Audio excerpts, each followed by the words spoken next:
Chapter 8. It's the fourth day of the tournament. There's a break before the finals, 5 days from now, and the fight between the first years in the newcomers battle will take place in the meanwhile. So far, the results stand with first high being at number 1 with 320 points, third high being at number 2 with 225 points, and the positions of third place and below being a wild free-for-all between the other schools. The difference between first and second place is a massive 95 points. However, the battle is such that even that point difference could potentially be reversed if third high is able to win the newcomers battle by a large margin, which for them is not impossible. Conversely, even if first high doesn't manage to win, yet they avoid a huge difference in points, final victory would still be theirs. The aim for every school is overall victory, but in this case, as only half the points gained from the newcomers battle will be added to the overall ranking, to the competing first years what they are fighting for in the newcomers battle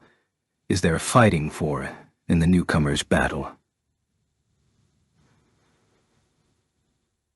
Own glory. The spirit in these matches is in no way inferior to the finals themselves. The order is the same as the finals. Today's events are speed shooting, qualifier, finals, and battleboard, qualifier. They differ from the finals in that the schedule for speed shooting includes the women's event in the morning and men's in the afternoon, with everything being finished in one stretch, the reason being that the speed shooting finals is carried out straight after the opening ceremony, and there's no way to finish everything by the morning. Not just speed shooting, but CAD adjustment cannot be carried out in the middle of any event, so the major work of fine-tuning whilst listening to the contestants' specifications is done by the engineers in between matches. That's why engineers are basically always around the players they're responsible for during the match, in order to ensure as much as possible that contestants from the same school in the same competition are not competing at the same time. The convention committee have made numerous adjustments to the timetable. However, in events like crowdball where many matches would occur in a day, overlaps can't be helped, and engineers would often be paired as a duo of main and sub. This can occur even in the same competition, and one engineer cannot be responsible for another match occurring at the same time, even if that match ostensibly occurs at an unrelated time. Honoka is in the last race, huh? Yes. It's in the afternoon, so it doesn't clash with the women's speed shooting. Honoka, grinning earnestly while subtly emitting an overbearing pressure, made Tetsuya relive the heat of being popular. Tetsuya was responsible for the women's speed shooting, women's icicle destruction, and mirage bat. He didn't get himself assigned to that host of women's events because he was a womanizer, but because there was a strong backlash against him from the men's first-year division. Not only that, but he was in high demand amongst some of the women's first-year contingent. For example, Miyuki, Honoka, Miyuki and Honoka, Miyuki and... In other words, those two had appealed rather earnestly. But here lay a problem. Miyuki's sheer magic power was most suited for the competition icicle destruction. Both her classmates and the council knew full well her proficiency in slowing down vibrations. When all is said and done, cooling magic is pretty much second nature to her. Miyuki's participation in icicle destruction was decided, as well as in mirage bat, as the star athlete and ace of the women's team. The problem was what Honoka would participate in. In terms of first high's practical results, in first place was Shiba Miyuki, second was Kitayama Shizuku, third was Morisaki Shun, and fourth was Mitsui Honoka. Therefore, amongst the first-year female students, Honoka ranked right alongside both Miyuki and Shizuku in practical excellence. But in truth, her skills were not particularly suited for a sporting magic competition. Her specialization in magical illusions involving manipulating light was impressive, but Shizuku's ability in high-output vibration and acceleration was more suitable for icicle destruction. It was a given from the start that Tetsuya would be responsible for Miyuki. Not even the seniors were foolish enough to try and challenge that. So, in order to be looked after by Tetsuya, it's most reliable to get into the same competitions as Miyuki. But for the number 1, number 2, and number 3, top players to appear in the same competition is not a very sound strategy, or rather, it's impossible. Therefore, it would fall to a competition which does not overlap, but unfortunately, Shizuku was also more suited for speed shooting. The competition had initially called for contestants to enter in their field of expertise, so you could say she had little hope of being considered from the start.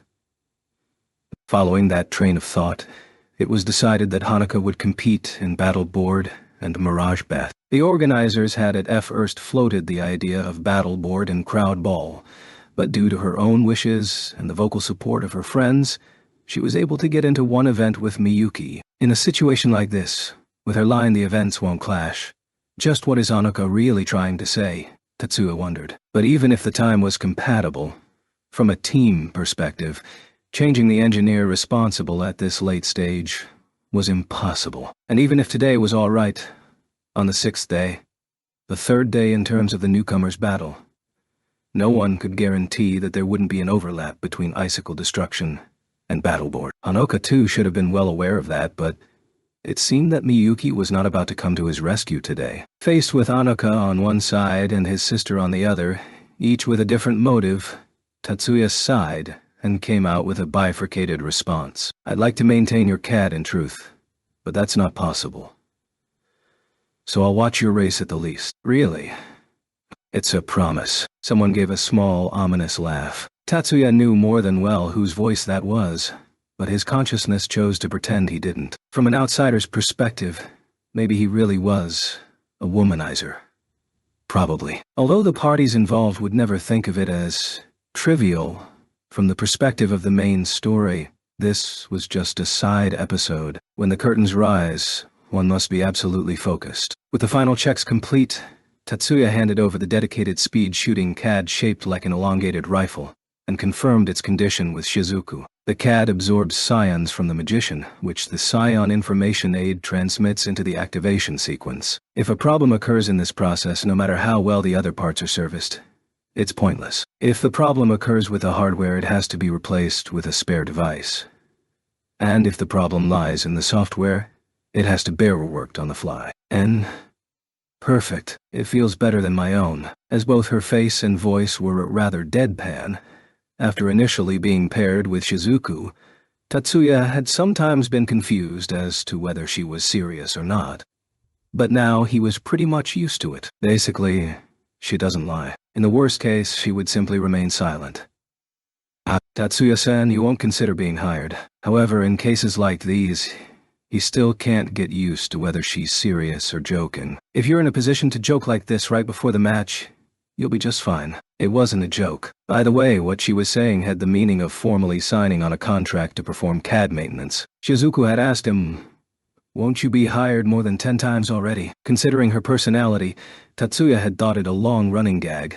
But now it seemed that wasn't the case. "It won't be an exclusive contract, so you don't have to worry." In order to make references for CAD arrangements, Tatsuya had taken her CAD in hand and adjusted it. Before that, the one who had maintained Shizuku's CAD was a famous engineer who could be ranked amongst the top 5 in the country. Or rather than Shizuku, it would be more accurate to say the Kitayama house. When Tatsuya had first heard, he was not surprised. But then again, Shizuku's family were extremely rich, after all. In the first place, the mages of the Kitayama house did not hold the same prestige as the 10 master houses, or the 100 families. Shizuku's mother, a magician, had fallen in love with her millionaire father at first sight, and after much strife they were finally married, at which the paternal lineage turned up no mages, her young brother having some measure of practical ability but not enough for true magic. Whether because of those circumstances, in contrast there was Shizuku, her raw magic potential being extraordinary. Shizuku's addiction to monolith code could be said to stem from her father's financial prowess, being able to tour the country seeing magic competitions every year. I think I've said this numerous times, but that would require me to have a license, wouldn't it? When Tatsuya did not respond, Shizuku had presented him with a down payment and contract fees, which, even considering his position as part of Taurus Silver and the considerable income that came with it, was an unprecedented sum. If he had been just a normal student, that dazzling amount would have made his eyes water. But although doing this as part of a school event meant he received no compensation, it would have been different if he took it as a real job with remuneration. It's not illegal to work without a license, but in the eyes of the world, he would be seen as a fake. I understand. As always, Shizuku gave a dutiful nod, but whether she truly understood was doubtful. What it was for Shizuku only she herself knew. But for Tatsuya it was a conversation that significantly lowered tension in the moments before the match. Well, whatever the effect, as long as nothing adverse happened, it'd be nice. They had gone through strategic meetings many times before. For Shizuku, Tatsuya had devised a CAD and a secret plan to go along with it. The debut of the plan was meant to be in the finals of the tournament. But still, "You're up, Shizuku." "Yeah." Well, there was only one thing to say in this moment before her time. "All right. Do your best." "Yeah, I will." It was simple, but that was also a strategy of last resort. "Is this seat available?" Miyuki, it's fine. Go right ahead." In truth, that question had been asked to the sitting girls by various people for a while. But unlike the one asking now, all had various ulterior motives, if you don't mind sitting between Leo and Mikihiko. In this rather menacing way, Erika had scared off countless lying chick cruisers and kept the seat vacant. The order in which they sat was Mikihiko, Mizuki, Hanoka, vacant, Erika, Leo, Dadi. They had left Miyuki's seat in the middle because if they were not on guard, some unknown shady character might approach from either side. At first, Erika had been reluctant to sit next to Leo, but at Mizuki's subtle argument that Leo and Hanoka were not only in different classes but hardly knew each other, she had been finally persuaded.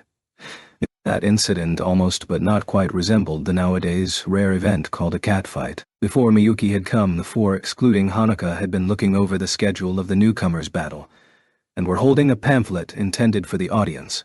Hanoka was a contestant, so she had no need to recheck at this point. After looking up to greet Miyuki, Mizuki returned to looking at the pamphlet, but not before noticing Hanoka's faint expression. "Hanoka-san, are you prepared?" "It's fine.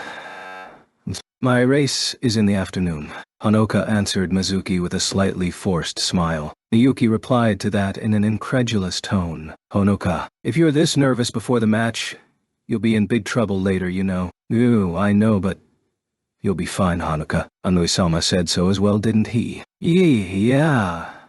You came to see this to take your mind off your race, didn't you? For now, let's cheer Shizuku on." "Yeah. You're right." From her rather exaggerated nod, it was evident she wasn't totally relaxed. That serious to a fault way of thinking was a strong point of her personality, so you could almost say it was unavoidable tension. Did I say something unnecessary?" At Mizuki's follow-up, devoid of malice, Hanoka simply lowered her face. A bit away from those first years, or rather their boisterous play, the third-year trio student council and public morals committee chiefs were gathered. "Mari, is it all right for you not to sleep?" "I'm not sick. As long as I don't have to fight, I'll be fine." "More than that, Mayumi, is it all right for you to be away from your duties?" "It's fine. It's not like I'm kilometers away, and if anything comes up I can be informed instantly." Saying so, Mayumi brushed away the hair hanging over her cheek. That act revealed the receiver in her ear for voice communications. Still, if it were just Mayumi it would be business as usual, but for Ishihara to be away as well makes me wonder. "No problem. It seems I've been forced off duty today. Your jokes are hard to understand as ever, Ichihara." At that tongue-in-cheek answer, Mari was suspicious for a moment if there was any dissatisfaction at that supplanting of their staff role. Of course, she knew full well that wasn't the case. Suzune bore overall responsibility for the operations staff, although there are only 4 people in that capacity. But individual strategic planning followed division of labor. The greatest responsibility was divided, with male staff going over strategies for the men's matches and female staff going over strategies for the women's matches. Today's competition was the women's speed shooting contest, under the charge of Suzune, but this was an event which didn't allow for fine strategies in the F-place, being largely dependent on technical ability. It wouldn't be far off the mark to even say brute force. Any staff involvement would merely detail the selection of magic to match the characteristics of the competitor, and the setting of the CAD to suit, but this was a region which overlapped the work of the technical staff. Furthermore, for the first year women's speed shooting, the CAD magic selection, settings and all, Tatsuya handled everything from planning to execution. That being said, Suzune had been aware of the plan and approved it from the start. She wasn't the type to be put on the back foot by something of this level. Now then, come to think of it, This will be the first time I see something he's engineered used in a combat capacity. At Mari's words brimming with curiosity, Mayumi also looked over at the arena with interest. That's true. During my time, he was a great help. I'm looking forward to seeing how a CAD he's adjusted from the start will perform. Starting with Kitayama-san, it seems he's become very popular with the team. Suzune's words held no exaggeration. Initially amongst First High's first-year women's team, with the exception of Miyuki, Hanuka, and Shizuku, Tatsuya being in the same year, and furthermore a Course 2 student, seemed to provoke an almost allergic reaction from the other members when it came to giving him their CAD for adjustment. But after a few practices with the CADs he calibrated, any such negative feelings completely vanished. Perhaps it'd be more suitable to call that change of heart being blown away. It seems that today there are also a few contestants who have brought their own CADs. At Suzune's words, Mari made a sound of surprise. Hey, wouldn't that cause problems in the match? That's just another sign of Shiba-kun's amazing control.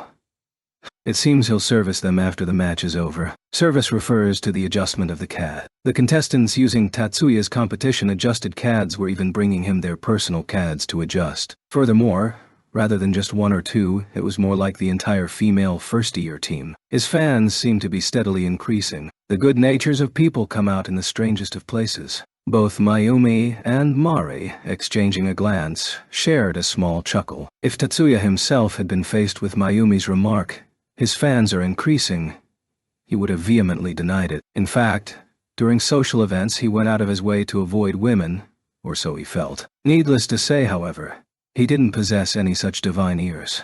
His attention was focused solely on the shooting range Shizuku now stood at. He did not possess eyes as like Mizuki. He did, however, have the power to analyze data structures. The data structures he himself had written and programmed into the CAD were all in his head. If she put her hands even slightly together, while he could not perceive the hand, he could predict the result. Shizuku took her stance. The lights on the start ramp began to light up.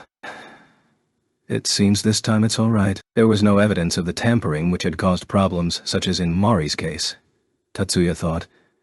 Yet he didn't divert his eye. The moment all the lights came on, a clay target flew into the air, and the moment it entered the scoring area, it was blown apart. The next target was shattered in the middle of the area. Next, two were simultaneously destroyed at either end. A sigh rose from the audience. If one looked closely, Miyuki and the others were also sighing in relief at this brilliantly smooth start, letting out the breath they had been holding. Shizuku's eyes didn't deviate for a second. She simply gazed straight ahead, almost as if not looking at the targets. Amazing. In contrast to Erika's simple admiration, is the magic activation zone set for the entire area? Mizuki asked Miyuki and Hanuka rather doubtfully. That's correct. Shizuku is able to tag all solids that enter the area with magic vibratory waves, destroying the target. By generating compression waves inside the target, it undergoes repeated partial expansion and contraction. If this rapid heating and cooling is repeated, it's only logical that even solid rock would weaken and collapse. To be precise, she sets numerous epicenters within the scoring area, which generate the virtual waves that give rise to the vibratory waves within the targets. Rather than directly applying the waves to the targets with magic, she has set up an area which causes the phenomena of applying such waves to the targets. The moment the waves from the epicenter come into contact with such a target, the virtual waves become real waves within the target and affected in reality. As Anoka and Miyuki carried out their polite commentary whilst their eyes remained fixed on the shooting range, Mizuki simply nodded. Is the mechanism involved? Whether by chance or necessity, the third-year trio was also having the same conversation at the same time. As you know, the effective scoring area in speed shooting is a cube of 15-meter proportions set in the air. Shiba-kun's activation sequence sets another cube within this, which is 10 meters on each side, with the vertices and the center, 9 points in total, being designated as epicenters. The one who had first made that explanation was Tatsuya. Suzune had been shown the plan. Each point is labeled with a number, and when that number is entered into the live activation sequence, virtual waves spread from that point. The reach of the waves is 6 meters. In other words, the moment the magic is activated, all targets within a 6-meter radius from the epicenter will be destroyed. rather feels like it's using unnecessary force.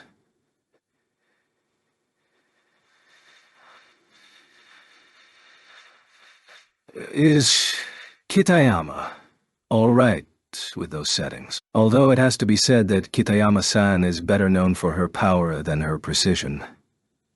At Mari's pause, Suzune was wearing her typical cool poker face, but within her eyes, the shadow of a sympathetic laugh could be found. The aim of this magic is not to compensate for accuracy, but rather to increase speed at the expense of accuracy. In other words, you're implying that a more pinpoint aiming solution is possible, right? Please elaborate. The feature of this magic is that it is coordinated by numbers. Returning her gaze to the first year before them, Suzune began her explanation to Mayumi's question. Her fluent reply was probably because she had gotten an answer after earlier asking the exact same thing. In speed shooting, the position of the contestants and the distance, direction and size of the scoring area is always the same. In other words, the focal points necessary in this magic to set the virtual cube in relation to the distance and viewing angle of the player are constants. Therefore, there is no need to enter variable coordinates separately each time, but instead you can simply input into the activation sequence the number you desire and instantly invoke the magic. For this rough degree of aim, using the auxiliary aiming systems built into the CAD,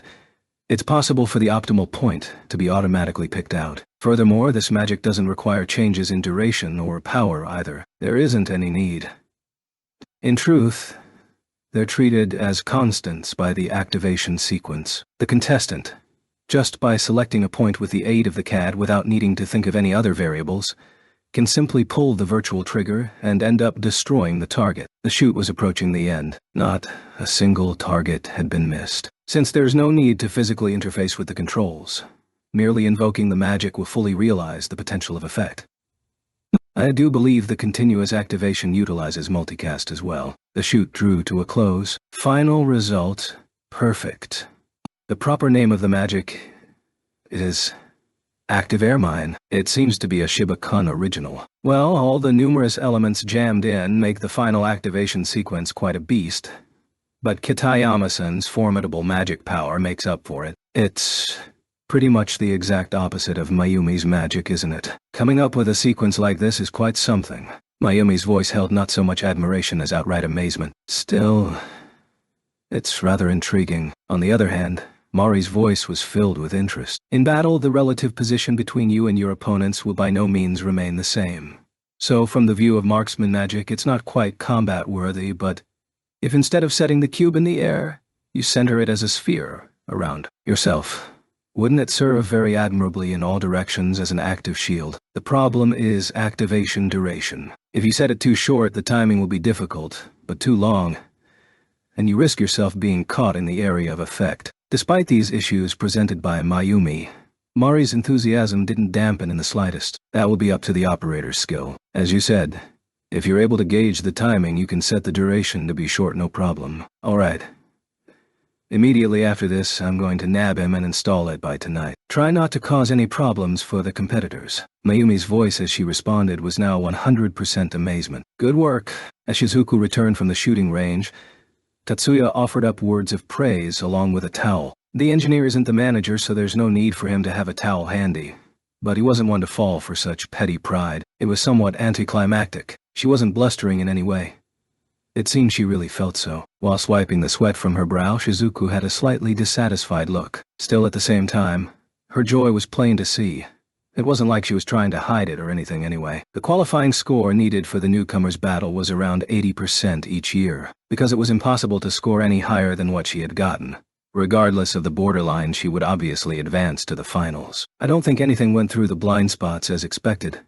They didn't try such obstinate, unsporting things. The magic Shizuku had used did not cover the entire scoring area. The area around the outer edges could be considered blind spots. However, as seen from the performance of the machine launching the clay targets, there were no last-minute changes to the trajectory of the targets. If a target had not passed right through the scoring area, the entire shoot would have to be redone out of issues of fairness, a blunder on the part of the tournament committee. Due to the nature of the competition, that was a risk they didn't need. They had made a strategy covering even that eventuality, so it wasn't particularly a big concern. But not having to rely on that backup was something to be relieved about after all. Tatsuya-san, you worry too much. To try for that they'd have to deliberately probe for the blind spots. Something too high level for the newcomer's battle. Shizuku's words were only right. Tatsuya put such things out of his mind and switched to Shizuku's perspective. At first we'll go according to plan, but from the quarterfinals on will be match format. I'll service your CAD in the morning, so be sure to let me take a look.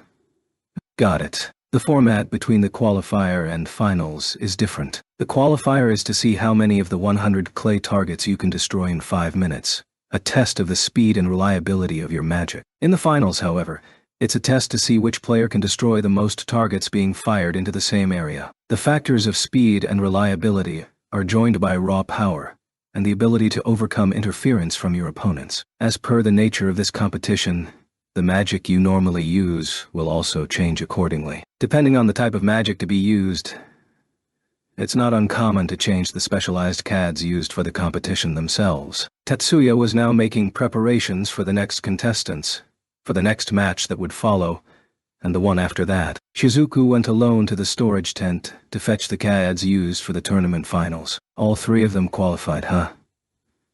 Back in the tent which served as the headquarters of First High, Mayumi went over the results of the speed shooting preliminaries. Whilst looking, Mayumi gave a small soliloquy. Maybe the first-year girls this year are just of a special level. 8 names had qualified for the finals from a preliminary of 24. 3 of those 8 names were from the same school, having made it through to the finals of the newcomers' battle. An unprecedented number. Mari, won't you give up your pretense? Mayumi's remarks were normally followed by a tsukomi by Mari, but this time she simply shrugged in silence. Her pose seemed to suggest futility. I wonder how the battle board will turn out. At Mayumi's question, Suzuna deliberately took out her terminal and checked. Deliberately in the sense that she knew in her head already. The men's team missed the cut even after the second race, while the women's qualified after the first. The men are down to one last guy, huh? On the girls' side, Mitsuizen's in the last race and is certain to make it through the prelims. It seems that Chan has been working hard. As Mayumi muttered to herself, we may want to devote a bit more time to technical skills on our side as well. Looking over the same report card from his own terminal, Katsudo responded in disgust. The quarterfinals of speed shooting took place on 4 shooting ranges. If the 8 who had advanced to the tournament proper were all from different schools, the semis could have been resolved in 4 simultaneous games. But at the presence of competitors from the same school, the games had to be adjusted so as to not overlap. There is no competition between an entrance of the same school during the semis. That being said, compared to conducting the semis one by one on a single range, the interval between each game was rather short. As 3 of First High's women's team had advanced to the semis, the engineers were kept very busy. Tatsuya-san, is everything all right? Being last in turn, Shizuku reflexively spoke up when Tatsuya rushed in as she sat in the waiting room. Although since she was in a tent, it couldn't strictly be called a room. Maybe it was a trick of the mind.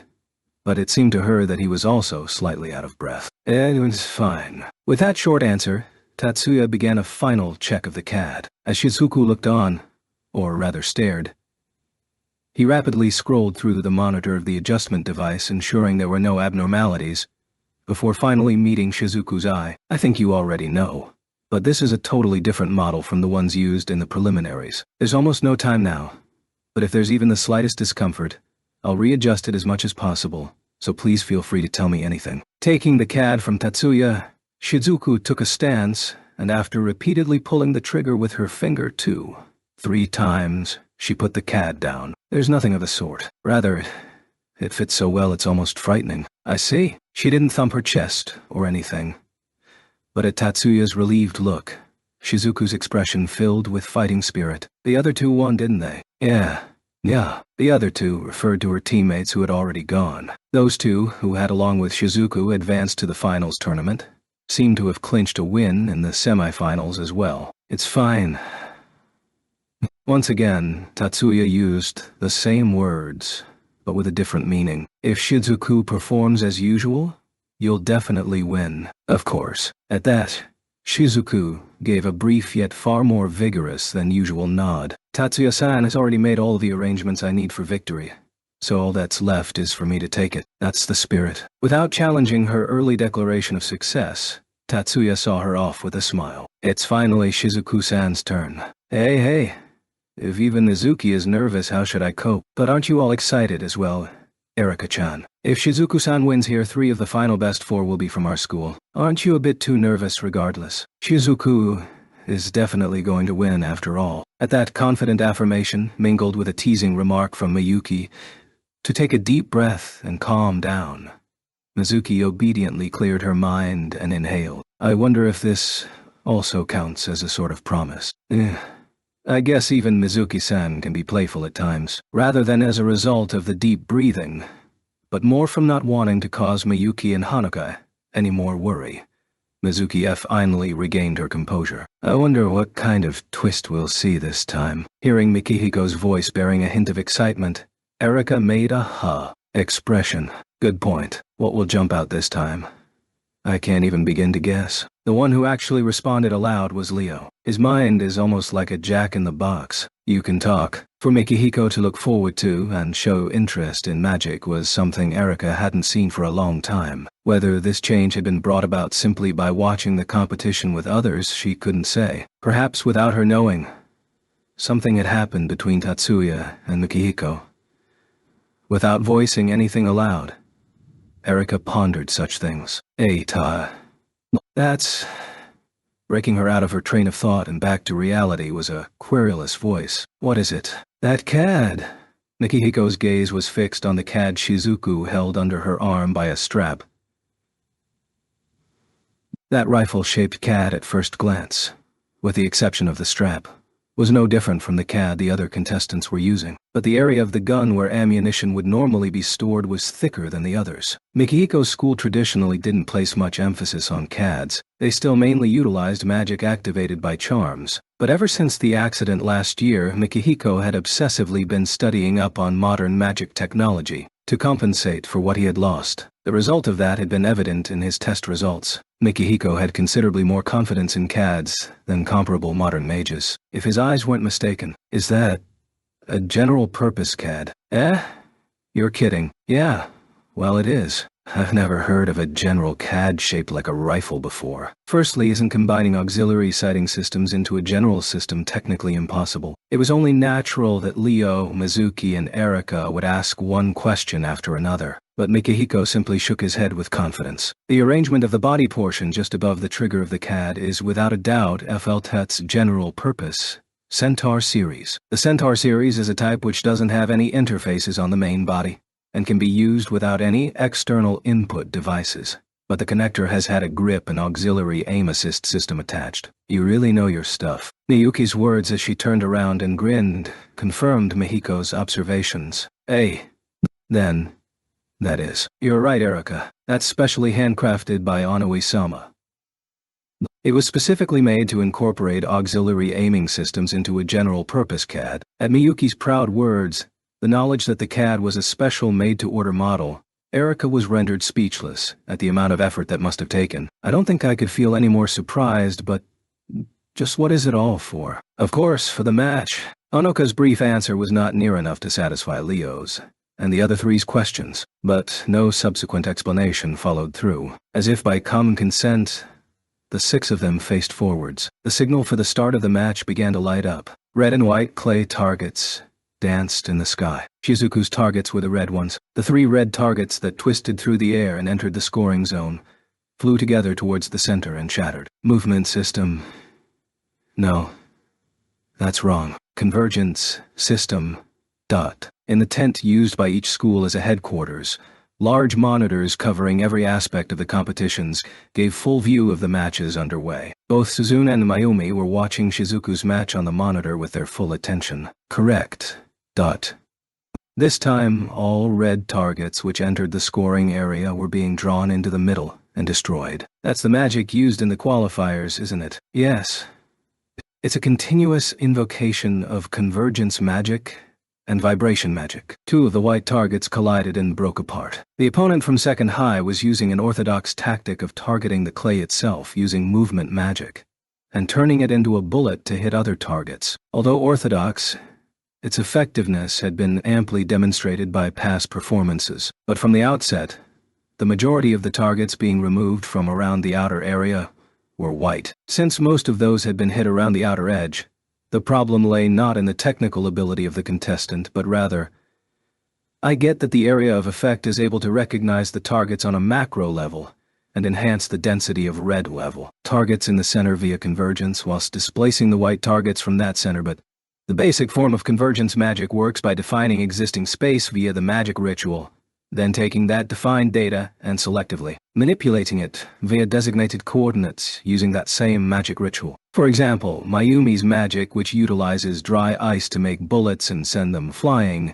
in order to create a sufficient number of bullets, initially also uses convergence magic to gather carbon dioxide. In this case, carbon dioxide is collected in one place while other gases are pushed aside, but this does not mean a high-density mass of carbon dioxide is made, as the CO2 rather flows through designated coordinates whilst other gases are drawn out. In the same manner, Shizuku's magic replaced carbon dioxide with red targets. A special zone, in this case, the center of the scoring area, was set up as a space where red targets are gathered by that systematic convergence magic. More specifically, a square space 20 meters per side, comfortably covering the entire scoring area and more, was magically altered to become a space with a high density of red clay targets in the center. The volume of that area is huge, but as the total number of clay targets at any one time is small, there isn't a large burden on the operator. What is modified isn't the space itself, but rather the distribution of clay targets within that space. The modification of data via the magic ritual results in red targets being drawn to the center of the area,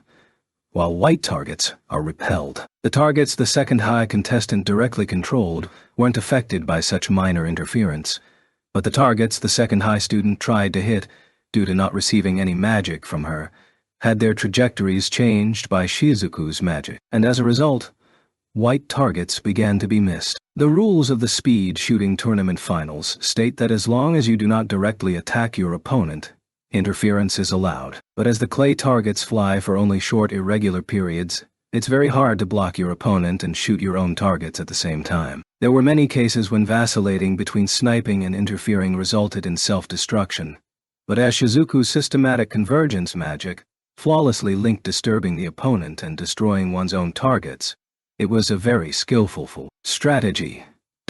While few, there are some examples of this strategy being used in the past, all of which shared one effect. As strong interference strength is needed, the strategy involves the selection of an appropriate contestant. Therefore, while the window of opportunity is small, Mayumi had also firmly studied this tactic. So what Mayumi was asking concerning this magic was not that in itself. But then, how is she able to turn on and off the systematic vibration magic at the end? If multiple targets flew together, they would shatter as is. If a red target was alone, however, vibration magic was used to destroy it. It had been configured as a single magic, so for her to be able to independently trigger the systematic vibration magic to destroy targets was peculiar. I wonder if it's been scheduled that multiple targets would fly together before the vibration magic has a chance to trigger. Mayumi's tone as she reasoned to herself said that not even she believed it. There's no merit to applying such a time difference. Press. I did say it was continuous invocation of systematic convergence magic. And systematic vibration magics, didn't I? With a sly smile, Suzune corrected Mayumi's misunderstanding. Mayumi immediately understood the meaning of those words, and, upon reflection, immediately cried a rebuttal. No way. The systems in a specialized CAD should only be able to store one single activation sequence. Your doubts are well-founded, except that's not a specialized CAD, but a general one. Suzune's answer only brought Mayumi still more confusion. That's impossible. The hardware, OS, and architecture between specialized and general CADs are totally different, and auxiliary aiming devices are subsystems which only fit within the architecture of a specialized CAD. Connecting an auxiliary aiming device to the body of a general CAD is technically impossible, isn't it? Mayumi's stressful speech gradually settled down, but from the blush of her cheeks it was still possible to glimpse her raw excitement. Suzune's smile, now calm and mature, turned into something to soothe her companion. I thought so too, but I guess it really is possible. This isn't something original to Shiba-kun but was announced in Germany a year ago. 1 year ago, isn't that pretty much state of the art? It's best if you're not surprised simply by this much press. He's being real coy about it, but Shiba-kun has something even more cutting edge in store. Huh. Well, if it's confidential, it can't be helped. But for him to tell Rinchanim about it, and not me, is a bit of a shock. The Prez is a contestant. I'm sure he simply didn't want to upset you. I guess if I had known about a technique like this in advance, I certainly might have become a bit agitated. As their eyes returned to the monitor, the scores of both players and the remaining time were displayed on screen, with the clock ticking down. Victory had already been decided. 30 seconds remaining. Having been repeatedly training these past 2 weeks, practicing over and over, she was now able to measure exactly the flow of the 5 minutes of the competition. The moment red clay flew into the blue sphere projected by her goggles, Shizuku triggered her CAD. The target shattered. The competition allows the use of the protective goggles to double as a sighting aid. In fact, the number of competitors who don't do so are rare. Case of players like Mayumi who have their own sights aside. However, rather than aiming directly at the target, Shizuku's functioned as a HMD, head-mount display, in order to distinguish space, or rather it should be called Tatsuya's. As with all the unorthodox techniques Tatsuya had proposed, Shizuku had also been puzzled with this at first. However, possibly because she had no actual competition experience, she fortunately didn't take any time to get used to it. Once she was comfortable, it matched her more perfectly than any other equipment or techniques than she would have believed. Anyway, it was easy. There was almost no stress associated with the normal use of magic. Shizuku herself was aware that her weakness was fine control. That was why she had requested her CAD engineers to add features that assist in the smoothing of detailed settings. Even at the expense of speed, her aim was to ensure that her CAD would be able to output power at a reliable level. She was confident her own ability could compensate for the speed of processing. However, Tatsuya's sequences made detailed settings unnecessary. Rather than making up for her shortcomings, the concept was to maximize her advantages. The intent capitalized on her processing power to continuously trigger a sequence at high speeds, and her capacity to build large magic rituals. The result was the CAD she now held in her hand. She had been surprised at him being able to connect an auxiliary aiming system to a general-type CAD, but she had been even more surprised at the activation sequence speed. In terms of processing speed, general CADs lose out to specialized ones. This was not so much common sense, but rather a matter of structure. General and specialized CADs differ both in their hardware and software. The difference between them, between a dedicated processor and general processor, is similar to the difference between a dedicated supercomputer and a general one. Comparing CPU performance in terms of speed, a generic type will never be the equal of a specialized type. This difference in level can usually be felt clearly, and yet, this CAD demonstrated speed no less to that of a specialized CAD. 5 more seconds. A target came flying. She pulled the trigger. Magic activated, and the target shattered. This processing speed, even when compared with the specialized CAD used during the preliminaries, showed almost no difference. Tatsuya had said the trick was because it was limited to only 2 sequences. Since it had been designed exclusively for the competition, he was able to use a trick that would not be viable for daily use. Shizuku could not understand the detailed theory. She didn't think it necessary. Magic was a tool. The CAD was also a tool. A tool just needs to be usable. Any more than that could be left to the experts. The last 2 targets weren't shattered by the air mine, but by loopcast convergence magic. Perfect. Confirming her performance aloud, Shizuku gave a smile of triumph. Inside First High School's tent, a jubilant atmosphere filled the air. That was brilliant, Tatsuya-kun. What an amazing achievement. Having been patted and slapped on the back countless times, Tatsuya was growing tired, just as Mayumi's slender figure suggested there was no actual pain involved. But her persistence was certainly wearying. Press, please calm down a little. Making eye contact with Suzune in a plea for assistance, she immediately began to remonstrate with Mayumi. Quite the dependable senpai. If not for the fact that she had gone along until being asked for help, making her feel rather more like a partner in crime. I'm sorry. Perhaps having too much fun and finally coming to her senses, Mayumi immediately stopped the slapping, but it didn't seem like she intended to let him go anytime soon. Still, that was truly astounding. We took all first, second, and third places. The winner, runner-up, and third place are all contestants. Not me. Of course. Kitayama-sen.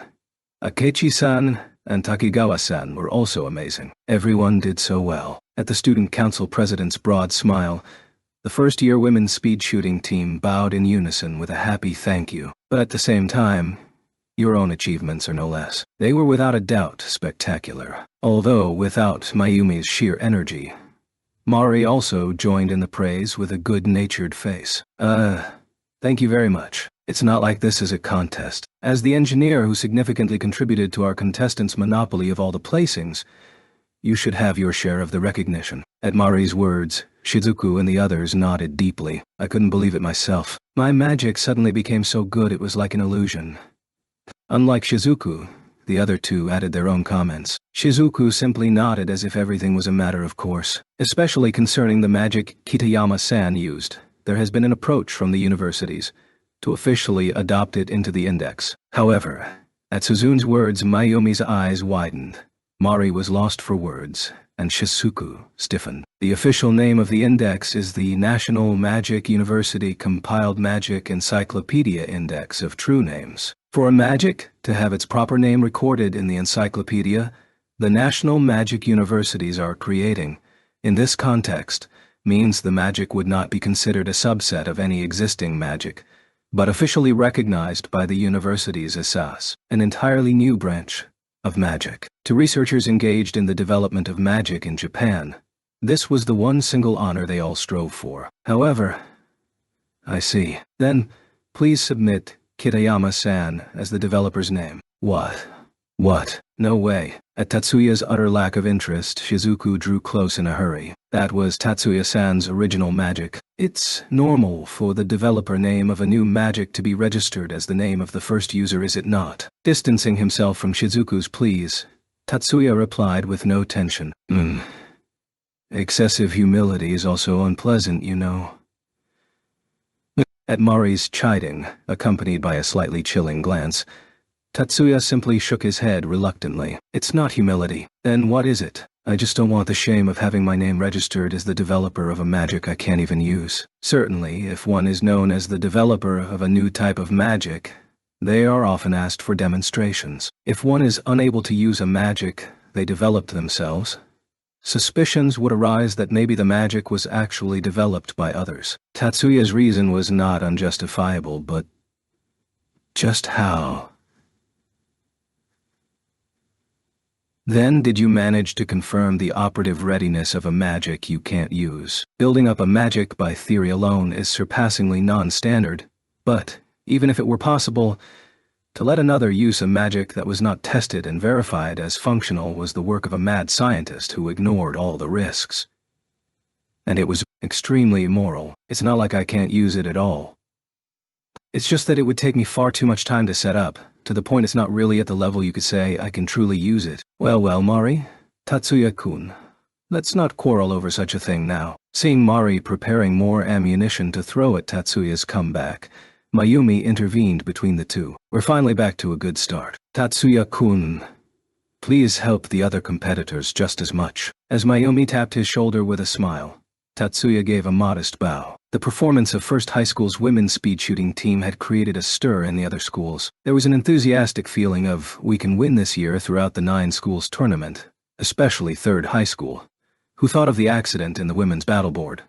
We feel bad for them, but this is a chance. While such thoughts may seem excessive, they were shared amongst the others. So Masaki, First High's performance, you don't think it was due to the personal skill of those girls themselves? Of the 20 people gathered, all the first years of the Third High School newcomers battle contestants, it has to be said, the magical power of the winner, that Kitayama girl, is astounding. I'm sure she would have won either way. But the other two, I don't feel were anything special. If the results had been decided by magical power alone, I'm sure they wouldn't have gone so far as to claim second and third place as well. Not to mention that the advantage in battle board lies with us this year, seeing how I think First High only has one first year in it with a particularly high level. The results of the battle board so far had seen the 2 guys from Third High School both qualify, and of the 2 girls they sent forth, one had qualified. By contrast, only one of the men from the 3 First High School sent qualified,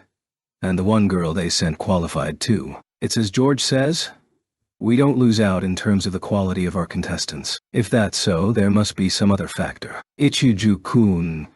Kichijuji-kun.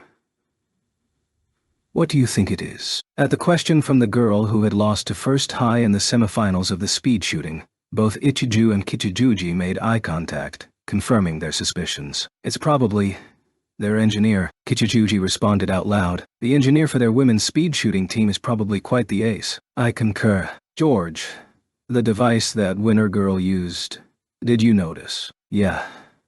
That was a general purpose, wasn't it? Kichijuji's answer, aside from the two of them, made a considerable impact on the other Third High first years. No way. I mean, it had auxiliary sights attached, right? That's right. I've never heard of a general-purpose device shaped like a rifle either. That's true. Whichever maker's catalog you look through, you'd never find anything like that, would you? At the objections being raised, Ichiju remained somber. Certainly, something like that has never commercially appeared. However, examples of general devices with integrated sighting aids do indeed exist. You gotta be kidding. At Ichiju's words, stunned voices floated through the air. In fact, a strong air of disbelief permeated throughout, until Kichijuji came out with his own support. It's new technology, only just announced in Dusseldorf last summer. Just last summer? That's freaking state-of-the-art. Yeah. I didn't know either until I looked into it for this thing. Not even Ichiju knew. There's no way we would. An uncomfortable silence followed. Surprise, anxiety, doubt, and awe. Kichijuji-kun sure knows a lot though. As expected of our brain, the words of that female competitor were intended to loosen up the heavy atmosphere, but Kichijuji remained unmoved. Sure, but the prototype unveiled in Dusseldorf was not meant to be a practical model. The operation was sluggish. Accuracy was low. From a technical standpoint, it was simply an experiment that had been cast aside. Kichijuji knotted his brow as he replied, his voice bitter. The device the winner First High's Kitayama-san used, however, fully combined the strengths of the speed and accuracy of a specialized type with the versatility of a general type. If that was all the work of one engineer, that's not the level of a high school student anymore. It's almost monstrous. Masaki, for you to describe someone that far... It's physically impossible for a single engineer to be responsible for every competitor, though. Competitions that Guy is responsible for in the future are likely to be beastly. It's very likely our devices will be handicapped by at least 2 or 3 generations. At Kichijuji's ominous speculation, silence reigned amongst the gathered teammates. Tatsuya, who was at this moment receiving such unjust treatment from the athletes in their rival schools without any knowledge, obviously, after finishing a late lunch, proceeded to the girls' battleboard course. Planned for the afternoon were the 4th to 6th races. Anoka would appear in the 6th. If he only needed to keep his appointment with her, there should be no need to come so early. Ah, Shiba-kun, what's the matter? At the sight of him, accompanied by Miyuki and Shizuku, Azusa tilted her head. Her posture was so similar to a squirrel holding a nut that despite his melancholic mood, he couldn't help but twitch a smile. At his careless chuckle, he consciously tried to tighten his lips. But there wasn't enough tension. In resignation, he relaxed. You were making fun of me just now, weren't you? Not at all. I was just impressed by Nakaju-senpai's diligence. You really are making fun of me, aren't you? Being glared at with those half-lidded eyes so much like a child sulking forced Tatsuya to look away to hold back his laughter. It's fine. I don't care. Azusa kept glaring at him for a while, then with a sigh, muttered to herself. This was probably something she went through every day. Somehow, her figure also exuded an air of melancholy. Leaving her like that would make one feel terrible. I really wasn't making fun of you. Really. Really. Really. Really, really. Really. Being looked at with suspicion, due to the height difference, straight up. By Azusa, Tatsuya showed a strong front. Seeing that proud bearing, Azusa finally seemed to relent. Was she fooled? And smiled. All right, because I believe in Tatsuya-kun. Saying so as she laughed at him, she drifted over to his side. Tatsuya knew without even looking. The image of Miyuki's eyebrows rising floated into his mind. Oh boy. It seemed his sister would be in a pretty bad mood tonight as well. He sighed to himself, although he couldn't resent her for it. It did pain him a little inside. That aside, So, what's the matter? There's still 2 more hours before Mitsuisen's match. I felt rather uncomfortable outside, so I came here for some shelter. As Azusa tilted her head again next to Tatsuya, Miyuki laughed. Onisama is too concerned. At those questioning eyes, Miyuki's tone suggested it can't be helped. They've become very motivated, so I'm sure the end result will be just fine. On his other side, Shizuku reassured him. Is that what it is? Guessing the circumstances immediately, Azusa was pretty sharp too. The monopoly of Shizuku and the others had been the subject of praise even throughout lunch. Not just the executives, but the seniors who had the day off and had been watching that day went to compliment the three. Yet the number of people who also went on to mention Tatsuya's achievements were not inconsiderable. At that, the men's speed shooting team had begun burning with an extraordinary rivalry. That in itself, as Shizuku said, was not undesirable. If they become fired up and increase their desire for victory, as long as they aren't idle, it works as a plus. However, being stared at with eyes that seemed to burn with vengeance for their dead father made you want to tell them to get a life. Of course, to say such a thing out loud would lead to a fight. In order to avoid unnecessary trouble, he had come to the competition venue as early as possible. The location of the 9 schools tournament was the southeast area of the Fuji Armed Forces training grounds. While it's called an area, the Fuji training grounds were huge to begin with, and simply moving between venues would end up being a considerable hike. Without that much land, it would be impossible to prepare for areas such as the Battleboard course and the Monolith Code battlefield. The Battleboard course was a winding flume circuit of approximately 3 kilometers, with 2 sets for the 2 genders, as well as the spectator stands, meant that quite a bit of land was needed just to make this course. When considering moving around the venue, the Battleboard course had been constructed right at the edge of the area provided for the 9 schools tournament in order to avoid having to bypass that large course on the way to other venues. And it can safely be said that there were no competitors from other events around such as those participating in the concurrent men's speed shooting. I could also have gone back to the dorm, but I decided since I'll be coming here anyway, I might as well see if there's anything I could help with. Really, it wasn't just Azua who raised a cry. Perhaps overhearing from somewhere, Hanuka suddenly came flying out from the competitors' area. Then please, by all means, have a look at my CAD. Recently, under the influence of Tatsuya, Hanuka had also began calling her device not assistance, but CAD. At Hanuka's momentous leap, Tatsuya had almost laughed out loud again. Tightening his face against the impulse, he scolded Hanuka. Hey, come on, Hanuka. That way of speaking is kinda rude, to Nakaju-senpai, you know. Hanuka's attitude and her words just now couldn't help but be taken as some level of dissatisfaction at Azusa's work.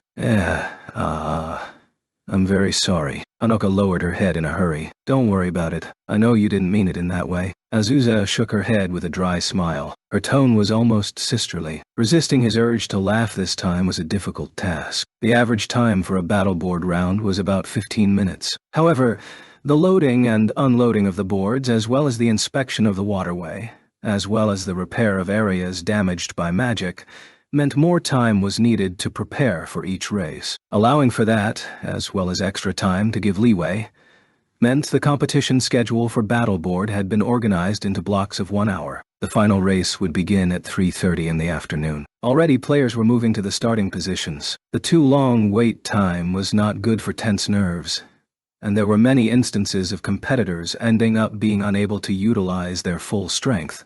Every year, such examples would occur for both genders in both the real finals and the newcomers division.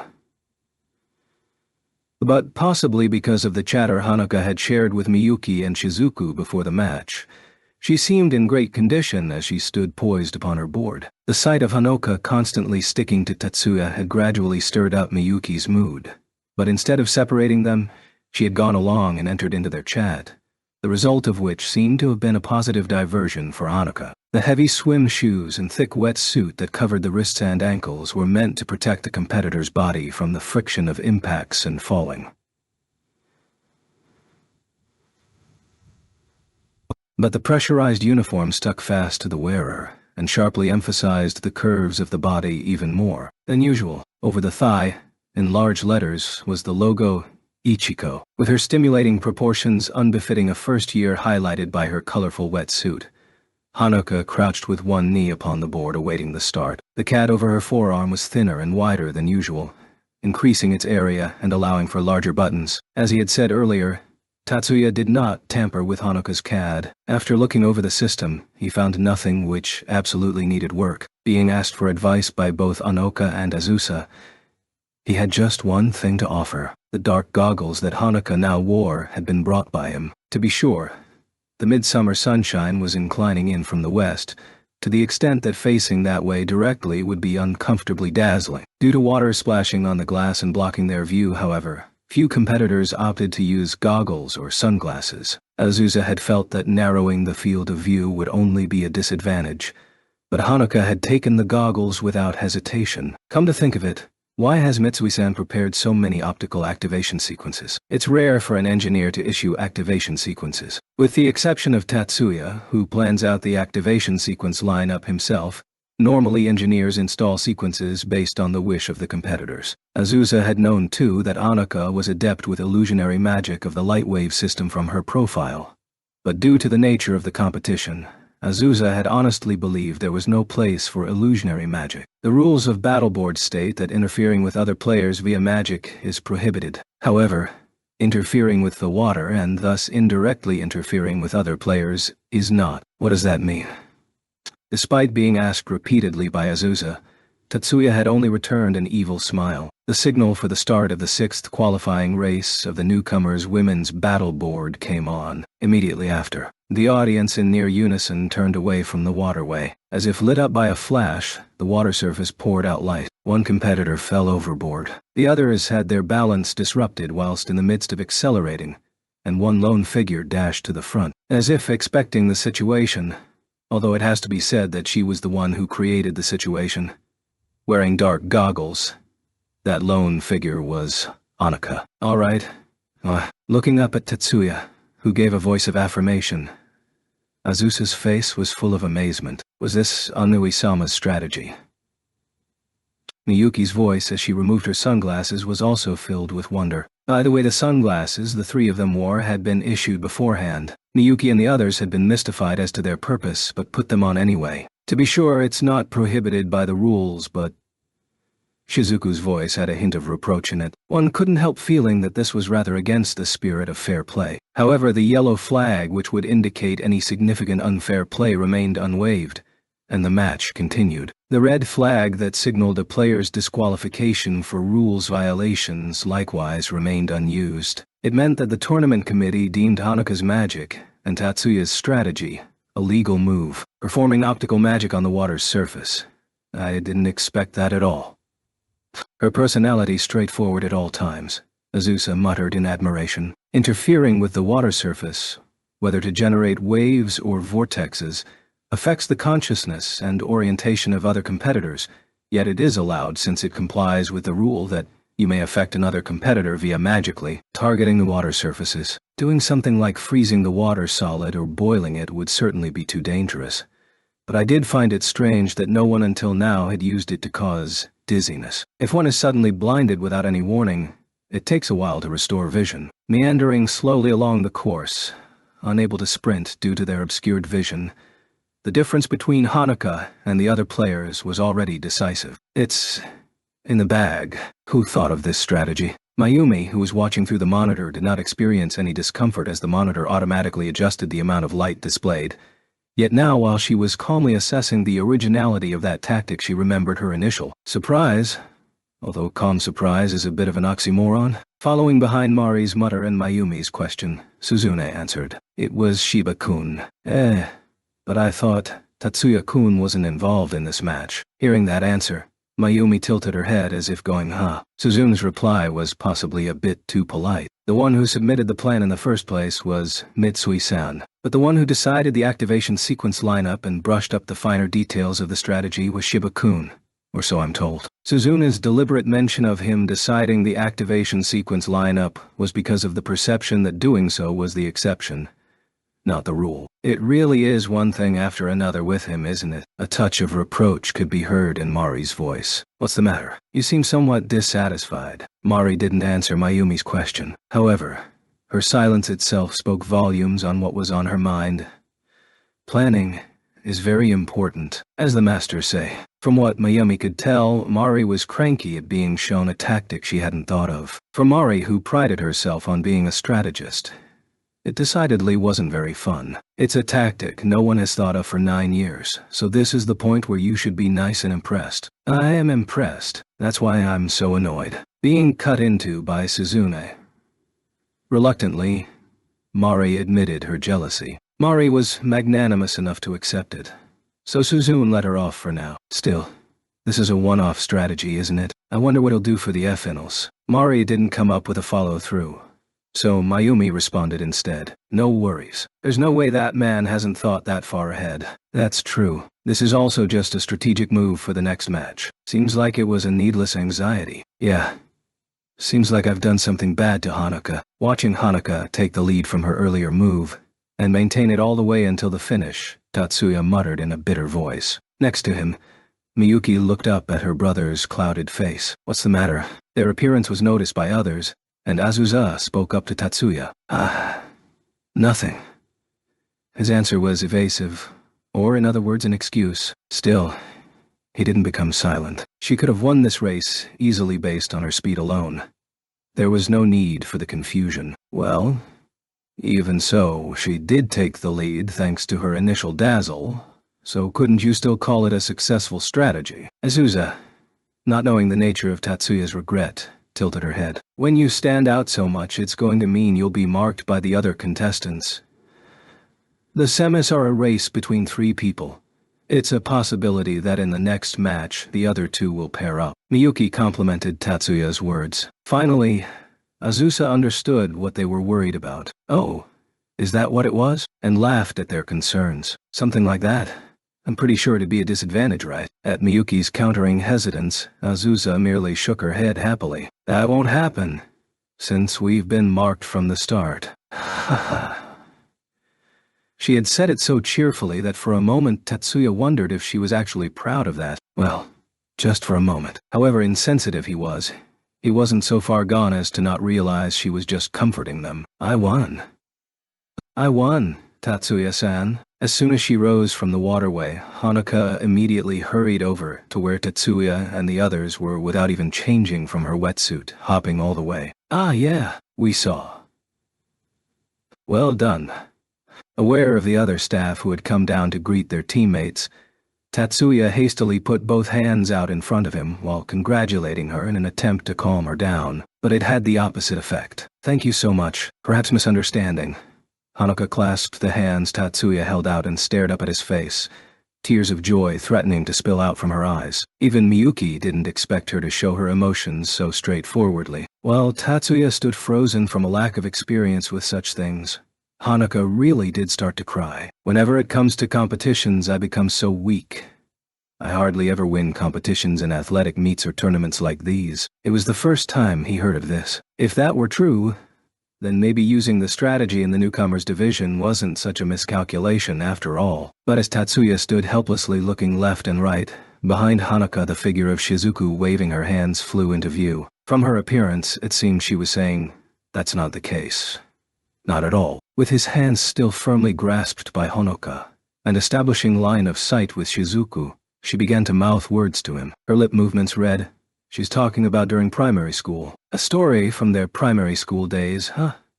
Tatsuya sighed whilst looking towards heaven. She probably didn't intend to lie or anything, but her conviction was just a little too intense. Despite the icicle glare Miyuki directed at him, that is to say icy cold and very sharp, he still required some time to regain his composure, both in athletics and on the board. If one does not have the will, then victory will be uncertain. It's the same with magic competitions. Looking at the success of one's teammates and thinking now it's my turn is a system which raises the willpower of the team, and is like a magic bullet which boosts morale. Willpower is linked with fighting spirit, but fighting spirit also easily links to futility. Before the girl's eyes, such an event was occurring. Murasaki-kun was the runner-up, but Mayumi's words were wrapped in disappointment. The other 2 missed the cut, huh? Mari's words continued the disappointed trend. At the close of the first day of the newcomers division, in the meeting room, The third-year executives stood before the results of the men's speed shooting rankings and let out a collective sigh. The results of the men's and women's are reversed. I wouldn't say that. Third High took first and fourth place.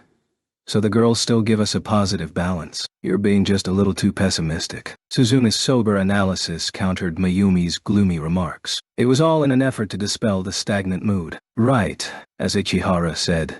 It's not good to be too negative. In the first place, the results of those girls are far more than we could have expected. We must be positive about the lead they have given us today. But the slump with the guys isn't just in quick draw, in surfing as well. Only one guy qualified compared to 2 girls. At Mari's remarks, in a tone as if reminding herself, Katsuto agreed with a grim look. By the way, quick draw is a nickname for speed shooting, as surfing is for battleboard. If their poor performance continues like this, even if we do well this year, it's possible we'll be disadvantaged in the years to come. That losing would become a habit. It is a possibility. At Katsuto's point, both Mari and Mayumi bitterly fell silent. Being leaders of a magic high school, especially the executives of First High who prided themselves upon victory, they were unable to live with the easy thought, we did good enough this year. The men's side may require some support. Still, Jumanji, even if you say support, what can we do at this late hour? Mari's rebuttal to Katsuto's murmur was bitter. It was certainly a late hour. The newcomers division had already begun. It wasn't possible to change the staff or competitors anymore. Even when she glanced at him, Katsuto had no reply. That atmosphere, however, rather than being at a loss, gave the impression not of mere silence, but that a plan was forming. At last tomorrow, or rather, today already, was Miyuki's turn. There had been no move from the organized crime-related sabotage warned of by Kazama since the incident involving Mari, but Tatsuya couldn't put it out of his mind. If his hypotheses were correct, the enemy had tampered with the CADs just prior to the competition. It was a low possibility for more sabotage to be carried out overnight, but it never hurt to double-check. For the enemy's actions to be immediately undetectable by him, they held very high skill. Finishing the final adjustments, he systematically tightly locked the CAD, then further added a triple lock before finally stopping work. There isn't a trace of any other person. Not just humans, but no other life signs could be detected at all. In regards to the enemy, it would be expected that security here is much higher. Kazama and his subordinates, the elites of the independent Magis-equipped battalion, were secretly helping behind the scenes. So even if there was an attempt, a direct attack was unlikely to succeed. Without wandering around unnecessarily, he proceeded through the entrance of the hotel, of course requiring biometric identification, and went straight to his room. Before he entered, he noticed at the door his only roommates were non-breathing machines. At this time of night, when he was confident the minute hand of the clock should be announcing a date change any time now, there shouldn't be any sign of life aside from him in the hallway. But he turned the key and walked inside regardless. Hey, just what time do you think it is? Unlike usual, his slightly stern voice seized the initiative. Unlike usual, his posture suggested this wasn't something that could be let off with a smile. Unlike usual, the one on the receiving end of all this must have realized that as well. Her shoulders trembling, Miyuki hastily got up off the bed she had been sitting on, and fearfully looked up at her brother. A lack of sleep will reduce your ability to concentrate. Even if it's you, where careless mistakes may not necessarily lead to defeat, that won't always be the case. I'm very sorry. Being scolded by Tatsuya in earnest, Miyuki bowed deeply in a voice verging on tears. Hearing his sister like this, seeing her like this, Tatsuya was simply unable to keep up his tough stance for any longer. It's good you understand. Now come on. Let's go back to your room. I'll escort you there. Perhaps his voice was a little too forceful, as when Miyuki timidly looked up, she refused to look at her brother's face. Miyuki. Onisama for a bit. Just a bit. Could I have a little of your time? Just a little. A competition in obstinacy would be a waste of time. Tatsuya knew from prior experience that his sister was rather passively aggressive in this way. I heard from Shizuku. Onui-sama. You turned down the honor of having your name added to the index. Not formally, at least. Rather than formally or anything, you were prohibited, weren't you? Yeah. At Tatsuya's brief affirmation, Miyuki, as if struggling with something, stood whilst biting her lip a while. Was that upon the orders of our aunt? Yeah. Another brief affirmation. Miyuki, once again teary-eyed, looked down. The investigative powers of the magic universities are very high. The gossip sites masquerading as news sites of normal media organizations can't even begin to come close. They're almost comparable to military or intelligence agencies. Developers of new magic, in addition to being given access to the resources of the universities, are also granted various privileges. But their identity is also examined in detail. It's in order to root out national spies and terrorists. It's an investigation on a totally different level to high school admission. It's not unlikely they'll discover not only my identity as Silver, but Shiba Tatsuya's identity as a Yotsuba, which the Yotsuba themselves have been blocking so carefully. Faced with his sister's tears, Tatsuya explained in a slightly cool voice. It was not only because he had to be uncompromising in the face of her tears, but because he had to convince himself. For a while, her head bowed. Miyuki said nothing. Tatsuya felt relief at not hearing her sob anymore. To be sure, just entering the 9 schools competition carried some risk of my identity coming under scrutiny. However, leaving my name in the magic encyclopedia is far different from being in a high school competition. The guardian of the Yotsuba exists as a shadow. Do you think for such an outcast to be in the limelight would be acceptable to our aunt? Miyuki kept silent. She didn't even mouth any words of comfort. That was her answer to his question. For now, I still don't have enough power. In a head-on situation, there is a possibility I could defeat the Queen of Night, Yotsuba Maya. My decomposition has good compatibility as a counter to her night after all. But the me, as of now, even if I could beat our aunt, I can't do anything about the Yotsuba. Force of arms alone, the threat of violence alone is not enough. If I displace our aunt, another worse manipulator would simply show up in her place. At this moment, I can only follow. Those words weren't so much to convince his sister as for himself. As he tried to satisfy himself that way, Miyuki, moving from the front, embraced him. Her face, shining with tears, buried itself into his chest. Such an appearance might be better described as clinging. Yet that was somehow inappropriate. I'm on your side, Miyuki.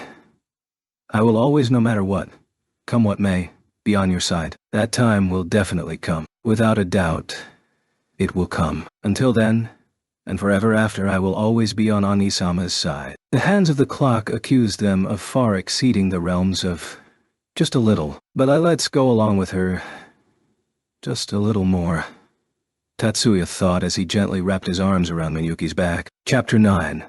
It was the 5th day of the 9 schools competition, and the 2nd morning of the newcomers division. Tatsuya arrived in front of the arena that was busy preparing for the newcomers division's icicle destruction. Several large cranes were unloading 1 meter x 1 meter x 2 meter icicles from large battlefield vehicles specially modified for this purpose. Seeing this would naturally cause people to believe that the days where super robot anime became reality were not too far off. If we could completely ignore energy efficiency, that is. Onisama thought, "What are you talking about?" As if to reject this outrageous line of thinking, Tatsuya involuntarily started muttering to himself. "No, it's nothing." She did not pursue this vague answer. "Let's go quickly." Yes. Originally, this was only a stopping point along their route to the competition location. Tatsuya urged Miyuki onward towards the resting area located on the top floor of the Arrow Tower. There was still 30 minutes until the start of the first round in the morning. When Tatsuya entered the arena, there was still plenty of spare time. "Good morning." Still, the players for the first round were already there. "Good morning. Sorry for making you wait so long." "Oh, please, I was the one who came too early." The player for the first round of icicle destruction, Akechi Amy, smiled as she shook her head and swept a lock of her ruby-red hair back from her face. "Good morning, Amy. How early did you get up?" "Good morning, Miyuki. For some reason, I woke up before the alarm went off. It's like I haven't recovered from yesterday's excitement." Her other name was Amelia Goldie. Her full name was Akechi Emilia Goldie Amy. Amy was a quarter British stock. Her nickname, Emmy, rather than originating from her Japanese name, Emi, probably came from her British name, Emilia. A magician's ability was heavily influenced by genetics. Due to the connection between magic and national power, each country jealously guarded its magic bloodlines and either officially or unofficially forbade international marriages between magicians. This country that superficially allowed freedom of marriage belonged in the unofficial category. Yet, in the generation of Tatsuya's grandparents, Allied countries actively encouraged international marriages between magicians. The goal was to cross excellent stock to develop superior magicians. The ensuing result was that over half of the current students at magic high schools boasted bloodlines from Western Europe or India. Leo was one of them, and the female student known as Akachi Amy was another. As could be inferred from her words, she also appeared in yesterday's speed shooting competition. This was the second day in a row she was working alongside Tatsuya. Besides Miyuki and the two others, Amy was the first one on the women's team to gel with Tatsuya. For Tatsuya, she was also the most relaxed young lady on the team. After the two of them exchanged greetings, they delved into girl talk as Tatsuya smoothly removed the CAD from the case he was carrying, performed a cursory examination, and handed it to Amy. This was a clumsy-looking shotgun-shaped specialized CAD that measured 50 centimeters in length and completely dwarfed a young lady's hand. The weapon looked quite heavy, but because recoil wasn't an issue, the weight was significantly lower than a normal firearm thanks to its lightweight materials. Yet, Amy's movements were like something straight out of a western as she swung the gun around and took aim out the window. Amy, you're not British, but American, aren't you? How many times do I have to say this now? Oh, even Miyuki is saying this too. My grandmother's family was knighted by the tutors themselves. Contrary to the content of her words, her tone remained unperturbed. She maintained her current posture and started to supply the CAD with science. Somewhere along the way the safety was removed. Just like Morisaki's quick draw, this was an entirely different type of pristine CAD drawing. How is it? Now I know how Shizuku feels. Everyone in the first-year women's team knew about the fact that the Oju-sama from the wealthy Kitayama family wanted to reserve Tatsuya. Are there any problems? Yep, it's perfect. Amy relaxed her posture and smiled in delight. Apart from her ruby hair and moss-green pupils, her outward appearance was thoroughly Japanese. Even among her peers, she was the one who had the most childish impression. Rather than calling her earlier smile delightful, a more innocent tee-hee was probably closer to the mark. I have no idea what you're talking about. Amy tilted her head at Tatsuya's muttering, but her smile didn't fade in the slightest. One of the chief reasons was likely because she had no idea what he was talking about. At least let me run a few calibrations. Can you put on the ear set? Hey, why? Why, Amy?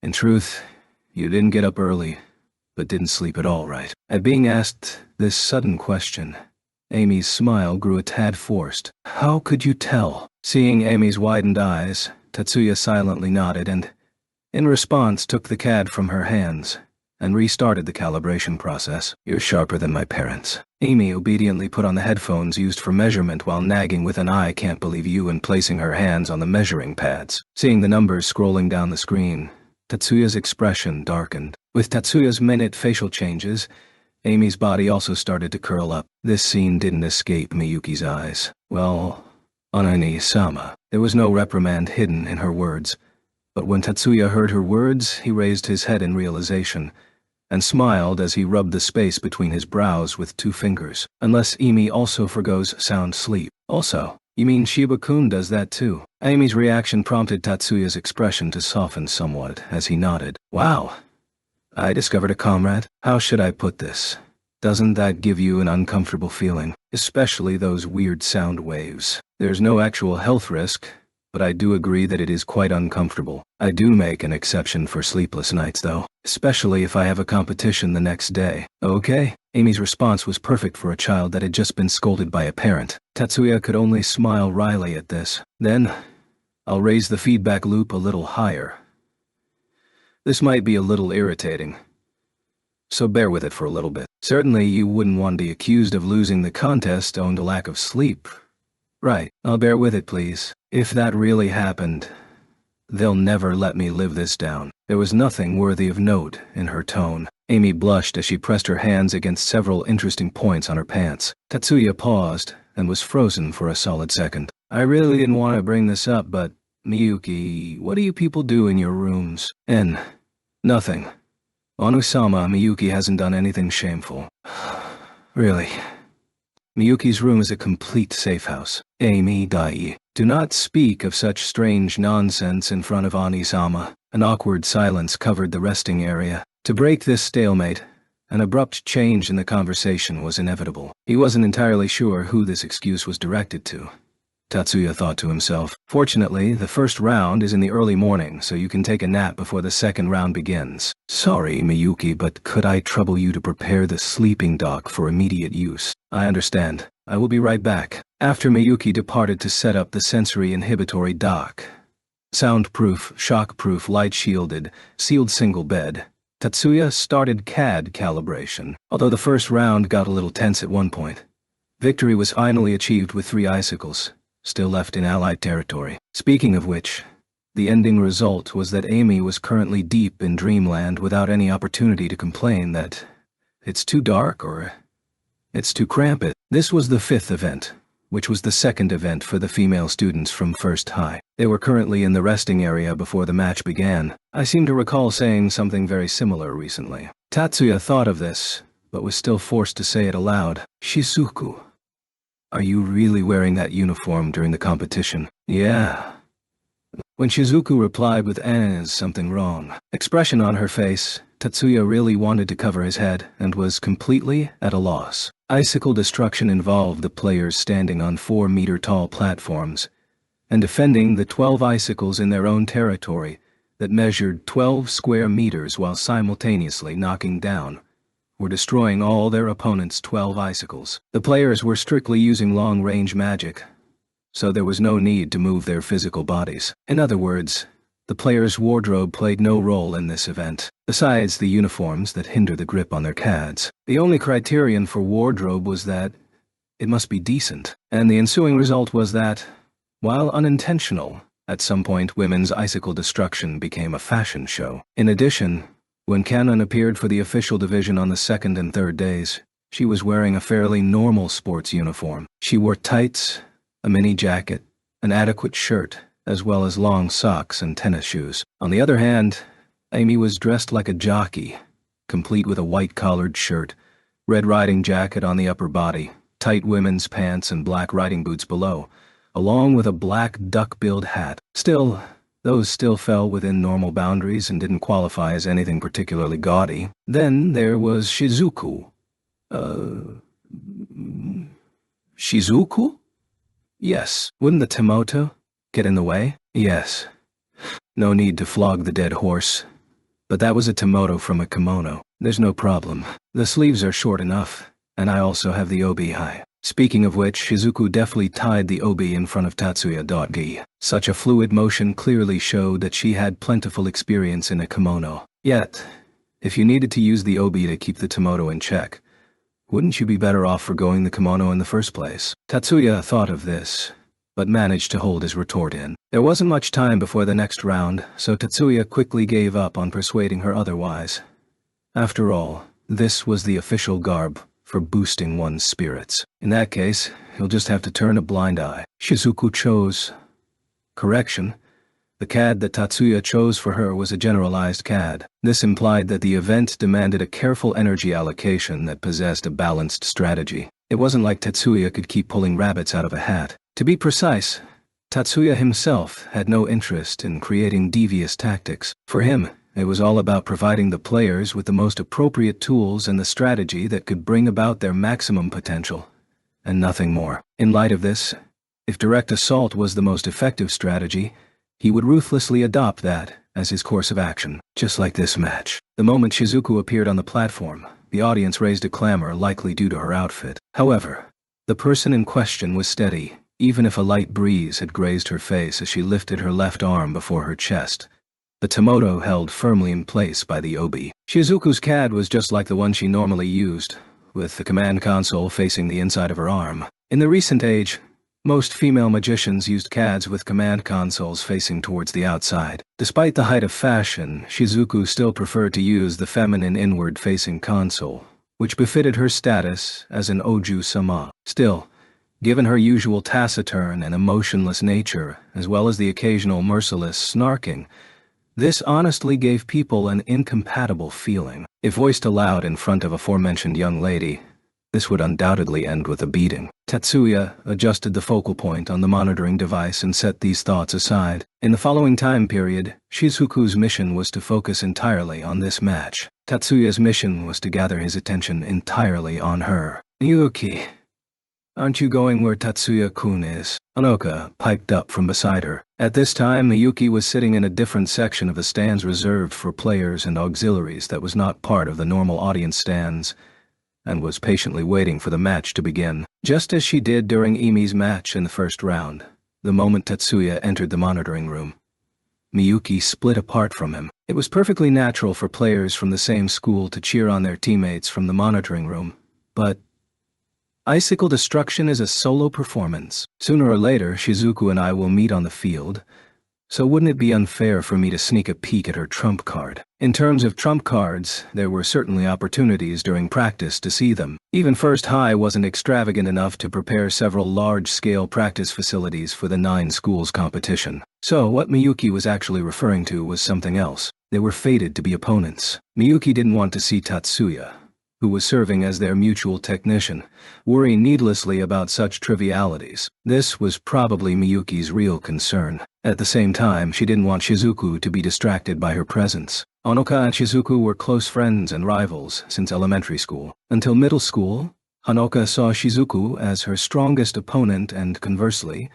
Shizuku also saw Hanoka as her most formidable opponent. In their cohort and circle of friends, no one could match them in terms of magical talent. Upon entering high school and receiving official magic training, both Hanoka and Shizuku yearned to meet someone, other than each other, who could push them to their limits. Yet, somewhere in the depths of their hearts, a stubborn belief that could not be eradicated told them that they would never meet someone who mirrored their talents. In the same school, in the same tutoring class, there were no children from the 10 master clans, but several children from the numbers system. Still, none of them was worthy of being a new rival. However, upon entering the high school entrance examination, their conceit was thoroughly annihilated by this divinely crafted young lady sitting next to her. Based on their grades on the standardized magic tests, Hanoka was 4th place behind Miyuki, Shizuku, and Morisaki. In Hanoka's opinion, even if Shizuku didn't count, she didn't feel that she was any weaker than Morisaki. The first subject in the high school standardized exam was a simple technique involving 10 processes. Only someone of Hanoka's caliber would be able to call 10 processes as simple.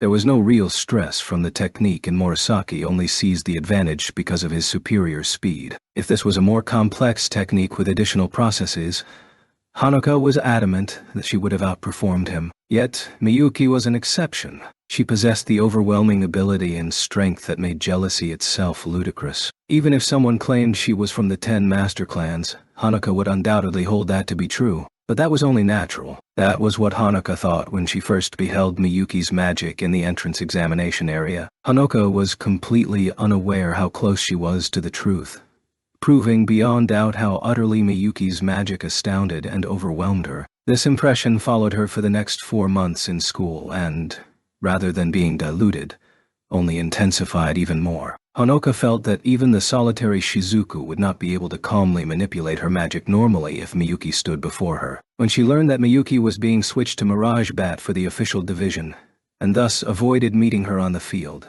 Hanoka let out a huge sigh of relief. As she thought back to the time of the entrance exam, Hanoka was naturally reminded of the first time she saw him. In reality, Hanoka's first encounter with Tatsuya was not the incident that occurred shortly after the day of enrollment. It was not the time when Erika and company were arrayed against them, with Hanoka casting magics against school rules that would have landed her in a world of trouble with the Public Morals Committee.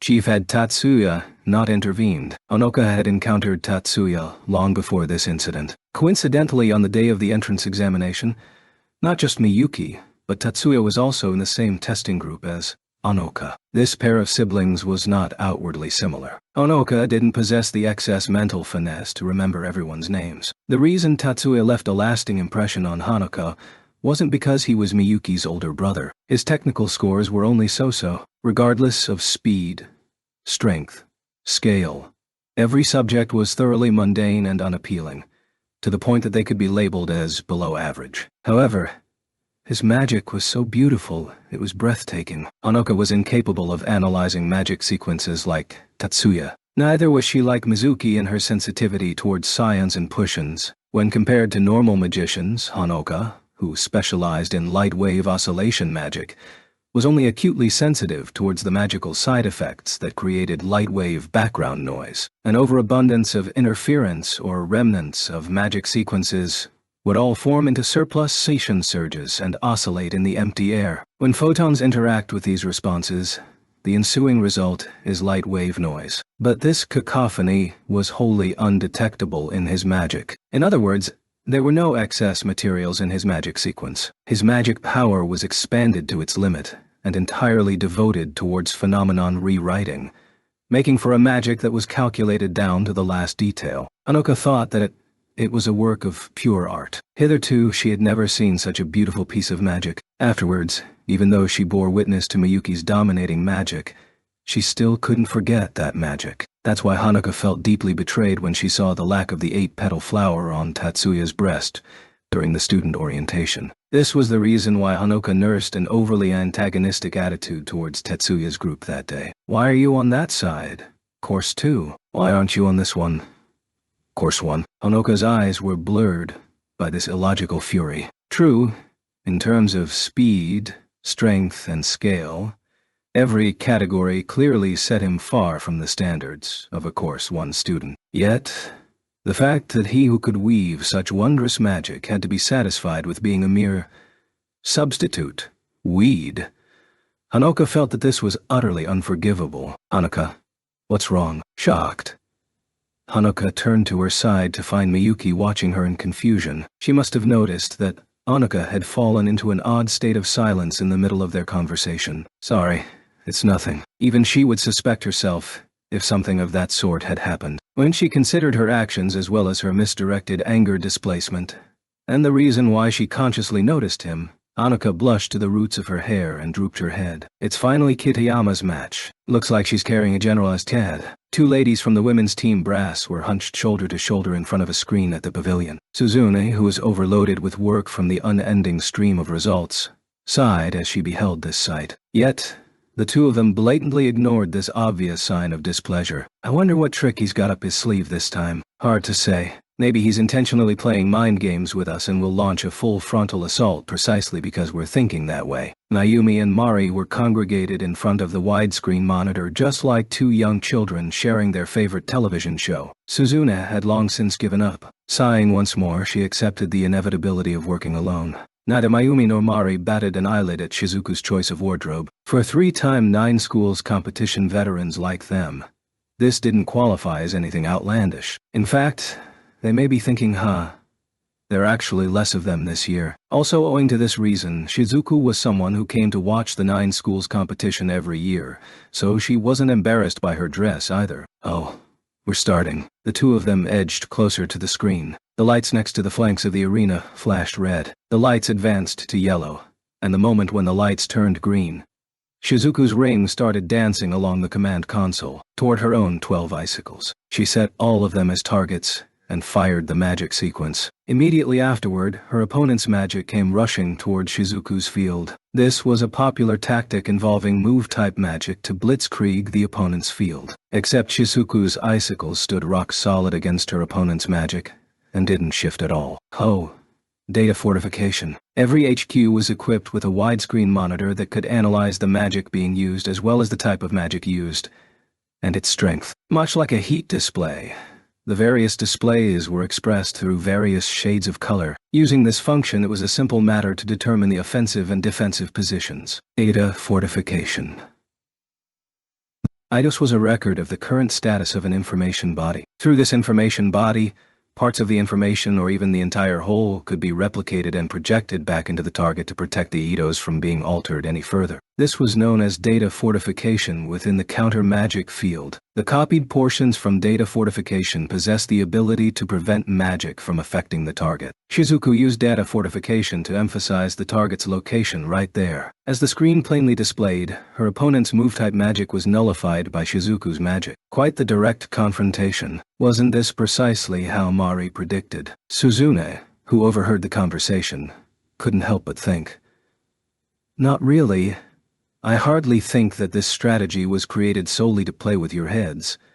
Of course, This thought couldn't be passed to the mesmerized observers. Still, I think that for magicians with high interference strength like Kitayama-san, rather than using data fortification, she should use wide-area interference as a frontal assault. Based on yesterday's results, Kitayama also has high magic capacity that is hard to find. She shouldn't feel any stress from copying the idos. Also, for interference-type magic, data fortification is more efficient compared to wide-area interference. On the screen, her opponent once again tried to use move-type magic to attack, but was nullified just as before. Simultaneously, just as the attacking magic faded away, 3 of the icicles in the opponent's field shattered. What just happened right now? Mayumi, did you catch that? Mari asked in confusion. But Mayumi turned around without any confidence in her expression. I can only guess based on the data from the screen. Obviously, observing the analysis was vastly different from feeling the magic from the front lines. I think that may have been the application of resonance. The monitor was unable to keep up with the effects of indirect magic on the target, so the only way to narrow down what magic was used was through the surrounding environment. She shifted the irregular frequency from the oscillation magic into her opponent's field, and locked the frequency just as it started to resonate with the icicles, and raised the output at the same time, thus creating resonance. I think that's how it was. Oh, that's how she did it. To avoid counter-magic. She didn't directly attack the icicles using magic attacks, but used the ground as a medium. While they both used the ground as a medium, when compared to Kanon's mind genesises that relied purely on physical power, this is a much higher level technique. Sometimes I really can't tell who the upperclassman is, precisely because finding the resonance point takes some time. She used data fortification to buy time. She looks very adept with manipulating the oscillation frequency. Indeed, Mayumi and Mari were both thinking about the non-systematic magic Tatsuya used to crush Hattori. It also utilized precisely manipulated psi surges to create overlapping oscillations. What was being displayed on the monitor wasn't just Shizuku's artistic ability, but the hand of Tatsuya working from behind the scenes. On that point, neither of them disagreed. As expected of Shizuku, she's doing admirably. Tatsuya quietly nodded as he surveyed the players from the opposite side of the screen. 4 icicles had already fallen in the opposing field. All 12 icicles were still standing in the allied field. The biological displays on the screen revealed only minor exhaustion, so there was no impact on the ability to maintain magic invocation. There was no trace of any symptoms that could exhaust a player like the ones Amy displayed. And regardless of whether it was data fortification or resonance, her performance was just as expected. Nay, her performance surpassed what she could do in training. Half of Mayumi and Mari's hypothesis was spot on, but the other half was incorrect. Shizuku's mother was the one who specialized in resonance. Before teaming up with Tatsuya, Shizuku was already well versed in that technique, by high school student standards. By using magic that raised the oscillation frequency at irregular levels and directly projecting that on the target, while synchronizing the frequencies, this destroyed the target using precise oscillation frequencies at the exact moment when resistance was the weakest. Originally, resonance was this type of 2-stage process. When applying oscillation-type magic onto the target object, a magician can feel out the resonance point based on the Idido's resistance to the interfering magic sequence.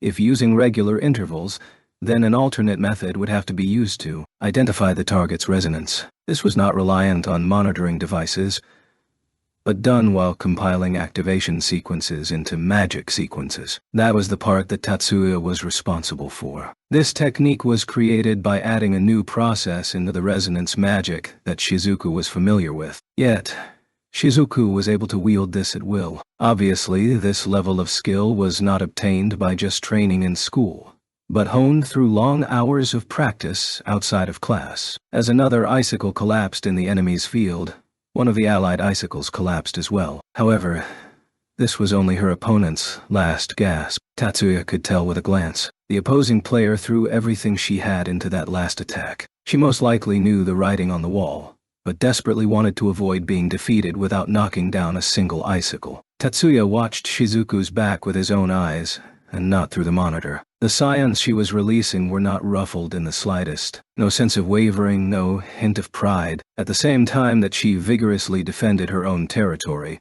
She retaliated against her opponent's field. Probably because she wasn't fixated on her opponent for some bizarre reason. She was fighting in a manner that put anyone watching her at ease. Her opponent, who had expended all her energy, did not put up any futile resistance. The 3 icicles in the enemy's territory shattered apart like a sand castle standing against the incoming tide. Miyuki's match was the last one in the first round. This was a long wait from early morning, but since lunchtime was also figured into the time, this didn't feel that long for her. Speaking of Tatsuya, he was also up since morning, and this was his 3rd match, so he was hardly waiting. Miyuki and Tatsuya were the only ones in the resting area for players. Honoka and Shizuku were nowhere in sight. They had mentioned during lunch that they would be cheering her on during the match. Now, they probably already met up with Erika's crew. In recompense, which was hardly the issue at hand, Asori and Kanan as well as Mayumi and Mari came to support her. It's a huge cheerleading party.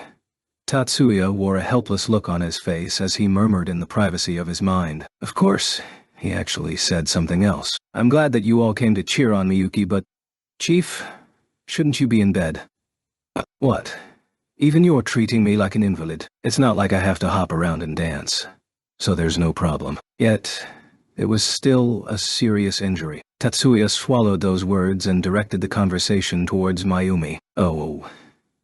Then shouldn't the president be at the pavilion? I thought the men's team is still in the middle of their event. No problem. I left that to Hanzo-kun. I'm also stepping down 2 months from now, so it's not a good idea to rely on me for everything. This was a valid argument, but smacked of someone feigning silliness. Still, their presence wasn't going to negatively affect the match, so continuing this conversation would do more harm than good. Miyuki, we have so many reliable senpais here to cheer you on. Make sure you're not more anxious than usual. Someone was snickering in the back, but Tatsuya chose to ignore that. Apparently he was doting on Miyuki too much. But for Tatsuya, his sister was always, logically, going to be his sister. Please do not concern yourself, because Anoi-sama is by my side. Following that, Miyuki raised her head and gazed at her brother, whom she had complete faith in. In her ears, all other sounds became inaudible. Miyuki's appearance on the platform threw the crowd into pandemonium. That, incredibly that is, but suits her quite well. What do you think, Kanan? I say, that's simply gorgeous. Tatsuya tuned out Kanan and Asori's conversation like it was a BGM, and focused on preparations to monitor Miyuki's status. In the blink of an eye, the preparations were complete. Tatsuya peered towards Miyuki and suddenly realized, right, that's what everyone is staring at. Miyuki was dressed in a fine white hakui paired with a crimson hakama. Her hair was held back by a white strap. True, the hairstyle was slightly different, and if in place of a cad, she held bells or a sakai, she would be even more stunning. It was that kind of garb. Originally, she was already gorgeous, and now paired with this wardrobe, she gave off an almost divine aura. No, perhaps she had already surpassed divine possession and was now approaching the realms of the gods themselves. Ouch. Her opponent seems to have been submerged. Nothing they can do about that. Even I must admit that I can't hold a candle to that. Unless that was the goal all along. Mayumi and Mari's voices from behind him were plainly directed towards himself. Tatsuya turned around and replied, by goal, you mean what? There's nothing particularly astounding about using that attire for magic ceremonies. Still, his answer was literally the answer to a literal question. But there was clearly a mismatch in what both sides wanted to communicate. Tatsuya-kun's family follows the Shinto system. This time the question was even more off the mark. After Mayumi's unrelenting pursuit, Tatsuya didn't hesitate as he shook his head. Hardly, it's simply because we're Japanese. Really? Maybe. Fine. Mayumi reluctantly nodded. Tatsuya left with a, let's end the conversation here, and turned back towards the monitors. Tatsuya's words themselves were hard to deny, and were fairly logical. Yet, if someone witnessed the entire process, they would immediately be able to tell that he wasn't being uniform the entire time. They were both kimonos, but Tatsuya had a conflicted view of Shizuku's tamatos, yet didn't question his own sister's Miko getup. Tatsuya's sensibilities on this, objectively speaking, were indeed suspicious. Miyuki was wholly unaware of the drama unfolding on the backstage. Well, that was only to be expected, as she calmly waited for the start signal. False starts were a major violation of the rules. Being overly enthusiastic could subconsciously activate magic, which was your own fault. Well aware of this fallacy, Miyuki wasn't fired up during the waiting period like all the other players, but was concentrating on restraining herself.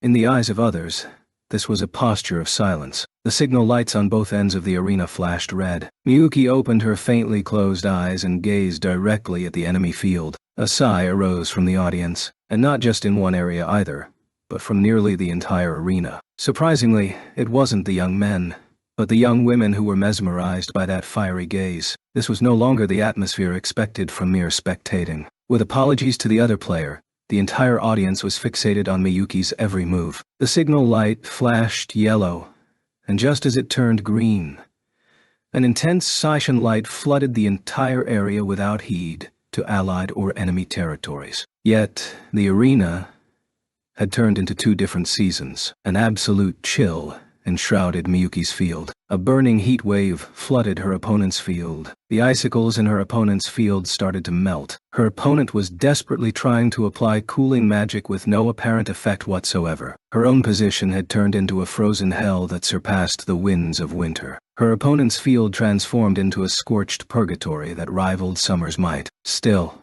all of this lasted only the briefest of moments. Swiftly, her field was completely enveloped in chilling mist, while her opponent's field was devoured by the rising steam. That can't be. Inferno. Behind him, Tatsuya could hear Mari and Mayumi's murmurs and groans. They were certainly spot on, Tatsuya thought, yet he didn't turn around. Tatsuya's gaze was still locked on the display of Miyuki's back from the monitoring device. Medium-scale oscillation-type magic inferno. By dividing the target area into two sections, and decreasing the kinetic and rotational energy of all objects within one section, this surplus energy could be released into the other section in the form of heat. This way, conservation of energy was still maintained while applying the principle of reverse entropy from thermodynamics. Occasionally, this magic served as the test for rank magicians. Many testers shed bitter tears at their inability to wield this highly difficult magic, but for Miyuki, this was merely a triviality that she could manipulate at will. Since this was originally an area of effect magic, there was no need to worry needlessly about magic leaking outside and breaking the rules. Still, the very definition of magic forced magicians to be extremely careful even with the simplest of techniques. If an incident were to occur, she would immediately be disqualified from the match, which would prompt him to intervene by any means necessary. This was what was running across Tatsuya's mind as he watched Miyuki. However, he appeared to be agitated over nothing. The temperature in the enemy's field rocketed past 200 degrees Celsius. Flash freeze icicles that were formed in a hurry were nothing more than rough ice cubes with countless pockets of air within. These pockets would rapidly expand when heated, causing the icicle itself to crack despite the icicle becoming more fluid under the heat. Suddenly, the temperature stopped rising. Immediately afterwards, a shock wave burst spread across the enemy field. Miyuki had switched magics. She was compressing and releasing the air. Every frail icicle within the enemy field shattered as one. There were a total of 360 contestants and 72 technicians. While some schools waived their right to tactical advisors, the number of total participants in the 9 schools competition still exceeded 450 students. If there was a ball, or even banquet, this number of people could still be managed, but that was practically impossible to achieve on a daily basis during the main event. Breakfast was done buffet style on a first-come, first-served basis. Lunch consisted of bentos being delivered to each school's pavilion or engineering vehicles, though some people chose to take them back to their rooms. Dinner was served in the 3 dining halls over 3 separate sessions, with each school getting 1 hour to dine. The schools dined separately to avoid their tactics leaking to other schools. Actually, dinner was the only opportunity for the entire school team to congregate in the dining hall. This 1 hour of dinner was an invaluable time for sharing the day's triumphs and regrets. Tonight, at the first high tables, a clear line was drawn between light and darkness. Darkness covered the corner where the first-year male players were gathered. Light enshrouded the corner where the first-year female players were gathered. And among the dense jungle of female players, the small dash of red, or maybe green is more appropriate in the jungle, was of course Tatsuya. Miyuki. That was totally awesome. So that's Inferno. The senpais were completely shocked. It's said that even a rank magicians have problems with that ability. Amy, nicely done. Your first match was a little tight though. Cavalier gear with carbine stance. Nice. Shizuku was great too. Your kimono with Tomoto was simply beautiful. Then you forced your opponent steadily into a corner. Cool.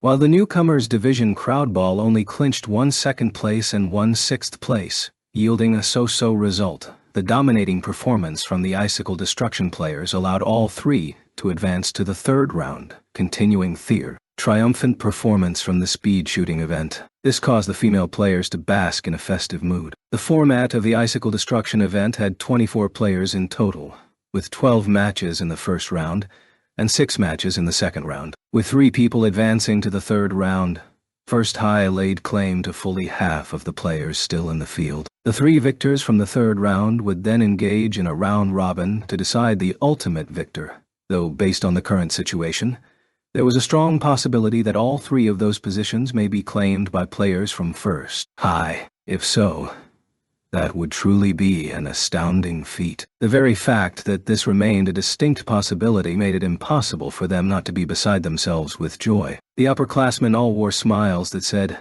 "What are we going to do with you guys?" as the underclassmen danced around in joy. Shiba-kun. Shitsuku's ability was a resonance variant, right? The first-year female student who came over was not one of the players Tetsuya was responsible for. He was aware of who she was, but was not overly familiar. Wholly ill at ease, Miyuki vetoed his request to sit elsewhere. As he dined, Tatsuya was suddenly the center of attention and finally managed a somewhat ordinary reply. "That is correct." Quite the detached reply, but even so, his voice was slightly gentler than usual. While they were peers in the same cohort, the other person was of course one female student that he rarely interacted with normally. Tatsuya was taking precautions not to frighten her off by accident. Unfortunately, this caution brought about a crescendo in response, so the activation sequence was really designed by Shiba-kun. "I heard that Shiba-kun developed the technique Shizuku used during speed shooting, right?" Shiba-kun also devised the strategy for Inferno 2. Rumor has it that Shiba-kun was also the mastermind behind Hanaka's flashbang strategy. The continuous stream of questions gave him no room to maneuver and continuously drained his mental facilities. Not that there was anything Tatsuya could do about it. Still, they were currently in a stimulated state which likely used the current festive mood as stress relief for the continuous anxiety from the competition. From another perspective, this exaggerated praise may even be seen as flaunting, in order to raise their self-confidence to combat that feeling of unease that couldn't be easily dispelled. Tatsuya could understand that feeling, so he intentionally avoided dampening their enthusiasm and patiently continued to listen. "That's great. If Shiba-kun was my support, I could probably win too." However, this phrase was still taking things too far and couldn't be ignored. Despite this, he probably shouldn't be the one who pointed this out. Tatsuya glanced subtly at Miyuki, who was sitting beside him. "Nanabi, I think there's something wrong with that sentiment." Upon being gently reprimanded, this female student immediately realized that her words could be easily mistaken for her dissatisfaction with her supporting technician. Her attitude did a complete 180 as she frantically rose to her feet, babbling the entire time, and searched the upperclassmen for the engineer responsible for her. Upon discovering the engineer smiling and waving at her, she finally let out a deep sigh of relief, bowed deeply in apology, then returned to her seat. I spoke poorly. Nana, you can't place your own inadequacies all on the CAD." Tee-hee. Reflecting, the volume level for the young lady's conversation had dropped considerably, but didn't nearly qualify as whispering. But there's no doubt that thanks to Shiba-kun, I'm performing much better than usual. This time it was Takegawa, a female student that took 3rd place in speed shooting, who spoke up. Amy nodded excessively at this. On some level, CAD calibration is the same thing as telling your darkest secrets, isn't it? And towards a male engineer to boot. While I did think like that in the beginning, but to have Shiba-kun be my engineer is simply incredible. Here's to the boys who were willing to yield Shiba-kun to us.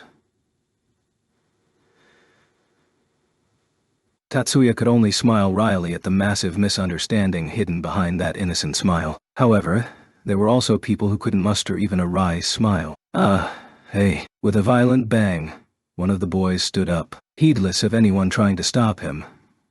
Morisaki picked up his silverware and headed towards the catering area before leaving the dining hall altogether, coincidentally at the same time. Though it wasn't a sumptuous feast, there was an entire array of high-class Chinese cuisine, far more lavish than any high school banquet, spread across the table that was surrounded by a crowd of dismal expressions. There was a colossal difference between the luxurious gold and red decorations and the dour faces of the men present. Wasn't Third High supposed to be favored for the newcomers division? They were conversing in English. We finally managed to force Watanabe to bow out, but if this continues, wouldn't First High triumph again? However, the people present showed clear signs of mixed European and East Asian heritage. If the favored candidate wins, the house will be hemorrhaging money. There are a lot of VIP in the casinos this time. Even if we do pay out, this isn't a small sum for us. We'll probably be facing a gaping deficient in the beginning of the business quarter. If that's the case, the men peered at one another with grave expressions. Everyone here will be purged by headquarters. Based on the size of our loss, the head may do the honors himself. One of the men murmured softly as he peered at the snaking dragon embroidered with gold thread in the middle of the hanging axle. A heavy silence fell over all the men. Dying might be the best thing that could happen to us, someone muttered, in a voice quaking with terror. Unlike magic-related sports events, gender differences didn't really impact magic competitions. Even so, when taking into account that physical abilities still hold the decisive edge in events like Battle Board or Crowd Ball, the newcomers division separated the genders from this year forth. In other words, this was the first year that the men and women competed separately in the newcomers division. Until last year, there was no separation by gender. So men usually competed in events like Battle Board or Crowd Ball, while women chose to participate in events such as icicle destruction or speed shooting that were less taxing on the physical body. Thanks to this, the ratio favored male participants due to school differences. The audience was generally split between watching two different types of events. So which was more popular? The men's competition or the women's competition? Based on the official division from previous years, the average spectator usually observed the women's events, while the military, police, firefighters, and university-related personnel paid closer attention to the men's competition. Then again, speaking of this year's newcomers division, there are a lot of people here.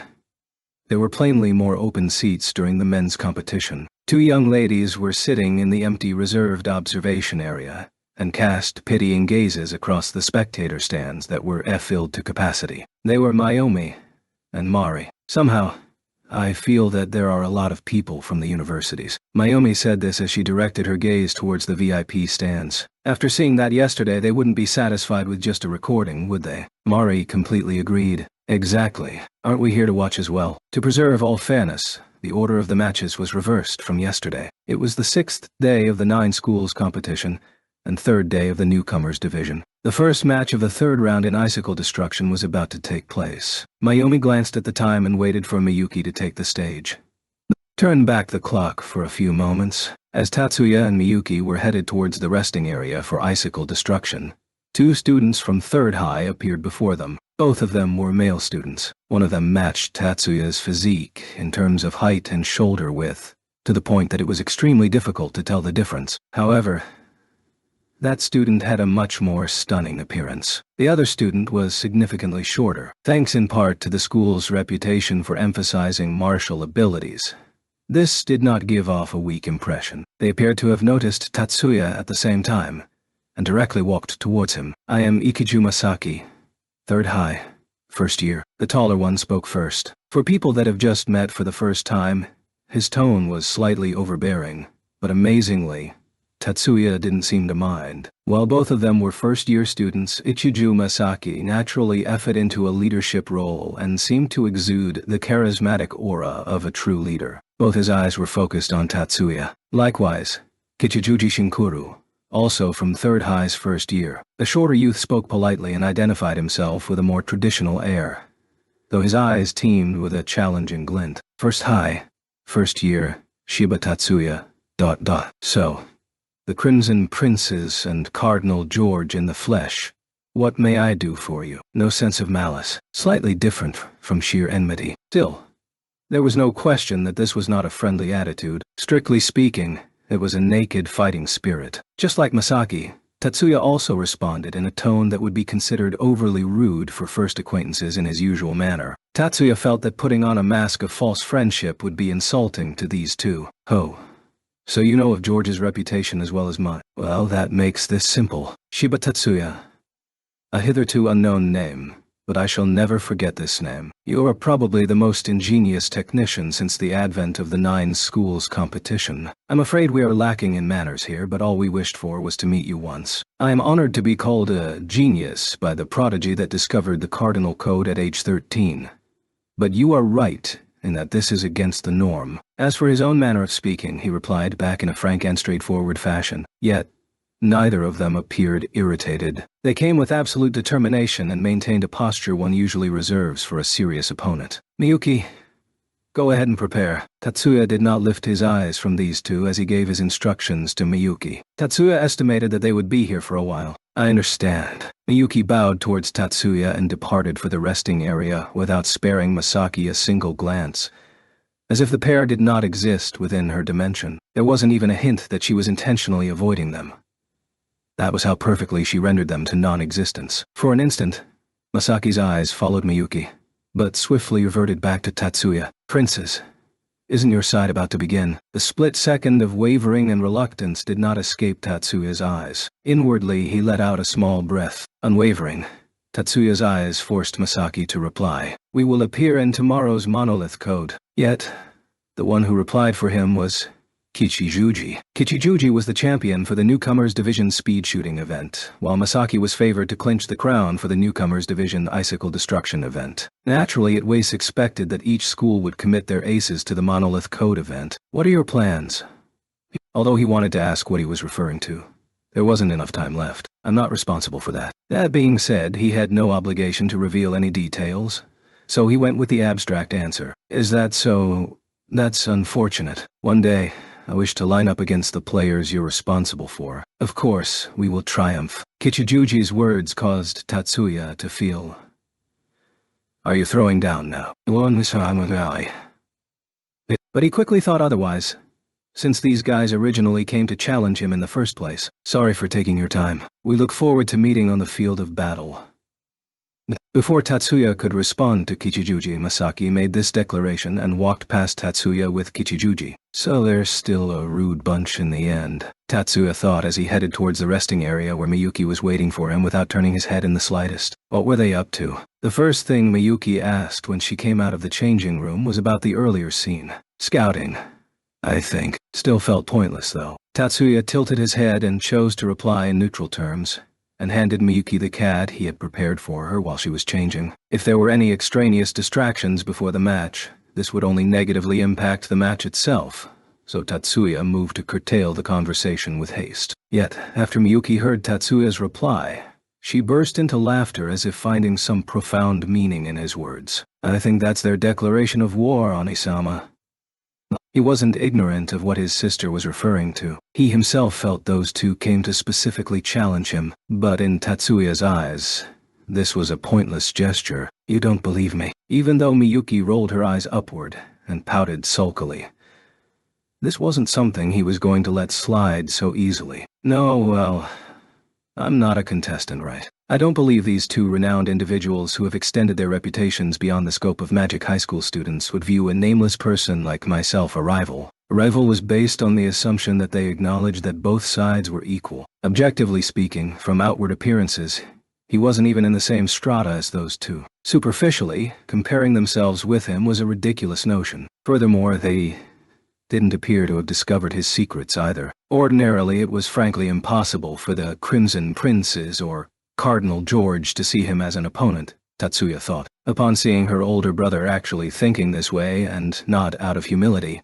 the sister sighed deeply. Onisama, underestimating your own abilities would be fatal in battle. Exactly how highly you are valued, how greatly you are watched, even how much other schools view Onwai-sama, how fiercely their antagonism burns because of Onumi-sama's skills and strategies.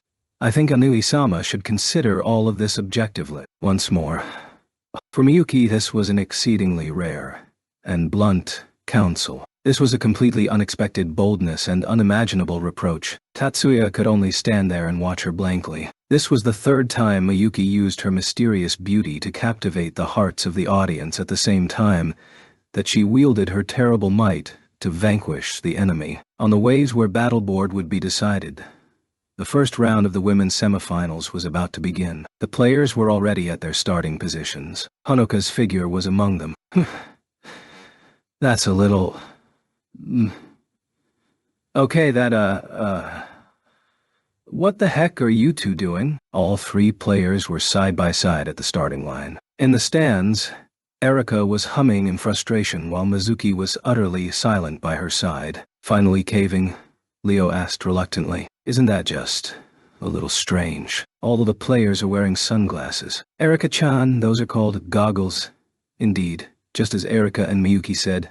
Not just Honoka, but the other two were wearing dark protective goggles as well. Isn't that obvious? This is the most reliable countermeasure to Honoka-san's light magic. Mikiko's analysis was grounded in common sense, causing Erika to adopt a "how boring" expression as she laughed mirthlessly. What's wrong with that? But doesn't that mean they fell for Tatsuya-kun's strategy? Battleboard players don't use goggles because the water droplets may interfere with their sight. This is a key reason. Yet they quickly adopted goggles after being flashed once. There should be other ways to counter light magic. Is Honoka-san planning on using the water to obscure their vision? Erika nodded in disinterest. However, that's hard to say. I doubt that Tetsuya will rely on such a mundane tactic. Possibly. Mikihiko's words seemed to rouse some of Erika's interest. This time, no flash occurred immediately after the start. She's slow out the gate. No, she's right behind. As they navigated the snaking tunnel in front of the observation deck, Honoka was in second place, entering the first sharp curve. At this location, the player in first place took an odd route. Not only did she massively reduce speed, she even drew close to the middle of the route. Honoka also decelerated, but took a steeper angle that just barely cleared the bend and snatched first place from the player who took the roundabout route. What just happened? Normally, players either reduced speed drastically and hugged the inside route, or took a wider angle but controlled their deceleration. The route taken by the other player could be described as amateurish. Not only did she drastically reduce speed, she also left a huge passing lane. There seemed to be shadows floating in the waterways. Following Leo's observation, Erika squinted and shouted out, there it is again. This time it was a wide archway. The player that Honoka passed once again left a huge gap between her and the wall and slowed down more than necessary to pass the angle. The ensuing result left her farther and farther behind Honoka. No wonder. So that's how it is. What? Erika asked Mihiko, who was nodding in appreciation. Tatsuya's intent was to have the other players don goggles that are shaded against light. This point coincided with Erika's guess. Mikiko spoke with animation, as if completely abandoning his usual irrational stubbornness. However, this isn't for using the water spray to occlude their sight, but to make the dark areas harder to perceive. So that's why. Illusions can also be used like this. Indeed, by turning the lit areas darker, you are able to manipulate your opponent's moves. Ultimately, magic depends on application. Would the two of you care to enlighten me as well instead of amusing yourselves? At Leo's displeased voice, Mikihiko finally stirred from his daydream. Sorry. In other words, Tetsuya's strategy is... Shiba-kun's strategy is very simple. He used light wave oscillation magic to control the light along the water route. The protective goggles already restricted vision considerably. This is now compounded by the darkened route, causing people to misjudge the distance to the edge, hereby forcing the opposing players away from the darkness. In summation, he narrowed the area the players dared to navigate through. Hattori, with Kirihara in tow, was holding the fort in place of Katsudo, who had gone to observe the men's icicle destruction event. They were currently listening to every word of Suzune's explanation. Even if the mind says otherwise and claims that the water's surface shoulder is wider, it remains a difficult task to override physical perception. At the same time, regardless of who the player is, anyone would have a harder time raising their speed along a narrow corridor. Thus, this strategy is grounded in denying the other players from bringing out their full potential. But Wouldn't Hanuka-san be affected herself? That's why she has repeatedly trained under similar conditions. Hattori's question prompted a simplistic answer. Generally, the user remains unaffected by the magic itself. So no worries. Don't relax just yet. Shiba-kun said that the width of the waterway is fixed, so use your body rather than your eyes to memorize it. Hearing Suzuna's reply, Kirihara muttered. So rather than being a clever strategy, it turned out to be a full frontal assault anyway. This could only come from someone with one hell of a mean streak. Kirihara's impression caused Suzuna to burst into laughter. After the morning matches, the pavilion reserved for First High turned into an ocean of festivities. All 3 participants in the Newcomers Division Women's Icicle Destruction third round won. In the round-robin portion of the event during the afternoon, every player came from First High. Hanuka also advanced to the finals for Battleboard. This was a result that could only be described as dominating. The only people who couldn't join in the fun were the 10 players from the first-year men's team. If they competed normally, the male members would surely achieve similarly impressive results. That being said, their blind animosity led to repeated mental errors that only increased as their numbers dwindled and their frustration mounted, throwing them into a vicious cycle of self-destruction. Among them, the 3 players from Icicle Destruction, Miyuki, Shizuku, and Aimi, as well as Tatsuya, the technician responsible, were not present because they were summoned to one of the hotel's conference rooms. We're pressed for time, so I'll keep this short. Mayumi was the one who called them here. She was the only one waiting for them. Until now, no school has ever monopolized the round-robin portion of this event. Shiba-san, Kitayama-san, Akechi-san, your performances have been exemplary. Politely, calmly, and frantically, the 3 of them displayed 3 different attitudes as they bowed in thanks to Mayumi's praise. In recognition of this feat, the board has a proposal. They say that regardless of what the standings for the round-robin are, our school will receive all the points anyway.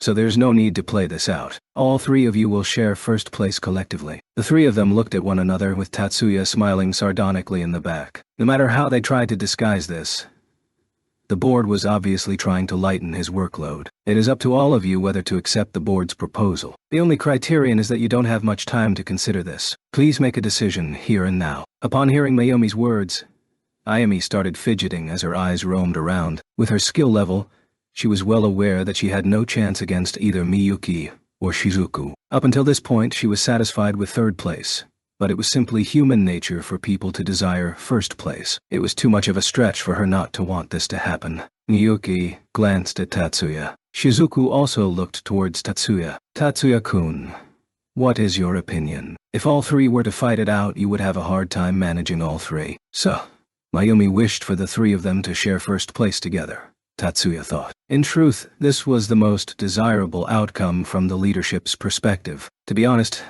based on Akachi-san's current condition, she would be better off avoiding the next round. The third round was too heated, and it's hard to imagine that she can recover in 1 or 2 hours. From Tatsuya's perspective, he didn't feel that he has to worry on this account. He was just speaking candidly. Is that so, Akachi-san?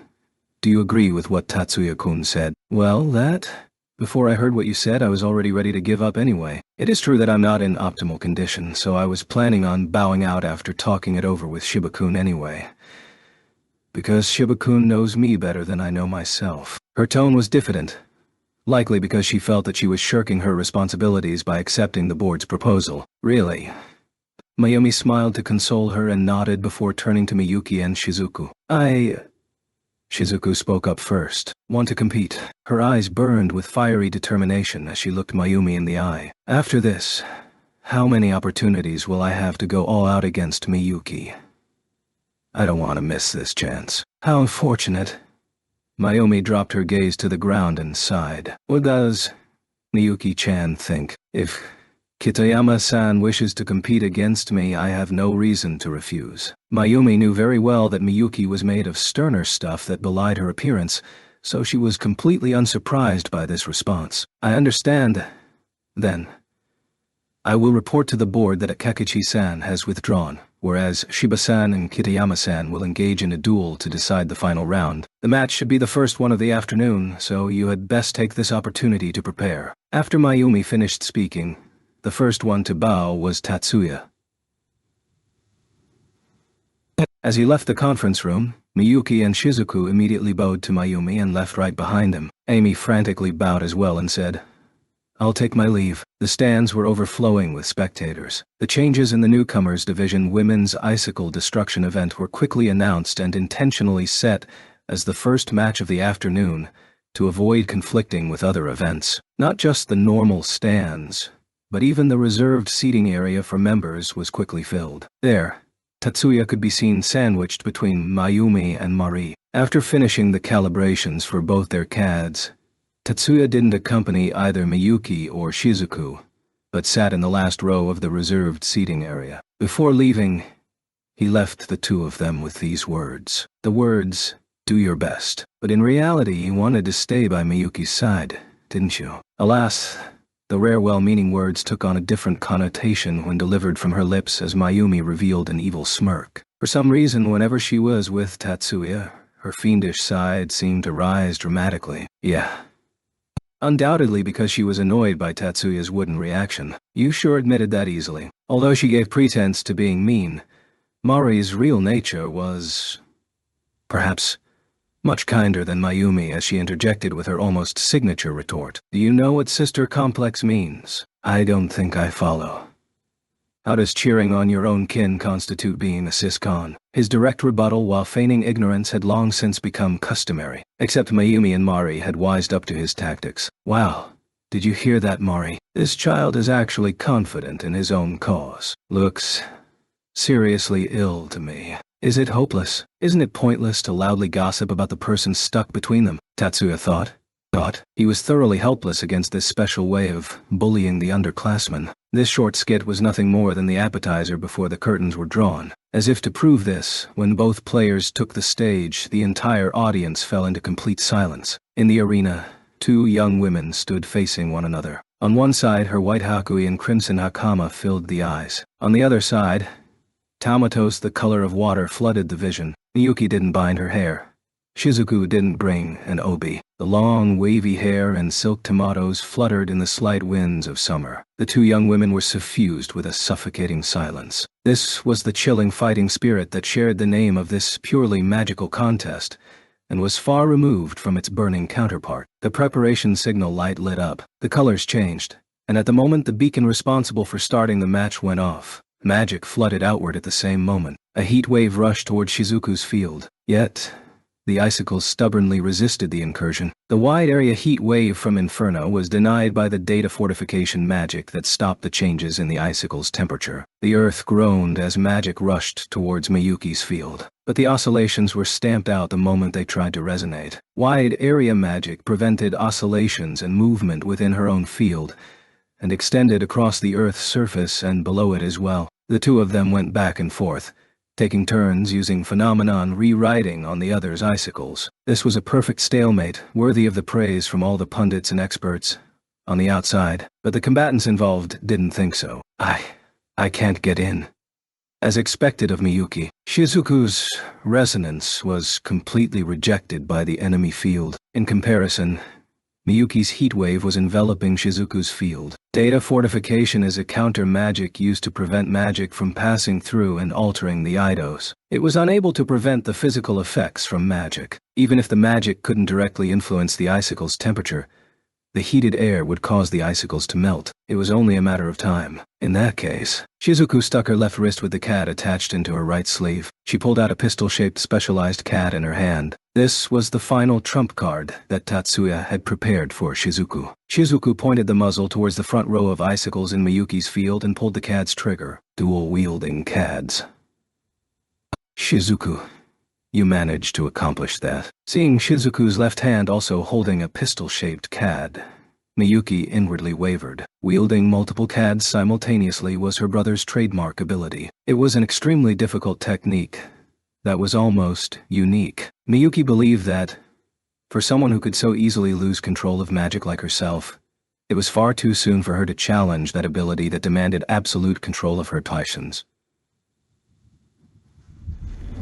At the same time, she was terrified of infringing upon her brother's favored technique. However, at the current moment, Shizuku was wielding a second CAD before her very eyes. Without arousing interference from the Scion signal waves, the second CAD completed its activation sequence. Instantly, Miyuki's magic stopped. The sustained magic was curtailed in mid-translation. Now, Shizuku's new magic stormed forward. Phonon Mazer. Hearing Mayumi's gasp, Tatsuya privately applauded as if this new magic had nothing to do with him.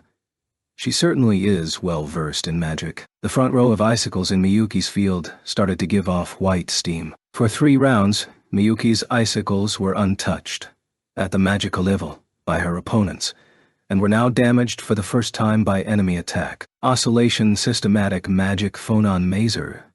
A high-level magic that raises the number of supersonic oscillations to form a quantum heat ray. Even if this was the tactic that Tatsuya gave Shizuku to defeat Miyuki, his expression remained oddly dark, not because Miyuki was in danger of being defeated, but because he knew better than anyone else that relying on this level of strength to surpass that sister of his was nothing more than a pipe dream. She faltered for all of 1 second. Acting in concert with Shizuku's newly sustainable magic, Miyuki also switched magics. The rising steam from the icicles.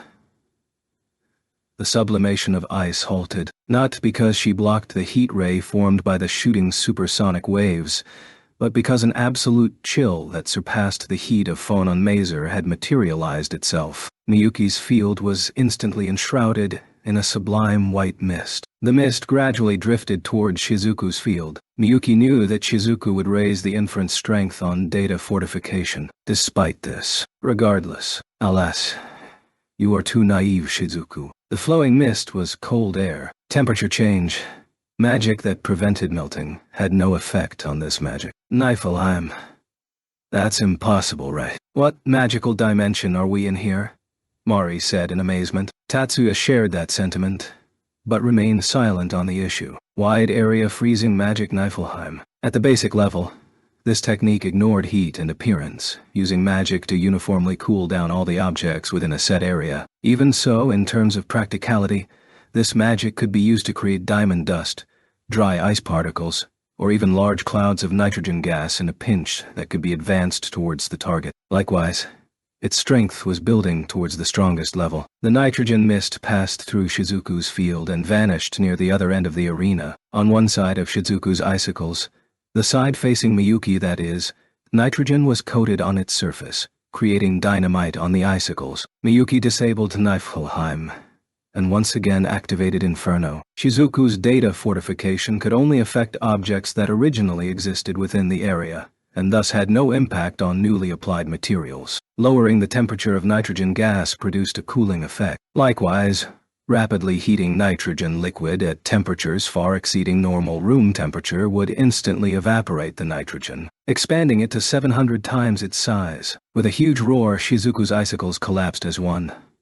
It was unknown whether the roar came from the icicles hitting the earth or the roar itself caused the icicles to fall, or even if it was caused by the gas explosion. The very fact that the icicles were shattered into tiny pieces testified to the ferocity of the explosion. The judges were probably stunned by this scene unfolding before their eyes. Hence, they hesitated briefly before announcing the end of the match. Congratulations on your victory, Hanuka. Shizuku, who had returned to their room first, congratulated Hanuka, who was fresh from her post-event medical examination. Thank you.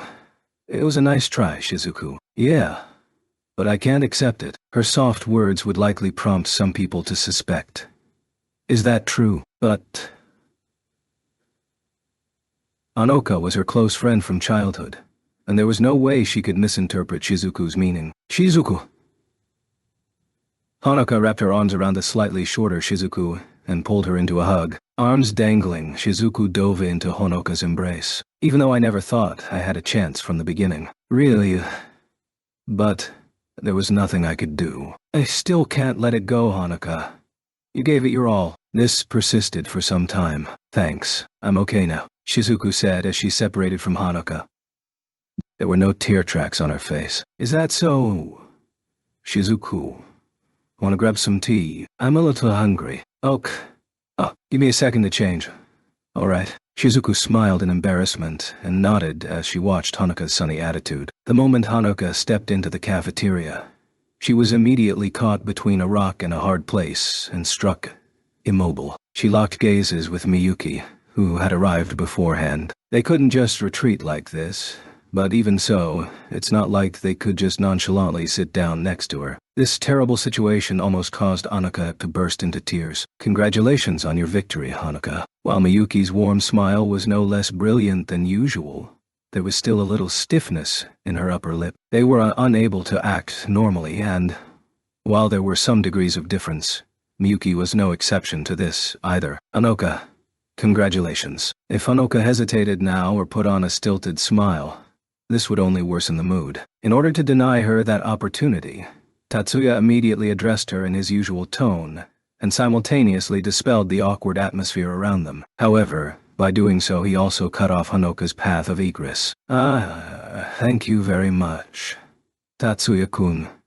May we sit with you? Shizuku broke the ice here. Of course. Please do, Tatsuya said as he rose and stepped behind an empty chair. Miyuki picked up the teacups and moved the tray before sitting down in an adjacent seat from her previous position opposite Tatsuya. Ganga, please, thank you. Shizuku didn't hesitate and sat down in the chair Tatsuya pulled out for her, directly across from Miyuki. Hanuka blushed as Tatsuya did the same for her and sat down. After Hanuka and Shizuku ordered a cake set from the waitress that just happened to pass by, Tatsuya once again looked over the two of them. This one's on me. Let's call this the celebration for taking first and second place. Really? Then I'll do just that. While Hanuka hesitated briefly, Shizuku merely nodded in acceptance. She seemed to comprehend that Tatsuya's real intention was to console her, so there was no reason to refuse. Seeing her friend rebound faster than she expected, Hanuka breathed a sigh of relief and finally focused her attention on her own situation. Well, I was able to win, all thanks to Tatsuya-kun. Thank you so much. After all the attention was drawn back to herself, Hanuka faltered even more than earlier when she realized that she hadn't thanked Tatsuya for everything yet. She was finally able to deftly do so after great personal difficulty. Seeing her like this, Tatsuya smiled and nodded his head. Just a little. He wasn't being humble, nor was he denying her words. He just didn't want to blow it out of proportion. Hanuka didn't take issue with the words, just a little probably, because she understood the meaning behind his smile. After verifying this, Tatsuya wiped away his smile and turned his gaze on Shizuku. However, I do need to apologize to Shizuku. Shizuku stared at Tatsuya with "I have no idea what you're talking about" expression. Disregarding the final outcome, this could have turned into a more even contest. My estimation was too naive. It was too strenuous a demand for you to completely master Phonon Mazer in 2 short weeks. No,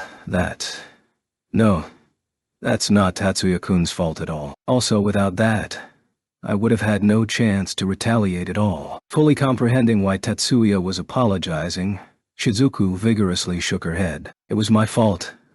I couldn't control it. I should be the one apologizing. If I could wield it at will, that would have made for a much better match. As an inept opponent, I also extend my apologies to Miyuki as well. Please don't be like that. At the time, I was very surprised. You were able to use such an advanced magic ability while dual-wielding CADs at the same time. Miyuki smiled and shook her head. Afterwards, she teasingly glared at Tatsuya. Onusama, were you really trying to make me lose? At this fairly complex-to-answer question, Tatsuya immediately responded. I just wanted the both of you to bring out your maximum potential. And the result was this dignified, brilliant rejoinder. Pompous, but it was no lie. Miyuki knew this very well.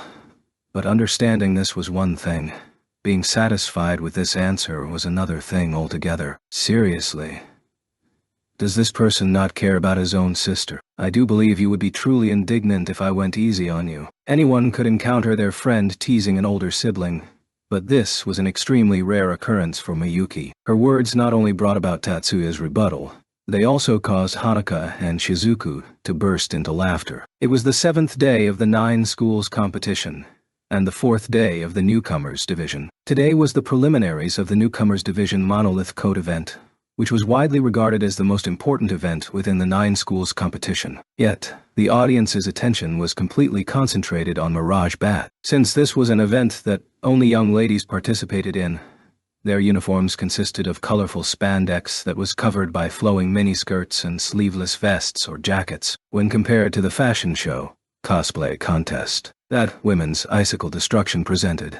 This was another feast for the eyes of a different caliber. Rather, the young women in these uniforms were dancing through the skies. In terms of sheer beauty, this event was undoubtedly first among all magic competitions. Thus, it was perfectly natural to receive massive attention and scrutiny from the male fans. That being said, if this wasn't Tatsuya's mental reaction, he felt that he was also the subject of many a curious gaze. This was no lustful gaze that he was fighting against, but the collective, prickly, hostile gazes filled with enmity. You're certainly dim-witted when it comes to your own affairs. The player that completed her preparations for the first match spoke to Tatsuya in a teasing manner. While I don't deny that I'm a little slow in some regards, you have some idea, Satomi. Of course, she was Satomi Subaru from First High First Year Class D, and of course, a Course 1 student. Satomi was actually her surname, as the two of them were not close enough for Tatsuya to call her by her actual name. Everyone came to see Shiba-kun. She was a young lady that was somewhat similar to Mari. To be precise, they were both more popular among their own gender than with those of the opposite gender. However, at the end of the day, they were only somewhat similar. Also, if the two of them stood side by side, they would still give off different impressions to others. Let's assume both were dressed in swallowtail suits. Mari would give off a beautiful lady dressed in men's clothes vibe, while Subaru would definitely categorize as a beautiful young man from the troopers. Regretfully, that was probably their defining difference. It remained a mystery as to whether Subaru was conscious of this point, but it was true that her tone and mannerisms had a masculine tinge to them. Even so, this was hardly a rude impression, but as her previous words implied, she was an extremely perceptive young lady. In both speed shooting and the subsequent icicle destruction, we seized all three of the top spots. I think anyone watching could see that highly efficient CAD software played an integral part in that. That's why everyone wants to know who the technician responsible is. But anyone can find out who the technician on duty is without much research. That's true. Shiba-kun, the other schools are now very wary of you. If what Subaru said was true, and there was no reason to think otherwise, then things were rapidly progressing in the direction that Tatsuya wanted to see the least. Generally, people are forced to act in conditions where they are not fully prepared. That's just how life works. Despite that, he was woefully unprepared for this situation. According to the plan, Shiba Tatsuya was only supposed to be revealed post-graduation. Then, it's my turn to take this by storm.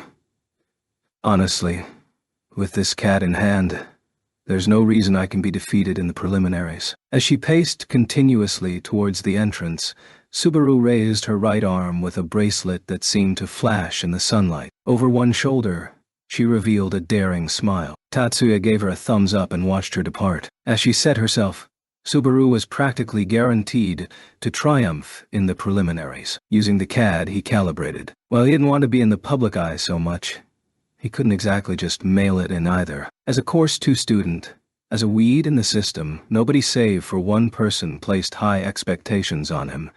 But now he was out of options. Now, he had Mayumi and Mari, who nominated him for the 9 schools competition, Katsudo, who supported this decision, Hattori, who backed him despite his own personal feelings, and Kirihara, who was willing to be a guinea pig despite the danger. Then there were Hanuka, Shizuku, and all the other female players who were depending on him, as well as Miyuki, who unconditionally believed and supported him. Once entwined, these social links could not be so easily dissolved, even by him. Mirage Bat involved 4 people at a time in the preliminary round, with the 6 victors from each round advancing to the next round. Even though this was the event in the 9 schools competition with the least amount of matches, this did not imply that this was an easier task for the players. Taking into consideration that there were 3 rounds, each lasting 15 minutes at a time, this was the longest event in the 9 schools competition. Including the 5-minute breaks spaced between, the event could last approximately 1 hour.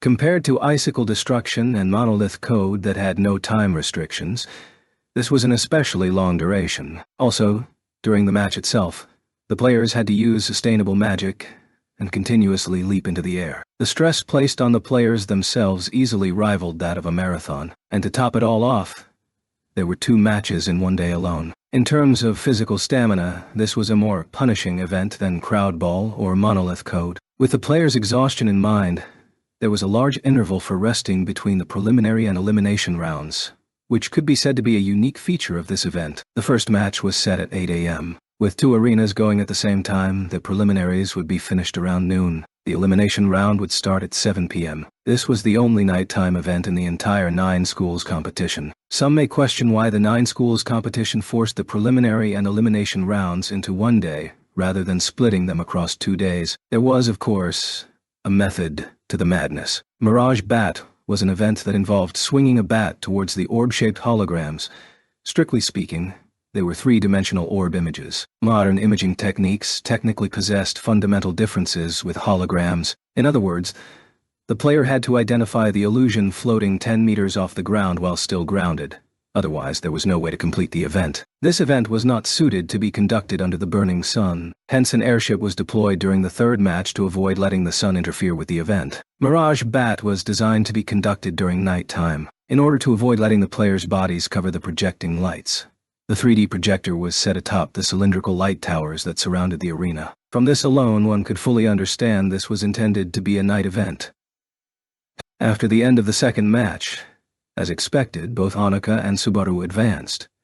Tatsuya was headed back to his room to take a quick nap. The 2 players had already returned to their rooms and were sound asleep. In this event, restoring lost stamina was absolutely critical. As the technician, Tatsuya didn't need to rest physically, but this was a good opportunity to relax his nerves. He toyed with the idea of using the sleeping docks, but elected to yield that to the players first and returned to his room, pulled the curtains, and lay on the bed. Right now, the third match of Mirage Bat was progressing. He was very fortunate to be assigned the first and second matches. Even though it was only 1 more hour, this hour had a huge impact on refreshing himself mentally and physically. He also wished that Miyuki's official division preliminary was early as well, but that was out of his hands. Tatsuya abandoned that thought after taking into account how meaningless that consideration was. His physical body wasn't tired, so he didn't have to force himself to sleep, but allowed his mind to wander. As he lay on the bed with his eyes closed,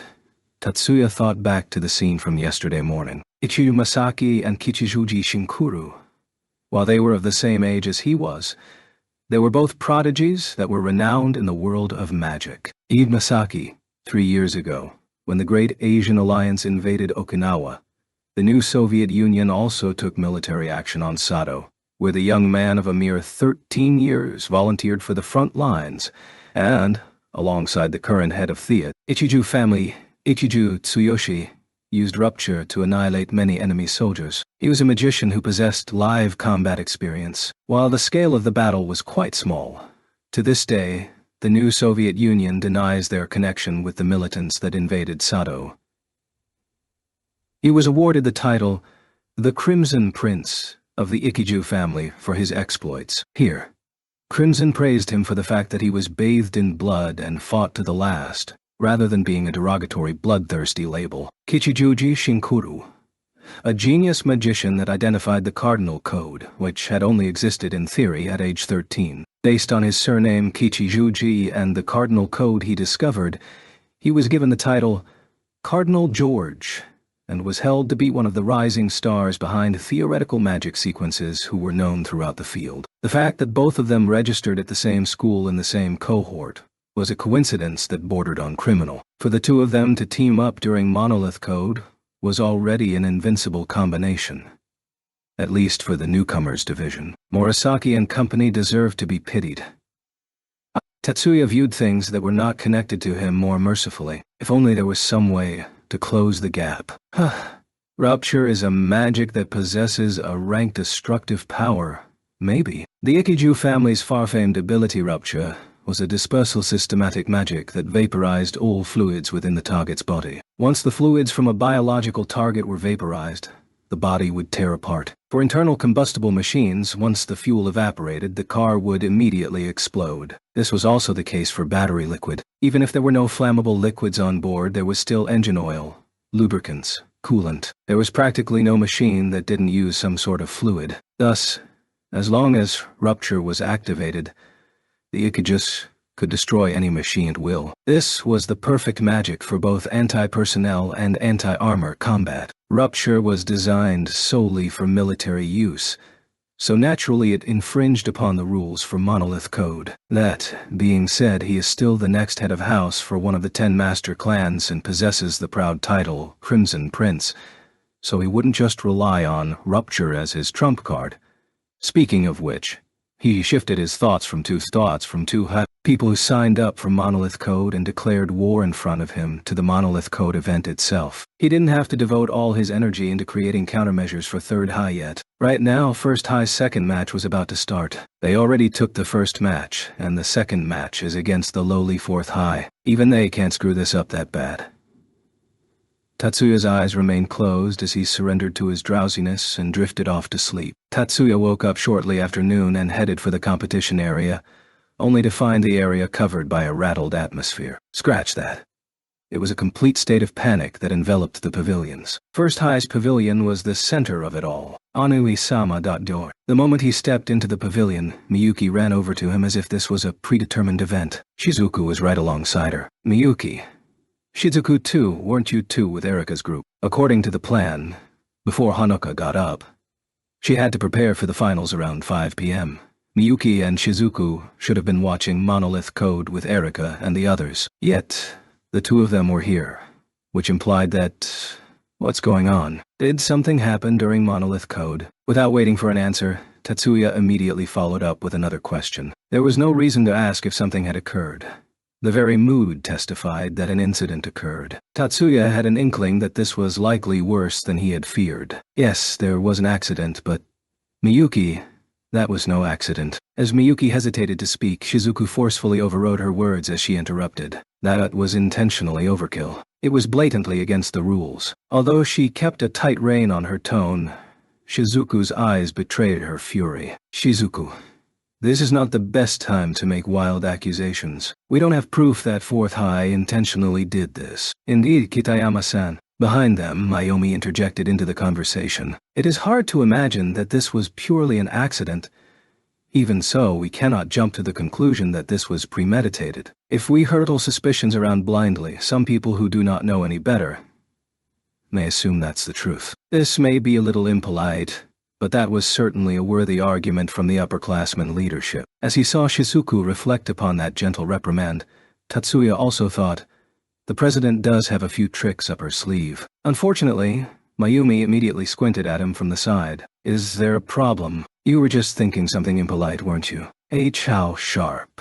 Tatsuya faltered slightly at how adeptly she saw through him. Still, when he stood there, his life experiences belied his actual physical appearance. No, I was just thinking, as expected of the student council president.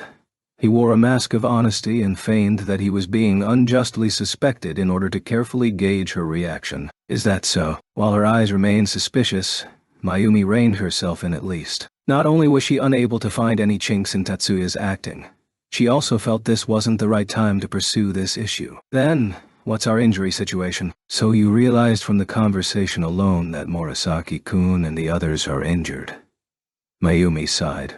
Her expression had what a troublesome issue written all over her face. They are seriously injured. The event was held in an urban setting, and they were crushed beneath the rubble from a ruined building that crumbled when the attacks from battering ram struck. If used against people in closed environments, the magic battering ram rates as a rank in destructive power. This is on a completely different level than the danger encountered during Battleboard, and is a blatant violation of the rules. The battering ram that the two were speaking of was also known as Point Burst, which was a magic developed through PK research. This magic functions by rewriting the eidos of the target object and applying a massive weight-type magic on a single point. When used against buildings, the target requirement was usually a wall or the ceiling, or at least a single surfaces that was separated from any pillars and also required a colossal magic capacity as well as high interference strength. If simply destroying a building was the goal, it was more efficient to use move-type magic and sling a hammer around. In comparison,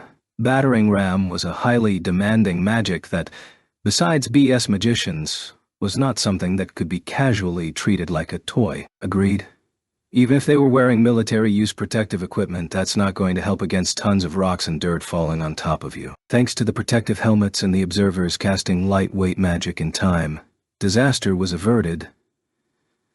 The three of them have undergone magic healing, but even then this will take 2 weeks. They are confined to bed for the next 3 days. Still, Mayumi avoided making a judgment on whether the accident was truly intentional and subtly altered the direction of the conversation. It's more serious than I imagined. Tatsuya could sympathize with Mayumi's stance on not voicing an opinion, and thus avoiding the need to pursue the issue. Indeed, this may be a little rash, but once I saw the magic healers going, that was a horrible sight. Just as she said, this was a somewhat harsh opinion regarding the injured members. At any rate, the fact that Mayumi faltered so badly was also a clear indication that she was probably not on guard against Tatsuya. Wait, I'm still unclear on this point. We're all three in the same building. This may not have been a matter Tatsuya needed to worry about, but in Monolith Code, the typical strategy called for either one person on the attack and 2 on the defense, or vice versa. Tatsuya had a hard time figuring out what situation would call for all 3 members of the team to be struck down by the same attack. They immediately suffered a surprise attack once the match was underway. It wasn't that they couldn't find anyone before the start signal, but it was that they didn't have a chance to. Setting aside battering ram for now, there's no question that jumping the gun is a clear violation of the rules. The one who answered was the fuming Shizuku. I see. In that case, then the board will be busy too, because they weren't able to prevent it.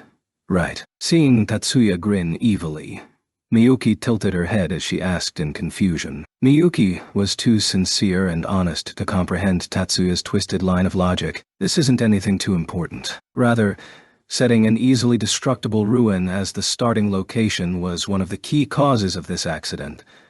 We'll call it an accident for now. The board may elect to scrap Monolith Code from the newcomers division altogether. That's also true. Miyuki nodded in profound agreement to Tatsuya's reasoning. At this time, Mayumi jumped back in. There are indeed calls for a halt to this. However, the ending result is that the preliminaries are still going on for all the schools besides us and 4th High. The worst case scenario is that our school will be treated as withdrawn from the second round of the preliminaries. Hearing Mayumi's words, it was Tatsuya's turn to turn his head. What do you mean worst case scenario? The players are unable to compete any longer, so aside from withdrawing, I don't see any other options. On this point, Jumonji-kun is currently negotiating with the board. Really? After the commencement of the 9 schools competition, changing players was forbidden. In other words, since the other side violated the rules, they were going to request an exception. Even so, the Monolith Code team members consisted of the first-year male students with the top 3 magic technical scores. Even if they found replacements, victory remained elusive. Rather than looking for replacements, a better option would be an unorthodox request to remove the scores from Monolith Code from the aggregate score. Behind these vague responses, Tatsuya made this consideration. Naturally, Mayumi had no idea what dark plots were running through Tatsuya's mind. Tatsuya-kun, I wish to speak with you. Mayumi's voice contained coquettish overtones. She must be thoroughly unnerved by this chain of accidents and was subconsciously looking for something or someone to rely on. At practically the same time, his sister fixed a burning gaze on Tatsuya. He really wanted to dig a hole and hide as he thought. I didn't do it. Don't glare at me. Why aren't you glaring at Mayumi? Don't. But there was no way he would be caught dead saying that. Can you come with me for a moment? Does this mean she was worried about other people overhearing their private conversation? The burning gaze doubled in intensity, but Tatsuya feigned ignorance as he followed right behind Mayumi. Although they were inside the pavilion with a wall separating them from the outside, it was only made of cloth after all. From this perspective, this served as a poor sound barrier. Yet, this was the realm of magic that reversed the laws of reality. Mayumi slowly built up a magical barrier that prevented their voices from traveling outside. Quite the perfect sound barrier. Really? Thank you. Mayumi sat down with a slightly embarrassed expression while Tatsuya also pulled up a chair and sat. Then, let's cut to the chase. Very well. Even though Mayumi claimed time was of the essence, she refrained from speaking. Since the 2 of them alone would arouse all sorts of problems, Tatsuya finally opened up. You suspect that this accident is also related to the previous sabotage incident? Yes. On that topic, I would like to hear Tatsuya-kun's opinion. Tatsuya-kun mentioned before that Mari's incident had a high probability of the CAD being tampered with. Right. Mayumi finally worked up the courage to ask, to which Tatsuya nodded and replied, Yes, if they were using the same tactic this time, that would fully explain Fourth High's actions. How do you think we should go about proving this? Our only option is to catch them red-handed.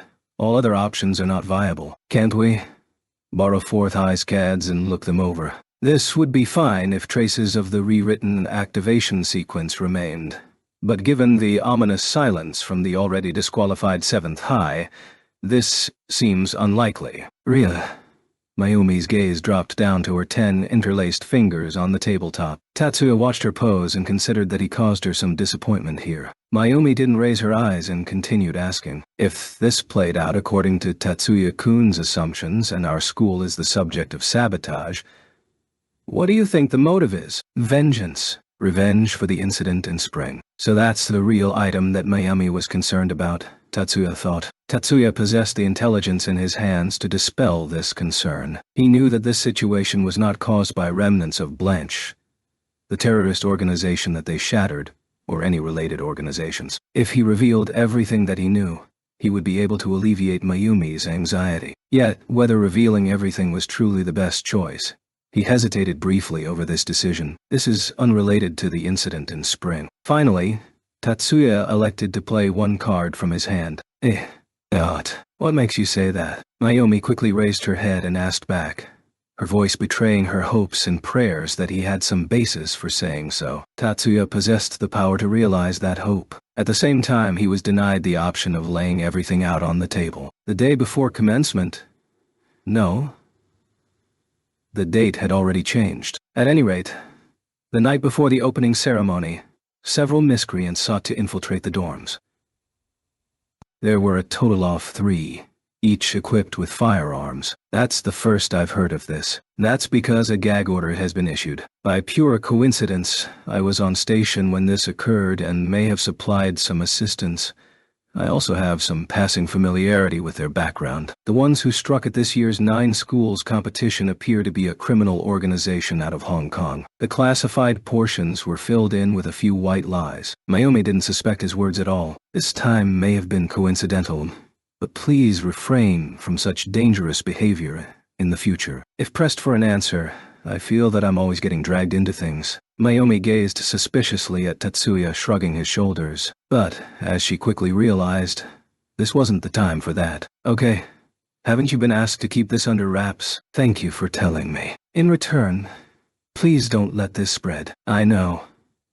I promise. Mayumi raised her right hand as if she were solemnly swearing a vow. At this perfectly natural yet mischievous action, Tatsuya almost burst into laughter. Even though I know I shouldn't say this, but I still want to say, I feel a lot more relaxed. Indeed, those words cannot be heard anywhere else. No worries. I only say that in front of Tatsuya. Keh. How should he interpret that? Tatsuya agonized over that point. Don't tell me that she was linking this back to the trustworthy little brother line from several days ago. As usual, Mayumi's thought pattern remained a complete mystery to Tatsuya. What's the situation? Just as planned. First High will have to withdraw from Monolith Code. Yokohama, China Street, the highest floor in some hotel. 5 men were seated around a round table with tea sets in a large room chiefly decorated in red and gold. On the wall there were images of a dragon in flight sewn with gold thread. Monolith Code is the single most valuable event. Even though the newcomers division is only worth half the points from the official division, this is still a major blow. The men nodded with smiles plastered on their faces. However, their pallor was terrible, and every one of their smiles was forced. Afterwards, Mayumi requested, in order to avoid panic from spreading throughout the first-year female students, I'm counting on your support. Tatsuya remained in the pavilion, except he had no clue how to accomplish this. He felt that it was the duty of the female upperclassmen to care for the mental status of their female underclassmen. He deeply regretted his lackadaisical acceptance of this charge, so while he wore an expression that claimed nothing had happened, he devoted himself thoroughly to CAD calibration for the upcoming events. That was all he did, but for some reason, he became surrounded by the first-year female players. This may simply be because Miyuki, who was one of the leaders of the first-year female players, stuck to him like glue. Initially, Tatsuya thought this was the case, but unfortunately, he was not dull enough to believe this without question. Their eyes were actually focused entirely on him. These were not flirtatious looks. He was not narcissistic enough to misinterpret that, nor was he wilted enough to be able to not notice them. At the same time, he was slightly bemused as to the exact meaning behind them. That was the only area where he was slow in. Completely besieged by these silent gazes, this was an irritating condition to work under. But it's not like he could shoo them away either. He refrained from engaging in conversation, not because he was hindered by them. Lacking any other options, he elected to ignore them and adopt his usual procedure of silently continuing his work. An eternally unchanging appearance, an eternally enduring object.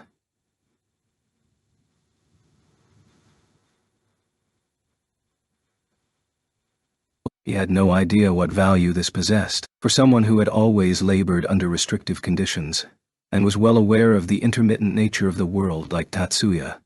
Few things were truly eternal. Even so, the young ladies quieted down gradually as they watched him work as if nothing had happened. All of this Miyuki beheld with her own eyes as she nodded in place of her brother and revealed a satisfied smile. The greatest beneficiary from his normalcy, or even feigned normalcy, and its ensuing effect, was actually Ono. Initially, after hearing the incident surrounding Morisaki and the others, her face had turned completely pale. Yet, after watching Tatsuya plug away and attend the tactical meeting as if nothing had occurred, she gradually settled down as well. The change was so complete that now Tatsuya was the uneasy one. There are no strategic adjustments from the preliminary round. In the end, Mirage Bat is a test of stamina. Still, even if he felt uneasy, there was nothing he could do at this point. The match was about to begin. He was pressed for time at the moment, so he could only table his unease and focus his concentration on the battle ahead. Avoid getting into a battle of attrition. The only thing you need to do is calmly make any necessary adjustments. Under Tatsuya's watching gaze, Subaru nodded in an exaggerated fashion. Hanoka,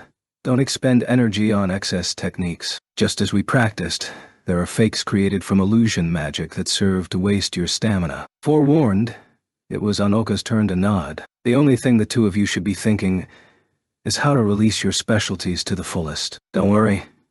Know that we already own first and second place right here. At Tatsuya's daring proclamation of victory, both of them nodded in delight. While it was the height of summer, the longest days had already passed. By 7 p.m., the sun had long since set, and the blue sky had been replaced by the hanging stars. The surface of the lake reflected the overhanging starlight, causing the entire scene to flash brilliantly. Among the stars, 6 young ladies stood on several raised pillars. The thin uniforms that traced their figures did not include any amazing accessories or designs, but over the shimmering waves, they gave off an almost fey-like aura. That's why there were a lot of male fans flooding the stands. Mirage Bat used special bats to strike away at the projections that floated 10 meters above the ground, with the highest total determining the victor. While they said strike, in reality there was no sense of impact, nor did the orbs shatter into pieces. The reason behind this was because the bats in the players' hands would interact with the CAD and release a signal at the same location as the projections. Once they overlapped, the orb projections would automatically terminate upon registering the impacting signal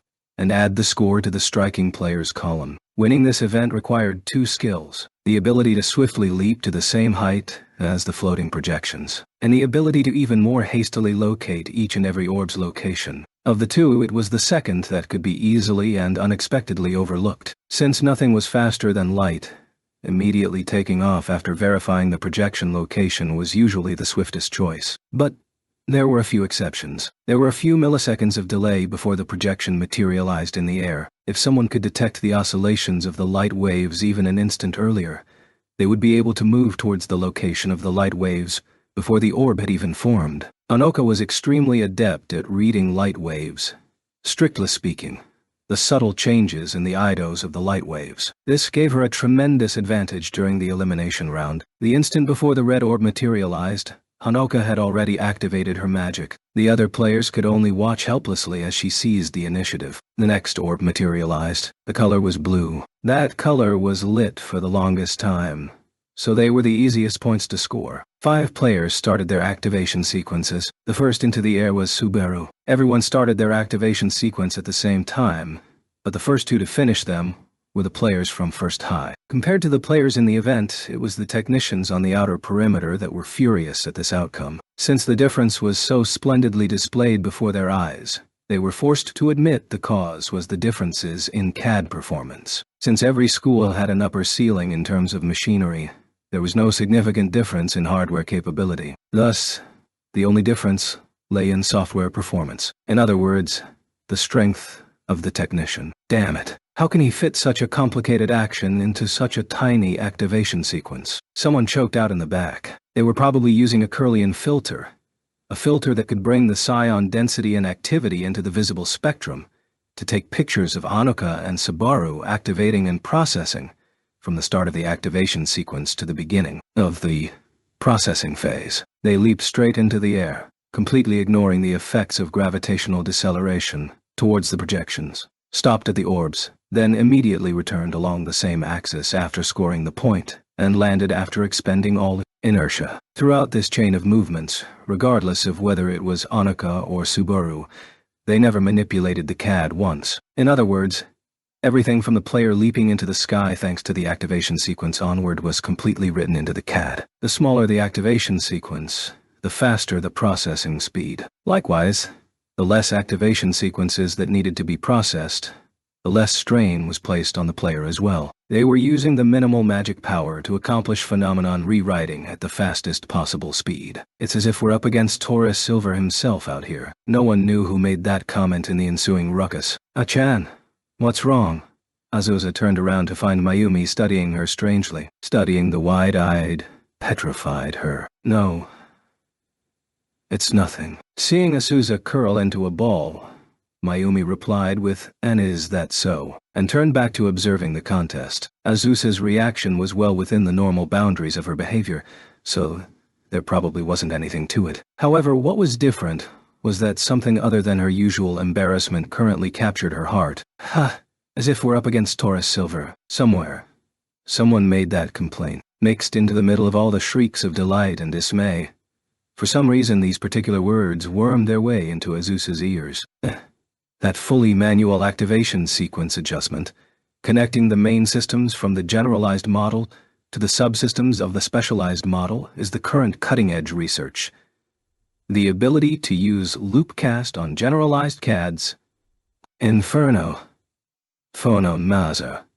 Niflheim. Every one of these are high-class magics that have never had their activation sequences published.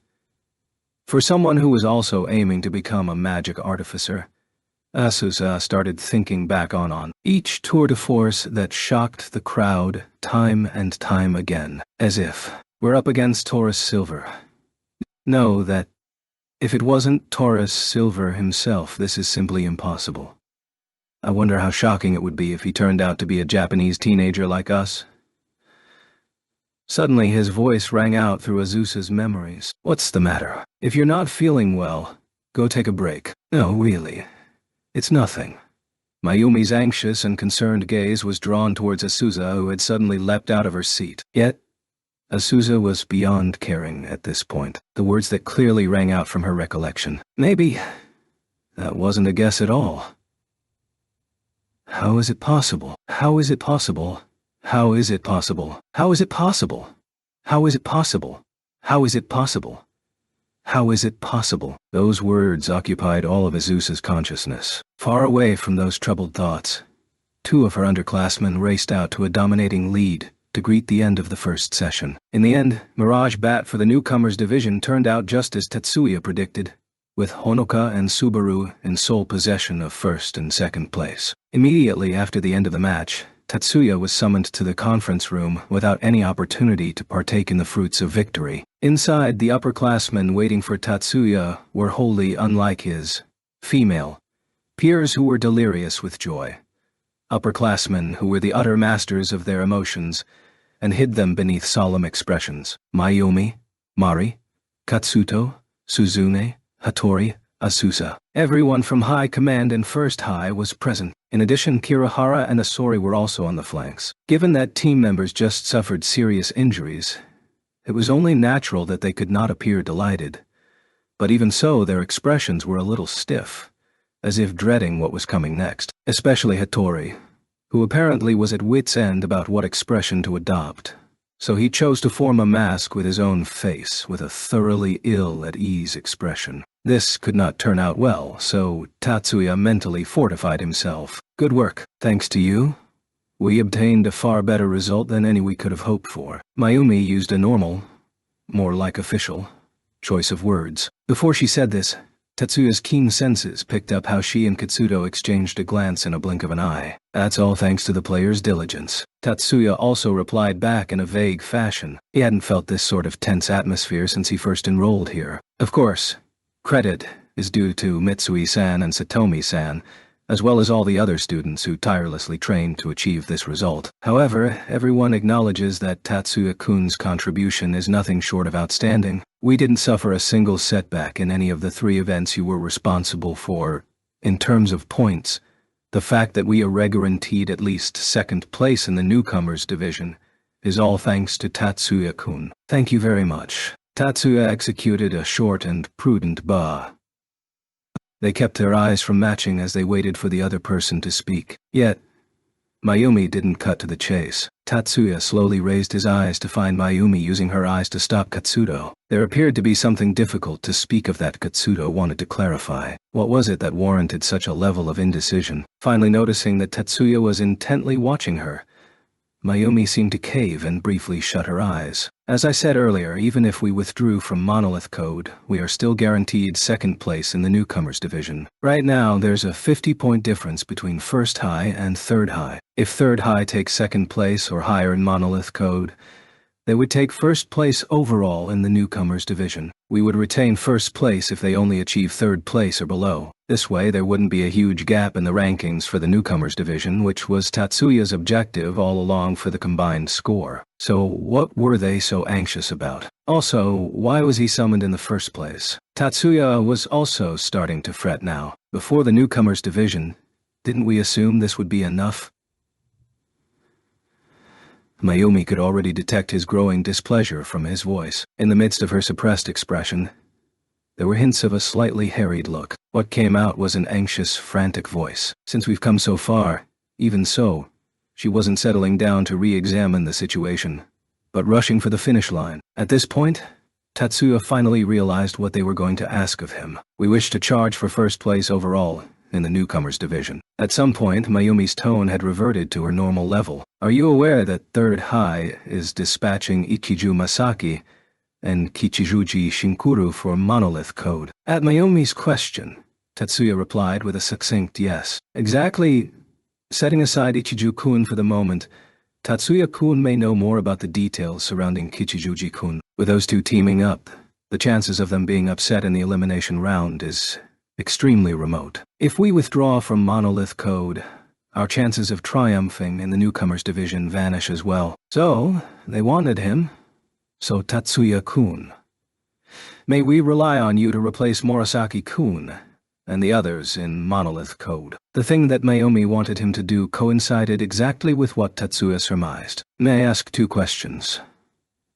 Of course, what is it? He was already 90% certain. But this was a good opportunity to verify things, Tatsuya thought. There are still 2 matches in the preliminary round that have been extended until tomorrow, correct? Yes, you're right. Owing to this, tomorrow's schedule will change as well. I thought that replacing players are forbidden even if the starters suffered injuries. After carefully considering the situation, a special exception was made. What an unsurprising answer. Still, even if all these answers were anticipated, accepting them was an entirely different story. Why me? This was no question, but a subtle rejection in and of itself. It was just that he was facing upperclassmen, so he had to at least observe the forms and could not simply say no. Mayumi probably predicted that Tatsuya would answer this way, and still hadn't come up with a method to persuade him. Hence, she kept beating around the bush. Currently, she wore a forced smile pasted on her miserable expression. I just thought that Tatsuya-kun was the strongest candidate. Disregarding your grade in technical skills, in live combat ability alone, you are undoubtedly the mightiest among the first-year male students. Mari, who until this moment had left the negotiations to Mayumi, noticed that the situation was turning bleak from Mayumi's vague response, and threw her weight behind the persuading side. Monolith Code is not live combat. It is a magic competition where hand-to-hand combat is forbidden. I'm sure everyone is well aware of this without me pointing it out. Despite this, Tatsuya still didn't capitulate. On magical fighting strength, I think you are also in the highest tier as well. Mari glanced at Hattori, who knitted his brows with a thoroughly miserable expression. This was a merciless, but effective angle of attack, so Tatsuya was forced to abandon his excuse of being incapable. However, he still had another card up his sleeve. But I'm not a player. In terms of replacements, we should still have other players that have only competed in one event. Now, even Mari was at a loss. Even if we ignored the pride from the Course 1 students, by grabbing a replacement player from the ranks of the auxiliaries, you would damage the confidence of future participants as well. This was probably the issue that was causing them the most headaches, and also the one they didn't want to address. The newcomers division did wonders for educating new students. Even if they triumphed this year, they could not guarantee that this would not negatively impact the official division in the ensuing years, which was essentially putting the cart in front of the horse. If the replacement for one of the primary players turned out to be an auxiliary and a Course 2 student to boot, this would have a shattering impact on not just the other players, but also the pride of the collective body of Course 1 students. Mayumi and the others had no rejoinder for this. He was the master of the field, Tatsuya judged. Now was the time for him to tactfully decline and bow out.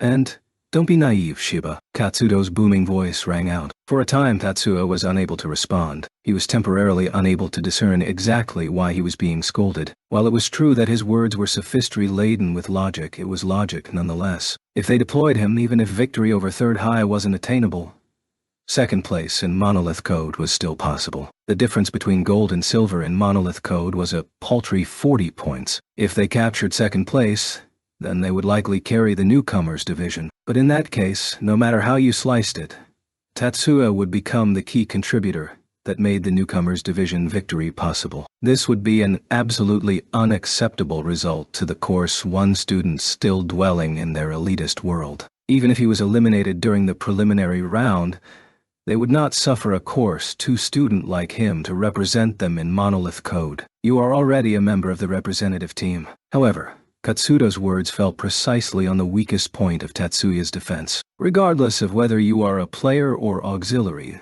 that is not important. You are one of the 20 representatives selected out of the 200 first-year students. Katsudo's alternate meaning. In other words, Tatsuya's presence had already dealt a huge blow to the Course 1 students and brought about severe shock and panic. In light of this emergency, our leader Seigusa has selected you as the replacement. As a member of the team, once you have accepted this responsibility, you also have the obligation to fulfill your duty as a member. But, even so, he still had to respond. Otherwise, as a member, you should not go against your leader's decisions. If the judgment was erroneous, then we who aid the leadership will bring it to a halt. Members other than ourselves have no place to object. Indeed, regardless of whether it's myself, the person in question, whoever. Tatsuya stared at him blankly and dropped what he was going to say.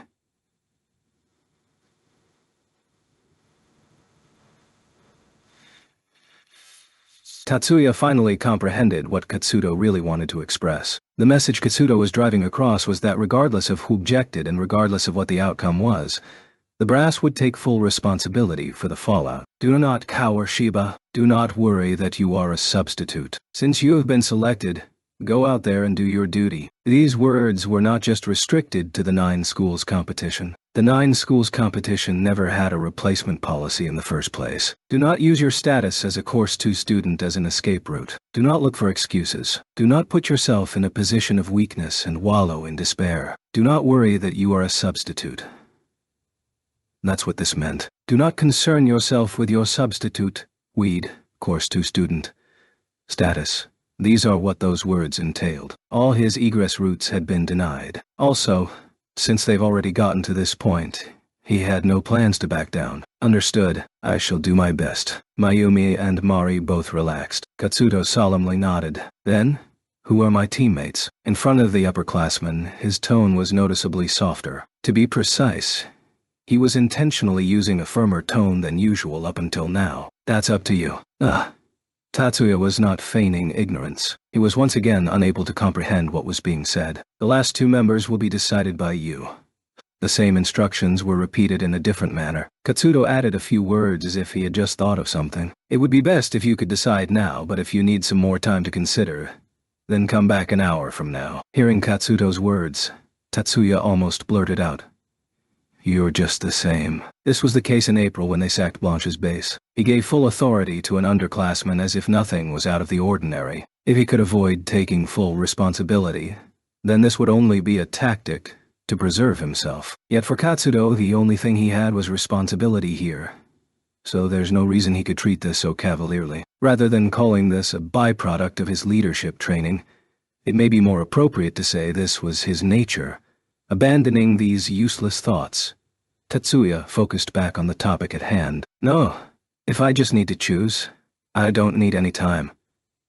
Tatsuya had already selected 2 replacements in his head from the roster. "I just don't know if they will agree. Let us handle that." Again, refusing was not an option. Today was the first time Tatsuya learned that the eldest son of the Jumonji family had such a forceful personality. "Is anyone all right, even if I choose people from outside the team?" Tatsuya's mood lightened considerably as if he was allowed to be as frivolous as possible. Hey, that's fine. This is already an unprecedented exception, so by now, no one will care if 2 more are added. Jumonji-kun.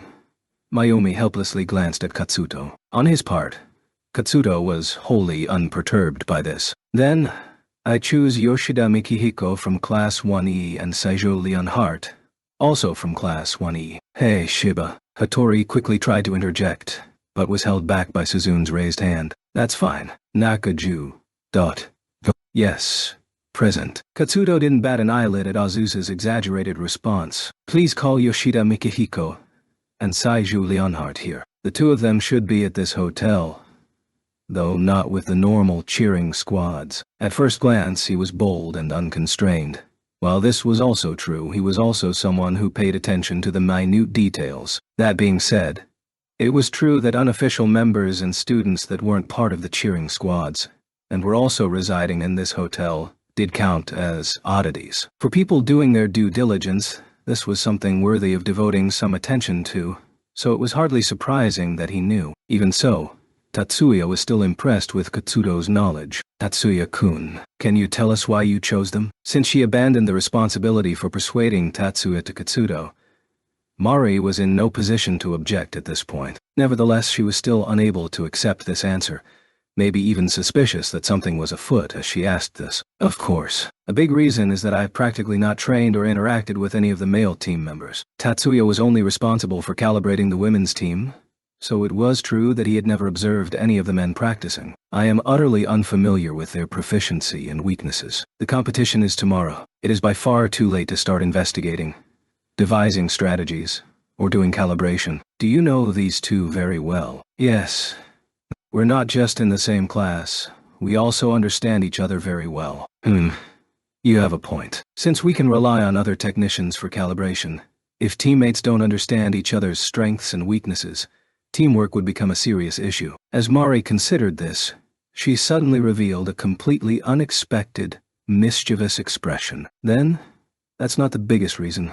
So what is it?" At Mari's curious question, Tatsuya didn't hesitate and immediately made a stand. "Ability." "What?"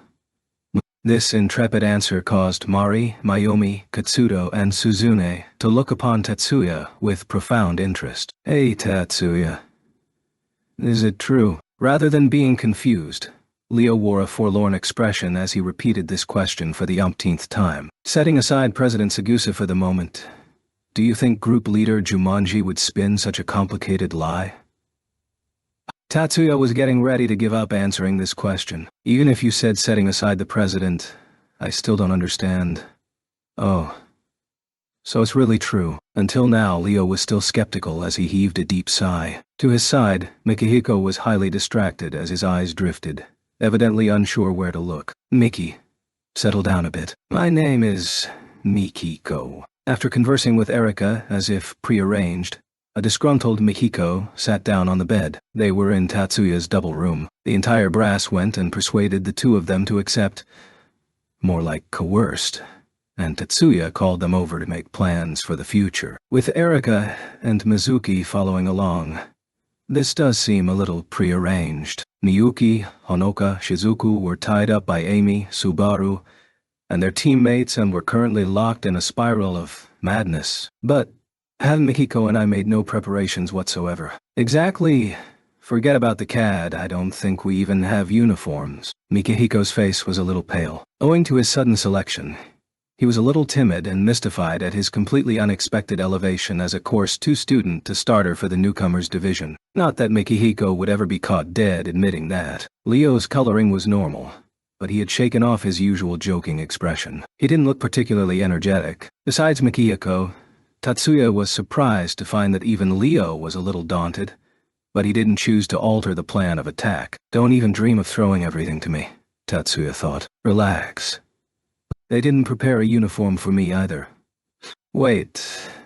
That's hardly a comforting thought. Tatsuya waved his hand at Leo's ready retort. It'll be okay, even if there's nothing we can do about it. Just relax. No, that's not what I meant. This time it was Erika's turn to snark. Those two certainly share the same interests, Tatsuya thought. Fine. You're right. Honestly, that's all I can say. Don't worry about it. We've already put Nakaju-senpai in charge of the protective gear and tunics. Appearances can be pretty deceiving and she's quite a competent person. I'm sure she'll have the perfect uniforms for us. Nobody had any comment for that. Not that anyone was going to call into question whether her competence belied her appearance. I'll handle the CADs. I guarantee that I'll only need an hour per person. Completely calibrating a CAD from scratch to the point that it was customized for a magician usually required triple the amount of the time. Yet, neither Leo nor Mikiko seemed particularly astounded. On one hand, they weren't wholly aware how impressive 1 hour actually was, and on the other hand, they had already seen so many shockers in the past 4 days that they already thought Tatsuya's omnipotent. Is that okay? Isn't it already 9 p.m.? You still need time for your gear, right? Erika was the only one of the four who was aware how time-consuming CAD calibration was. Thus, she was the only one looking on with concerned eyes. That'll be fine. I only need 10 minutes. Looks like their worries were groundless. Once more experiencing firsthand how ridiculous he was, Erika heavily sighed. 10 minutes, eh? 10. Why do I even bother worrying about you? Unfortunately, in reality, we don't have that much time. Eh? Erika comically portrayed a carefree expression, but upon hearing Tatsuya's bleak words, she quickly became anxious again. Regardless of how you describe this, we are an impromptu lineup with no tactical planning. We have no time to practice, so we must do our fine-tuning in battle.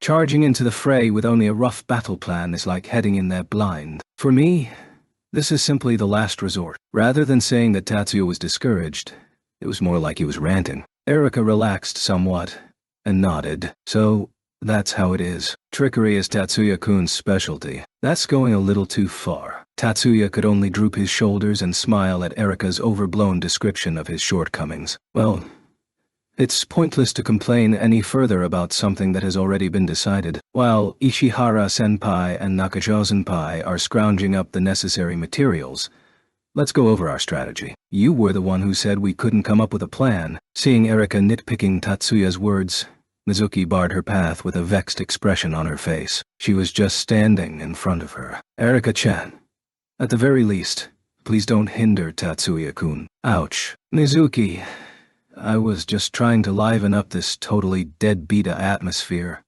Yes, as this deadbeat atmosphere is fading away. Please be quiet. He already said we're running out of time, Erika. Recently, Mizuki had finally figured out the key to dealing with her friend, so she wasn't being pulled this way and that like she was in the past.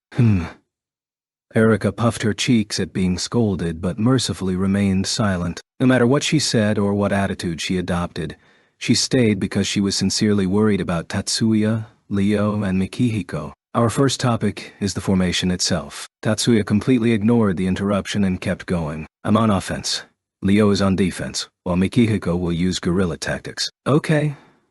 But what am I supposed to do on defense? I want to know too. What do you mean by gorilla? At this point, Leo and Mexico had either accepted their fate or were earnestly getting excited. The highest probability was that they were just trying to muddle through it. Regardless of the reason behind their completely different and proactive attitude, Tatsuya continued his fluid explanation. The defense's job is to protect Allied territory from enemy assault. Everyone knows the victory conditions for Monolith Code. Right. At this question, Leo answered without much confidence. To render the opposing team unable to continue, or transfer the code hidden within the monolith into the terminal. Right. That is correct. In order to transfer the code hidden within the monolith, a special non-systematic magic must be inputted into the monolith. The special magic sequence serves as a key and splits the monolith in two. Once the monolith has been split, the team is forbidden from using magic to reseal the break. However, using magic to prevent the monolith from splitting is valid. Also, there is a requirement stating that the special magic sequence must be used within 10 meters of the monolith and would immediately stop upon leaving that range. In other words, the defense's job is to prevent the enemy from getting within 10 meters of the monolith, and even if the special key magic sequence has been inputted, their goal then becomes preventing the monolith from opening or disrupting the enemy from reading the code. These 3 points. Full marks. Tatsuya nodded in satisfaction at Leo's answer. Generally, counter magic can be used to prevent the key from activating, but even without that ability, fortifying magic is sufficient to prevent the monolith from opening. Strictly speaking, even if the monolith has been split, but if the two halves are still stuck together, this status can be maintained indefinitely. This way, because the monolith wasn't reattached after separation, this is not a violation of the rules. Leo revealed a powerless expression swiftly followed by a suspicious glance towards Tatsuya. I really don't want to say this, Tatsuya, but isn't this the standard definition of trickery?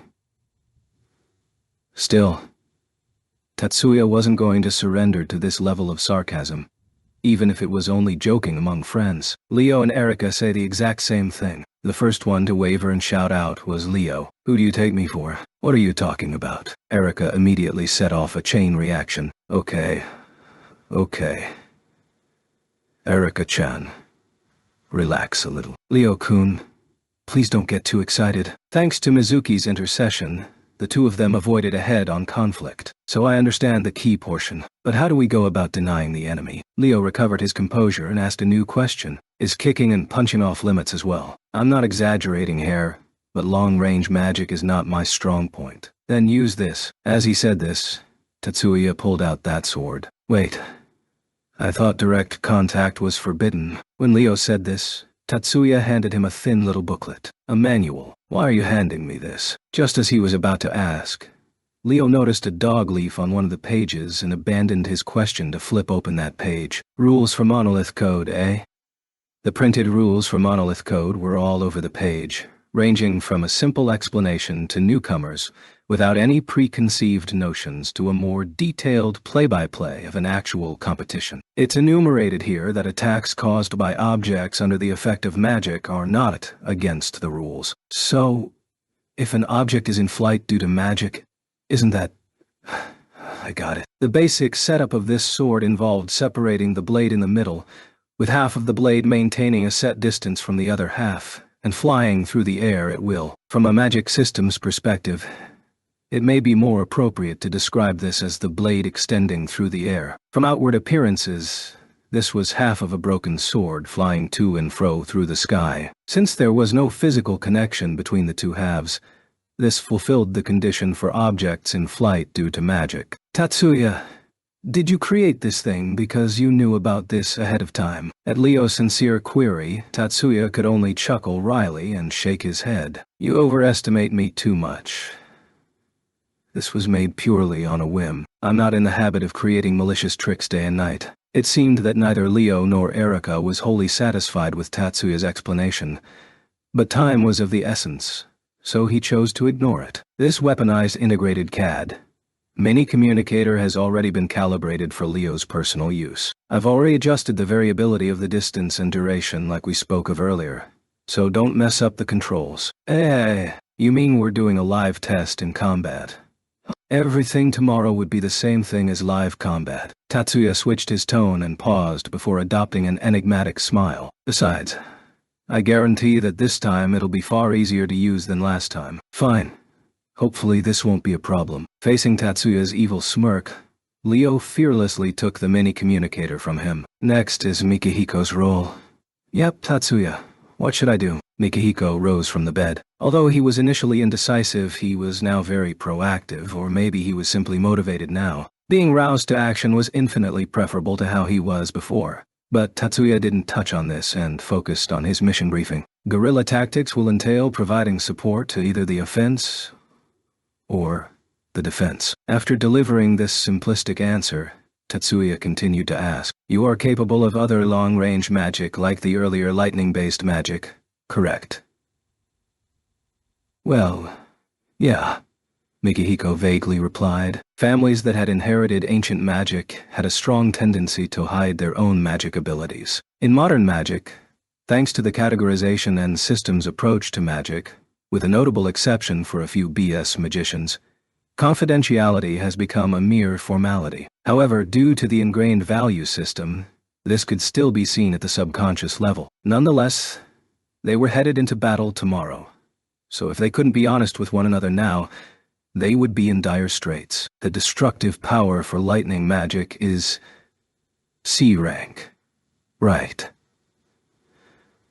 That's a magic that was only meant to disable the target, so it only rates as C rank. Since it hasn't been publicized yet, there is no actual record in the rankings. Unpublished, huh?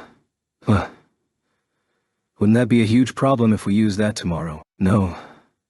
There should be no problem. The theory behind it is not secret, but the activation process is. If I avoid talismans and only use a CAD, we should be okay. Tatsuya. What's up? Tatsuya, you said this before, right? The Yoshida family's technique is too verbose, so I cannot wield magic in the way I desire. That is correct.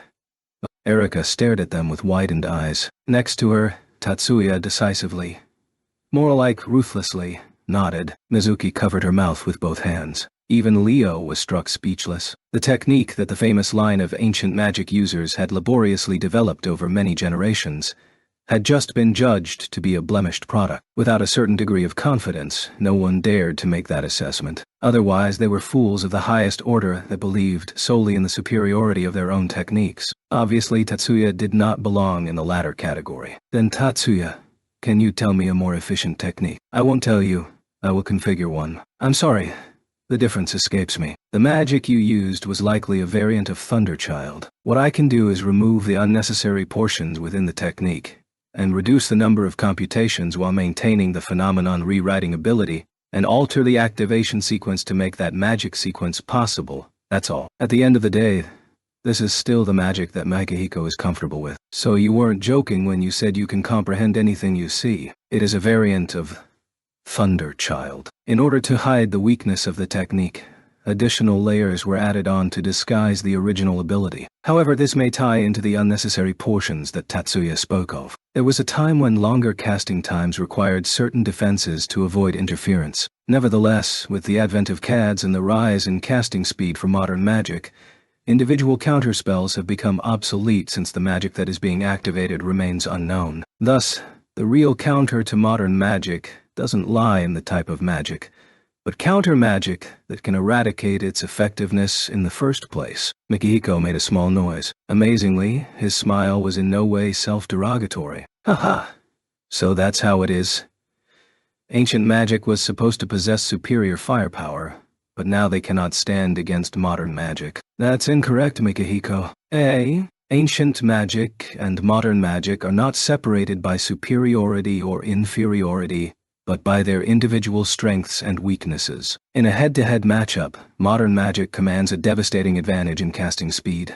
But from the perspective of surprise attacks, ancient magic boasts superior firepower and secrecy. Didn't Elder Kudu also say this? The key is how you use magic. The reason I recommended you was because I thought that your magic would serve as an incredible ambushing tool. Ambushing tool, eh?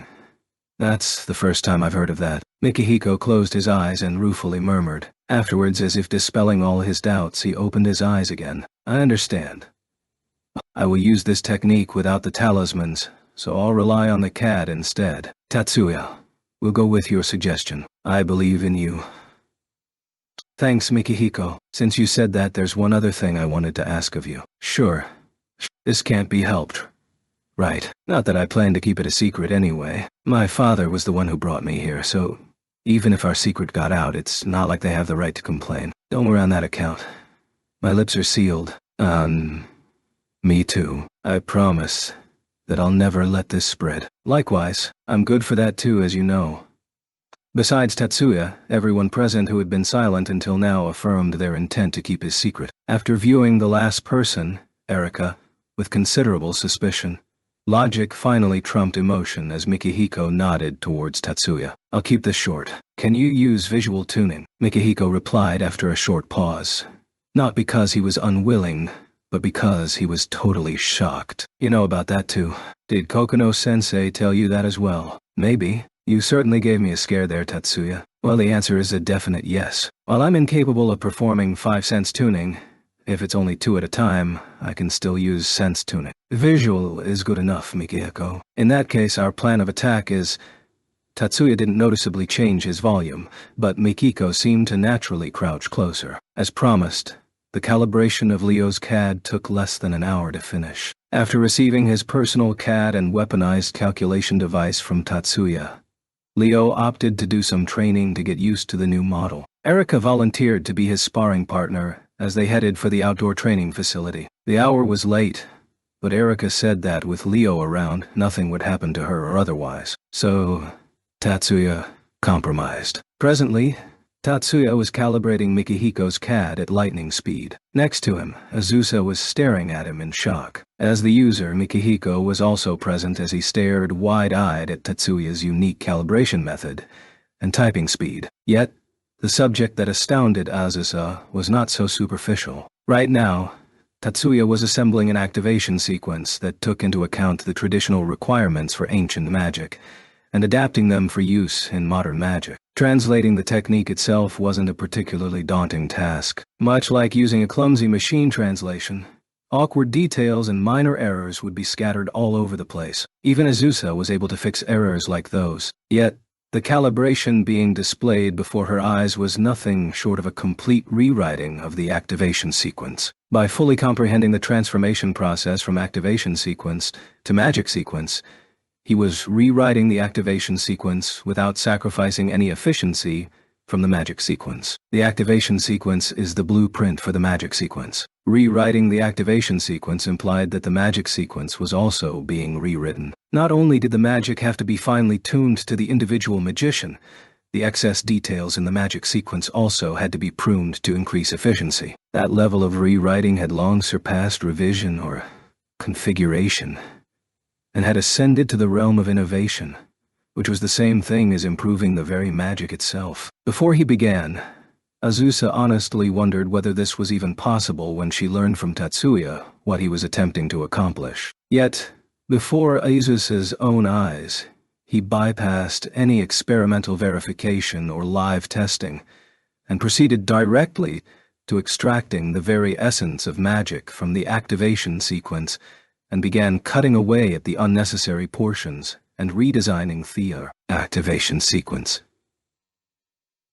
This was precisely what was unfolding on the editing machine. Even Azusa, who had volunteered as Tatsuya's aide in place of the usual technician responsible for the Newcomers Division's Monolith Code event, felt powerless before this insane industry. Right now, the only thing she could do was examine the coding language for the freshly minted activation sequence, as her gnawing doubts steadily solidified into conviction. Shiba Tatsuya, had exceeded the standards of a high school magic artificer. Scratch that.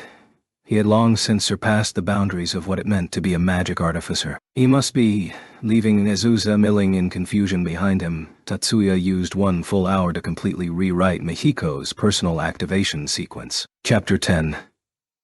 The 5th day of the Newcomers Division dawned with a bewildering atmosphere. An unprecedented malicious act had occurred during Monolith Code yesterday, seriously injuring the players from first high to the point that they were unable to compete. Usually, the remaining 2 matches would end in their capitulation, but thanks to the board's intercession, A replacement team was allowed to compete on the following day. Monolith Code used a variable rotation format with each school competing in 4 matches and the 4 schools with the most victories advancing to the elimination round.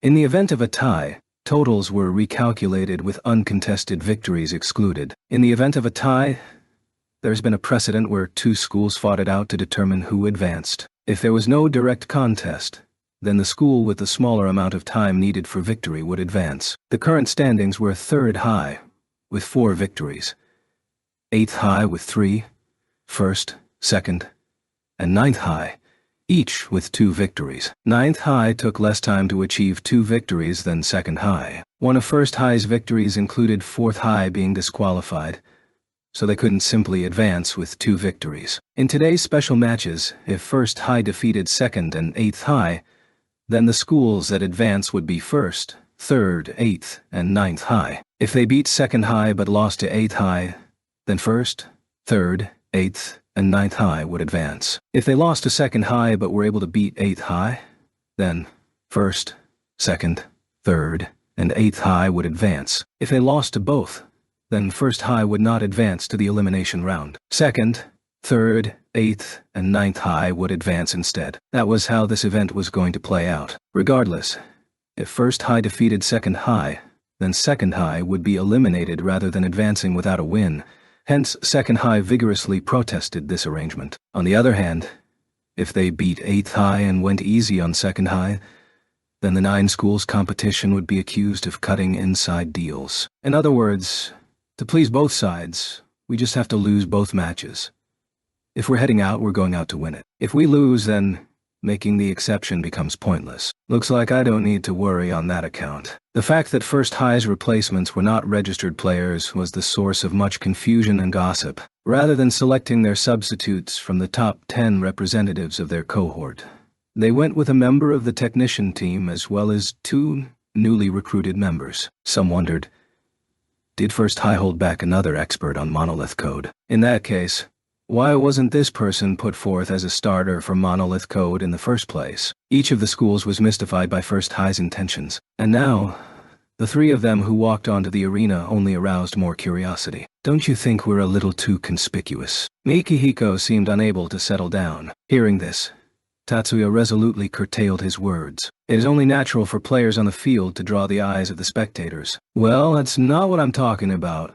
Mikihiko shook his head at Tetsuya, pretending to be ignorant, despite knowing full well what he was talking about, and cautiously peered at Leo. That's really eye-catching.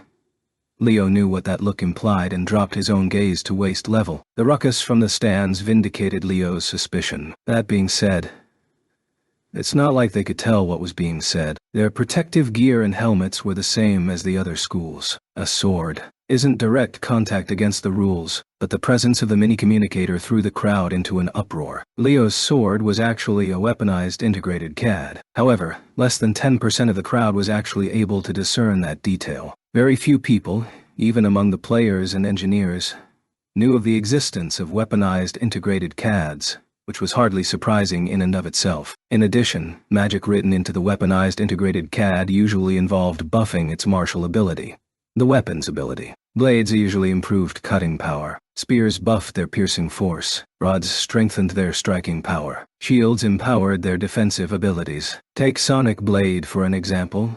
Some of the options include Speed Boost, Penetration Boost, Fortify, Reflect, but all of these were used to raise the original weapon's martial nature and incorporated into the weaponized integrated CAD. As a sword, the typical options include cutting power and armor penetration. So whichever power it was, it still directly correlated with the weapon's physical attack. Anyone familiar with CADs was justified in their reasoning that this was against the rules for Monolith Code. Yet, Leo was not the sole focus of attention. There he is. Yeah. Never thought he would appear as a player on the field. Twin pistols with a bracelet model on the right wrist, simultaneously operating 3 CADs. He's not your average Joe. I don't think he's bluffing here. Doesn't it look like both are long barrel model specialized CADs? They don't look like stealth weapons, so he's probably dual-wielding 2 specialized CADs. But most people choose to use generalized CADs when operating magic from different systems. So you can operate multiple CADs at the same time. Show me what you're capable of. Masaki and Kichijuji's conversation embodied the perception from the majority of the viewers. Each school's players and auxiliaries were all watching Tatsuya. This was the infernal super technician that won first place for every event he was responsible for, in contrast to the fervent cheers of support from the Year 1 female players. The Year 1 male players looked on mockingly. They were silently rooting for the opposing team. Curiosity reigned over all other thoughts now. In the midst of this, the match against 8th High commenced. So we're up against 8th High in a wooded area, eh? Generally, that's to our disadvantage, Mari murmured with eyes glued to the screen while Mayumi replied as she watched the progression. Monolith Code was an event that placed the players against each other under variable outdoor conditions. The 9 schools competition used 5 scenarios: woodlands, boulders, open plains, valley, and urban setting. Among the Magic High schools, 8th High placed the most emphasis on outdoor training, so the woodlands were like their home court. The settings were randomly generated. However, even under these exceptional conditions, the fact that an unfavorable setting was picked for one of the schools that originally possessed an unearned victory definitely raised concerns that someone was manipulating the odds. Yet, neither Mayumi nor Mari or any of the other members of the brass gathered in the pavilion were particularly worried. It was public knowledge within First High's command level that Tatsuya trained under the ninjutsu specialist Kokuno Yakumo. A woodland setting with lots of visual obstructions was an ideal location to bring out the merits of ninjutsu to the fullest. This was also common knowledge. However, for the opposing school that was wholly unaware of this fact, this was a titanic miscalculation. Between the starting locations, where the monoliths were erected, there was a distance of approximately 800 meters. In full protective gear and carrying a CAD, players needed at least 5 minutes to thread through the gaps within the woodlands. When taking into account that they needed to be constantly on guard against enemy movements and assault, the time was easily several times greater. Regardless, less than 5 minutes into the match, combat broke out near 8th High's monolith. The players' activities were closely monitored by anti-cheating cameras. The recorded images would be displayed on a large screen for the audience. In arenas with large numbers of visual obstructions, the audience was reliant on these images to follow the unfolding match. Currently, the large screen hanging from the sky displayed Tatsuya's image appearing before the defender from 8th High. He's fast. Personal acceleration. At Kichijuji's murmur, Masaki also asked aloud, his eyes still locked onto the screen. The image appeared briefly before the cameras, and then leaped out of the frame in the next instant. The defender on the other side fell to one knee. The camera switched over to find Tetsuya flanking the defender to the right side and sprinting for the monolith. No, it doesn't look like he used move-type magic. The defender raised the muzzle of his CAD towards Tatsuya. Tatsuya's earlier attack appeared to only have temporarily upset the defender's balance. The specialized CAD shaped like a short-barrel pistol started its activation sequence. Immediately, in the frame specifically designed to show psion motion, a rapidly expanding, non-physical shockwave, a psion explosion, shredded the defender's activation sequence into nothing. Just then, Tatsuya's left hand was holding a CAD. From the rear, his right hand was empty. But in the image now, Tatsuya was running with the CAD in his right hand pointing towards the defender. When did he draw? Masaki omitted the last few words. But Kichijuji's answer wasn't directly on the money. Wait, don't tell me. Gram demolition. Did you say Gram demolition? The defender was shocked into immobility by his disintegrated activation sequence. Tatsuya kept an eye on his opponent and clicked the trigger in his right hand before the monolith. Nice. The monolith is opening. Seeing Tatsuya plug in the special code that served as a key and split the enemy monolith in two, Hanaka was fairly dancing with joy. Odd. By her side, Shizuku wrinkled her brows in confusion. Shizuku? What's odd? In the crowd of Year 1 female students, Amy asked Shizuku. The monolith has been opened.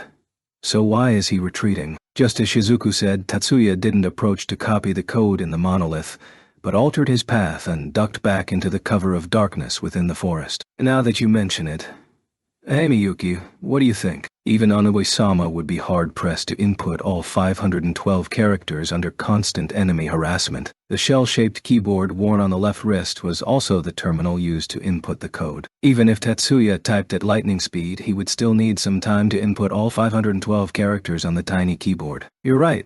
This is the first time I've seen someone use the key while the defenders are paralyzed. Just as Shizuku muttered with dawning comprehension, the frozen defender came around and hustled into the trees after Tatsuya. Just now. That was... When Tatsuya used counter-magic, no one was more astounded than Mari herself. Mari was panting and unable to speak coherently. The surprising thing was that next to her, Mayumi was able to reply blandly. Graham Demolition. I had an inkling you were capable, Tatsuya-kun. And you didn't disappoint. Mayumi. You know what that was. Mayumi glanced at Mari, who was itching to approach, and swiftly looked back towards the viewing screen. Grand Demolition uses compressed cyan particles to directly detonate the target by charging forward without using the information dimension. This counter-magic is accomplished by forcibly blowing away all the accompanying activation and magic sequences. Anything that has traces of magic scions recorded on it. This is a magic that demolishes the record of magic, Graham, hence the name Graham Demolition. While it is called magic, this is strictly a scion cannonball that makes no attempt to use magic sequences to alter reality. This way, Graham Demolition is not restricted by data fortification or wide area interference, and the cannonball's own pressure would reject any effects of cast jamming. Since there's no actual physical effect, physical obstructions can do nothing. This way, the magic that your opponent is casting is forcibly blown away by the scions. In order to halt that kind of furious charge, a multi-layered defensive wall of scions might barely hold up. Besides its rather short effective range, there are almost no weaknesses. Along with Graham Dispersion, Graham Demolition is known as one of the strongest counter-magics within non-systematic magic. But there are very few capable of performing this feat. I cannot do it either. Since this isn't an interference ability but a true dispersion, I am unable to create that kind of force with my scion count. In summation, it's a super heavyweight. In other words, it's like a huge brute swinging around a giant mace with all his strength, right? Hearing Mari's roundabout description, Mayumi burst into laughter. To be able to say it like that, you're quite calm about it, Mari. However, you're largely correct. During the match with Hanzo-kun, I thought Tatsuya-kun was a more delicate finesse type. I never imagined that he was actually a front-line bruiser. Then, during the incident on the way here, it was really... I believe that's what happened. I didn't see it at the time, but didn't Mari witness it? There were at least 10 overlapping magic sequences during the incident, but they were all dispelled instantly. Exactly how high is his scion count? 8th High's formation consisted of 1 defender and 2 attackers. The 2 attackers split into 2 paths. One of them reached 1st High's territory. Ah, Tatsuya-kun. Hurry, go. Leo-kun. 1st High's territory, which contained 1st High's monolith, was in a setting that allowed the audience to easily pick out all the details. Under Erika and Mizuki's gaze, Leo dropped into a combat stance before his monolith and drew the sword from his waist. The attacker's figure could be seen in the shade of the trees. He held a specialized CAD similar to the ones his teammates were carrying. The attacker's intent was clearly to overwhelm Leo, the defender, then open the monolith in one go. The attacker aimed his CAD at Leo, while Leo swung the weaponized integrated CAD mini-communicator horizontally. Both occurred at the same time. Excellent. Damn. That guy's pretty good. Both Erika and Mizuki erupted into cheers. A flying metal board traced an arc as it flew through the trees and sent the attacker rolling with a direct blow from the front. Based on the coordinates of the trees, Leo had already calculated his effective range and used the separated blade to strike away at the attacking player. After restoring the blade as one, Leo pointed the sword towards the sky. The blade in his hand shot forward and came to a halt high in the sky. Oh! Ah! With a roar, Leo swung the blade downwards with a speed that matched the radial motion, and bestowed the final blow to the attacker lying on the ground. What was that? While her question may seem stern, Suzune's question clearly portrayed that she lost a little of her usual coolness. That would be the mini-communicator. A weaponized integrated CAD and original magic that Shiba-kun pioneered. Aizaza. Who was on hand last night during calibration? Answered in response. Both a weaponized integrated CAD and an original. I wonder what's the design. Hearing Azusa's concise explanation, Suzune nodded repeatedly. I see. That is a novel concept. Yet, for Shiba-kun at least, this seems like a coarse system. Coarse, is it? Suzune patiently explained to Azusa, who was tilting her head to one side. Yes, this magic has obvious limitations regarding the user's physical specifications and usable environmental situations. The third player from 8th High was repeatedly backtracking through the forest. While the setting was the woodlands, this wasn't the Fuji forests themselves. Parts of the hills in the arena were artificial, with trees and plants transplanted here, and it was only intended for training purposes. Half a century had passed since the transplanting phase, and the forest had naturally grown on its own. Still, this wasn't a dense jungle where people could easily get lost 800 meters in. But the reality was that the player from 8th High was hopelessly lost. Where the hell are you, you sob? Stop skulking around and get your butt out here. The player from 8th High made no attempt to disguise the agitation in his voice as he attempted to use magic to remove the ultrasound waves. The strength of the ultrasound waves was not even worth mentioning. The only noticeable effect was a slight ringing in the ears. That being said, this ringing was irritating to the extreme. While the players were wearing military-grade protective helmets, they were only standard infantry gear intended to protect the head from shock and pressure. So there was no function to block vapors or sound waves. The helmet protected the face, but there were small holes to allow sounds to reach the ears. Under attack from ultrasound waves, the only counter was to use your own magic to defend yourself. The player from 8th High returned his team CAD to the holster and pulled out a cell phone-shaped generalized CAD he prepared from his pocket. He planned to use this to defend himself from the ultrasound waves and advance on 1st High's position, however. Regardless of how long he walked, he never found the enemy field. He never even noticed. Under a constant barrage of high and low frequency sounds, his attention had been entirely drawn to the high frequencies, enabling the low frequencies to wreak havoc in his inner ear. His vision was restricted as he endlessly turned left and right, complicated by the fact that he had no opportunity to re-establish his bearings and his senses were out of whack. This would naturally result in the situation where he was utterly unable to grasp his current location. If someone noticed they were lost, they would immediately consult a compass. But if they were gradually misled by their senses, it was infinitely more difficult to correct the problem without being aware that one was misled in the first place. The player from 8th High had fallen into the time-honored trap known as hubrises. Mikihiko was the one responsible for laying this snare. Spirit magic. Echo maze. Even if he wanted to retaliate, thanks to his scrambled senses, he couldn't even tell where the caster was. Scratch that.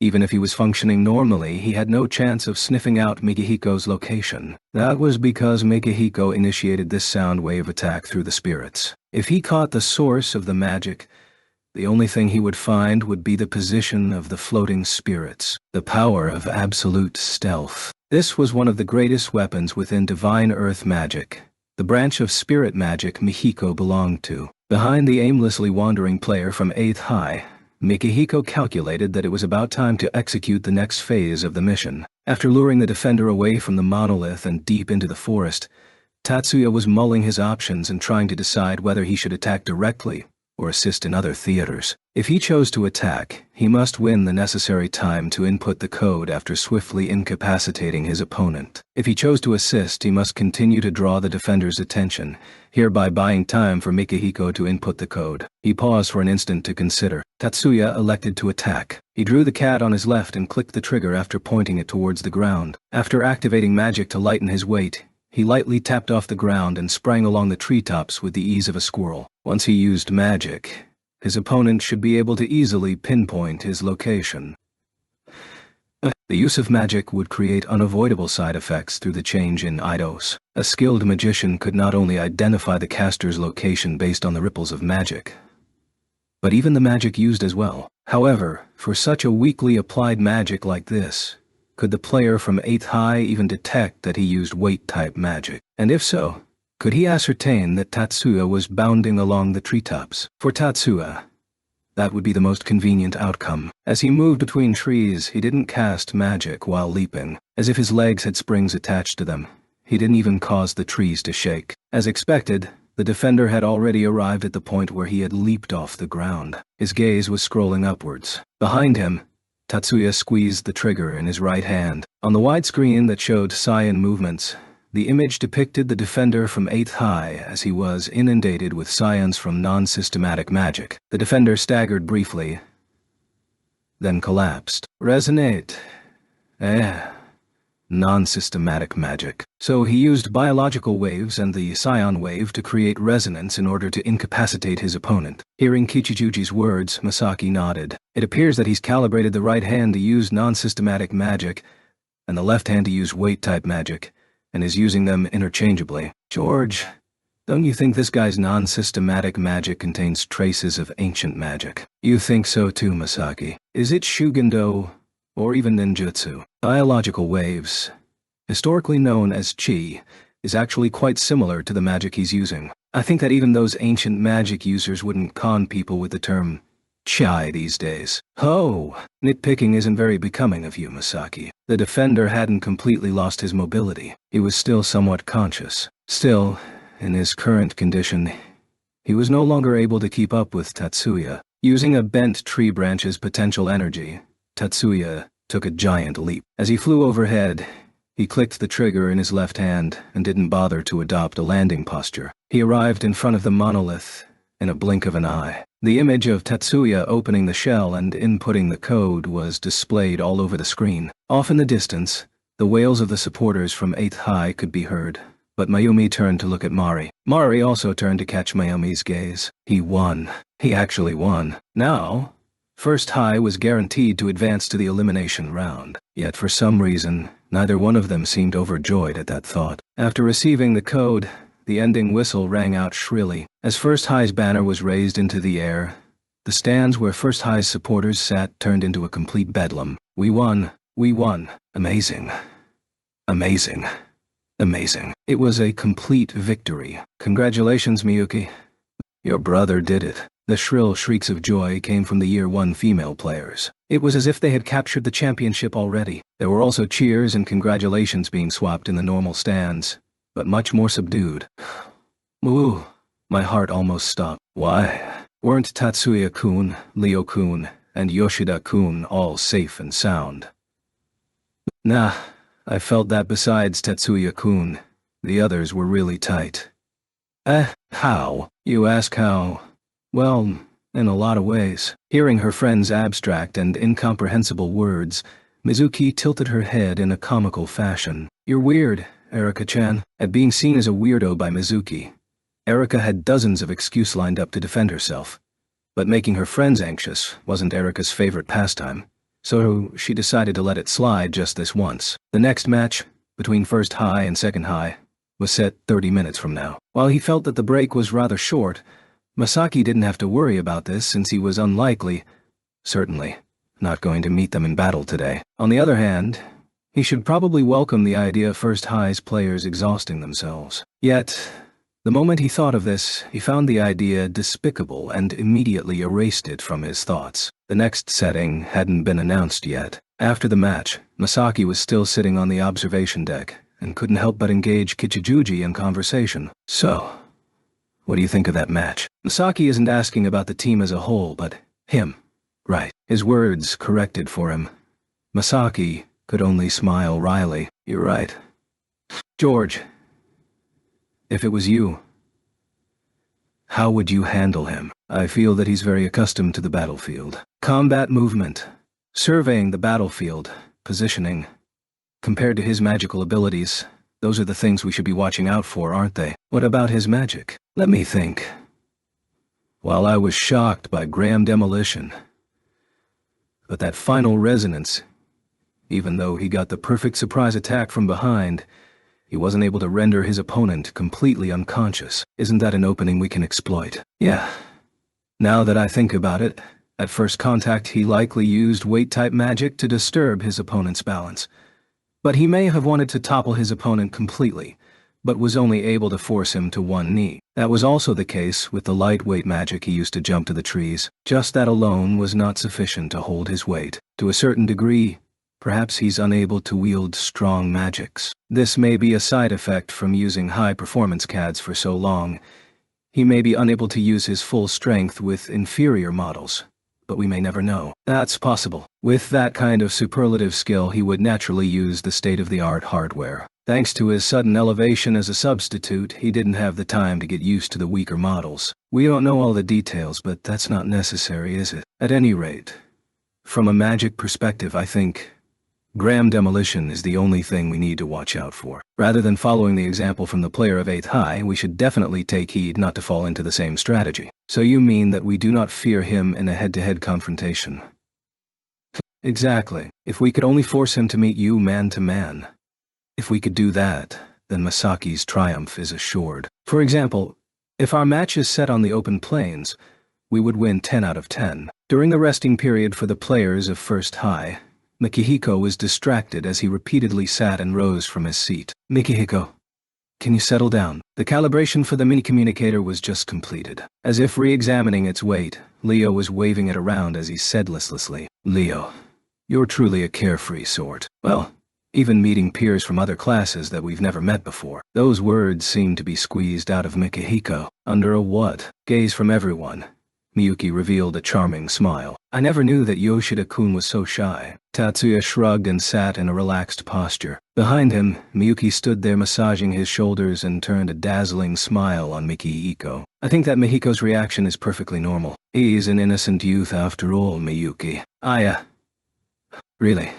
Anoi-sama. Miyuki has never seen a shy Anoi-sama before, has she? Seeing Tatsuya turn his head and gaze at her with narrowed eyes, Miyuki's smile only widened. During this time, her soft white fingers never stopped to gently caress and massage her brother's shoulders. So I'm shy.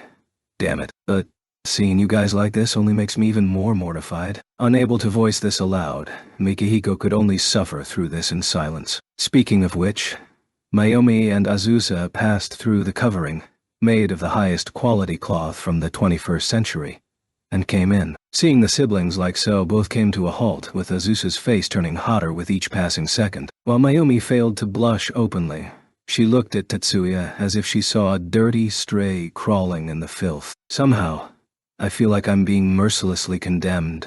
Or is that disdain? You're thinking too much. When Tatsuya turned to face her directly, Mayumi ruthlessly bit those words out, then quickly coughed to pretend to clear her throat. By the time she turned around, Tatsuya already rose. Somehow, this child seems like a soldier.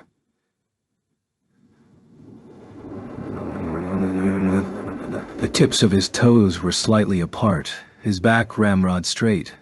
Both hands were crossed behind his back, as if this pose was perfectly natural for him. Was this anxiety, prudence, or overconfidence? Nothing seemed out of place on him. Rather, it made her feel like her own actions were undeniably childish. Seriously, don't worry about it. In the end, Mayumi still defended herself despite her overwhelming reluctance to do so, causing her to slightly despise herself and wish for a swift end to this task. The setting of the next match has been decided, so you've come specifically to tell us. Much thanks. Tatsuya lightly bowed to Mayumi and used his eyes to ask, where? Urban district. Mayumi's words struck Tatsuya, speechless. This is still the case despite what happened yesterday. That's because the setting was selected randomly. I'm afraid they didn't even take it into consideration. I see.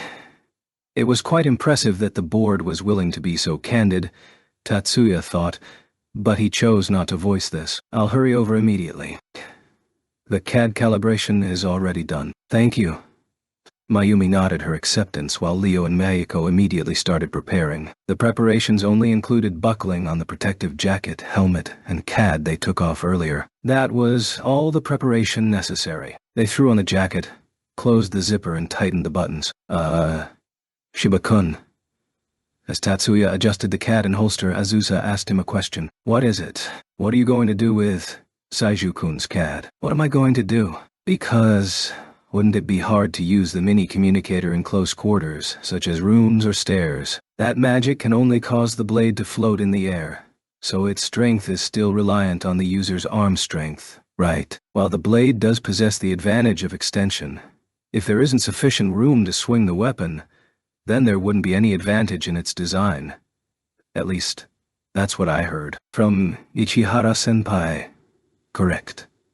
Tatsuya's words saw right through her, causing Azusa to blush, but for a wholly different reason than before. As expected of Ichihara-senpai, that was quite the accurate analysis. However, please don't worry on that point. There will still be room to swing a sword in the interior. Even if we can't use a 10-meter-long sword, 1 meter will work just as well. Catching Tatsuya's signal, Leo nodded with a just leave-it-to-me expression. The match between first and second high completely ignored the incident yesterday and set their respective monoliths inside 2 buildings.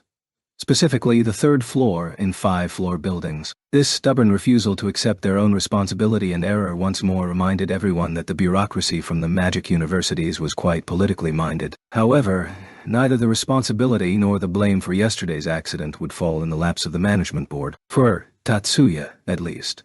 Enclosed locations with lots of cover from prying eyes were infinitely preferable to wide-open areas, so he wasn't complaining. Currently, Tatsuya had infiltrated the top floor of Second High's building. He snuck between the detection of the defenders and looped from the neighboring buildings into this one by hopping along the rooftops without using magic. Precisely because he was engaged in purely physical activities, he eluded the detection of the defenders as he closed in on the target. Due to the fact that he was passing between the shadows of the buildings and maintaining a stealthy profile, Tatsuya spent a considerable duration of time. Even if they lost this match, they would still advance to the elimination round. That being said, the format of the elimination round pitted the 1st seed against the 4th seed, and the 2nd seed against the 3rd seed. Meeting 3rd high in the semifinals was completely different than taking them on during the finals. Tatsuya estimated that time was still in short supply, even though he left Mihiko behind to support Leo. "Mihiko, can you hear me?"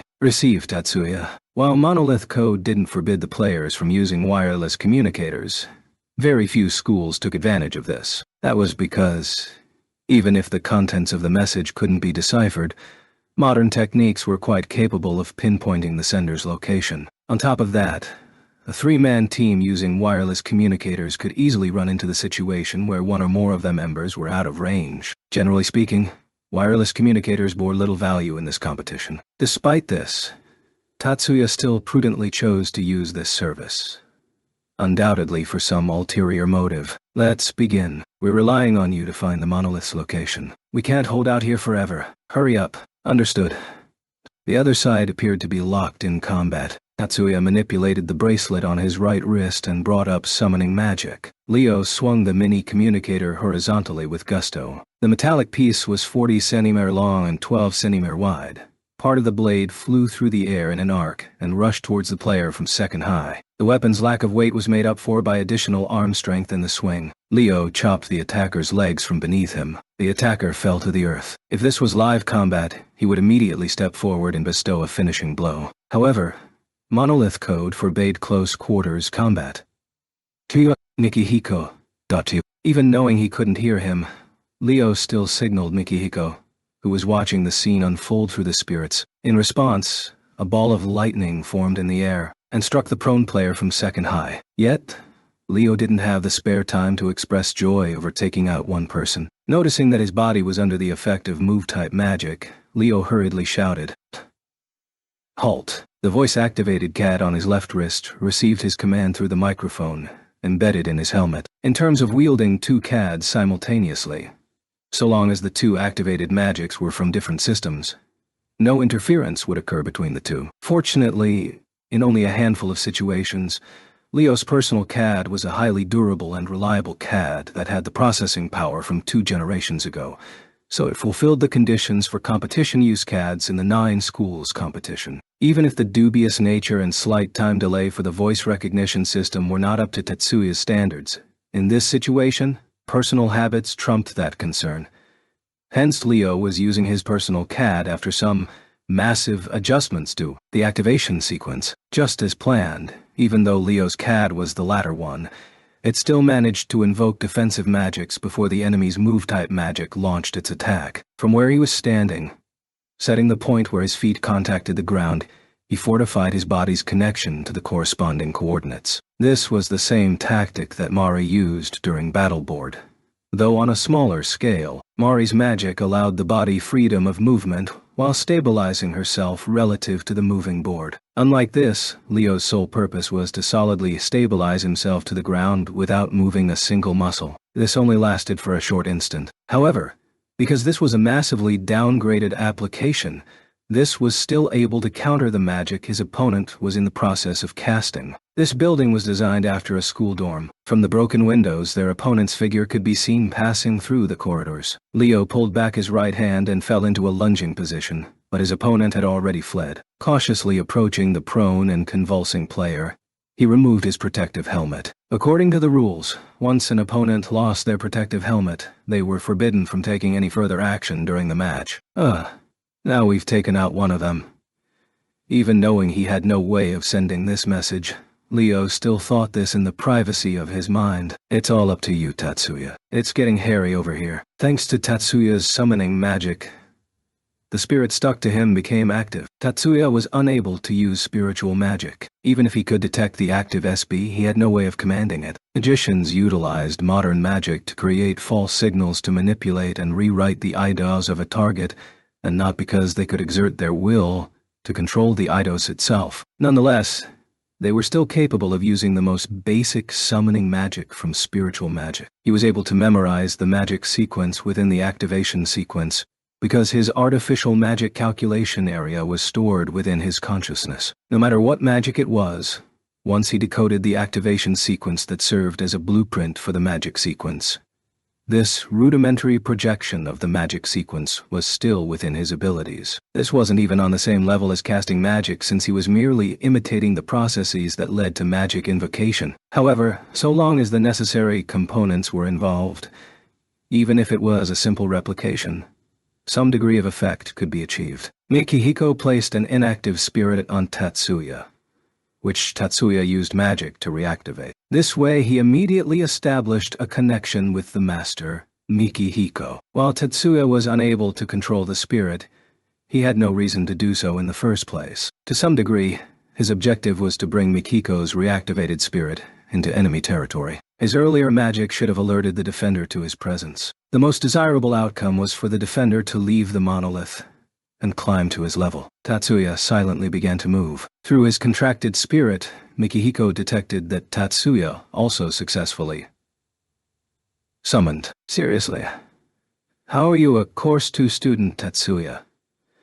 This thought formed in one corner of his mind as Mikihiko concentrated on the faraway spirit. In reality, in magic terms, distance posed no real barrier. For the giant information dimension, physical distance wasn't even an issue. Originally, only non-systematic magic that directly fired scions without using the information dimension would be restricted by physical distance. Yet, human beings are limited by the 5 senses as well as their experiences. If the physical distance was very large, there would be a distant perception. This perception of distance becomes a magic's range. With that knowledge in mind, magic also becomes less effective.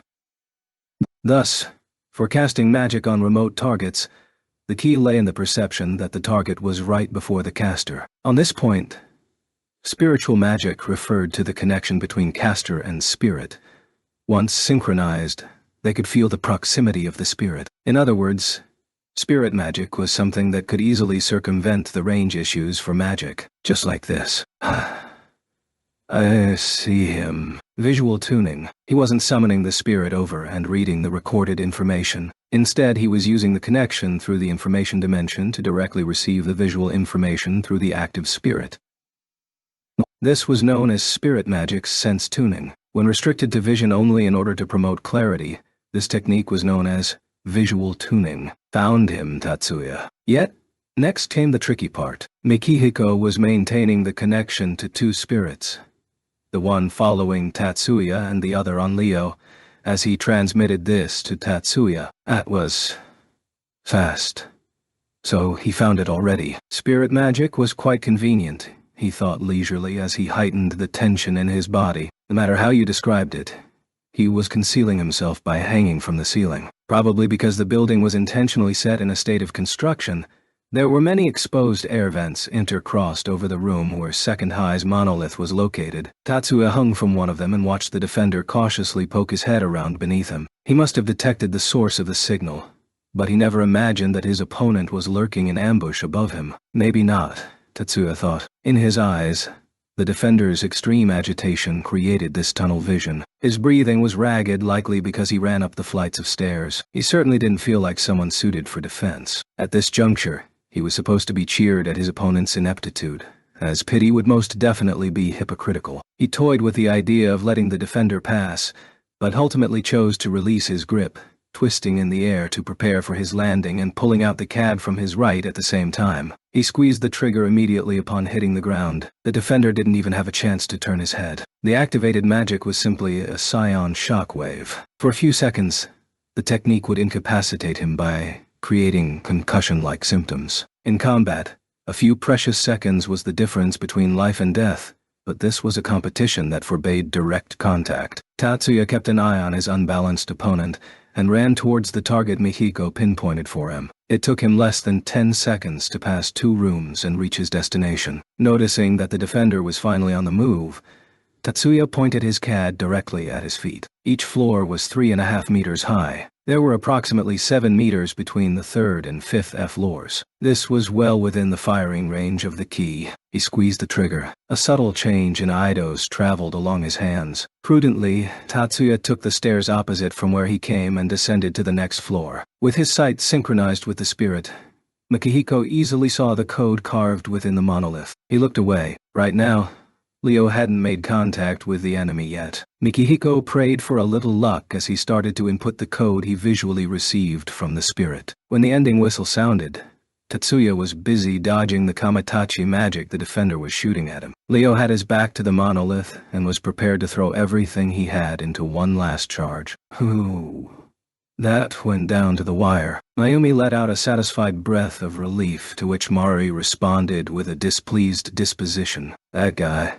Was he screwing around near the end? Really? Really? He should easily be able to avoid those attacks. Why didn't he eliminate his opponent? I'm sure he has his reasons. Mari glared at Tatsuya with a peeved expression on her face while Mayumi calmly rebuffed her words. What do you mean?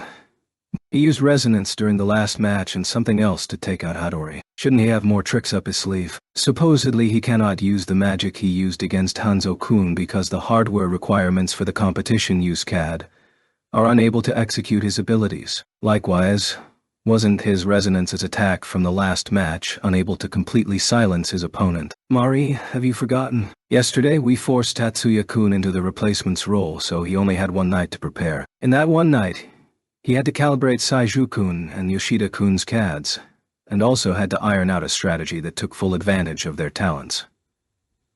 I can understand that Mari's irritation comes from the fact that you hold Tatsuya-kun in high esteem. However, I think it is irresponsible to have towering expectations without giving him the necessary time to meet those expectations. Well, okay. Mari nodded slightly, signifying she was reflecting on her words. Suddenly, she paused. Speaking of which, Mayumi. Yeah. What's up? Feeling an icy aura of vengeance manifesting, Mayumi couldn't help but shiver. Still, this may be exactly what Mari was looking for. You were quite ready to come to Tatsuya-kun's defense. What? No. No need to be ashamed about it. However, I think even you would be in for a hard fight against that Siscon level. I already said that, wasn't it? Well, Mari's objection was derailed by a tangent during a typical conversation, more like nitpicking. For female high school students, those sentiments were echoed by someone else with another perspective among the audience. In the end, he only used gram demolition, resonance, phantom blow, and weight-type magic. I can understand not using decomposition, but isn't he skimping too much by not using flashcast or elemental sight? Sensei, you should know that he has reasons for keeping those under wraps, right? But, Fujibayashi, forget flashcast for now. Even if he used Eyes of the Spirits, none of those third-rate magicians watching him would have any idea what he just did. Dr. Yamanaka and Lieutenant Fujibayashi, from the independent magic-equipped battalion, were deep in conversation in the audience stands. If someone familiar with the concepts overheard their conversation, they would undoubtedly leap out of their chair in surprise. Yet, since they were wearing inconspicuous summer clothes, these two could easily have been mistaken for a couple, which was impossible, since they looked like a doctor and his nurse in Japanese. Sensei could be used to address a teacher or an Doctor. If anyone overheard a series of foreign terms, they would probably think they were specific terms from psychology or a related field. No one around them paid them any particular heed. Despite this, if someone saw what should not be seen, this would raise a warning flag among the sharper spectators. Compared to sensory magic, elemental sight is more like a superpower. Based on the situation, it may draw more attention than even decomposition. The eyes of the spirits they were talking about. Elemental sight referred to Tatsuya's ability to identify the landscape, color, of the information dimension. Each of the 4 major systems and 8 major types of magic projected magic sequences onto the eidos through the information dimension. Thus, magicians who wield modern magic have the ability to link to the information dimension. By connecting to the information dimension and verifying its existence, Tatsuya's senses could be said to expand the field. And this expansion had dire consequences. Anything with a physical body in this world had their eidos imprinted in the information dimension. Also, this wasn't done through the 5 senses, or as if he could see through this expanded information dimension and the subsystem signals to pull out the targets he needed. Rather, he was able to identify each and every eidos and target them separately. In other words, no one could escape from his elemental sight. The term eyes of the spirits was actually a misnomer that became part of the technical jargon due to its long service. The first scholars who translated this term initially used the adjective elemental,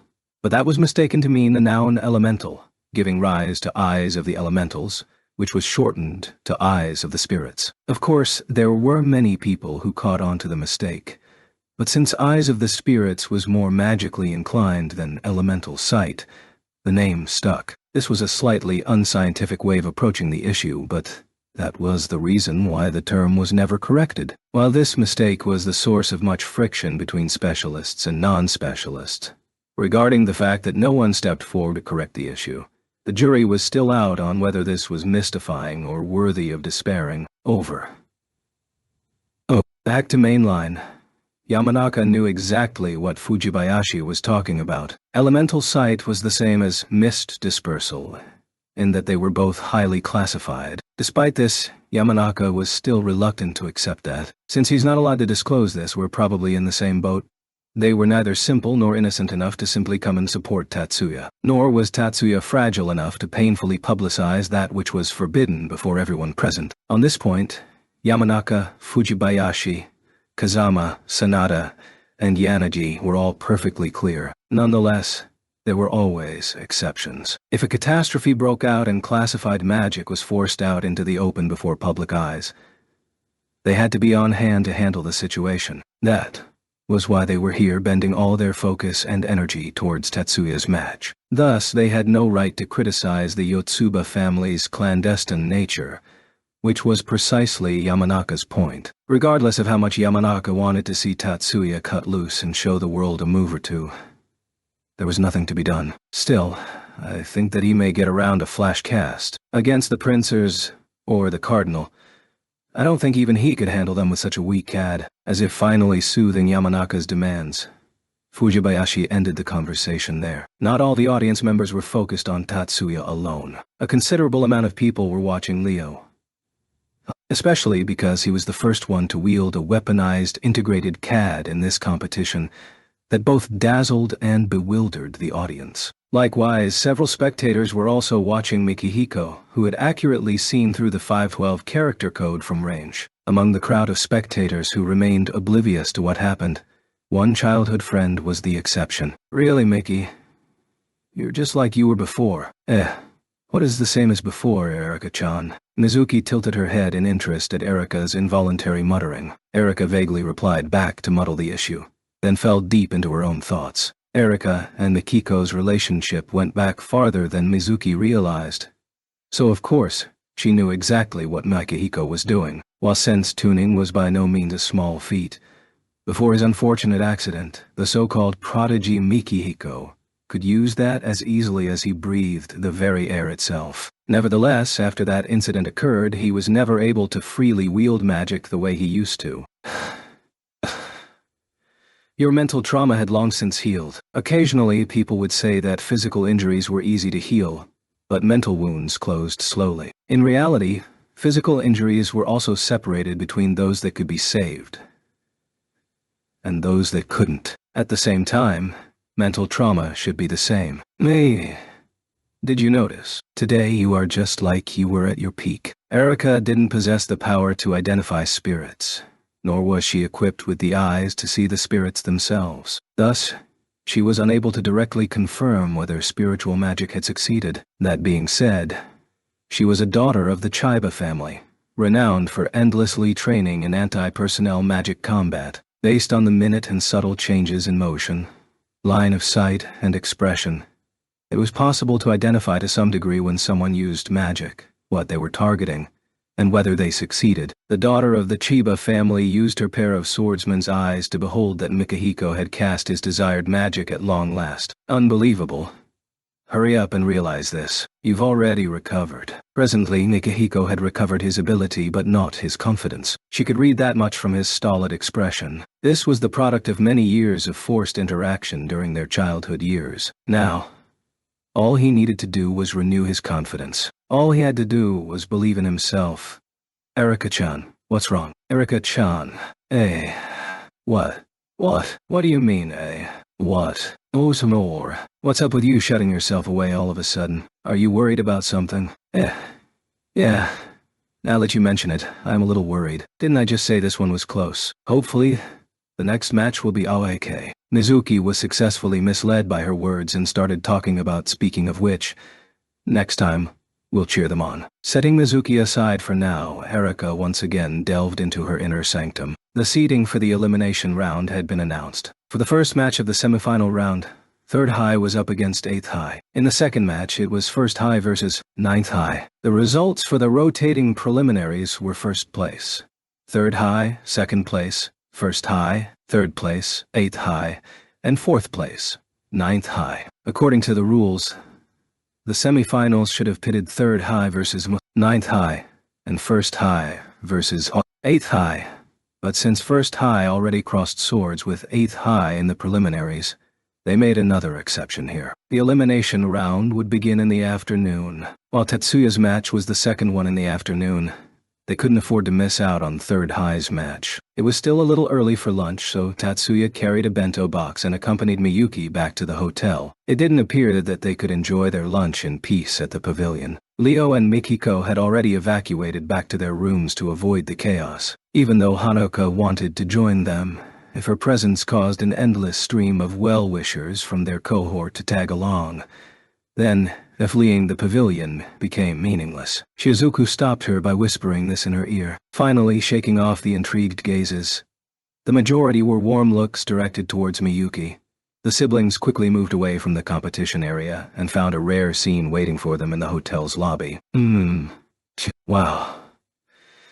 In the corner of the lobby, Mari was standing there with an embarrassed flush on her face. Next to her, a slightly older young man was standing there. Definitely less than a 10-year difference. He was probably in his early to mid-20s. The siblings both knew that Mari was rumored to have an older lover. Was this young man her partner? He had a medium build without being overly tall, though he was slightly taller than Tetsuya. As could be attested by other people around him, his lanky build wasn't that of an athlete, but someone who has gone through martial and combat training. This was an obvious distinction in the siblings' eyes. According to conventional wisdom, his delicate features labeled him a beautiful young man. While Mari's features were more neutral, she still qualified it as a beautiful young woman. The two of them were a match made in heaven. Suddenly, Tatsuya slowed down his pace. Onusama. Miyuki, who was half a step ahead now, turned her head to look at him. Tatsuya was not playing a joke. Nor was he planning anything devious like eavesdropping. The young man's face was slightly familiar. After searching his memory for a moment, he stopped completely. As expected of the 9 schools competition, you can expect to meet celebrities everywhere. Now, he was interested in their conversation. This thought only flashed through Tatsuya's mind briefly, because he was well aware that this situation called for prudence. Do you know him? He rates as an international celebrity. At his side, Miyuki urged him to answer. Tatsuya originally planned to answer as they walked. Still, while he stopped to recollect his thoughts, he didn't dare to actually obstruct the date. But another fearless challenger appeared. A shrill voice caused both Tatsuya and Miyuki to halt their footsteps. Sama, what are you doing here? A familiar voice in a completely unfamiliar polite tone of voice addressed the young man. Nai Sama. Dotshon. Then this person is Erika's? Miyuki switched her gaze from Erika, who was stomping towards the young man, to Tatsuya in hopes of confirmation. If my memory serves, he should be her second brother. The Chiba Kirin. Chiba Naotsugu, currently studying at the University of National Defense, and reputed to be one of the finest magic close combat specialists in the world within a range of 3 meters. So he's that amazing. But I would think that having such an older brother would be a great source of pride for Erika.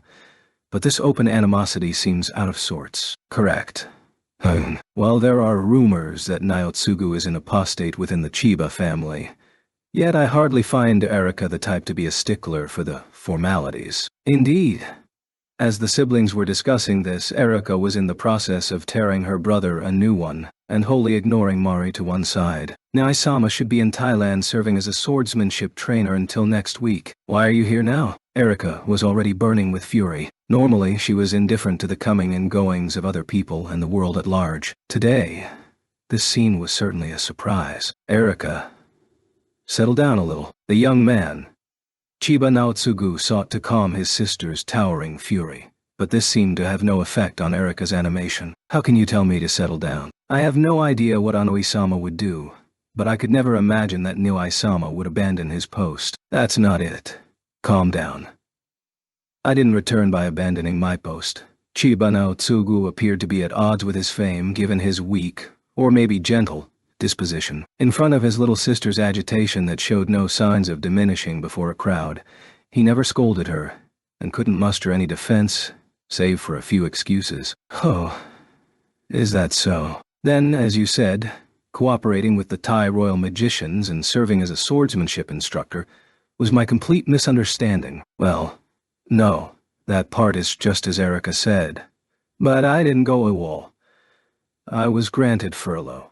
Really? Since you had to put a diplomatic mission involving Japan and Thailand on hold, this surely must be a mission of absolute importance. In that case, what is so important and demanding that Nanai-sama was forced to return home and appear at a hotel reserved for a high school competition? In Tatsuya's eyes, Erika's tone may have improved, but her mood had plummeted straight down. Naotsugu likely noticed this too. As evidence of this fact, his face started cramping. No, it's not diplomatic, or anything that grave.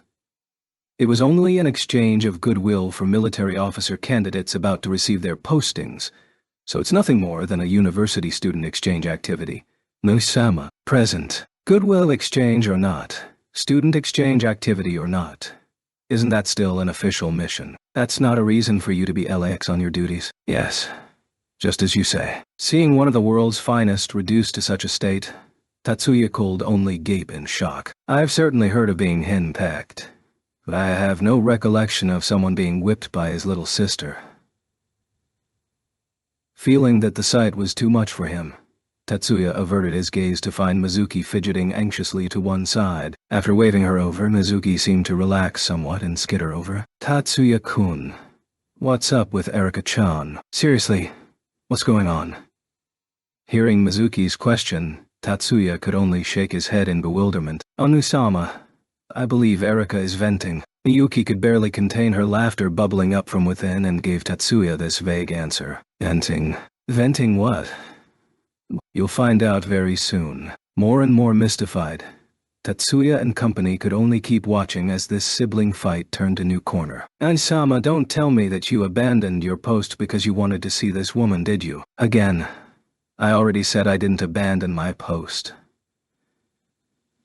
I don't want to hear that. Erika ruthlessly curtailed her brother's words and glared at Mari, who she had, likely consciously, ignored until now, before turning back to Natsugu. Really, how appalling. Nisama, known as the Chiba Kirin, would actually abandon his duty for this kind of woman.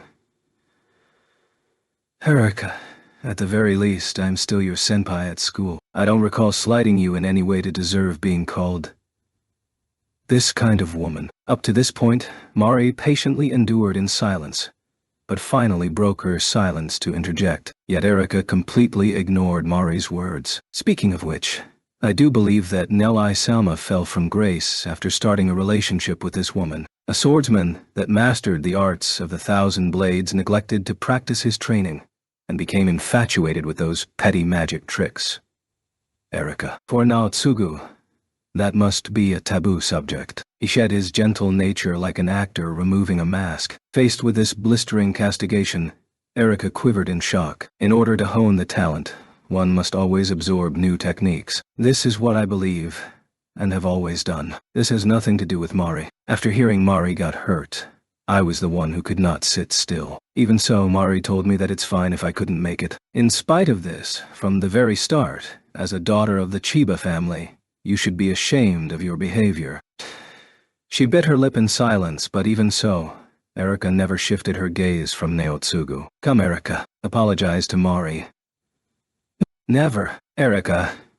I refuse.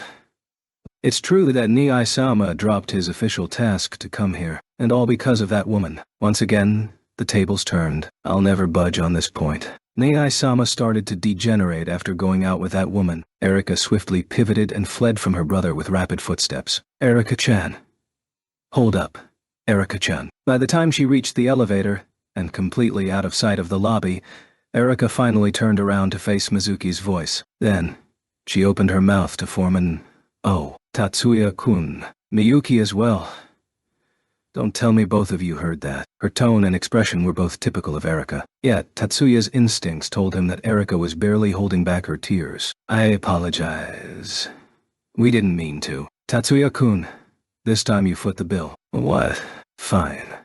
You win. Please be merciful. Negotiations complete. Erika revealed her usual flighty and carefree smile. Given that she had already adopted her usual facade, if Tatsuya overly pampered her, she would only raise her guard, which would defeat the entire purpose. Erika, have you eaten lunch? It's still early. Okay. I haven't eaten yet, so let's go together. At Miyuki's question, Erika gave a non-committal answer. Only Sama. ... Fine. We were going to eat in the room anyway. If you don't mind, would you like to join us? Sure, I'll go. Mizuki. Want come too? Okay. Then excuse me, please. You're not a bother at all. That's not what I meant. Seriously, Tatsuya-kun. Picking on others is too much. Mizuki was still in a bad mood because she was used as a tool to lighten the mood. However, she wasn't really holding it against him. This point was obvious. Tatsuya smiled wryly as he took a large bite out of his sandwich. Mizuki and Tatsuya both pretended to be oblivious to what happened earlier, so they didn't raise the subject again. Then, Tatsuya-kun, Miyuki, Mizuki, do you guys have anything you wanted to ask me about? Still, the person in question, Erika, was ready to reopen Pandora's box. The person going out with Watanabe-senpai seems to be Erika's older brother. Miyuki was the only one who deftly answered the conversation in a carefree manner. Yep. That stupid brother of mine. It's both pitiful and infuriating at the same time that he's been conned by that woman. Isn't he a world-class swordsman? Even if you don't praise him, I don't think you should refer to him as stupid brother of mine, right? So that's how it is. If it's Tatsuya-kun, it wouldn't be surprising if you knew about Naotsugu Nii-san. Irregular. Even though you're with us, you don't have to change your words, okay? Isn't it Naotsugu Nii-sama? Forget about that. That's totally not like me. Erika wrapped her hands around her head and buried her head into the bed. Apparently, the term decorous caused her no end of embarrassment. Compared to that, he was hoping that she would be more embarrassed about burying her head into a pillow that a man uses. Tatsuya thought worriedly. Okay. So Erika likes Natsugu-san.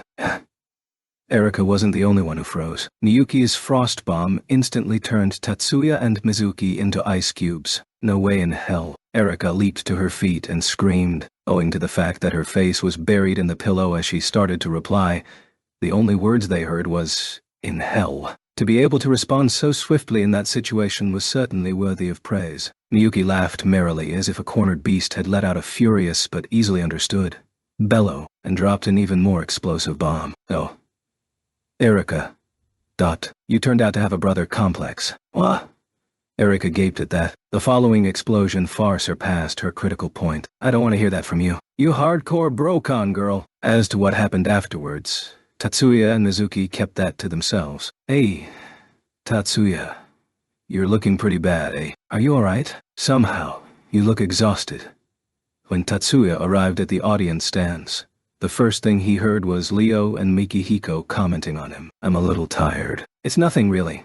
It's more emotional exhaustion than mental stress. I'll be fine if I concentrate during the match. Tatsuya waved his hands in a casual manner. On the other side, Miyuki and Erika sat down as if nothing had occurred. Behind them, Mizuki's actions were slightly suspicious, but neither Leo nor Mikiko noticed, since all of their focus was on the upcoming match. Sorry, looks like we're letting Tatsuya draw all the fire. Mikihiko kindly, intentionally, misinterpreted this. No. That's hardly the case. Relax. Don't worry about it. While the words "that's hardly the case" meant nothing of the sort, the fact that Tatsuya chose to respond in a dubious manner showed that he also possessed a slightly twisted personality. As long as you're all right. Tatsuya really took it too far last round, so don't push yourself. I'll keep that in mind. I am not worthy of such a kind-hearted friend, Tatsuya thought. I'm keeping tabs on that as well, so don't worry about it. He never intended to have such an honest friend worry about him. Hence, Tatsuya made an earnest effort to nod his head in agreement. Still, once the match began, how grave his face became was no longer important. Their attention, of course, Tatsuya included, was currently drawn away by the match between 3rd and 8th high in the rocky setting. Surpassing all their expectations, the match was a complete landslide. Actually, it may be more appropriate to describe this as a solo performance. Following the open field, the karst-like boulders had the least amount of obstacles in the setting. While there were large boulders jutting out across the area, their difference in height wasn't noticeable, nor were there any trees to obstruct vision. One player moved out of 3rd high's field and leisurely paced from between the boulders. Heedless of any hostile fire, Ichu Masaki advanced while disdaining to rely on any cover. Nor was 8th high just standing there helplessly as they continuously unleashed magic on Masaki's position. Even the attacker who was advancing on 3rd high's position from the shadows of the boulders was pouring on the fire. Even so, Masaki's pace faltered not. The rocky fragments hurtled by move-type magic were thrown away by even stronger move-type magic. Weight-type and oscillation-type magic fired at him were nullified by a wide-area interference barrier that extended in a 1-meter radius around him. As if mocking the pointless gestures, Masaki's pace was slow and leisurely. Armor of interference, eh? Move-type wide-area interference should be the Jumanji family's specialty. Leo and Nihiko were both struck speechless by this overpowering might. On the other hand, Tatsuya was the master of himself as he praised Masaki's strengths. To be able to freely wield this type of magic without breathing raggedly likely requires more than a large capacity within the magic calculation area. Looks like he's very adept at cyclical breathing. I guess that should be called innate talent. When continuously using the same magic, cyclical breathing referred to the space between when one magic ends and the next one begins. The less overlap between the first and second magic, the less stress was placed on the magician. Magicians who excelled in shortening the dead time between the two were known as adept at cyclical breathing. Miyuki was also a magician adept at cyclical breathing, but in Tatsuya's eyes, Masaki possessed a talent that rivaled Miyuki's. In face of the unyielding defense, the attacker from 8th high stopped his assault. He frantically hit and charged towards 3rd high's position. He gave up on bringing down Masaki and chose to assault the enemy's monolith in hopes of pulling out a victory from the jaws of defeat. Alas, his choice was overly reckless, probably because it was made in a panic. With his attention completely in front of him and exposing his defenseless back, how could someone like Masaki let this opportunity simply pass by? After suffering a point-blank explosive shockwave, the attacker from 8th was flung face-first into the dirt. Convergent systematic bias release. Simply using compression and release would be sufficient. He's certainly someone who likes to put on a show. Bias release, right? I've never heard of magic. That's because it's a highly convoluted and inefficient second-rate magic. For example, it's like pumping air into one side of a can and sealing it, then opening the other end towards the target. Compared with normal air, That sort of concentrated, compressed air would strike with greater force and higher control over the direction of the force. So these are some possible advantages. But it's only to increase the output. It would be far better to simply increase the amount of compression. If he wanted to add vectors to the attack, then direct contact with the compressed air would be sufficient. No, he's trying to decrease the power of the blow, hence he used a combination of the two. Being overpowered is truly a hassle in this circumstance. Tatsuya revealed an ironic smirk. Miyuki gave him a look that said, "Isn't Anai-sama the same way?" But he pretended to be oblivious. While Tatsuya was explaining the mechanics, Masaki continued to close in on 8th High's position, likely arriving at the conclusion that simply waiting was no solution. The two remaining defenders combined their strength to challenge Masaki. The boulders split apart and rushed towards Masaki. The release systematic magic used by the players from 8th High set off a shower of electrons from the minerals, causing sparks to erupt around Masaki's feet. Regardless of the scale of the former or the difficulty level of the latter, both were of the highest caliber magic, which was no exaggeration. When Tatsuya's team dueled 8th High, their victory only appeared easy because they never gave their opponent the chance to put their best foot forward. If it was a head-to-head shootout, the battle undoubtedly would have been a very stiff contest. However, Masaki easily nullified their full frontal combined assault. The scattered fragments were flung away by a sphere of reverse vectors centered around Masaki, while the electric discharge was suppressed before it even started. A block of air hammered into the players from 8th High. Upon contact with the released compressed air, the two of them were swiftly and easily incapacitated. The ending signal sounded immediately. For the entire duration of the match, Kichijuji and their other teammates stood stock still in 3rd High's field,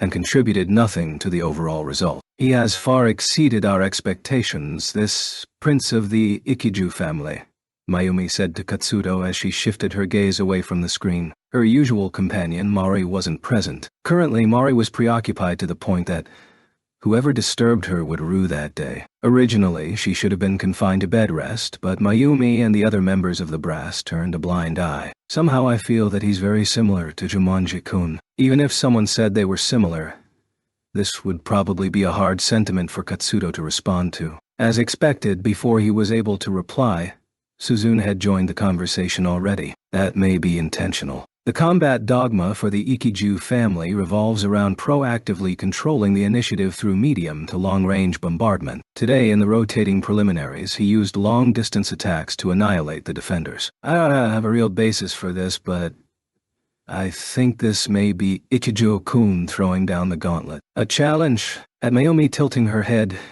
Katsudo answered her. "I'm not certain if he's conscious of my style, but I think he's calling out Shiba to trade shots with him if he dares." I can understand that feeling. Mayumi's expression seemed to say, how childish. Tatsuya's strengths lay mobility, analysis, and his ability to surprise. Compared to his magic power, it was his combat ability that was more striking, which the two matches today clearly testified to. How could Tatsuya be taken in by such blatant baiting, Mayumi thought. Yet, Katsudo didn't receive that wordless communication, so he continued onward. Shiba will most likely accept that challenge. Tatsuya-kun thought. At the original distance, he has no chance of victory. This may be his only opportunity. I don't believe it.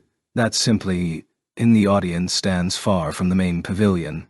Of course, there was no way for Katsudo's opinion to reach Tatsuya's ears. Nonetheless, Katsudo's point was mirrored in Tatsuya's mind. He was also aware that this may be 3rd High's and Kichijuji Shinkuru's in particular real intention, to reveal the only way for him to emerge victorious, while at the same time forcing a direct confrontation. The tricky part was, besides accepting their opponent's invitation, 1st High didn't have any other options that had a higher chance for victory.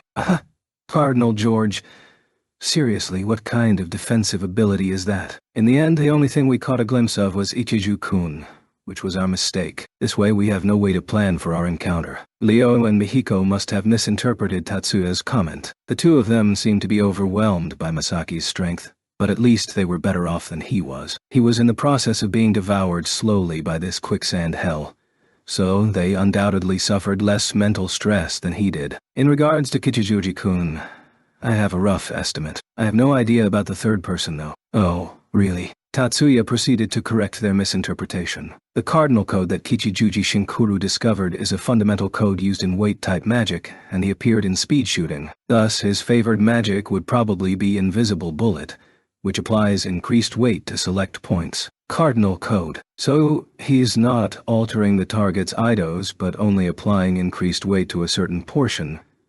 But is that possible? Well, looks like this explanation will take some time.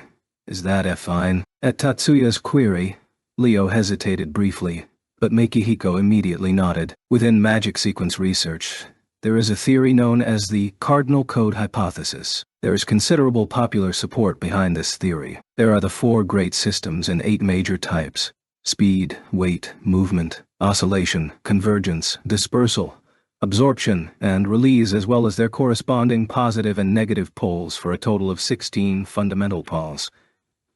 Magic sequences. This theory believes that, through the various combinations of these 16 magic sequences, any magic from any of the major systems can be created. Meanwhile, the magic sequence that serves as the basic building block is called the cardinal code. In summation, it is capable of constructing any and all the systematic magics. Strictly on this point, the theory is incorrect, but the cardinal code truly exists. The theory is incorrect, but the code exists. Sorry. You lost me. Faced with Mikihiko and Leo's responses, Tatsuya waved his hand as if to say, "Don't be hasty. Calm down. Let me go over it again slowly. There is magic within the 4 great systems that cannot be created by the 16 cardinal codes no matter what combination you try, hence the cardinal code theory is incorrect. Then again, based on its fundamental principles, there does exist a magic sequence that is capable of being a building block. Within modern magic, certain effects will take place after redefining the status of an object, after phenomenon rewriting. While the driving force behind the change has been defined within the magic sequence, this driving force would not exist without a definition of what happens after the magic has affected the target. However, cardinal codes are able to create the driving force themselves. In other words, cardinal codes are magic sequences that literally define speed, weight, movement, oscillation, convergence, dispersal, absorption, and release. Thus, rather than having an overall effect on the eidos themselves, these act on a single object and render them possible. Currently, the only discovered cardinal code on record is the one from weight-type magic, and the one responsible for that discovery is Kichijuji Shinkuru of 3rd High, Cardinal George. Hearing the last few words, Mikihiko displayed a cowed expression. Kichijuji Shinkuru. No wonder I thought that name sounded familiar.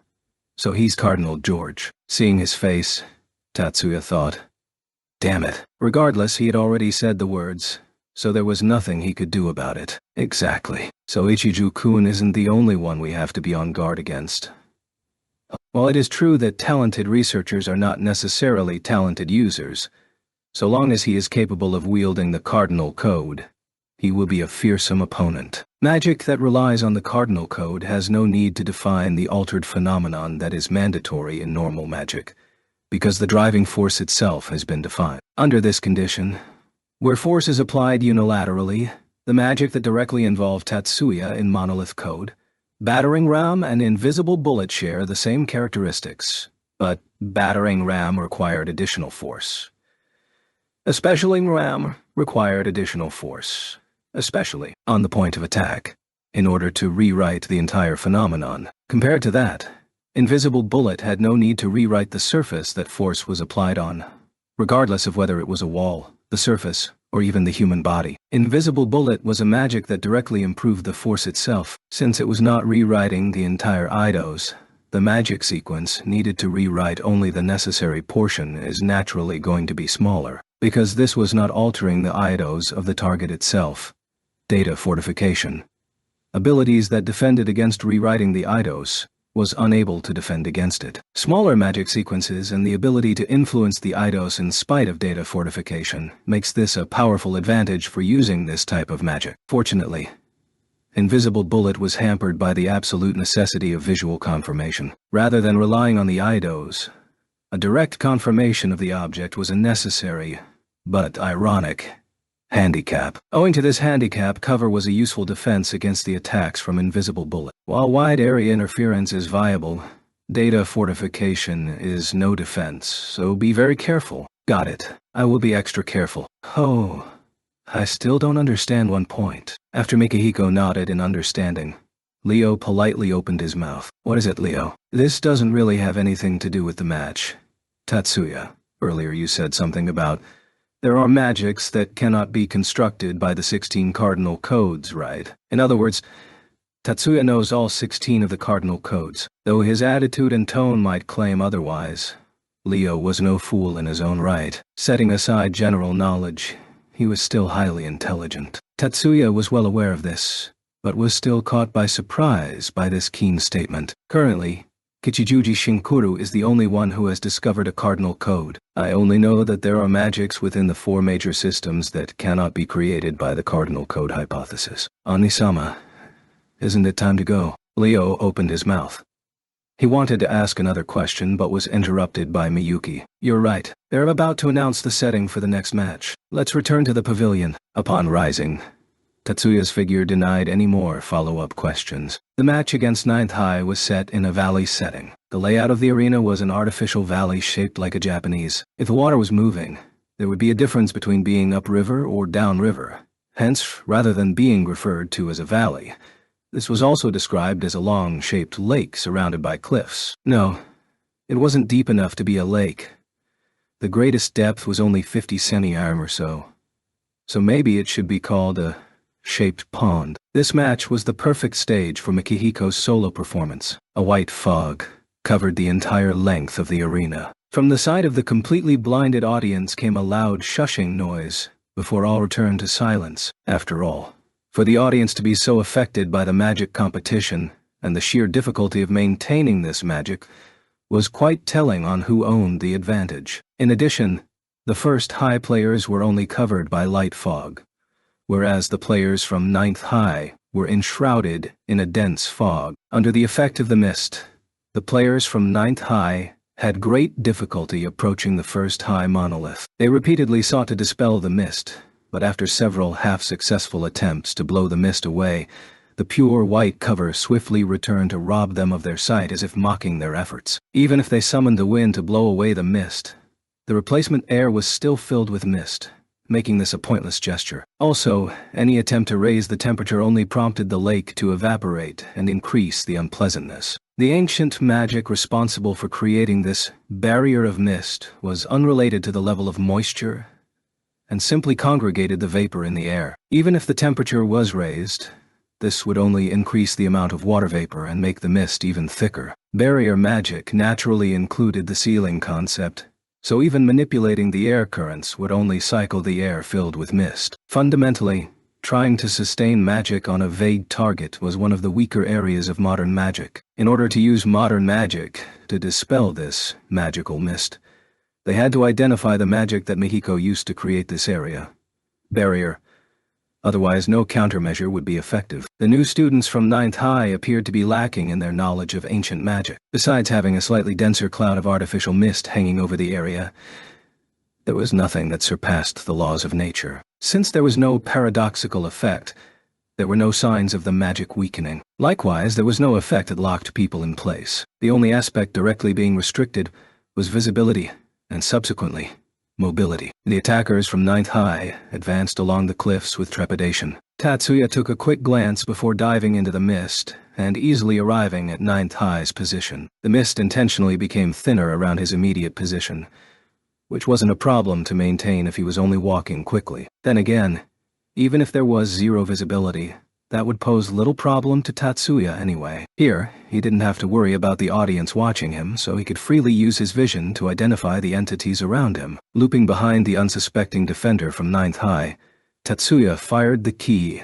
into the monolith. Upon hearing the outer lid of the monolith falling away, the defender frantically whirled around, but Tatsuya had long since evacuated. This time, Tatsuya didn't need to summon the spirits. Mikihiko was the one controlling the spirit that upheld the barrier of mist. Within this mist, nothing could escape Mikihiko's eyes. The match between First and Ninth High ended in First High's victory without a single shot being fired. The finals would take place after the compensatory round, regardless of how long matches lasted. Each match for Monolith Code never exceeded 30 minutes. Thus, the finals were comfortably set for 3:30 p.m., which was 2 hours from now. Tatsuya was in charge of CAD calibration, so he opted to stay in the competition area for the next 2 hours, but Mikihiko and Leo needed to blow off some steam.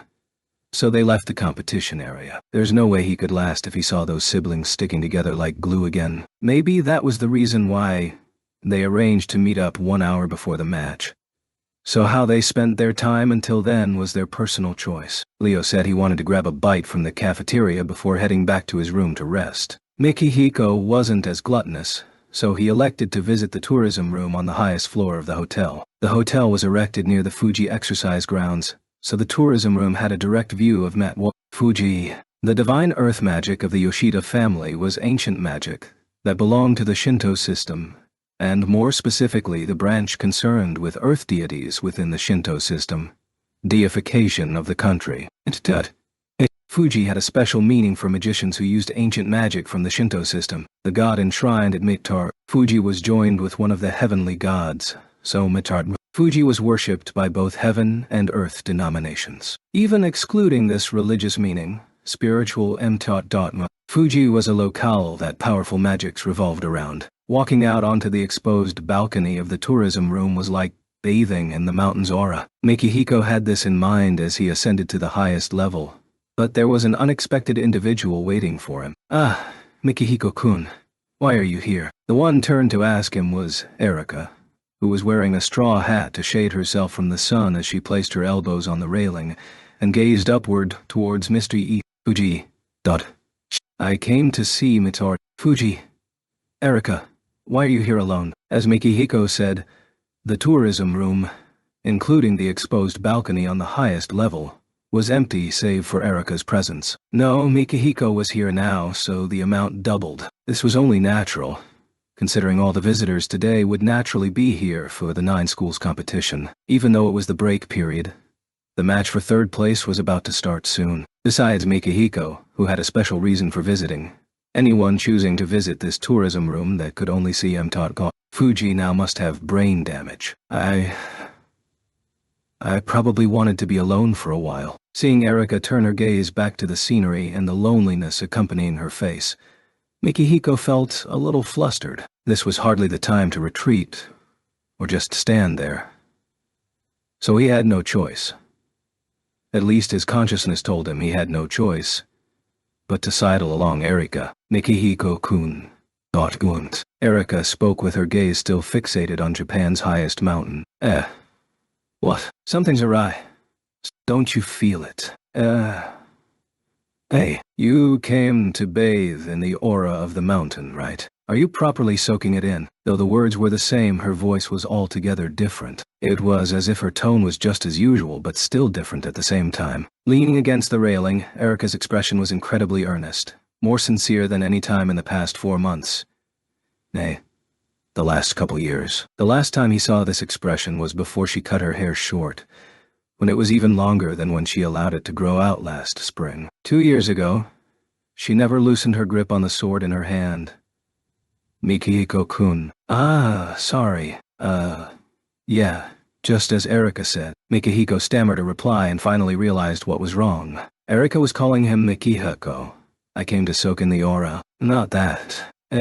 I'm not asking that. Are you properly feeling the aura around the mountain?" Stupefied by her oddly intent gaze, Mikihiko braced himself and adjusted his breathing. He expelled all the air within his lungs and breathed deep. Maintaining a proper pace was important, but imagination was even more so. He was taking in and releasing the air in controlled motions, and he wasn't breathing in and expelling, but expelling and then breathing. After taking 2 or 3 breaths, Mikiko's body was suffused with power. This wasn't like the crumbs from scions or push-ins, but was something closer to the original oscillations of the waves, also known as a power called prana. Mikihiko perfectly absorbed the prana surrounding the peaks. After verifying this with her own eyes, Erika let out a restrained smile that was wholly unlike her, a somewhat lonely smile. "Erika?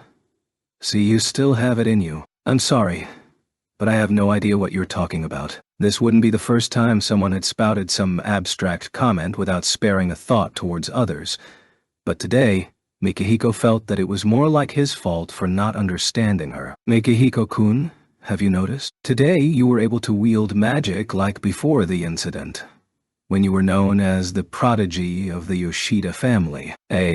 No.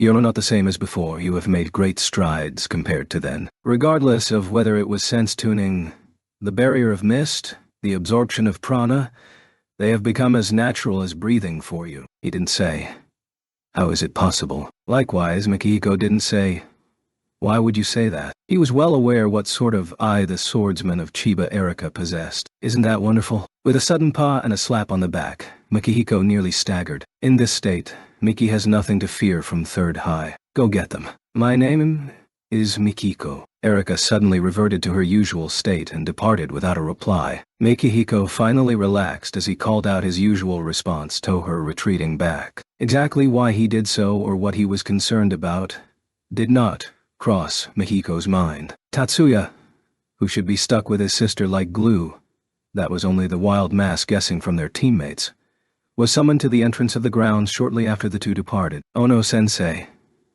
thank you for your hard work. Haruko is the one who called him out here. Hey. Saying thank you for your hard work to an elder? You're aware of what you're saying, right? At Tatsuya's mischievous smirk, Haruka's shoulders drooped helplessly. I guess that's what my position has turned into.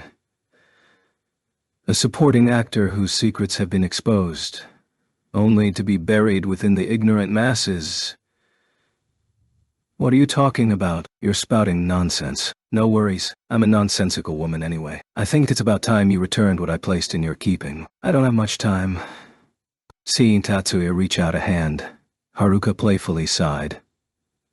Even if she didn't say it, her expression clearly said, "Can't you cooperate a little?" Despite this, she understood that time was of the essence, so she obediently handed the electric carry-on baggage with electric wheels attached to facilitate movement, over to Tatsuya. Seriously, I really wish someone would actually reward me a little. I'm a life counselor, not an errand boy. Our sensei was the one who asked Ono-sensei to do this, not me. Still, let me think for a moment. If you're unhappy with these trivial tasks, allow me to ask you something more in line with your actual job. No, it's not like I wanted an actual task. It's tax-free income.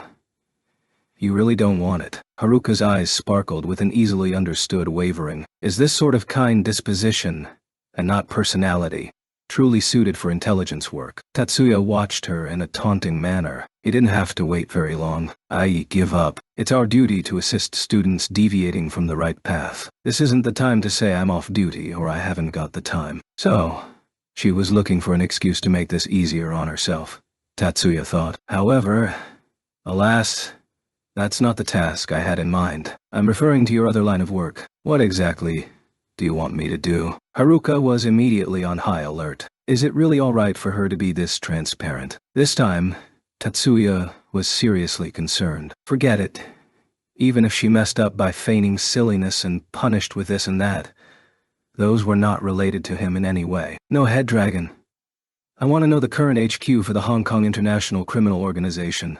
No head dragon. Haruka frantically glanced around them and closed in on Tatsuya as if she was going to hug him. How do you know about no head dragon? While her tone was agitated, Haruka didn't forget to lower her volume as she asked him. Still, even if she asked, this wasn't a question he could answer. Tatsuya's relationship with Kazama and the independent magic-equipped battalion was still classified. That was a direct order from their aunt, the current head of the Yotsuba family. Even if he answered with something like, I heard it from somewhere else, there was no guarantee that some trace of this relationship could not be exposed. It's only natural that I would investigate the culprits intending to do me harm.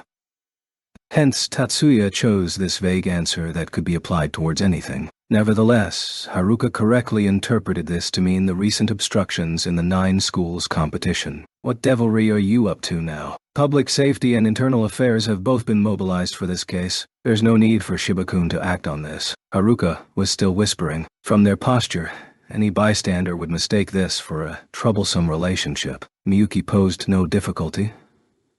So long as Anoka, Shizuku, or any of the others didn't see them, Tatsuya thought. Currently, there are no wheels in motion. Still, if retaliation becomes necessary, but the enemy's location remains unknown. That would be a little troubling. Speaking of which, I think our current proximity may cause some misunderstanding. Haruka quickly jerked back. Maybe this came from an elder's pride.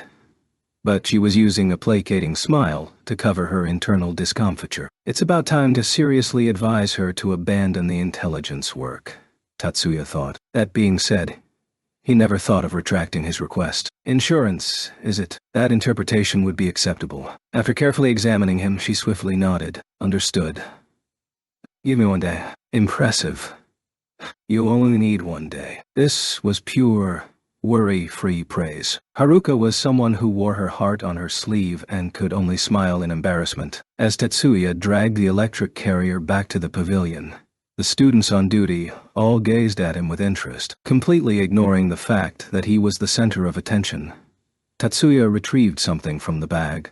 Windbreakers. Mayumi approached Tatsuya with nary a thought and asked as she examined the object in his hands. No, these are mantles. Tatsuya raised the black fabric and unfurled them. It was a Western mantle that would extend to the floor even on someone of his height. Those are robes. After depositing the black mantle on the table, this time he pulled out a gray fabric. This one was a long robe with a hood attached. What exactly are you going to do with these? There were marks floating all over the pavilion. Only Miyuki could tell at first glance, and couldn't help but burst into laughter. That's for the match. Thankfully they made it in time. Oni-sama, wouldn't that be against the rules? Setting aside the completely confused Mayumi and the others, Miyuki asked Tatsuya with a degree of seriousness. I don't believe there will be a problem since we handed in the CADs in time.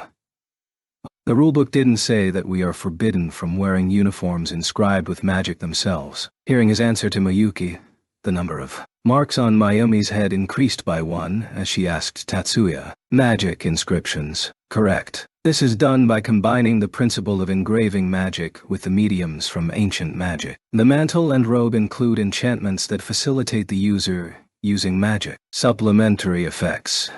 There should be no problem if no specific technique was incorporated within. Feeling Mayumi's gaze, Suzune nodded as she replied, there is no violation here. Specifically, there isn't a rule for something that complex. If there is a problem, we can just abandon them. It's not like we cannot give battle without them. Mayumi slightly creased her eyebrows as Tatsuya turned around. Hey, Tatsuya-kun. Her anxiety far outweighed the unease in her voice. Since we're still in the competition, everyone has kept a lid on the celebratory mood. The moment we advanced to the finals, our victory in the newcomers division was already assured. So please, don't push yourself too much. Understood? Even without her saying so, Tatsuya had already largely given up on this match. Because at this time, we haven't. After leaving the examination of the mantles and robes to Isori, the Isori family were renowned for their expertise in engraving magic. Not that Isori himself hid his personal interest either.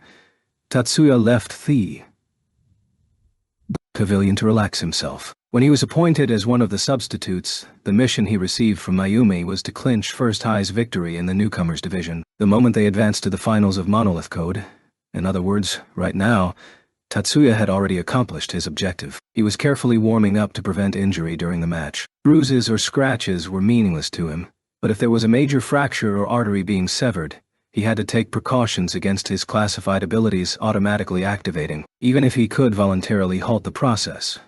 Whether he could do so in time was another story. His personal restoration ability would immediately complete the repair processes in the blink of an eye. The 9 schools competition was being recorded. Even if no one could consciously catch the instant this occurred, future playbacks could still capture the moment. As if reminding himself all over again, he continued to work through his exercises. During this, Miyuki also left the pavilion, but seeing as she wasn't on urgent business, Tatsuya allowed himself to finish his calisthenics. Anu-sama, please take this towel. She handed him a sublimely wet and cold towel. Miyuki had been standing for a considerable amount of time in the blazing summer heat.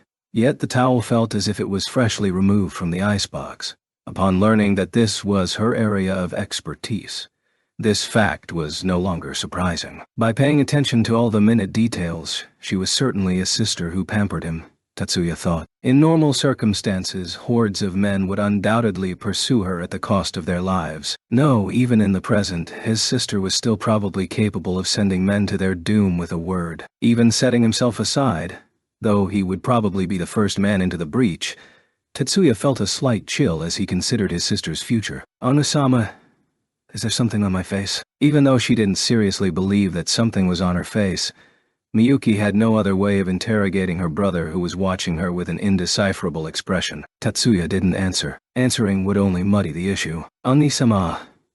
At Tatsuya muddling through the question, Miyuki didn't press onward. It's almost time for the finals. Our next opponent will be a difficult one. Indeed. Bluffing was irrelevant at this point. Even if this wasn't a competition and live battle instead, with both sides going all out without restraints, Tetsuya had no confidence that he could triumph over the two of them at the same time. Nay, even if he was against Ichiju Masaki alone. Under a state of restricted power and ability, for one who belongs to the side that restricts such as myself, to go and say such a thing is illogical, and may arouse your displeasure, but Miyuki hesitated briefly as she slowly drooped her head, losing her nerve to speak each time. Then, she resolutely raised her head and shyly declared, "Even so, I have faith that Anui-sama will not lose to anyone." Without waiting for Tatsuya's reply, she turned back to the pavilion with the lightness of a sparrow. Watching his sister's departing F-figure, Tatsuya stood there for some time. As you will, as Miyuki herself said. She was one of the key cogs within the system that limited Tatsuya's abilities. One of the key reasons behind why he was unable to use his true strength to display his indomitable might was undoubtedly Miyuki. That being said, Tatsuya didn't believe that Miyuki was so willful. Faith that he would not lose to anyone was the hope of she who wished of him to remain unbeatable. Tatsuya's intellect was not mature enough to completely understand the subtleties behind this. Yet, Tatsuya could understand these feelings. Maybe he should say he was able to understand it only because Miyuki was the one who made the wish of him. This was not someone giving orders or instructions, but a mental characteristic that was naturally expressing itself. As you will, referred to exactly that. Defeat was no longer an option in the next match. But, as the saying goes, easier said than done. No matter how he calculated the matter, the odds were stacked against him. Tatsuya couldn't help but sigh at this. After the end of the consolation game, the setting for the final match was announced to be the open field. Hearing this, both sides had equally illuminating reactions. In Third High's pavilion, there were even cheers of victory. You called it, George. We got lucky, Masaki. While they managed to rein in their reactions to the news, the two of them failed to hide their elated smiles. Now it comes down to whether that guy takes the bait. He will. On the open fields with no cover whatsoever, he has no other options aside from throwing down in a one-on-one shootout. He'll try to break through there because that guy has Graham Demolition as a trump card. Precisely, Masaki. While his tactics smack of ambushes and surprise, in reality everything is founded on a complex series of calculations. If he knows that there are no direct countermeasures, he may still choose the road less traveled and elect to spring out a surprise attack. However, since he can still use Graham Demolition as a direct counter, logically, he would choose the avenue of attack that has the highest chance of success, while you will suppress the defender and the guerrilla. The defender isn't the problem. His fortifying magic seems legit, but there's nothing else to write home about. The guerrilla player seems to specialize in ancient magic. Based on his name, he's most likely a magician from the Yoshida family. The fact that he remains a complete mystery does give one pause, but when compared to ancient magic, modern magic owns the decisive edge in speed. Without any cover on the open plains, this is definitely in our advantage. Furthermore, you still have an ace in the hole with the Cardinal Coat. Unfortunately, our opponents seized the newcomer's division crown from us. But at the very least, Monolith Code will belong to us. Exactly, leave it to me. Hearing Kichijuji's words, Masaki nodded boldly. The open plains without a hint of cover. This will be a harsh battle, Ami-sama. Miyuki's words exemplified the thoughts running through everyone who came to cheer them on. No. It's far better than the valley or urban settings. We would never stop if we started grousing. His words not only bewildered Miyuki, even his teammates.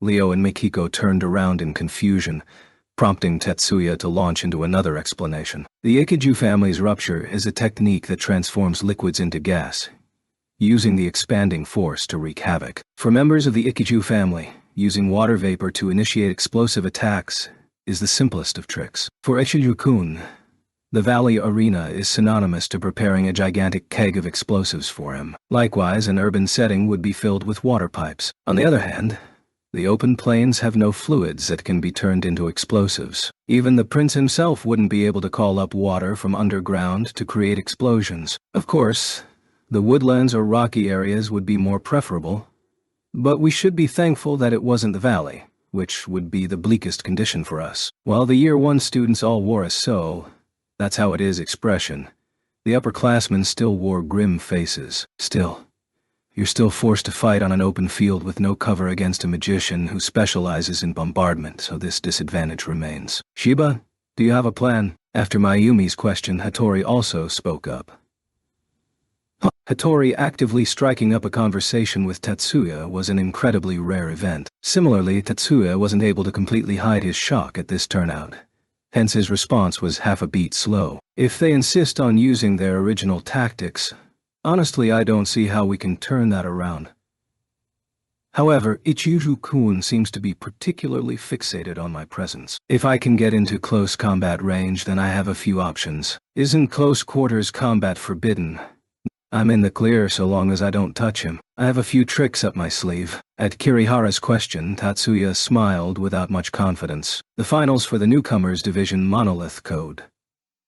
While it could be said that the arrival of the players drew a huge clamor from the audience, it would be more in line with the truth to say that confused squabbling reigned supreme among the audience. Exposed beneath a myriad of curious stares, Mikihiko adjusted his hood and pulled it down even tighter. On the other side, Leo wasn't wearing a hood as he tried his hardest to duck his face and use the robe's collar to cover himself. Well, so our getup is hilarious after all. The usage is just how I explained. The abrupt answer was like the final nail on the coffin, clearly signifying resistance is futile. Why, yes. Mikihiko bemoaned this fact to the only person not wearing the mantle and robe, Tatsuya.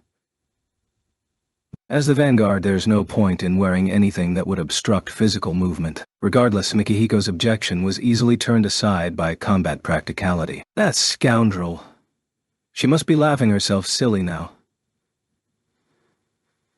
Leo didn't clarify exactly who he was talking about, but for the two other people present, nothing else needed to be said. My sides are killing me. What is that? What is that? Just as the three of them surmised, Erika was roaring in laughter in the stands. Erika-chan, please stop. After Mizuki tried several times to bashfully persuade her, Erika's laughter finally dropped to a level that was more normal. I'm dying. No wonder everyone's eyes are drawn to the things that Tatsuya-kun thinks up. I think Erika's the one who's being watched right now. Next to Erika, Mizuki shyly hunkered down. Sorry. I just couldn't help myself there. I promise to stop messing around now, so cheer up, okay, Mizuki? Seriously, please do. After she could feel the gazes, she didn't have the courage to visually verify this. Around her, stabbing towards her, turned back to the arena.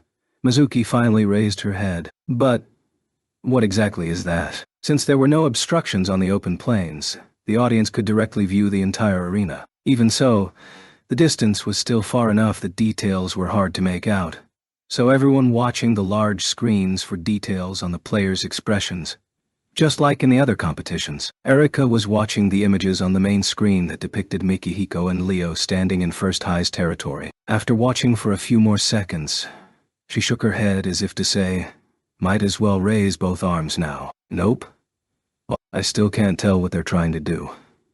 Since this is Tatsuya-kun after all, I'm sure he's not just doing this for show. Lots of spirits are gathering on Yoshida-kun's robes.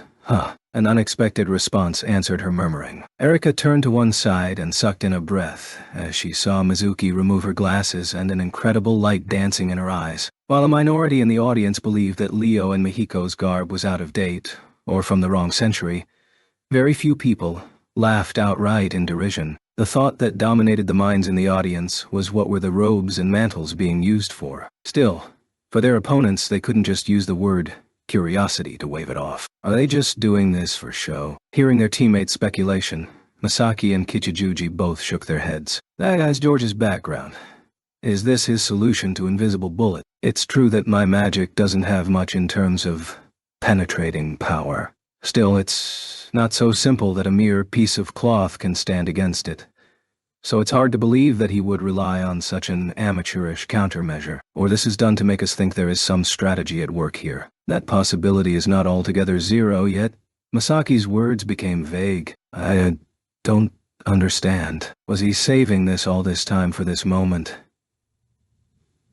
Kichijuji bit his lip. It was precisely because he prided himself on his intellect that he was particularly frustrated. We advance recklessly, but forcing ourselves to contemplate something that cannot be discovered now is pointless. There is always some degree of risk when using force to win. In order to cut through Kichijuji's befuddlement, Masaki spoke up in a forcible tone. Despite this, Masaki himself wasn't immune to this perplexity. What aroused curiosity from the audience was nothing short of a source of great wariness to the enemy. The players and auxiliaries were oblivious to this, but there was another reason behind the ruckus. The reason came from the observation deck near the board chairman's room. A completely unforeseen visitor had arrived. Kudu-sensei ...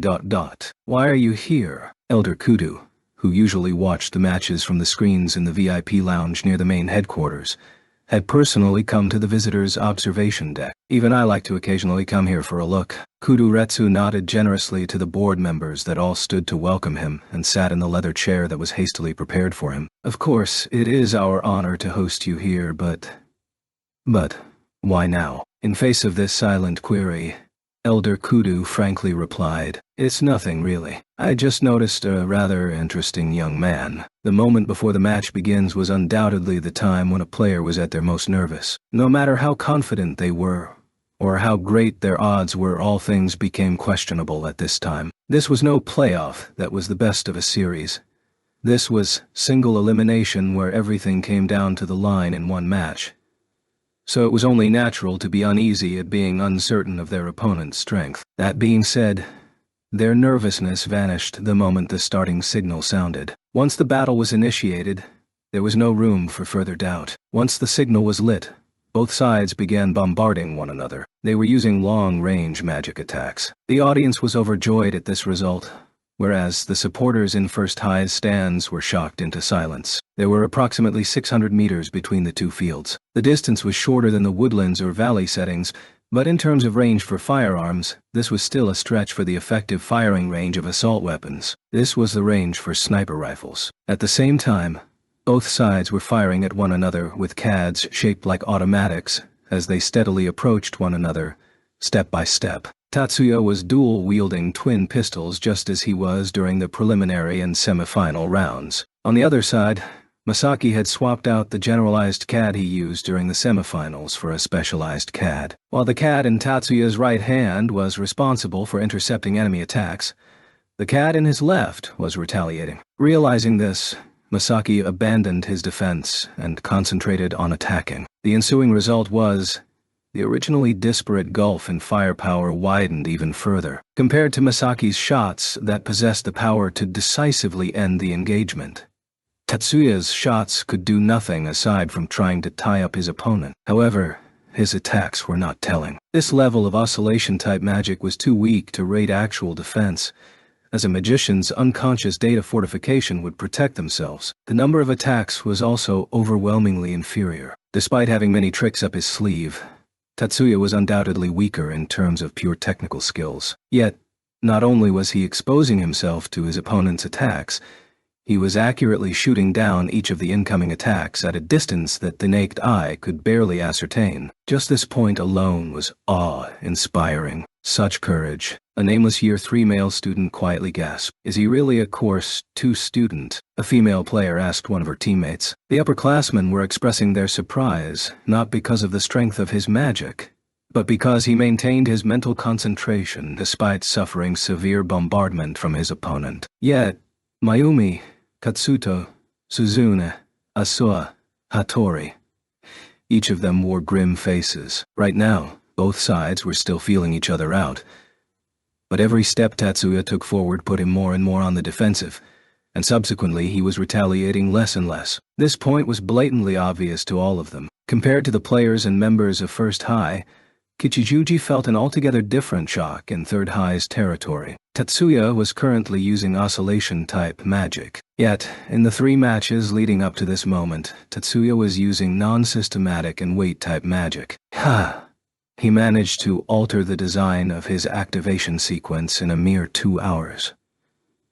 Kichijuji shook his head to dispel the cobwebs. No matter how skilled his CAD calibration skills were, the calibration process had no bearing on the match itself. What determined the outcome was only how he chose to wield the result of his calibrations. This was not the time to appreciate his calibration speed. That was the perplexity that may lead to an accident in battle.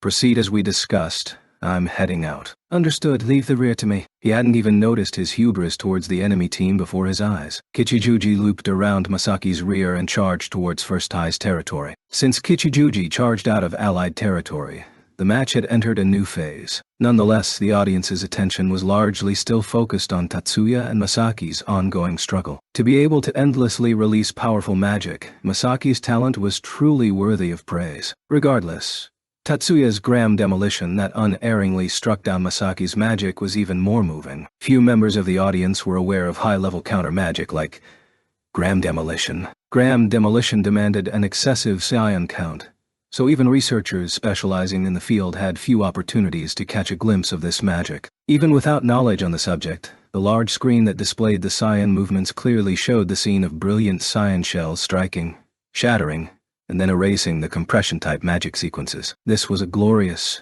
dreamlike image that set one's heart aflame. Magicians who could perceive the scions and the spectators who possessed latent magic talent had no need for the large screen and could only bow before the scions wildly dancing in a storm of magic before their eyes. Unbound by reason or logic, they were held spellbound by this spectacular airshow. Presently, Tatsuya focused all his attention on shutting down each of Masaki's attacks. Even so, he still took note of Kichijuji emerging from Third High's position, like a chain reaction. In reality, this was a direct result of seeing Kichijuji's advance. Tatsuya's hitherto steady pace accelerated to a run. Masaki didn't panic in the slightest at Tatsuya's change of pace, and calmly launched compression-type magic at Tatsuya. His run failed to adopt any evasive maneuvers. It's not like his opponent was using his eyes to aim, so that degree of evasion was meaningless. As he ran forward, Tatsuya concentrated on the mass of energy formed to alter the eidos in the air, and sent a bullet made of scions, Gram demolition, straight into the mass, shattering Masaki's magic before it could materialize. Nonetheless, with the distance between them drawing ever closer, aiming was more simplistic. While physical distance was not a direct factor, the closer the physical target was, the easier it became to perceive its proximity and existence, especially when aiming air-like objects that are not usually visible. The closer the target was, the easier it became to take aim. Of course, in this situation, the only target at hand was Tatsuya himself. 50 meters from Masaki, Tatsuya ground to a halt and was unable to completely nullify Masaki's attacks. The compressed air that Tatsuya failed to bring down came crashing towards Tatsuya. Tatsuya relied on his 5 senses to detect their trajectory and deftly used his physical techniques to avoid them as he continued to advance towards Masaki. Unable to advance straight forward, the dozens of yards between them became an insurmountable wall for Tatsuya. So, he's finally reached the point where he can't hold back anymore. Seeing Tatsuya forced into a corner, Yamanaka actually remarked happily, "Please be serious, sensei. Even Tatsuya-kun can't rely on only his F5 senses to completely detect the early warning signs of magic invocation and invisible bullet. Given the current situation, we can still use a 6th sense as an excuse in place of Eye of the Spirits." At Fujibayashi's vigorous defense, Yamanaka smiled devilishly. "Really? That's true. Well, he can fool those 3rd and 4th-rate scrubs. It's hard to imagine he could pull a fast one under the eyes of that gentleman." Yamanaka's line of sight was resting on Elder Kudo, who was watching the match with abundant interest from his seat in the chairman's lounge. Fujibayashi only spared him a quick glance before switching back to Tatsuya. Kichijuji was looping around the fringe of the arena as he advanced towards First High's monolith. When he came within 100 meters of First High's territory, Leo barred his path. Finding it odd that the defender was so far forward, Kichijuji fired off an invisible bullet as he ruminated on this. No, more like he was about to fire. Wah. Wah.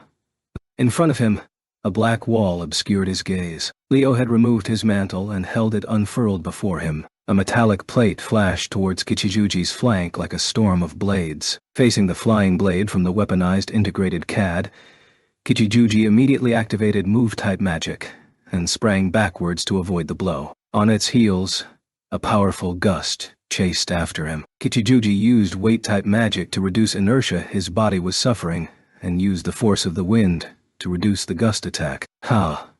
Meddlesome, Kichijuji muttered in his mind and aimed the invisible bullet at Mikihiko. He chose to first remove this irksome fire support. However, the moment his gaze fell across the gray robes, he was suddenly unable to detect the target's proximity. Like a heat wave disrupting the focal point of a camera, the gray F figure became fuzzy and hard to grasp. Illusions. They had taken advantage of the fact that invisible bullet required visual confirmation. The moment Kichijuji realized this, he also detected the blade of the mini-communicator slashing downwards at his head. Unable to dodge, he could only close his eyes and await the impact.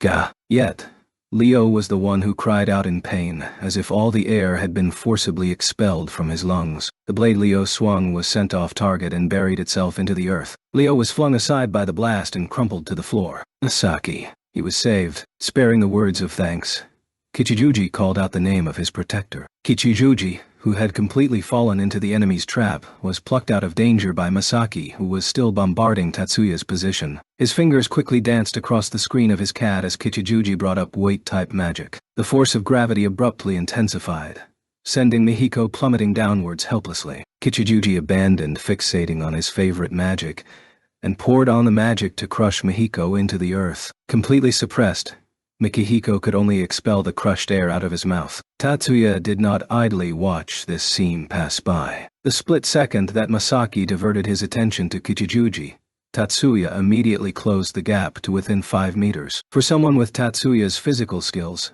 this was but a paltry display of his prowess. Yet, his target still remained 1 step away. Misaki's face clearly betrayed his agitation. Rather than being a panic brought on by terror, the instincts of a soldier who had survived the battlefield told him he was in danger. A continuous chain of 16 compressed air bullets, far surpassing the limits laid down by the rules, came swarming towards Tatsuya. The counter-magic Gram demolition was a technique that used compressed scions as bullets to forcibly eradicate magic sequences. Due to its forceful nature, this was a highly inefficient technique. Unknown to the common man, magic sequences also differed in strength. The magic sequences forged by someone of Misaki's caliber could not be so easily disassembled, so overwhelming force was used to forcibly annihilate it, which required an outrageous amount of compressed scions. Even for Tatsuya, this was not an inconsiderable sum, though it was far beyond what an average magician could produce, even if they spent the entire day working at it. Yet in this instant, he had to dispel 16 shots. Even though Tatsuya instantly made the call that Gram demolition wasn't going to make it in time, he resolutely refused to use decomposition. He stubbornly stuck to his orders to keep classified magic under wraps. He hid the fact that he was capable of decomposing information structures through Gram dispersal and met the attack with Gram demolition. The ensuing result was a given. After bringing down 14 of the shots, the last 2 hits struck home on Tatsuya's body. Seeing Tatsuya begin to crumple towards his feet, Misaki spat out shit in deep regret. While in a complete flight or fight mode, he had released magic that surpassed the rules for destructive power. He realized this point the moment he released his magic. This was only a few seconds after the fact, so the panel of judges might not have noticed yet. The red flag hadn't been raised yet, but he was profoundly aware that he was about to be disqualified for violating the rules. That realization caused precious seconds to slip from Misaki's hands. His mind was completely blank as he concluded that there was nothing he could do to avert that. Multiple rib fracture, liver ruptured, massive internal bleeding, to combat level, dropping below optimal conditions. Auto-restoration ability auto-activate, magic sequence, uploading, Corj Eidos, data, or start, register data, retrieving from storage or restoration. Tatsuya could even consciously realize this. Subconscious signal processing vastly outstripped conscious signal processing in terms of speed. By the time he realized he was collapsing, his flesh had already been restored. Within easy grasp of his fingers, a pair of motionless legs could be seen. Tatsuya had no clue why Masaki stood there frozen and completely defenseless. Currently, that reason did not concern him. Before he even took the time to dwell on that subject, his body had already risen to its feet. He took a step forward with his right foot and stretched his right arm past Masaki's face that was appalled with shock. The right hand that stabbed forth was never intended to strike Masaki, and just as it passed Masaki's ear, an explosion that was on the same level as a flash bang sprang from Tatsuya's right hand. The roar rendered the observation deck utterly silent. Even Kichijuji, who was still locked in combat, couldn't help but stop his actions and turn to look. On Tatsuya's right hand, his thumb was pressed tightly against the tip of his index finger as he held his intercrossed fingers before him. Under the gaze of all the players, judges, spectators, and supporters, Masaki sank to the floor, while Tatsuya powerlessly fell to his knees. What the heck just happened? Her face and voice unified in complete panic. Mayumi inquired of her neighbors. No one answered her. Neither Suzune nor Azusa could answer Mayumi's question. He snapped his fingers and then amplified the volume. The answer came from Katsuto, who was directly across from Suzune. That sounds about right. He simply amplified the sound wave. Such a cacophony would likely rupture his eardrums and the semicircular canals, thus incapacitating Ichiju-kun. Certainly well within the confines of the rules, Suzune said after Katsuto. While the sound was amplified many decibels higher, the magic that was used earlier was solely from the oscillation system. That's why Tatsuya-kun, who doesn't excel in activating magic at high speeds, could still accomplish this in such a swift manner. That was obvious right from the start. Anyone could tell that from seeing the right hand. However, Mayumi's mood seemed to blacken even more at these explanations. I'm asking, why was Tatsuya-kun able to rise after sustaining Ichiju-kun's attacks that should have crippled him? Wasn't Tatsuya-kun taken out right there? His counter with Gram Demolition was clearly not in time, right? He should have taken at least 2 hits. So why has Tatsuya-kun taken damage that is beyond the maximum threshold for destruction, and is still able to continue to fight? Segusa, calm down. Mayumi took the news that Tatsuya might have sustained terrible injuries extremely poorly, as evidenced by her ashen face. Katsuto tried to calm her in a solemn voice. I saw the same scene, but the truth of the matter is that Shiba stood on his feet and moved in a manner that someone with grievous injuries is simply incapable of, and defeated the enemy. Based on his current appearance, he appears to have suffered damage from the sound attack he released, and not any other major injury. But isn't Shiba an expert in antiquated martial arts? Rumor has it that the older styles contained physical arts that could strengthen the body and techniques that could mitigate blows directed towards the body. This is probably something similar to that. Even though she wasn't entirely convinced of the veracity of Katsuto's words, Mayumi still recovered her calm. Our knowledge does not make up the entirety of the world. Magic is not the only miracle out there. In addition, the match isn't over yet.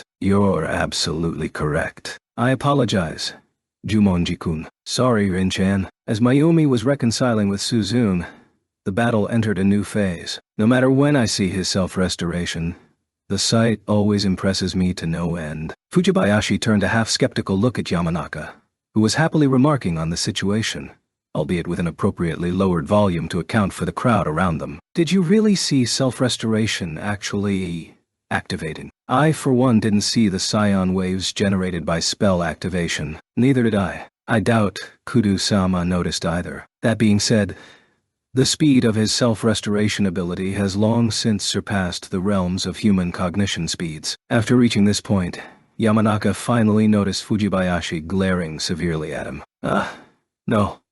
I didn't see anything. Of course, I didn't see Shiba-Tatsuya-kun use some sort of theoretically impossible self-restoration ability. Seriously, his endurance is superhuman. How interesting, Yamanaka said lightly while indulging in delighted laughter. Fujibayashi stared at him in perplexity. Regardless, please don't call him in so you can run experiments on him. He's one of the only 2 people in this country, and rumored to be among the 50 or so precious assets with strategic class abilities. Somehow, I don't think he's such a weakling that he'd fall apart after 1 or 2 experiments. Whether he would fall apart is not the problem here. At this merciless scolding, Yamanaka quickly shrank his neck in. Fine, but no matter how we slice it, he used that thing, just like Fujibayashi said he would. Indeed, Ichiju-kun is simply too tough an opponent with a low-quality CAD. I think that even Flashcast would be legitimate here. Single systematic Flashcast, eh? Oh well, at least he managed to keep our secrets. The ones who wanted Flashcast to remain a secret were the Yatsuba family, and not the independent magic-equipped battalion. This ability was considered too unethical for even the military to adopt. The independent magic-equipped battalion labeled Tatsuya's original magic as classified. Even in the direst straits, Tatsuya stuck to his guns and never used decomposition, only activating his personal restoration ability, which was something that no one could identify even if they saw it anyway. This way, Tatsuya only drew the attention of the masses. Otherwise, from the military's perspective, a prized military asset like Tatsuya should be constantly protected from the influence of foreign elements. At the same time, that would also severely limit his personal freedom. If the situation developed in that direction, the military would be forced to consider opposing, no, flat-out countermeasures against Tatsuya. While his words were irksome, Yamanaka actually heaved a sigh of relief at the current outcome. The CAD in his left hand is calibrated for oscillation-type magic precisely to cover for this. He's just as prudent as always. If that's a high school student, there is something seriously wrong with this world. But Flashcast. If he was an enemy, that sort of speed would be a terrifying threat. Fujibayashi expressed her sincere acknowledgement of Yamanaka's words. Indeed, that's practically brainwashing the brain into carving the images of the activation sequences into memory, then directly recalling the activation sequence from memory without the aid of a CAD. This ability completely bypasses the need for the CAD to spread and read the activation sequences. In his situation, the calculation area in his consciousness has taken this to the next level. By being able to construct magic sequences from memory, he also avoids the time needed to construct magic sequences in real time. This way, he has absolutely replaced the deficit in processing speed. More like made up for, and then some. Do we even have someone in the troupe that can beat the speed he just displayed? Even Yanaji, who shares the same systematic talent, is only barely able to match him. True, I can't think of anyone else. The two of them were no longer watching the match. They were solely focused on Tatsuya, who was still kneeling on the ground. Kichijuji was utterly panic-stricken. He could not believe the scene that lay before his eyes. Masaki was stretched out on the ground. Even though his opponent, Tatsuya, was also kneeling on the floor, light still dwelt within his eyes. In other words, Masaki lost. This was an altogether unbelievable sight, an implausibility that simply couldn't occur. Originally, even if there was a minuscule chance the team could lose, the possibility that Masaki would fall was practically zero. Kichijuji. Watch out. Kichijuji snapped out of it upon hearing his teammate calling out to him from their original position and activated lightning rod magic on reflex. The grass became the focal point of the lightning attack and grounded out the electrical force. Kichijuji finally realized that his opponent, who should have been crushed into the ground by weight-type magic, was panting as the long robe whipped about him and glaring at him. When the roar reached his ears, Mikihiko had no idea what had just happened. He didn't have the leisure to personally witness his surroundings. Still, when the pressure forcing him into the ground suddenly vanished, he quickly rolled to a safe distance and got to his feet and spontaneously adopted evasive maneuvers. Then, he finally took a good look around him. Leo had been knocked unconscious. Tatsuya was on both knees. Even though he hadn't fallen, he didn't look like he could continue. And next to him, Ichiju Masaki stretched out his full length on the ground. You did it, Tatsuya. Mikihiko once thought that Tatsuya could find a way through anything. Yet, on the other hand, he also felt, even Tatsuya is fired up by the achievement before his eyes. Mikihiko leaped up with renewed vigor. Not that Mikihiko's condition was any better. Maybe he was the worst off of the three. A sharp, stabbing pain accompanied each laborious breath. Even if the ribs weren't broken, he probably couldn't avoid minor fractures. Due to the exorbitant amount of time under stress, he was a little lightheaded right now. His back was still in pain from being violently thrown to the ground. Mikihiko cursed the hardness of the earth, despite the grass in the privacy of his mind. However, he was not about to surrender. In the worst-case scenario, he still had to go 1-on-2. No. Fear had no place in his heart. This was the savage truth of reality. Even so, defeat was not an option. Tatsuya conquered the Crimson Princes. At the very least, he was going to show him that he could take down Cardinal George. It was this obstinacy that drove Mikihiko to stand on shaky legs. He manipulated his CAD to release a lightning attack. At the same time, he channeled magic into the gray robe he wore, scions that had been digitized. His image was consumed by the spirits of shadow hidden in his robe. Shadows are not synonymous with darkness. The outline of an object could be traced by its shadow. As independent information bodies of shadow, the spirits of shadow could disrupt the light and darkness that made up the silhouette in order to hamper an opponent's ability to identify and aim at the target. The spell originally belonged to the Yoshida family and him by extension, but Tatsuya was the one who provided the robe a supplement, rewrote the software of the CAD to its current peak condition, and suggested that he use this spell to distort his high image. It was all thanks to Tatsuya that he could come close to matching his previous self, though Erika believed that he had surpassed his past in terms of magic. For someone with his family background and history to be forced into such degrading tasks was the ultimate humiliation, and Tatsuya was the one who gave him the opportunity to prove his mettle on the battlefield. Along the way to the finals, Tatsuya was also the integral cog that made their advancement possible. At this rate, at the end of all things, all the laurels would fall on Tatsuya. Upon realizing this, Mikihiko bit his lip and funneled new life into his wavering legs. I will not rely on Tatsuya for everything. My pride forbids me from doing so. No matter what it takes, I will have my vengeance. Kichijuji Shinkuru, how you have dragged me into the mud. Come, allow me to return the favor. These were the proud, grandiose, and arrogant words that Mikihiko spoke to himself. Tatsuya said it already. He already told me. It is not you, Mikihiko, who is lacking. It is the spell itself. Then, Tatsuya, allow me to prove the truth of your words. He ignored the magic that shot around his body. Shadow magic had displaced an illusion of himself several steps away for the enemy to shoot at. Putting faith in his own abilities, Mikihiko typed a long string of commands into the large, smartphone-shaped CAD hidden in the inside of his robe. Next, he took his right hand off the CAD and slapped the earth next to his feet. Most generalized CADs use 2 numbers and a confirmation key for a total of 3 keys to begin an activation sequence. Higher quality models, especially the high-tech smartphone ones, had features that included auto-complete and selection of high-efficiency magics, so 1 keystroke was all that was necessary to activate magic. Yet today, Mikihiko hit over 15 keystrokes. That was 5 times as many moves as the usual generalized CAD needs for magic invocation. Nevertheless, Mikihiko used a fraction of the normal time to complete the steps for ancient magic. Since the number of keystrokes for each activation sequence was the same, Mikihiko had no need to hit any extra keys. He wasn't planning on combining 5 magics into 1 magic sequence.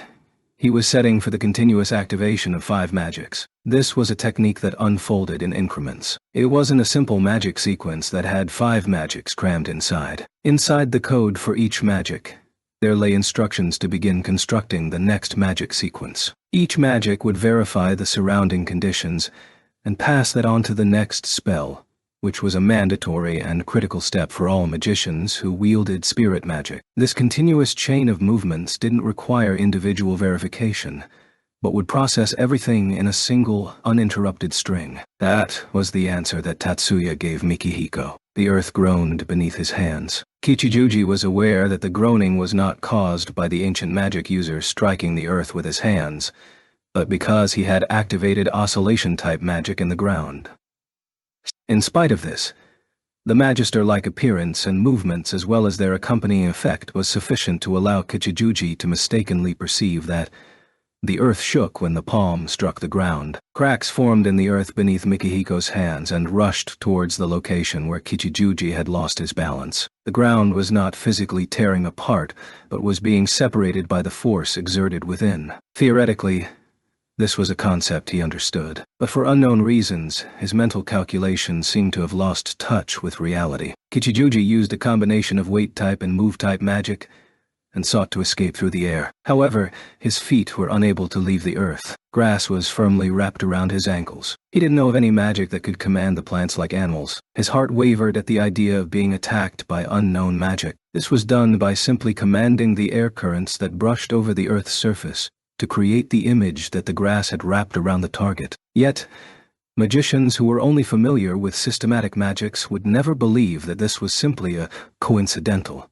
Instead of actually changing the direction of the currents, all that was necessary was the perception of being entangled. Rush of air. The cracks in the earth arrived beneath his feet. Kichijuji could almost feel the grass pulling him into the earth.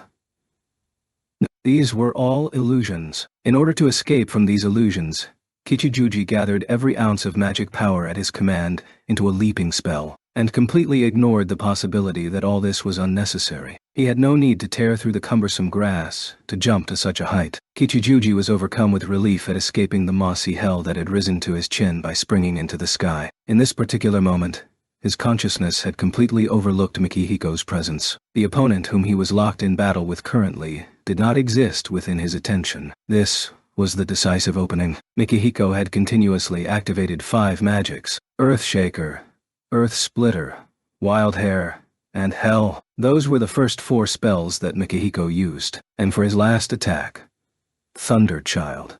This one was going to swat Kichijuji from the heavens as it came hurtling down from above. You bastard. Using his hands to hold him up, Mikihiko confirmed the kill shot. At this time, magic launched by the last member from Third High came flying towards him. Dirt and dust piled atop one another as they came rolling forward, also known as move-type magic land tsunami. Compared to the original conception of the magic, this was really a downscaled land tsunami. Maybe it was because the user wasn't well versed in this magic, or he toned down the firepower because of the rules. Nonetheless, for Mikihiko, who had already sustained considerable damage from Kichijuji, this spell had sufficient power to finish him off. He might be able to summon the spirits still burrowed in the earth to repel the oncoming dirt, Mikihiko thought, then swiftly gave up. Alas, he didn't have much magic power left. While it was called spirit magic, the spirits themselves didn't actually possess any power. Spirits were ultimately information bodies and nothing more than mediums used to influence the Idos. So,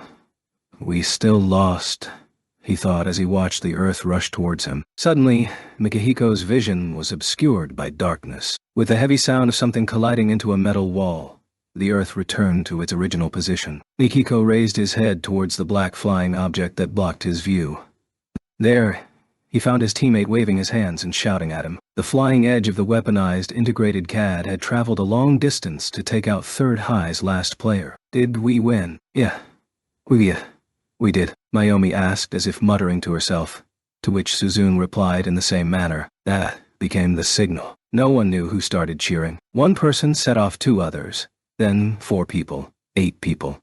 The chain reaction continued onward, finally culminating in an explosion. First High's disorderly cries seemed to merge together and sent the observation deck rocking. This was a pure and innocent expression of emotion. It was a sound that both serenaded the victors and bestowed the crushing blow of judgment towards the defeated. However, this reckless celebration quickly tapered away. Meanwhile, in the front row of First High supporters, the figure of a young lady could be seen as she clasped both hands to her mouth as she watched the arena with tears of joy trickling down her cheeks. Seeing her brother stagger to his feet and wave at her, she was at a loss for words and could only gaze at him. As if to support her, the applause gradually spread around her. Shortly afterward, the applause spread from the stands for First High supporters and spread across the entire stadium, regardless of whether they were friend or foe, to form a clapping tide of praise. The entire stadium was enveloped in warm applause. Even Tatsuya couldn't help but be embarrassed by the unexpected shower of applause. Tatsuya took off his helmet and walked to the 2 others.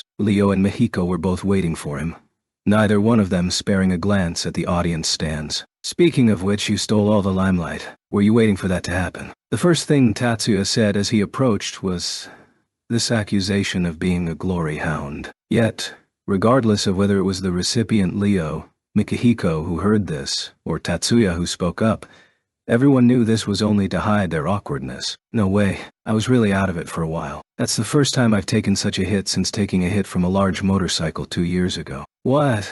You took a hit from a large motorcycle? Mikihiko asked with an "are you joking" expression, but Leo nodded his head earnestly. Yeah, that one hurt a lot. There was some kid behind me so I couldn't dodge. So I just decided to bite the bullet and called you. Just like that. Still got hurt though, since I got away with 3 fractured ribs. Fortunately, this one wasn't as bad as last time. Leo, just in case, I just want to make sure that you used fortifying magic to defend against the compressed air pellets, right? Oh, I'm sorry to say that all my concentration was focused on attacking. So as you can see, I didn't have any defenses in place. Ah, how embarrassing. Mikihiko's face was flooded with question marks. Bluntly speaking, he was openly gaping, but fortunately no one was on hand to laugh at his expense, since the large screen had switched to view the entire arena overhead, and was unable to capture any details of the players' expressions. Then, you're telling me you just took Ichiju-kun's magic attacks. I was defenseless, right? That's why it took me so long to get up. Mikihiko, you broke your lip. Are you okay? Yeah, I'm okay.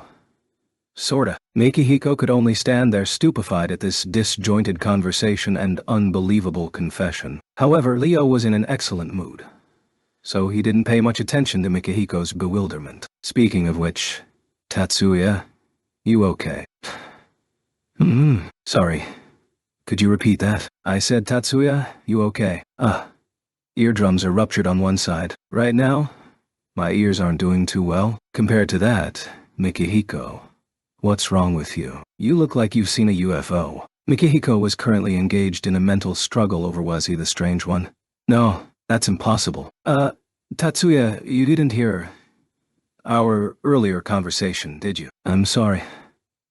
I'm reading lips right now to get a hint of what's going on. I did, however, catch the part about Leo getting hit by a large motorcycle. So, do you have any questions for him? As if trying to end his mental struggle once and for all and prove that he was perfectly normal, Mikihiko asked Tatsuya with considerable trepidation, but questions? About what? Tatsuya's answer sent Mikihiko looking skyward in despair. Mikihiko, what's the matter? Don't be so melancholy. We won. We are the champions. The champions. You're right.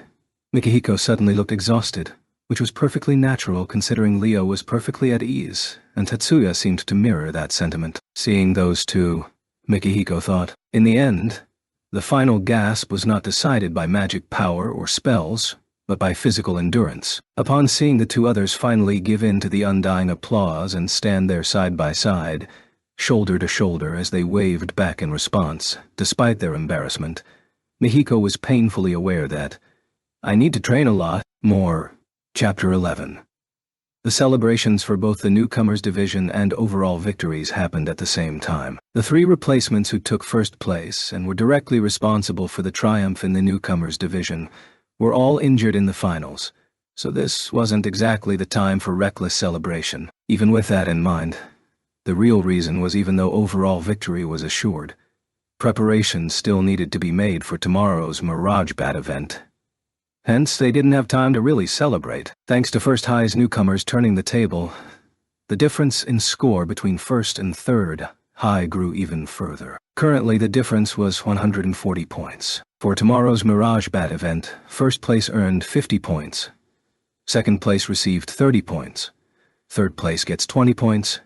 And fourth place nabbed 10 points. For tomorrow's preliminary round and the finals for Monolith Code, first place obtained 100 points, second place received 60 points, with third and fourth place each receiving 40 points. Based on tomorrow's result, First High's overall victory might become a certainty before reaching the final day. The players and technicians were overwhelmed with work trying to procure the essentials, such as the uniforms and CADs for the Monolith Code players, so any member with time on their hands was also thrown into the fray. Tatsuya intentionally avoided using restoration on his ruptured right eardrum and received the usual medical treatment from the infirmary. Afterwards, he used self-restoration to fully repair the damage and covered it up with the medical patch issued to him. Currently, he was alone with Miyuki and busy preparing for tomorrow. None of the other team members, especially the upperclassmen, knew that he had fully recovered, so they were still in the throes of worry. While Tatsuya felt slightly guilty about deceiving them, he had his reasons as well. In atonement, he chose to silently endure the discomfort caused by wearing the ear protector in the scorching heat of summer. He was quite aware that such a trivial matter did not constitute as atonement.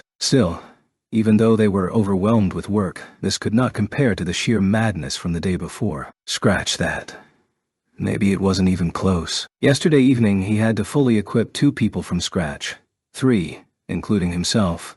CADs included, which created a level of frantic industry rarely seen in this field. Although Miyuki had switched from the newcomers division to the official division, she was originally slated for Mirage Bat anyway, so her preparations proceeded apace. Events outside of their control had cost them a day, but that wouldn't affect the outcome by much. Don't force yourself, Tatsuya-kun.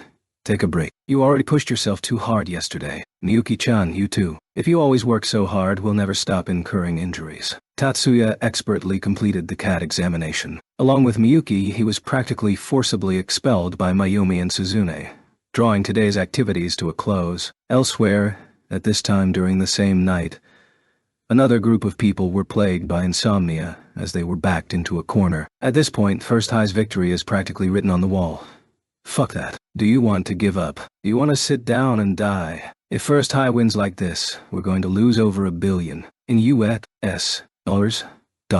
We'd be better off dead in the face of that kind of loss. HQ was never interested in this plan because upon failure, the loss in capital would be enormous. We were the ones who forced this plan through. Now, if we're lucky, we would be turned into generators, and anyone unworthy would become boosters to slave away for the organization until the day we die. The men sitting around the table turned fearful gazes on the 4 frozen men standing in the 4 corners of the room. Without this plan, we might not be able to meet our quotas.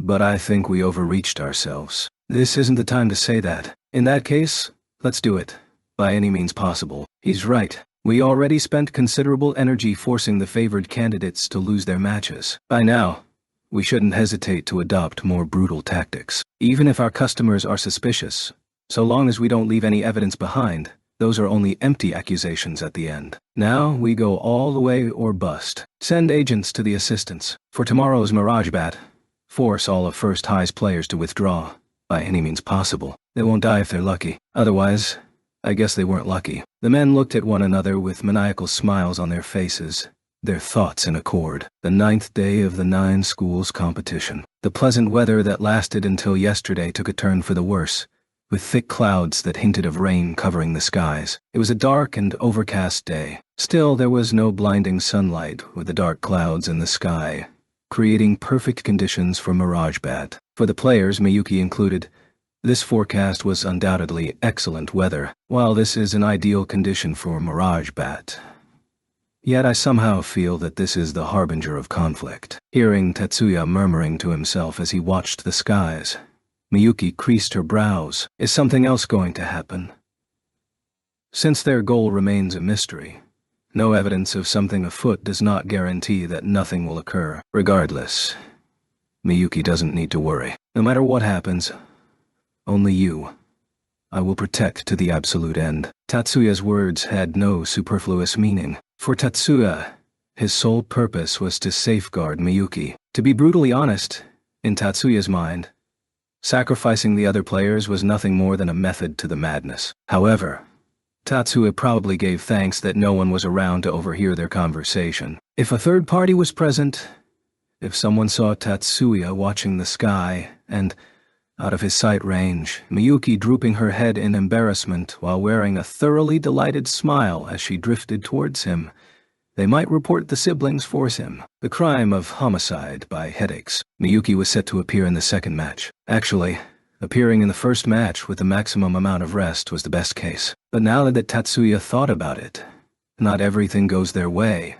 so they should be thankful that she wasn't scheduled for the third match. The two of them chose to observe the first match from the auxiliary observation deck on the side. While there was a 45-minute break between the first and second matches, moving from the main audience stands to the competition arena was a waste of time. The players from the other schools apparently thought the same, given the way they were congregated around one side of the arena. Kobayakawa-senpai looks pretty fired up. That was Miyuki's assessment of their senpai, who was one of the players waiting on one of the upraised circular pillars in the middle of the lake for the starting signal. That was Tatsuya's opinion as well. However, Mari once complained that Kobayakawa was an unstable individual. Now that he thought about it, since this might be the decisive match that clinched First High's overall victory, it was probably impossible to tell her to relax. Still, the bottom line was that victory or defeat was entirely up to her. But there didn't seem to be any problems, Tatsuya thought. Under the combined gaze of the audience, related personnel, and fellow teammates, the starting signal rang out. The first match turned into flurry of activity to decide the standings, but Kobayakawa maintained a slim lead. Breathless, Erika could finally let out a sigh of relief and turn to speak to her neighbor Mizuki, only to find her friend staring at the scene with widened eyes thoroughly unlike her. Mizuki, is it okay for you to take off your glasses? Magicians who were oversensitive to push and light wore special glasses to inhibit the effects of push and light, as well as to avoid becoming emotionally stimulated by active push-ins. In the current situation, taking off her glasses in such a furious event surely brought incredible stress on her spirit. In truth, it's a little uncomfortable. Erika noticed that Mizuki's hands that were holding her glasses on her thighs shook from time to time. But I don't think that always evading the issue is the answer. I don't think Mizuki is evading the issue at all. Erika had heard Mizuki's reason for attending Magic High School numerous times. Of course, the predominant reason was to be able to take advantage of this rare talent. Specifically, she hoped to enroll in the magic universities as a magic artificer. Yet at the same time, she also wished to learn how to control this pair of eyes that often saw simply too much. Within the limit set for Course 2 students, she wished to receive the fullest amount of training, while still immature. But precisely because she saw this as her strength, this certainly did not qualify as running away. And precisely because it wasn't fully developed yet, Erika believed that using supporting tools and equipment was the right approach. Precisely because of this, Rome wasn't built in one day. Likewise, you won't fully control your abilities in one shot. And though I shouldn't be the one to say this, doing so usually ruins your body as well. Mizuki, this could cause irreparable damage. That's why she chose such a stern lecture. Yeah, but if I avert my eyes at a time something that I must see is visible, I think that's also incorrect.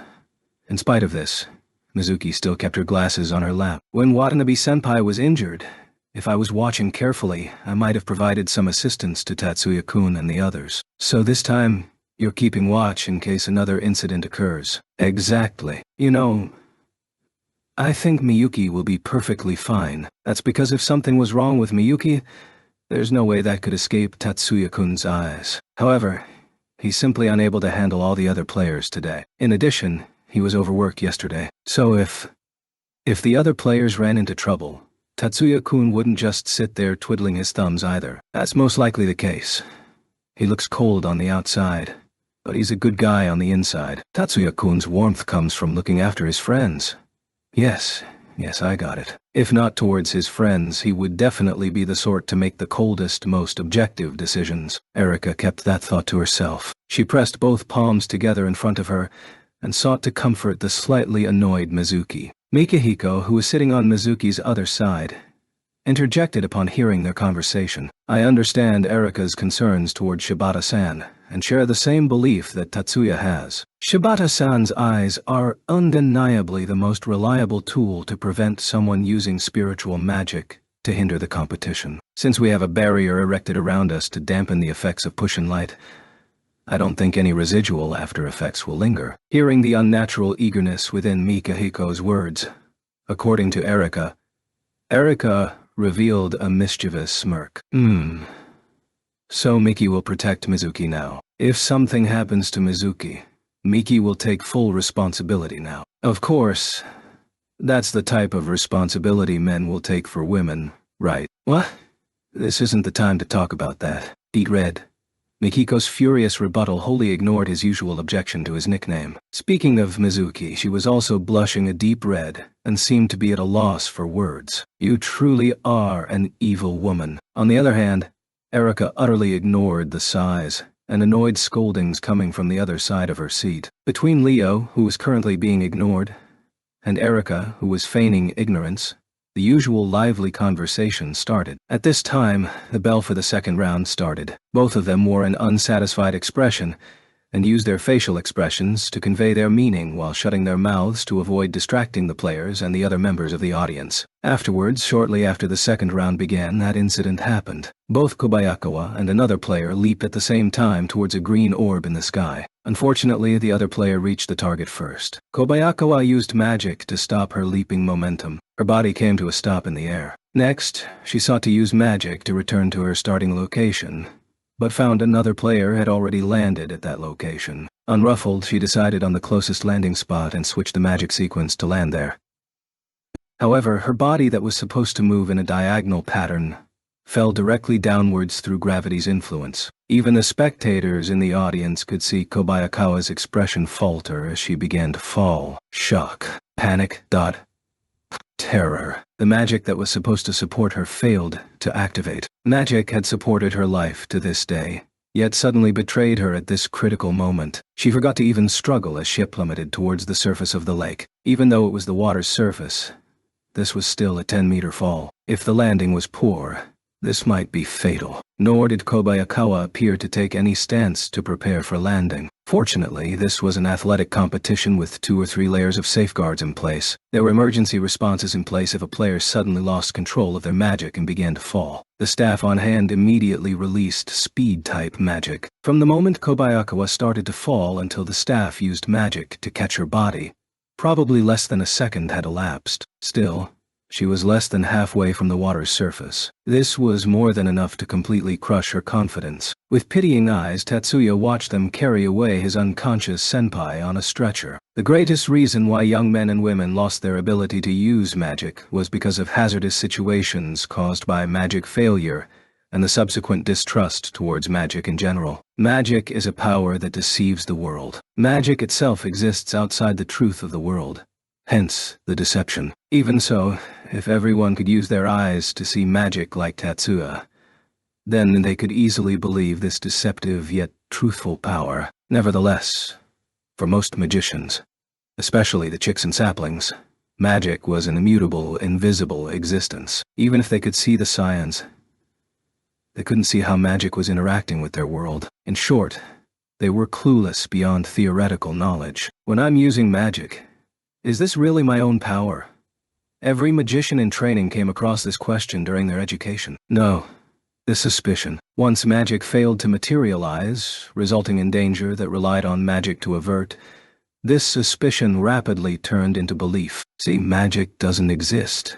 This belief. Once this idea was implanted into a magician, magic would forever be out of their reach. Magic was such a fragile existence that balanced on the tips of the mental scales. Kobayakawa-senpai is likely broken for life. As if to comfort the utterly pale Miyuki, Tatsuya cradled her shoulders into his chest as he murmured to himself. When in gravity's grasp, and at the moment of inception, Kobayakawa's expression was covered with terror. It was someone else. Even if he made that distinction, realizing that someone had forever lost their precious abilities certainly left a bitter aftertaste, as if pressing a burning brand to the gaping wound. His messaging terminal in the chest pocket started vibrating and arrested his melancholy. Miyuki, who was pressed tightly against him, turned a shocked expression towards Tatsuya. He calmly removed the fold-up device and pressed it to his ear. "Tatsuya, it's me, Mikihiko. Got a moment?" "Ah, no problem." Even though the lights clearly showed that the sound wave interference module on the device was working, Tatsuya still lowered his volume. "Unfortunately, during the earlier incident, I was unable to detect any magic at work." "Is that so? Sorry for disappointing you." "Please don't worry on that account. I failed to notice anything either. However, Shibata-san has something she wants to say to you." "Nizuki-ya. You mean?" Her glasses were off. Tatsuya's tone contained a level of astonishment that wasn't feigned. Yet, Mikihiko didn't immediately reply. "Tatsuya-kun, this is Mizuki." because someone else had taken hold of the phone. "Mizuki, did you see anything? Are you okay?" Those words were stuck in Tatsuya's throat. Still, Tatsuya believed that this would be trampling over Mizuki's good intentions. As someone affiliated with magic, she made the conscious decision to use her vision. Then, inquiring about the results was what a member of the magic world like him should respond with, Tatsuya thought. Yes, well, on Kobayakawa-senpai's right arm, maybe near where she was wearing her CAD, I saw a light. No, more like a spirit bursting apart. Really? You saw that? So, you said this spirit burst apart? Yes. That's the feeling I got. Like a really old electronic scattering sparks everywhere, something like that. I see. So that's it. I get it now. So that's how they did it. Tatsuya got a muddled image of what snare their enemies laid for them. Tatsuya-kun? Apparently his nodding movement could be detected through his voice over the phone. A somewhat hesitant, but very hopeful voice, from Mizuki, traveled across the other end of the line. Excellent find, Mizuki-da. This is an invaluable piece of information. Thank you. You are very welcome. Before Mizuki could ask her burning questions, Tatsuya replied, F erst. Afterwards, Mizuki's anxious voice came back over the line. Unfortunately, in the first match, First High was forced to withdraw in the middle. Tatsuya had departed First High's pavilion that was currently suffused in a gloomy aura, and made his way to the CAD examination pavilion staffed by the board. He left Miyuki in the player's resting area.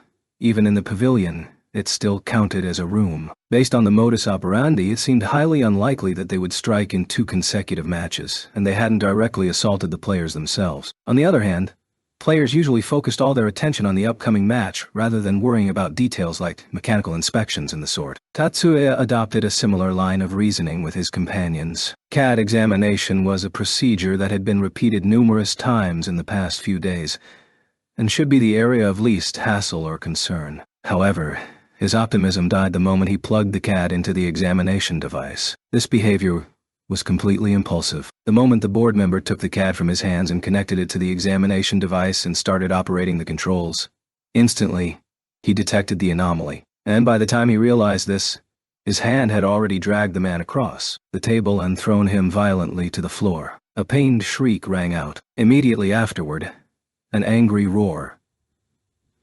To be precise, it was the guard who let out this angry roar. Rapidly approached. But even hearing this sound was insufficient to halt his intentions. A suffocating aura of killing intent stopped the footsteps in their tracks and draped the scene in silence. This was the manifestation of the last remaining remnant of his sincerity, emotion-wise. You've severely underestimated me. The painful groan was likely a biological reaction because of the increased force from the kneecap pressed down on his chest. The board member that was thrown to the floor was so terrified of Tatsuya's demonic aura that his teeth weren't even chattering, and could only lay there with spasms breaking out over his face. Did you seriously think that you could tamper with Miyuki's personal effects and not rouse my ire? Despite hearing this, any third party unaware of his family situation could not comprehend his meaning. At the same time, even if that was the case, no one would fail to understand the sinister smile on his lips. The board member who was on the receiving end of this violence had touched that which cannot be touched. The scales of the dragon. Completely ignoring the crowd around him, Tatsuya coldly spoke to the man crumpled on the floor. Why did you plant inside Miyuki's CAD during the examination? That's not a typical virus. The man's face shook even harder now. This level of terror and despair went beyond someone looking death in the eye. This was the face of the condemned being read their sins in the depths of hell. So, this is how you tamper with the CAD software. Owing to the rules of the competition, no CAD can avoid coming through this bottleneck. In the crowd of security personnel who arrived to subdue Tatsuya, the foremost one overheard Tatsuya's muttering and sucked in a breath. He turned his gaze on the man responsible for CAD examination who was currently subdued by Tatsuya. The officer's eyes gradually switched from watching a victim to gazing at a potential suspect. Still, you aren't the only one responsible for all the shenanigans during this competition, are you? Under Tatsuya's knees, tears trickled out of the corner of the man's eyes as he weakly shook his head. Oh, you choose Silence. Tatsuya expressively formed the fingers of his right into a karate chop before the man's eyes. The fingertips approached the man like the fangs of a snake. Tatsuya's right hand slowly stalked towards the fallen man's throat. Seeing this, everyone present was mesmerized by the sight and, for some reason, they were all thinking about the same thing. They were visualizing the same event. The young man's fingers would easily tear through this piteous sinner's skin, gouge out the throat, and pass merciless judgment amid a sea of blood. What is going on here? Just before this tragedy could play out to its inevitable conclusion, an elder's composed voice released everyone from their stasis. There was no sense of intimidation or majesty. Instead, the voice passed over them like a spring breeze as it swallowed the towering murderous intent and neutralized it. Kudu-sama. His demons exorcised. Tatsuya reigned in his demonic aura, retracted his hand and knees before rising to bow towards Elder Kudu. My terrible apologies. I have disturbed you with an unsightly display. You are First High Shibakun. Yesterday's match left an indelible impression. So, what's going on here? Feeling Tatsuya retract his fangs, someone sought to arrest the young man responsible for this chaos. But a colleague in the front ranks who overheard Tatsuya's words restrained him. Due to the illegal activities directed towards our school's CADs, I am currently interrogating the apprehended suspect. Is that so? Anyone who had been held in place by his demonic aura and murderous intent knew this was a lie. Interrogate wasn't going to cut it. However, Elder Kudu chose not to pursue that issue and merely inclined his head at Tatsuya's words. This is the CAD that was tampered with. Correct. The old magician, once known as the wiliest, removed the CAD from the examination device and held it before his eyes before nodding in agreement. Indeed, an abnormality is present. I've seen this before. While I was still in the service during the battles in the East China Seas, the magicians in the Guangdong army used this sort of golden electron silkworms. As he said this, he directed a chilling gaze towards the man on the ground. This cold voice sent the man crawling backwards. Golden electron silkworms pass across connections to invade electronic devices. It's a SB magic that disables precision weaponry. SB magic was the name given to magic that used self-regulated immaterial existences, also known as spirits, as a medium. Elder Kudu briefly recalled his experiences and slowly unmasked this magic. The silkworms don't rewrite the process itself. Instead, they interfere with the output signal, and may even alter the signal. This delays the spell activation by hampering the electronic mechanism without triggering the OS or antivirus programs. Prior to identifying the golden electron silkworms, our forces suffered terribly under its effects. Were you aware of this? No. At Elder Kudu's inquiry, Tatsuya avoided any unnecessary movement and maintained an at-ease stance as he replied verbally. This is the first I've heard of the term golden electron silkworms. However, I immediately detected a foreign element intruding on the system I designed. I see. Hearing Tatsuya's words, Elder Kudu revealed a delighted smile. Still, by the time he turned his gaze on the perpetrator, this smile had morphed into a predatory smile that a veteran magician of 100 battles turned on a hapless foe. Now, where did you come across the spell for golden electron silkworms? With a screech, the spy attempted to flee the scene but was quickly brought down by the guards who originally came to arrest Tatsuya. Well, Shibakun, it's about time for you to return to the stadium. Just use the backup CADs for now.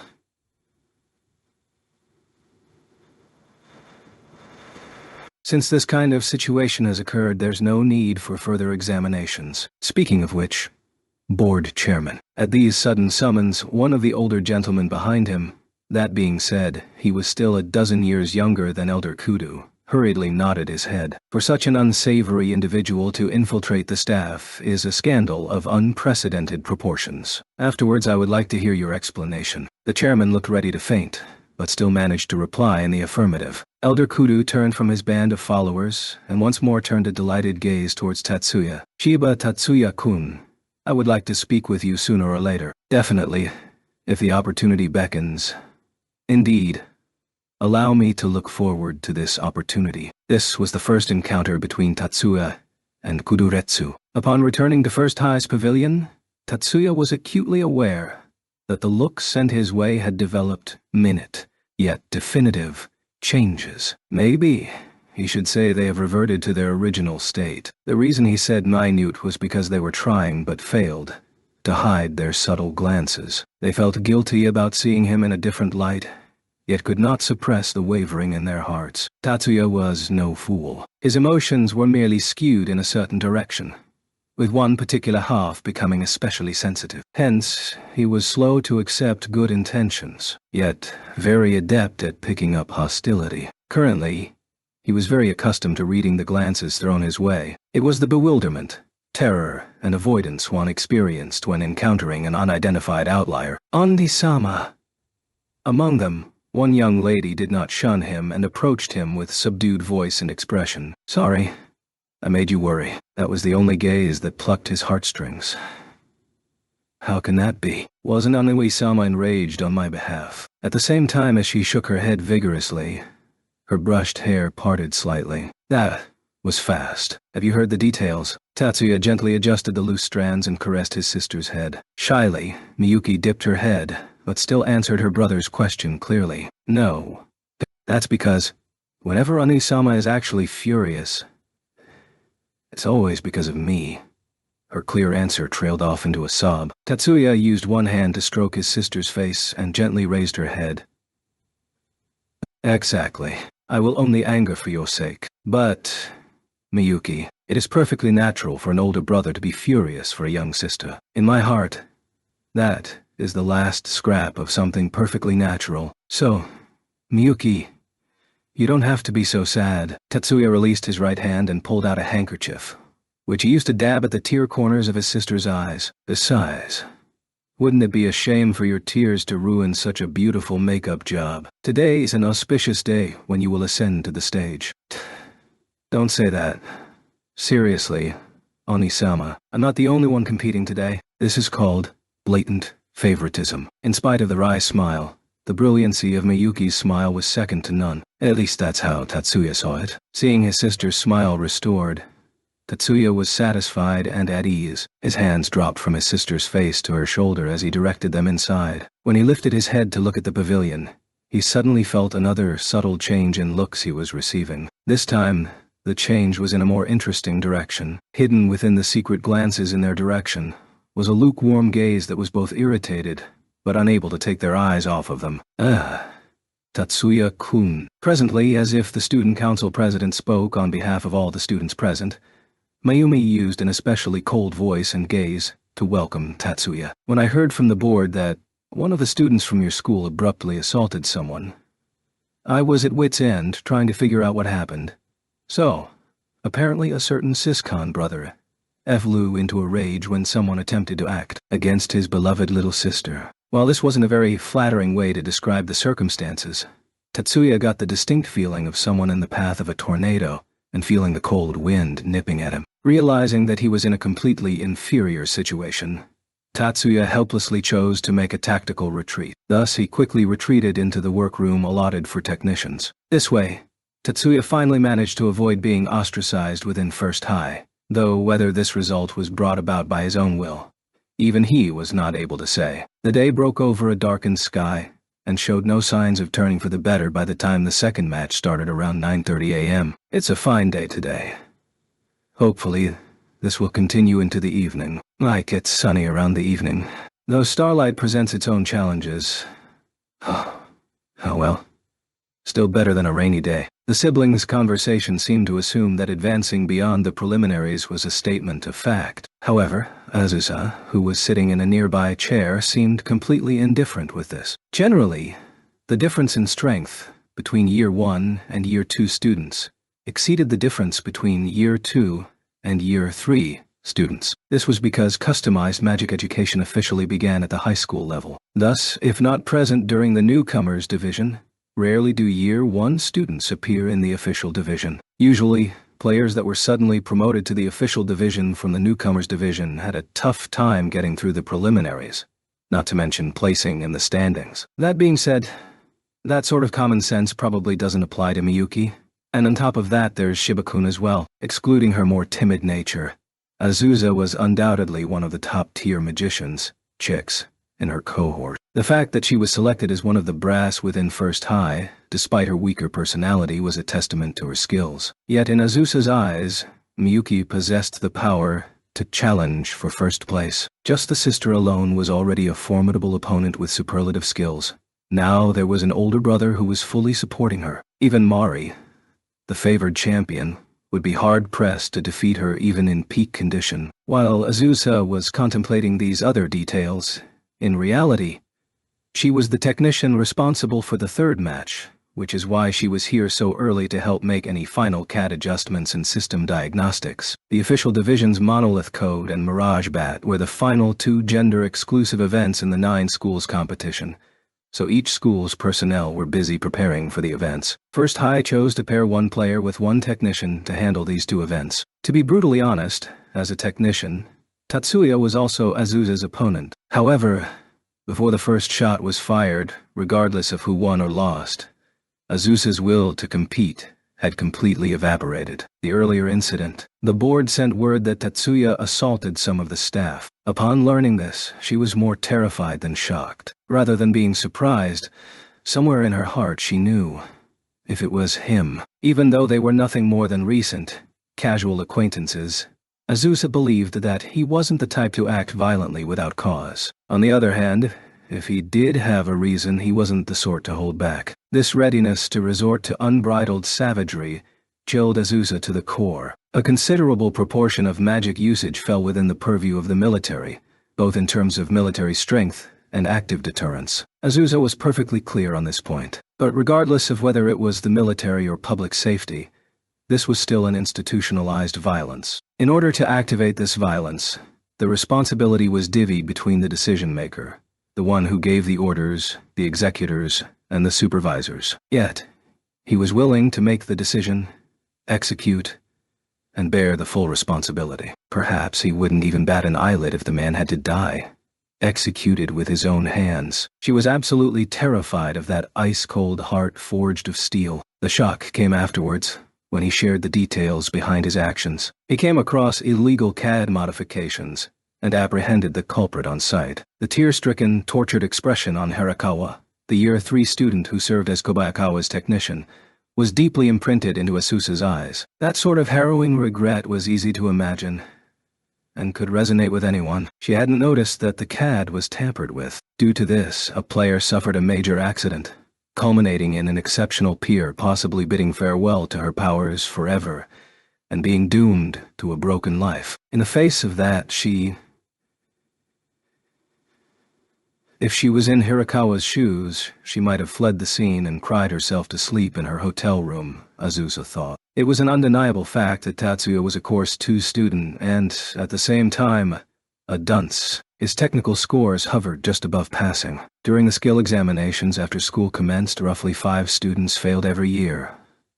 So even if his grades were closer to pretty terrible instead of fairly poor, there was nothing to be done. Yet, the reality was, when excluding the strength based on artificial conditions, like examinations, and based solely on the magician's ability to adapt fluidly to various situations, his assessment was completely inverted. Regardless of whether it was development, analysis, calibration, or combat, his strength went beyond first class. Even if they didn't exclude his magic power and assessed him based on his ability to apply magic, he was the true valedictorian worthy of standing at the top of the pyramid. Then, our grades. Course 1 students, what of these? What's the point of differentiating between Course 1 students and Course 2 students? During the 9 schools competition, after watching Tatsuya at a close proximity, Azusa started seriously considering this question, and remained bewildered. That was the unease coming from her faltering value system, hitherto unchallenged and held to be truth, which had suddenly become vague and untrustworthy. Azusa now held herself as an elitist who took pride in her Bloom status and derogatorily looked down at the Course 2 students as weeds. At least, she wasn't conscious of it. Despite this, her exceptional magical talent, and her identity as a skilled magic high school student, she still took pride in these labels. For magicians groping their way through life, confidence in their own magical abilities was synonymous to the courage that sustained them throughout their journey to blaze a new path as magicians. Even if Azusa wasn't consciously aware of this point, the fact remained that her confidence as a magician undeniably supported her throughout her life. This wasn't restricted to just magic. For youngsters, anyone would be greatly uneasy about such murky concepts like tomorrow or the future, precisely because they lacked the experience or track record. Hence, they relied on their self-confidence and self-esteem. For Azusa, those things, self-confidence or self-esteem, originated from her magic and ultimately gave her status as a talented student within the magic high schools. To be precise, her self-confidence and self-esteem were born out of her magic grades. That being said, both self-confidence and self-esteem could only wilt before the spectacle that was Tatsuya. Her test scores as a Year 1 student were plainly superior. But regardless of whether as a combat magician, magic artificer, or even magic researcher, she never got the inkling that she was better in any way. Even her own unique talents, which she privately felt could rival even Mayumi or Mari, paled in front of Tatsuya. Still, Azusa felt that she didn't need to stress out over this feeling of self-abasement. She was more than 90% sure that Tatsuya was him. Against him, feeling inadequate was only natural. Against him, feeling diminished was ludicrous. Azusa used this to convince herself. But everyone doesn't know yet. Precisely because no one knew, this feeling became more prominent, became more obvious. Surely the other Year 1 students in his cohort felt the same. As a Course 1 student who was outshone by a Course 2 student, what did their grades even signify? Achan, it's best not to dwell on that for too long. Azusa was startled when someone suddenly greeted her from behind and swiftly turned around to find Mayumi smiling wryly at her. That thing is Species. Despite referring to her underclassmen as a thing, her tone was quite warm. There will be some children who simply cannot accept this, but as high school students, they must learn to accept things that they do not agree with. Even if it's true that Course 2 students cannot match Course 1 students in technical skills, it is also true that Tatsuya-kun has surpassed our level. But hearing these shocking words, Azusa was struck speechless. True, Tatsuya's level was above her, Azusa thought. Even if she was against him, she was forced to admit she would have some regrets. But Mayumi's level was also superb, and Azusa didn't think she would lose to Tatsuya in any way. It's not like I'm completely out of his league.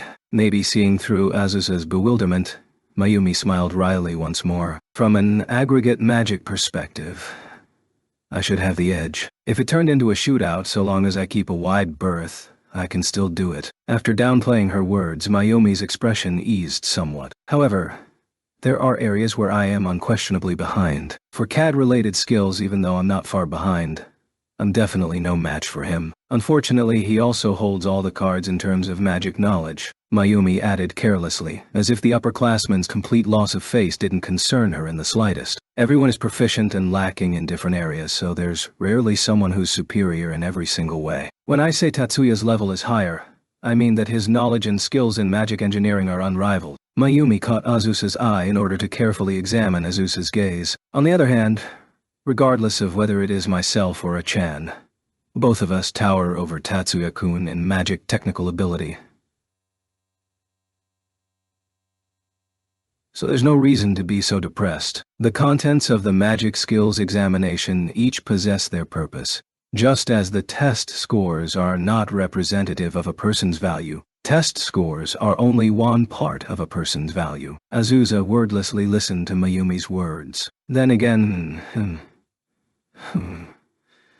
whoa, this time Mayumi actually let out a sigh. Those that fully believe in their own superiority tend to be unwilling to accept that they cannot surpass someone in every way. They even forgot that the actual difference between Course 1 and 2 students originally arose because they needed to differentiate the grades for those who passed the entrance exam and who could receive instruction. Somewhere, somehow, Azusa's eyes widened. Her mind had gone completely blank at Mayumi's unexpected words. What did she mean, forget? This was the first time she had ever heard that the difference between Course 1 and 2 students was caused by educational differences. In the end, it was still a uniform issue. In the beginning, It was simply because the number of students exceeded expectations and they couldn't change all the embroidery in time. Huh? Really? Huh. You didn't know. Hearing the real story for the first time, Azusa received a wholly different shock than before and remained silent. Hearing Mayumi murmur, "Really, it appears that not many people know." Azusa could only keep nodding. "Did you know that First High used to accept 100 students each year? They had to accept more magicians to follow international standards.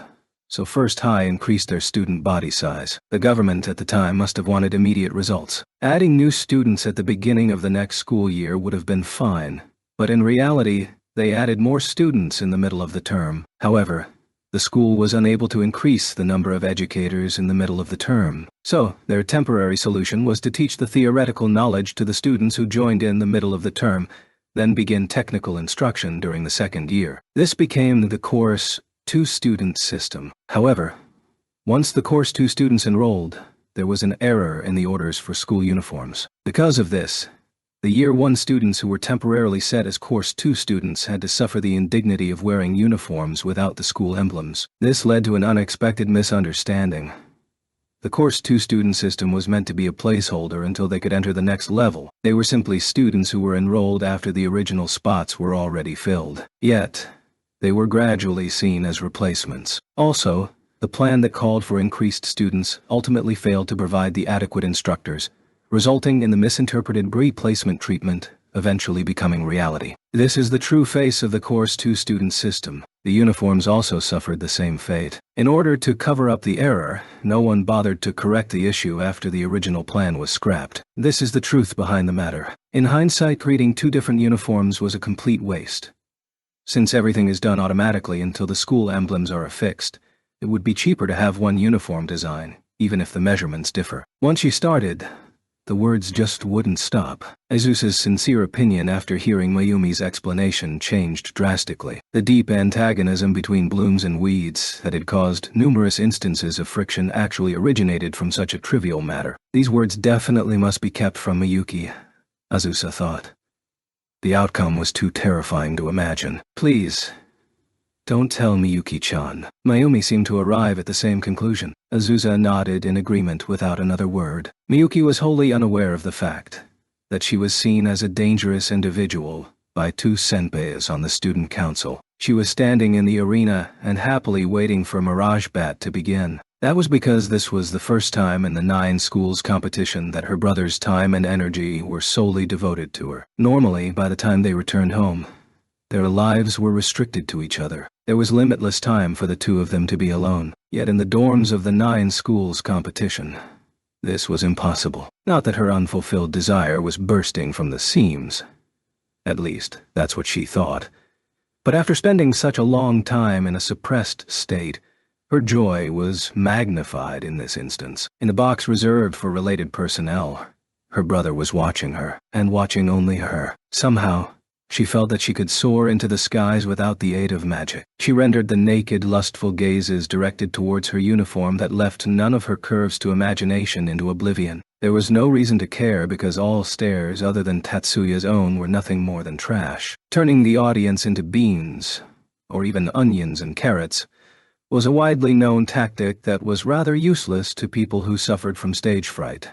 Anyone capable of turning people into beans wouldn't have stage fright in the first place. Yet for Miyuki, she honestly believed that all gazes, other than from Tatsuya alone, were utterly meaningless. She knew very well that her brother admired well-taught and cultured individuals regardless of gender, as she adopted a truly impeccable posture. With such an incredibly beautiful young lady falling into a dancer's pose, many young men within the audience alternated sighs as their emotions ran rampant. At this rate, they were going to have to call for the stretchers before the match even began. Possibly under the influence of the audience's warm reception, despite the sheer impossibility of this, the signal for the commencement of the match did go off a few seconds early. Miyuki's frame lightly soared into the sky. Every player from Mirage prepared 2 uniforms. One was a brightly colored uniform that could be seen beneath the brightest rays of the sun. The other was a colorful uniform that glowed beneath the night sky. The reason behind the designs was to prevent mid-air collisions between players, and it became an unwritten rule based on previous experience. The primary color that covered Miyuki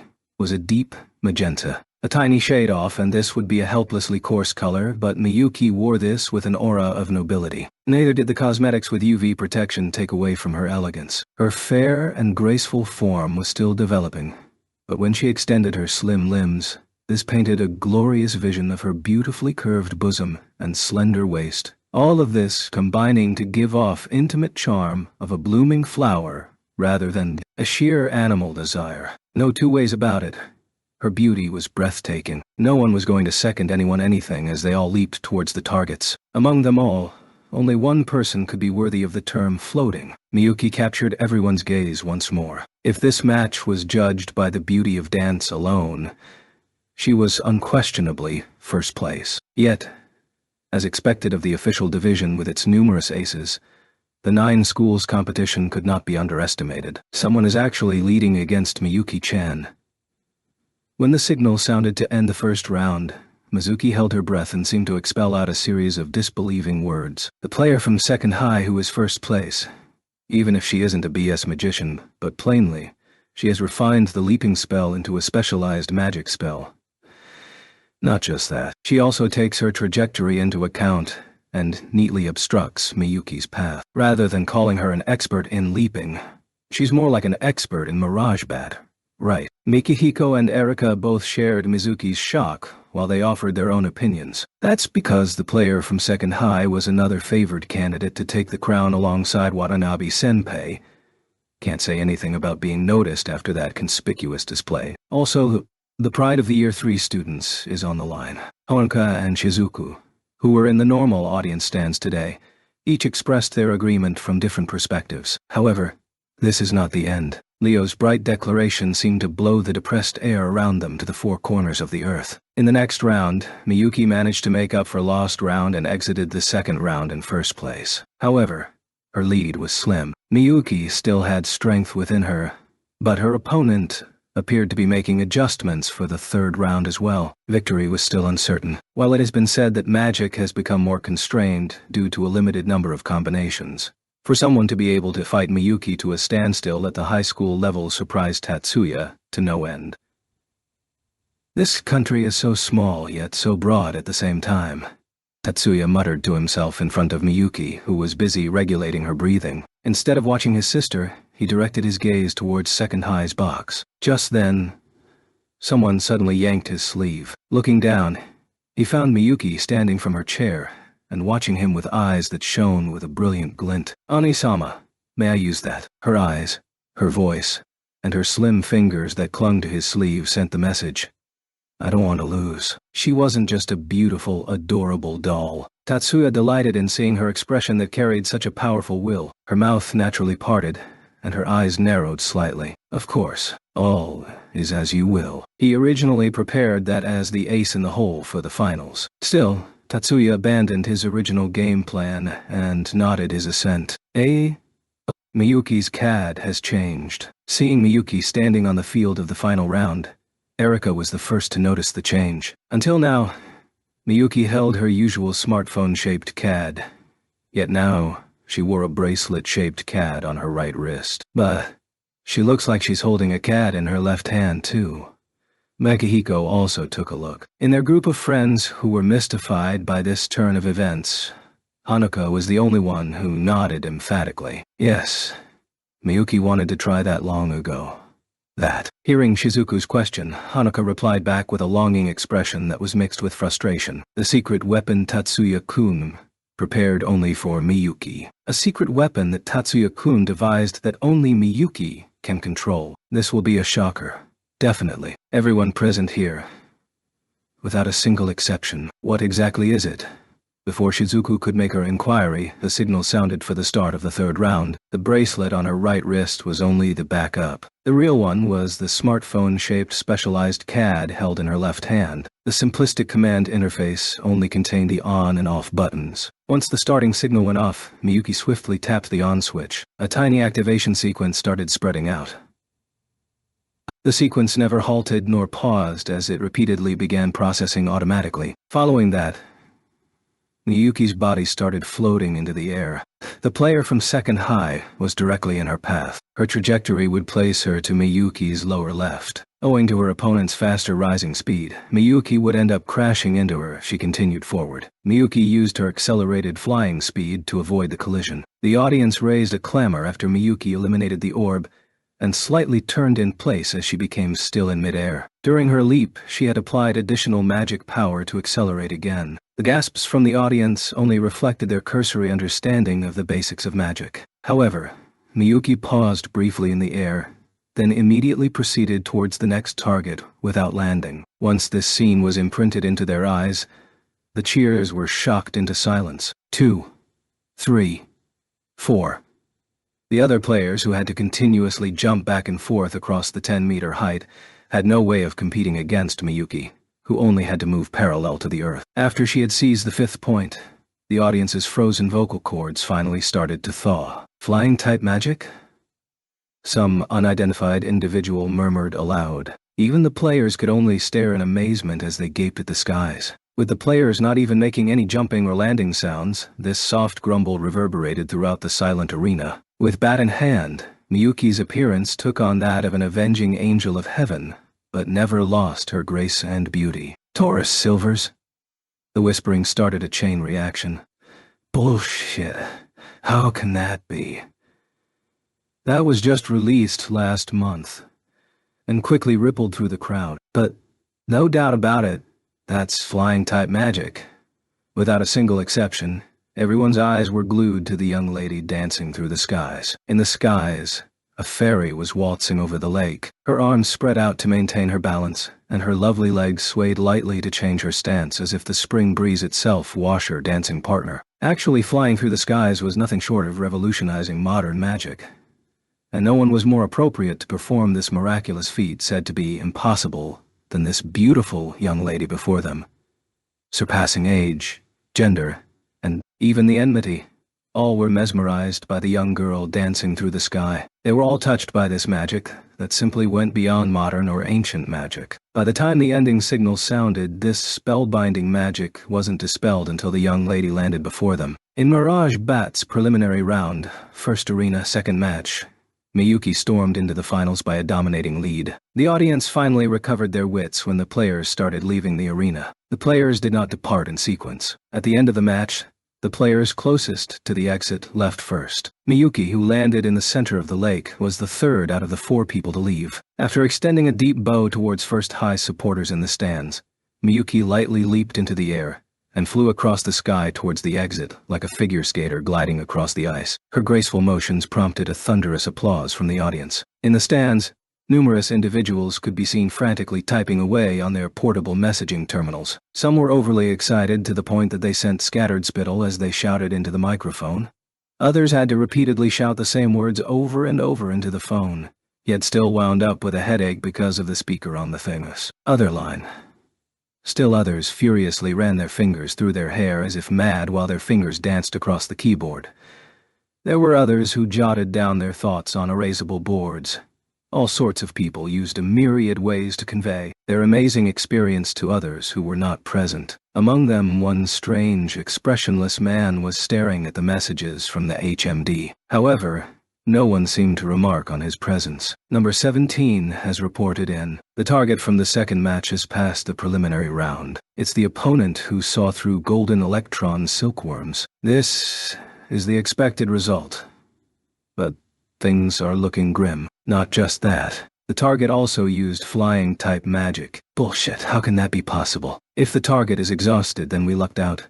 Was that too optimistic? I don't think this is the time to quibble over the methods, right? I agree.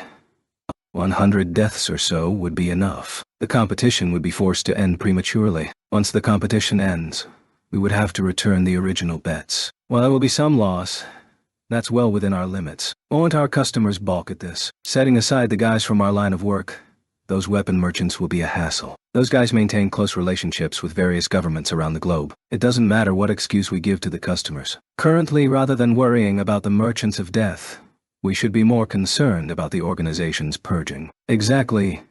Will it be okay just leaving this to number 17? People with only a modicum of ability are no match for a generator. Unfortunately, no weapons could be brought in, but number 17 is a high-speed model. Once the limiter is removed, that thing can easily kill anywhere between 100–200 people with its bare hands. So we are all in accord.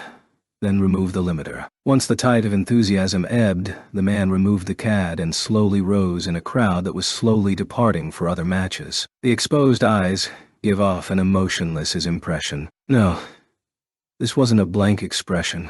Wasn't this like he lacked emotions in the first place? It was an utterly lifeless expression. Suddenly, the man's body started shaking. In a flash, he activated personal speed-type magic. Before the magicians around him could detect the charged magic aura, the man pounced towards the man who just passed by him. His outstretched fingers plunged downwards like claws, towards the unprotected back. Afterwards, the stage switched to the exterior of the observation deck without anyone being the wiser. By the time that man, generator number 17, had grasped the situation, he was only 3 meters off the ground. The first target he chose after receiving the kill order had managed to avoid his attack even though his back was facing him. Even if this was a full frontal assault, this reaction speed was not something mere human cognition could accomplish. Through personal speed-type magic, magicians could surpass the physical movement limits of flesh. Yet, magical acceleration ultimately was only physical and not directly accelerating.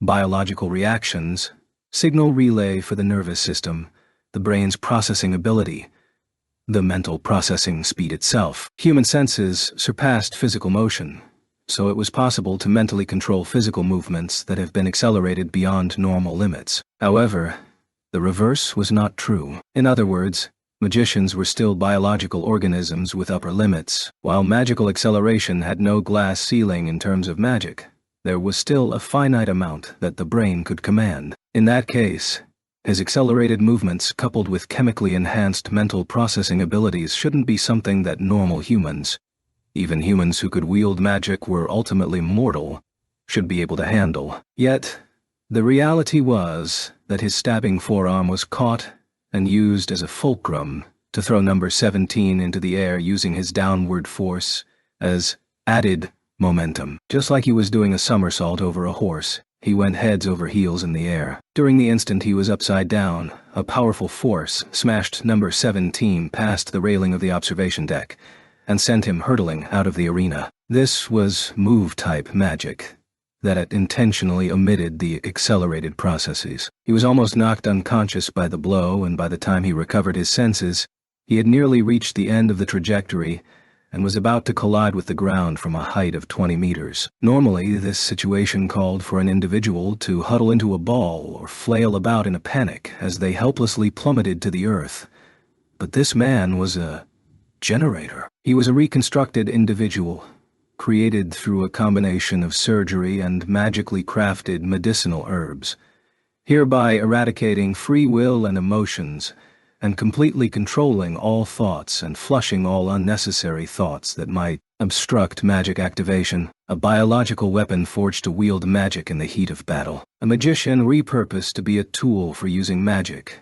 A generator. Terror and panic held no meaning to tools. Number 17 calmly, more like coldly applied inertia neutralization magic. Casting deceleration right now would be like hitting the emergency brakes, but injuries would be unavoidable. Compared to that, reducing inertia could help mitigate some of the damage caused by the severe shock upon contact. This was the result of almost instantaneous calculation. The magical herb's effects not only adjusted personal consciousness, emotions, and perception, they also improved physical mobility. By using the elasticity within his feet as well as the muscles within his thighs and arms, he completely absorbed the shock from his fall. You were able to make it in time even under those conditions. You do have a few tricks up your sleeve. On all 4 limbs, number 17 raised his face towards the source of the voice, and found the man who had thrown him into the air. Who are you? No.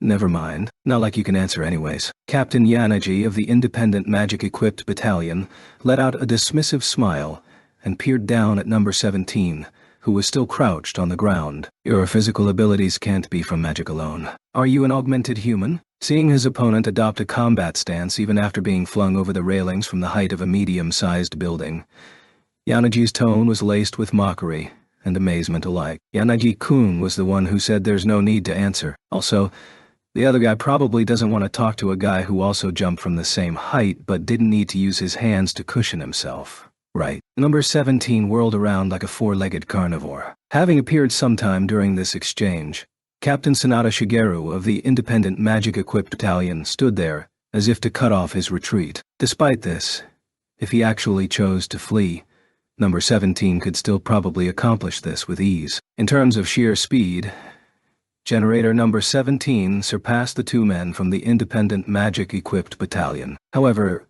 the order Number 17 received was, "Massacre the spectators." For a generator with no emotions and thoughts, the only thing that determined his actions were orders from the organization. In accordance with these orders, Number 17 once again pounced towards the spectator Yanagi. Before Number 17 could touch him, Yanagi raised his right hand. Even though Number 17 had the edge in speed, he chose to not avoid this hand. Number 17 lowered his center of gravity and charged as if being led, sending his head crashing into Yanagi's palm. Yanagi and Number 17 passed each other by a hair. Number 17 was flung back to his starting position without even touching a hair on Yanagi's body. That was a rhetorical question. I was just talking to myself. Yanagi nonchalantly replied to Sanada. Let's just leave it at that. However, that amazes me every time. Was that the application of revolution right there? By predicting an opponent's application of force and combining physical techniques with magic to lure,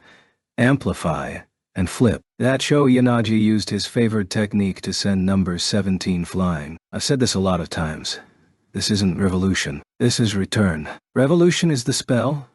Return relies on internal Kai. There are also a few differences in practice. Originally my approach was nothing more than an imitation anyways. A true return requires no magic. Well, that's starting to infringe on the meaning of our existence. Should I inform the Major? Cut the chit-chat. We need to take this guy down. Lend me a hand. Yeah. Then, let's have a go at it. Even though I want to say that Fujibayashi-san already has this guy locked down with Thunder Needle. You two are on such good terms with one another. The sound of high heels tapping the ground accompanied Sanada's words as the figure of Lieutenant Fujibayashi Kyoko from the Independent Magic-Equipped Battalion appeared. She was wearing a skin-tight military uniform reserved for supporting personnel that was wholly unsuited for combat. She was literally the ideal prey, the perfect point to break through the ring of hunters. Yet, Number 17 could only quiver and shake as he shook uncontrollably, giving no sign that he was capable of further resistance. That was because his entire body was peppered with numerous hair-like needles, and it was through there that the electric current flowed through him. Needless to say, it was Fujibayashi's magic that fired out the needles and released the electricity. Fujibayashi, your eyesight should be pretty good. Rather than her eyesight, I think it's a matter of sensitivity. Do you need me to recommend a good life counselor? See, aren't you two simply birds of a feather? Separated by Number 17, Yanagi and Sanada glanced at one another. They both frowned almost simultaneously. Completely unaware of the dangerous situation behind the scenes, Tatsuya leisurely returned to his hotel room and ate an early lunch. After the match, while Miyuki was showering, the board requested to inspect the CAD with flying-type magic installed upon it with nary a guilty look in his direction. For a brief instant, he toyed with the idea using Elder Kudu's name to terrorize the poor fellow. But such mischievous behavior, like pretending to know a higher authority to pick on the weak, was a pastime unbecoming of him. So he discarded that idea and obediently handed over the CAD. Other than that, he wasn't party to any strange circumstances. While he was conscious of the vast amount of stares directed towards his sister and himself, so long as the vermin posed no direct threat, the best approach was to leave them alone. After handing the CAD over, Tatsuya opted to return to his personal area. Even if he knew about Sanada and Yanagi's surreptitious intervention to avoid a massacre, Tatsuya's actions likely wouldn't differ by much. To be blunt, even if dozens of foreign spectators were slain, Tatsuya probably couldn't care less. To be precise, even if a senpai from the same school was sacrificed, his emotional reaction would not surpass that of slight regret. Thus, It was hard to imagine he would choose to act. Miyuki's slightly sorrowful expression expressed that which could not be said through her voice or attitude. Needless to say, he was in the middle of it. Long story short, Miyuki, who was always meticulously looking after him, was currently standing before Tatsuya. While always being neat and tidy is one of Anue-sama's merits, I still wish that you occasionally leave a small mess to bring out the value of looking after you. Today, Miyuki's mood was buoyant. Currently, she was humming a light tune and wearing a delighted smile as she merrily wiped down the table with a cloth. This was the direct consequence of being unable to look after her brother for nearly a week. "Miyuki, is there anything you would like me to do for you?" There was no deeper meaning to this question after lunch. He was only doing so out of a sense of obligation. "Something I want Anui-sama to do." Nevertheless, Miyuki's eyes widened as she fell into deep contemplation with a joyous expression on her face. Seeing this unexpectedly intense reaction, Tatsuya sensed he may have made a grave error. Miyuki tapped her fingers against her chin and tilted her head this way and that in thought, until, having thought of something, she blushed furiously as she peeked up at Tatsuya's face from the chair to his side. "Go ahead and tell me." Even though there were traces of a wry smile tugging at the corners of his mouth, Tatsuya still gently urged her on. Filled with trepidation, Miyuki opened her mouth. "You said earlier that I should take a nap after lunch until the finals." "Indeed, while not absolutely critical, you should sleep for a little bit if you can. Even if you cannot fall asleep, just lying there would be fine. Don't tell me you don't want to take a nap. Giving your body time to rest is integral." "Yes, of course I will listen to Ane-sama's instructions, but... that? If possible, can you stay with me, please?" In the end, she was highly embarrassed. Completely red, Miyuki's head drooped. "Miyuki is such a spoiled child. Can't I?" Miyuki just wants to be spoiled by Anui-sama. "Of course. However, I will draw the line at singing a lullaby, okay?" Miyuki slowly raised her eyes to Tatsuya while she used her hand to try and quell her violently beating heart. Her pearly skin was a deep red from the gaps between her dark hair to the roots of her ears. Despite their sibling relationship, they were still young adults in the spring of their lives, so using the same bed was totally out of the question. Fortunately, even though the room had only one official occupant, this was originally a double room. The machinery that took up the majority of the space had been shifted to the competition grounds. Tatsuya unfolded the bed from the wall and swiftly arranged it for Miyuki's use. This was almost entirely automatic, so there was no need to call room service. Given that this was no normal hotel, the question remained whether they would show up even if summoned. Once Miyuki dove under the covers, Tatsuya pulled up a chair and sat down beside the bed. Miyuki shyly smiled as she watched him. In return, Tatsuya also smiled as he gently caressed his sister's silken hair. Less than a minute later, Miyuki was well on her way to the Garden of Hypnose. 4 hours passed after Miyuki fell asleep, but Tatsuya did not budge from the bedside. It was as if he was loyally fulfilling Miyuki's expectations for him to remain by her side. Yet Tatsuya never felt this was a trial. Miyuki was sound asleep, her sleeping face expressing her overwhelming relief. Upon realizing that this was an expression of the complete trust she had in him, his heart grew a little warmer, along with his embarrassment. Even if they were siblings, Tatsuya and Miyuki only started living together 3 years ago. In other words, they became bona fide siblings only 3 years ago. Before that fateful summer 3 years ago, even if they were living under the same roof, they practically never interacted with one another. Their current proximity was something strictly forbidden by their mother, just as she denied any normal sibling interaction. Still, that may have been something decided by the Yotsuba family. Tatsuya had no intention of sprouting any complaints on that regard. It's not like that function remained within his mental landscape. However, lacking any childhood memories about being treated like a family member was still galling, so saying that he was displeased would be right on the mark. The adolescent years were accompanied by impulsive anger, tears, falls, mistakes, and other embarrassing memories if known by other family members. Yet for Tatsuya, who never enjoyed the luxury of these memories, Miyuki became a beautiful girl 1 year younger than he was by default. Since he was forced to see her in an impartial light from the onset, Tatsuya was well aware that she was a classy, beautiful young girl from the start.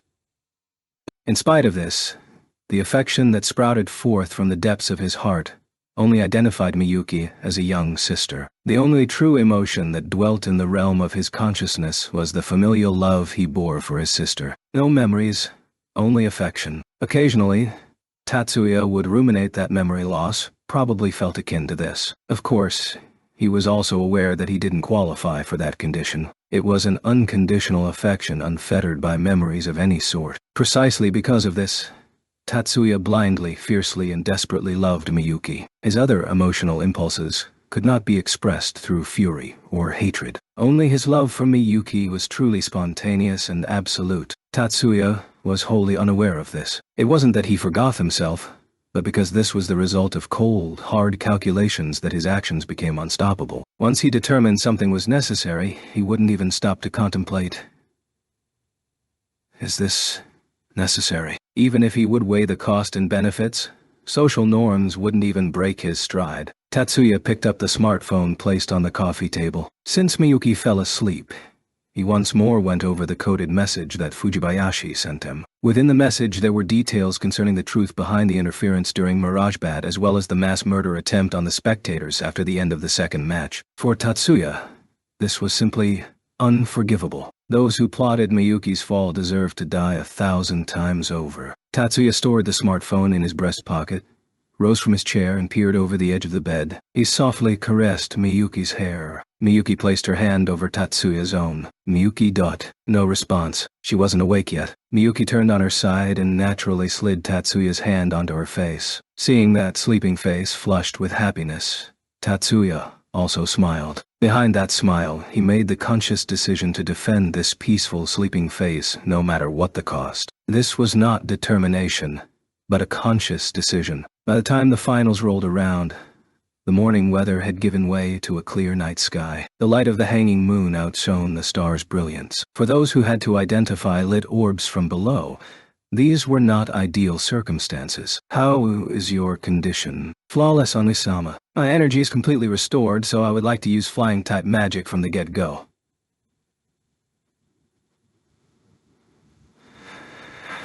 As you wish. Fly to your heart's content. Yes. Tatsuya gave her a thumbs up as he watched Miyuki bound towards the competition arena.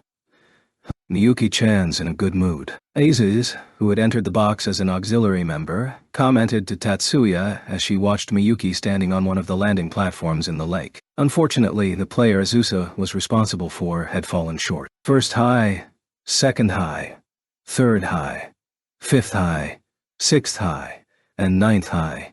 Each contributed one contestant to the finals. No school had multiple players in the final round. As the final women's competition, each school was ready to give it their all. Excluding Mari, who was still in the hospital, every heavyweight in the women's division was present on stage. Since third high only advanced one player into the finals, so long as Miyuki placed within the top three, first high's overall victory was a foregone conclusion. Even the supporters were going all out. Pleasantly facing a competition is a good thing. Looks like Tatsuya-kun made doubly sure of that. On the other side, Mayumi spoke up with a smile on her face. Her words shouldn't have any deeper meaning, but that smile seemed to signify something that she didn't want Tatsuya to know about. I hear that Miyuki-chan didn't use the sleep doc. Did she get enough rest? At Suzuni's innocuous question, Tatsuya fought to keep his poker face. 5 hours should be enough. Really? Must have been a deep sleep then. Did she sleep on a bed in the hotel? Tatsuya was speechless. One couldn't help but suspect that the speaker knew all along as she intentionally made this piercing query. Ah, it's starting. Fortunately, before the silence turned awkward, everyone's attention was drawn towards the arena. At this point, he should seriously give thanks for Azusa's innocent personality. The lightly colored uniforms were brilliantly lit up by the wavering reflections of light from the lake's surface. Among them, Miyuki's choice of a uniform fashioned after the shade of sakura blossoms was particularly eye-catching. And not only because she stunned everyone by casting flying-type magics in the preliminary round. In the faltering light, the audience closely followed her with their eyes in fear that her figure would vanish into the shadows if they blinked. Mirage Bat, also known as fairy dance. The term fairy has been overused when applied to young ladies, but probably no one would claim that describing Miyuki as fey-like was too cliché. The ruckus died down like the ebbing tide. There was no need for the event personnel to wave their messages to signal the crowd to quiet. Before everyone's breathless gaze, the finals from Arashbat commenced. When the start signal went off, 6 young women flew into the sky together.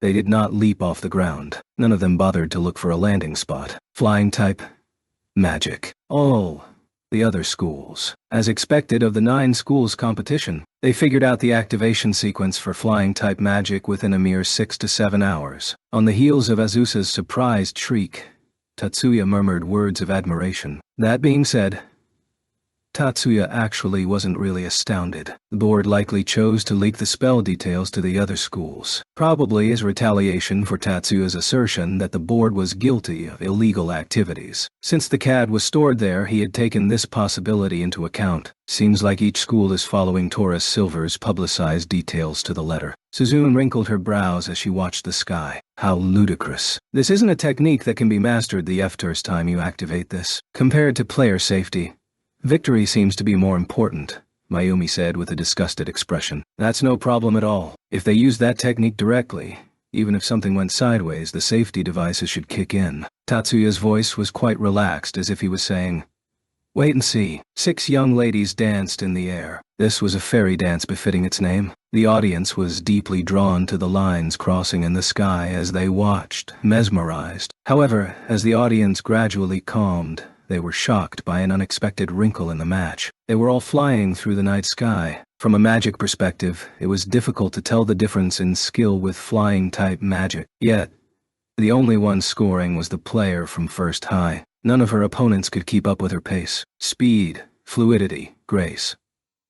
She turned in air, drifted parallel to the ground, dove and rose. Before that free and lovable dancing, the others alternated between trailing behind her or simply getting out of her way. At some point, the dancing fairies had fallen into clearly defined roles, with 1 leading ballerina and 5 supporting dancers. Miyuki was honestly caught off guard by her competitors using flying-type magic. Well, only a little. The flying-type magic that her brother developed could only reach its full potential if it was a spell that anyone could use. On this point, Miyuki knew this better than anyone. Still, something that anyone could use was inherently different from something that everyone could use in the same way. Before the match, her brother had already warned her about the possibility of other schools also using flying-type magic. Her brother warned her with a smile on his lips. At the time, that must have been because he had faith that no one surpassed her in terms of knowing the intricacies of this magic, Miyuki thought. Buoyed by that faith, Miyuki danced through the skies at will. Below her,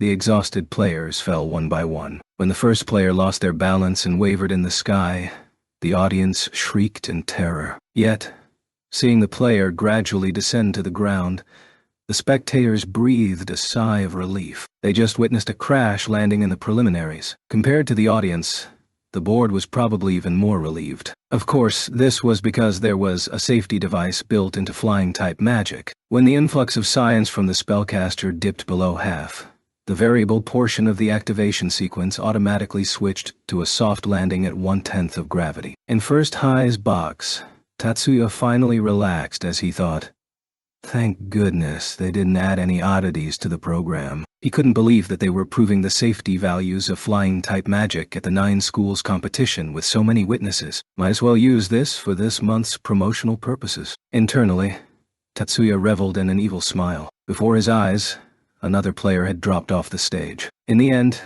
2 people bowed out of the first round. These 2 also withdrew from the match. During the second round, another person withdrew. There were only 3 individuals in the final round. By this stage, so long as Miyuki didn't withdraw, First High's overall victory was guaranteed. The most reliable tactic was to stand somewhere and simply not do anything. Still, within First High's box, no one advised her to take the reliable route. Currently, the score was a complete landslide. Needless to say, it was in Miyuki's favor. Though the overall victory was extremely important, no one in First High felt that they needed to sacrifice personal victories either. Supported by faith and cheers, Miyuki danced through the sky in the final round. Even if she couldn't see it, she could clearly feel her brother's protective eyes on her. Miyuki understood that so long as that existed, her wings shall not fail. Her unpinned wings spread out and blended together with the other lights. Soon afterwards, Two players sucked in ragged breaths as they knelt on the landing spots in the lake. The sole actor left in the night sky, Miyuki continued to perform the fairy dance. Before her outstretched hand, the last orb vanished into oblivion. One beat of silence. One frame of stillness. The bell signaling the end of the match was drowned beneath a storm of applause. Chapter 12. First High clinched the overall victory before the final day and decided to postpone the celebration until tomorrow. Again.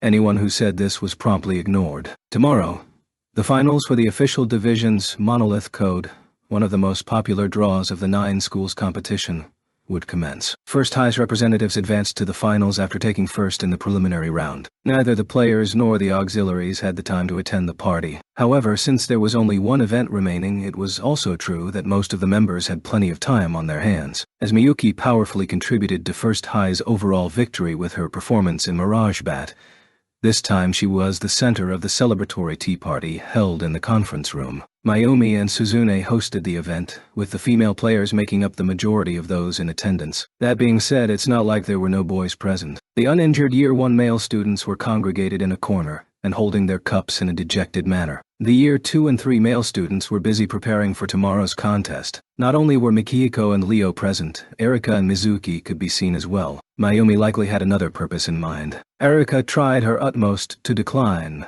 but was forcibly conscripted by Miyuki. Yet, for some reason, there was no trace of Tatsuya. So, he said not to wake him until morning. Yes, that's no surprise, since he's been quite active lately. As the Year 1 female students were in a group discussing a certain young man, they were Erika, Miyuki, Shizuku, and Hanaka. A Year 2 couple approached. Your brother went to bed already. It was Kanon and Asori. Indeed, he said he was quite exhausted. That would be true, and he's injured as well. Hearing Miyuki's answer, Asori nodded deeply. Once he raised his eyes and looked towards Miyuki, his eyes slightly widened. Isn't this Erika? Ke-senpai, have you completed the calibrations for tomorrow? No, taking a breather. Though it's more like Kanon dragged me out. Isori could only smile wryly at these slightly mocking words. Next to him, Kanon wore a slightly irritated expression, which was not completely caused by the earlier verbal exchange. There appeared to be something deeper as well. Erika knows Isori-senpai. Chalk it up to family relations. Still, Erika didn't hold Kanon's mood against her, or more like intentionally pretended not to notice, as she turned to Miyuki. The Chiba family is greatly indebted to the Asori family. That's certainly not true. No need to be shy, that's just how it is. Objectively, seeing Asori frantically shake his head, Erika adopted a more teasing tone. My CAD was also developed by the Asori family. Speaking of which, didn't Asori-senpai make it for me? Speaking of which, Erika pulled out her CAD that was shaped like a retractable police baton out of nowhere. Well, I guess, but only the engraving portion. You designed the engraving spell yourself. That's incredible. Kei is a genius. When Mizuki expressed her sincere admiration, Kanon was so proud that she momentarily forgot her displeasure. Isori could only shyly murmur once more, "That's definitely not true." By the time his absence had ceased to be a topic of conversation, Tatsuya slipped out of the hotel and advanced towards the parking garage reserved for officers on base. The other party was already there waiting for him. How rude, to leave a woman waiting. My apologies. This was hardly the time and place. But since he was in the wrong, less on the gender issue, more on his tardiness, Tatsuya frankly apologized when scolded. Maybe she was disappointed that Tatsuya didn't offer any excuses. But Haruka didn't complain as she gestured for Tatsuya to get in the car she was leaning against. After Tatsuya slid into the passenger seat, Haruka sat behind the wheel. Both the interior and exterior of the vehicle remained darkened. Haruka didn't bother to glance at the ignition and directly pulled out a smartphone from the storing space on the door. Seeing this, Tatsuya also pulled out a terminal from his jacket pocket. This was not the uniform for the auxiliaries, but a pitch-black jacket with 2 bulges beneath the armpits, which Haruka pretended to be oblivious to. Just the map data is sufficient. If you have the list of members, can you pass those to me as well? Haruka sighed. Tatsuya started sending data towards her terminal. Seeing the display, Haruka's eyes widened in shock. Is that not enough? No. That's quite enough. Haruka hid her expression and manipulated her own terminal. Tatsuya skimmed over the data sent to him and said, "Much obliged." Just as Tatsuya slightly nodded and was about to press the button to open the car door.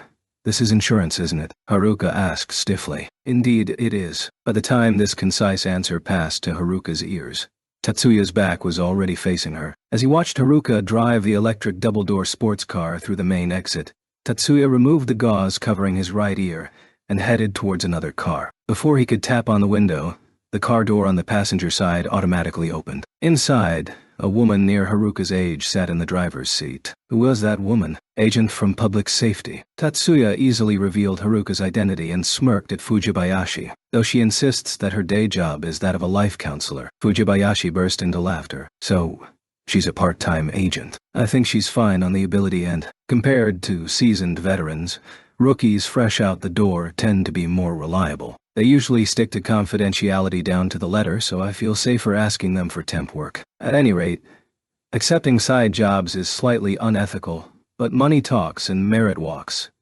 I guess that's just how it is." Hearing Tatsuya nonchalantly speak such bleak words, Fujibayashi squinted at him. Her eyes remained calm. "Sometimes, why do I get the feeling that you should be 10 years older? I feel that this has nothing to do with age and everything to do with experience. After all, I've accumulated varied experiences of all sorts here and there." Emphasis placed on the term varied. Hearing this, Fujibayashi casually averted her gaze from Tatsuya. Tatsuya didn't anticipate any particularly special response. He removed the connection cable from the dashboard compartment and smoothly operated the touchscreen on the passenger seat and transferred the map data he obtained from Haruka into the navigation system. "I wonder if I can report this as overtime.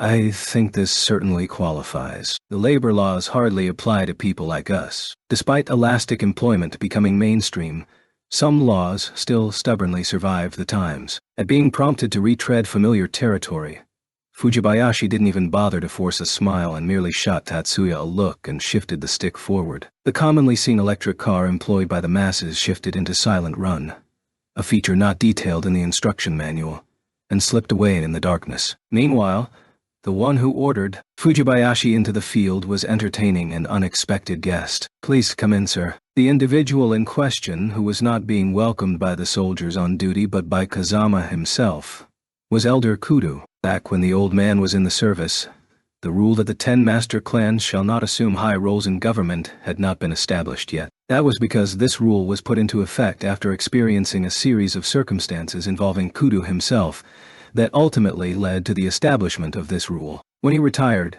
Elder Kudo held the rank of Major General. Kazama's greeting was not out of respect for his status as an elder of the 10 master clans, but done in regards to his rank based on military protocol. Kazama was a B-ranked magician, and also a member of the magical community that had the 10 master clans at the pinnacle. That being said, he identified himself as a magician using the ancient magic ninjutsu. So, he had a rather chilly relationship with the 10 master clans, who were the epitome of modern magic. Naturally, his relationship with his subordinates within the battalion was another story altogether. Thus, assuming this was the right way to put it, Kazuma's attitude might be respectful but never surpassed the boundaries of being mere formalities. "You're dismissed." "Yes, sir." Kazama ordered the soldiers on duty who brought the tea out of the room and redirected his gaze to Elder Kudo. "So what may I do for you today?" "Fujibayashi is in the field right now and not present. I certainly don't believe that seeing my granddaughter requires going through her superiors."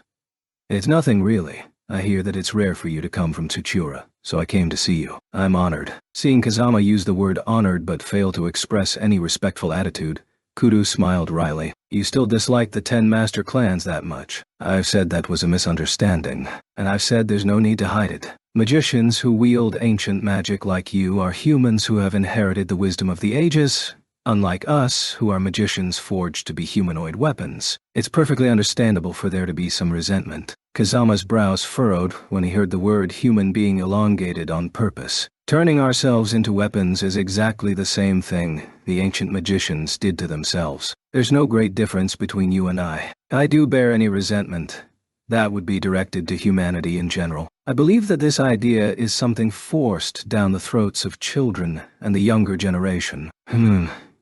"So you took him in?" Kudo calmly rebutted Kazama's fiery words. "Him, as in Shiba Tatsuya-kun, isn't he the son of Miya whom you acquired from the Yotsuba family 3 years ago? Instead of being struck speechless, Kazama's silence would be more aptly described as highly irritated. It's hardly surprising that I would know about it, right? 3 years ago, I was conveniently the chairman of the committee for the 10 master clans, and currently remain a magic advisor to national defense. Also, though it was for a short period of time, both Maya and Miya were my students. Then you should also know this. The Yotsuba family has not relinquished their hold on Tatsuya. He remains a Yotsuba guardian. Only under the conditions that his role as a guardian is not compromised is Shiba Tatsuya allowed to participate in military missions. Besides guardian responsibilities, the Yotsuba clan is not allowed to assert their precedence. That is the agreement we have with the Yotsuba family. Don't you feel that it's a waste? What do you mean by a waste? Seeing Kudo lean forward and ask in a conspiring manner, Kazama feigned ignorance as he replied.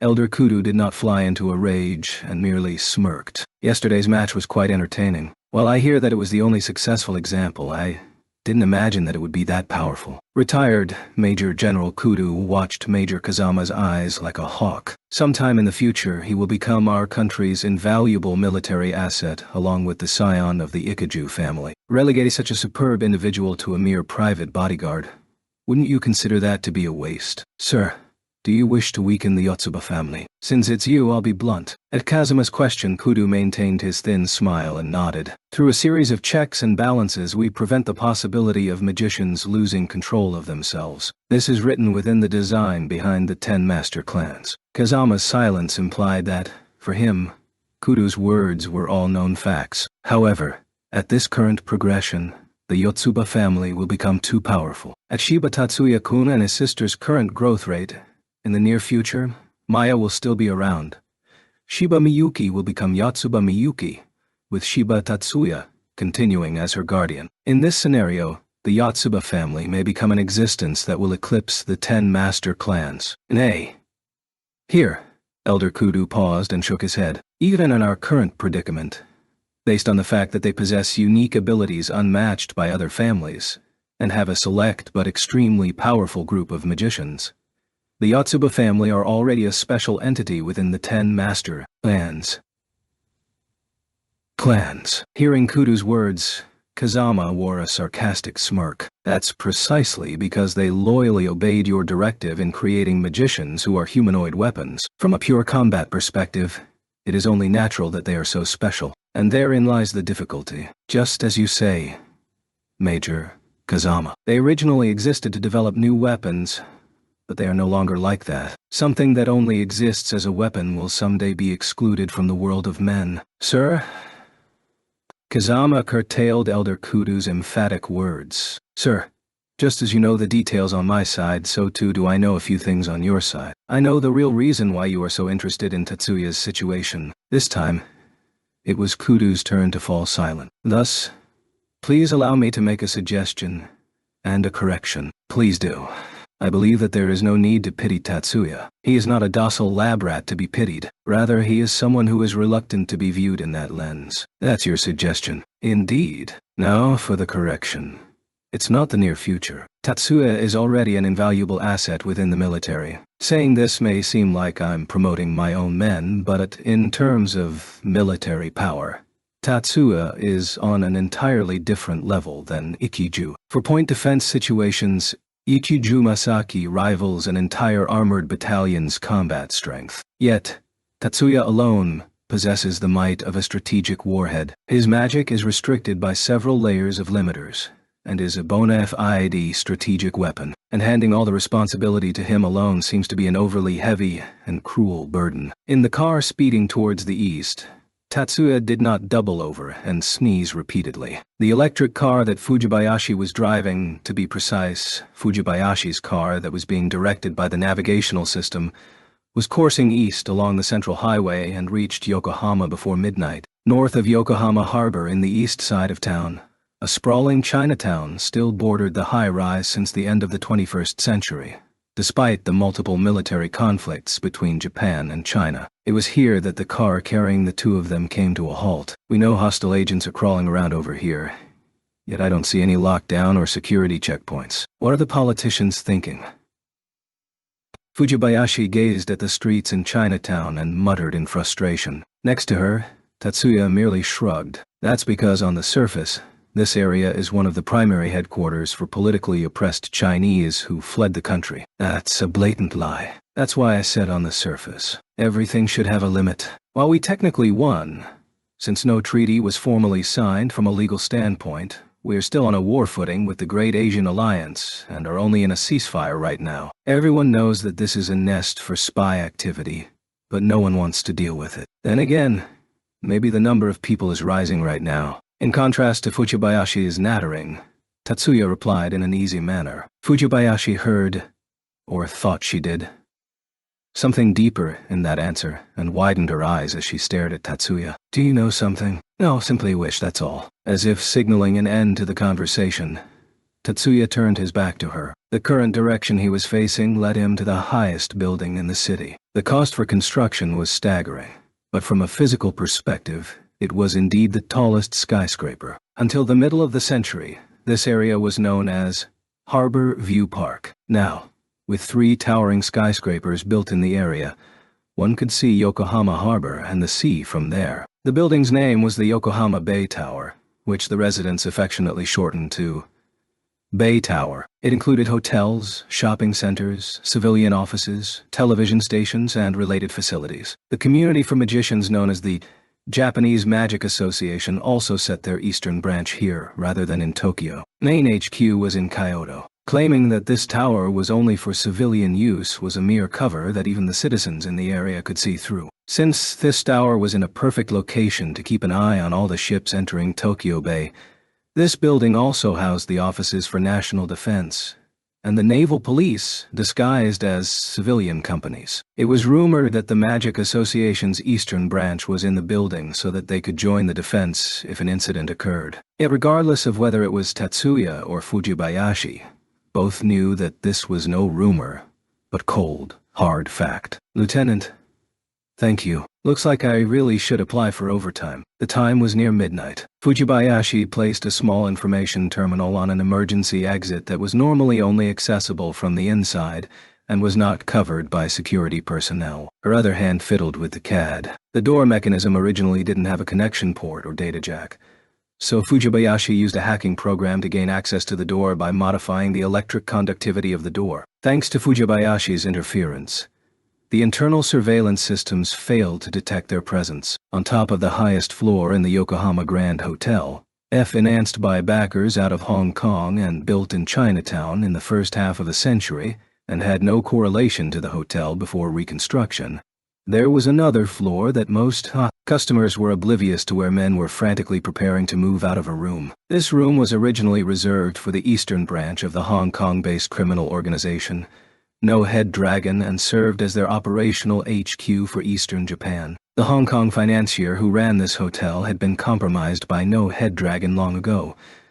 Hence, referring to this place as the operational HQ for criminal activity wasn't so far off the mark. Even calling this moving would be a stretch, as the only things being shifted around were account books that weren't recorded into devices. Since these were highly classified account books that couldn't be recorded into systems with extensive safety parameters, they couldn't simply be handed off to minions to be packed. This was why several middle-aged, and approaching the twilight of their years, men were using silk handkerchiefs to mop away their sweat as they clumsily lugged around luggage with hands covered in jewels and rings. If an outsider was present, they would have found the scene to be exceedingly comical. Of course, for the people in question, this was no laughing matter. Damn it, we've still got more. One of them stopped working and started cursing furiously. Speaking of which, I can't believe the generator was taken out without inflicting any damage.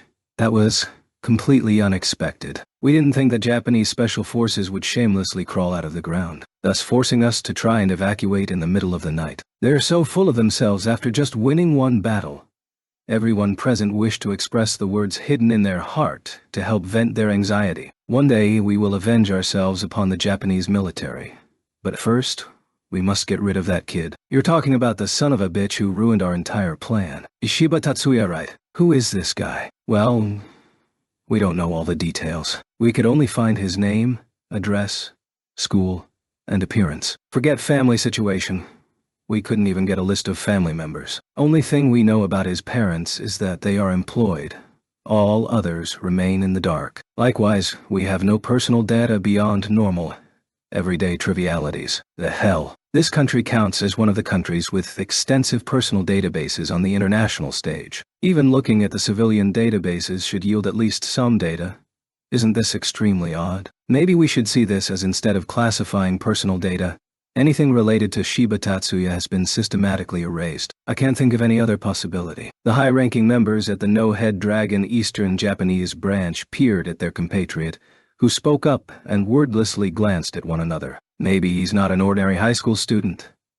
If they wanted to systematically alter every personal database at the civilian level, this would require exceptional clearance at the highest level. Otherwise, they need the influence to intervene at the highest level of government. Seriously, who is it?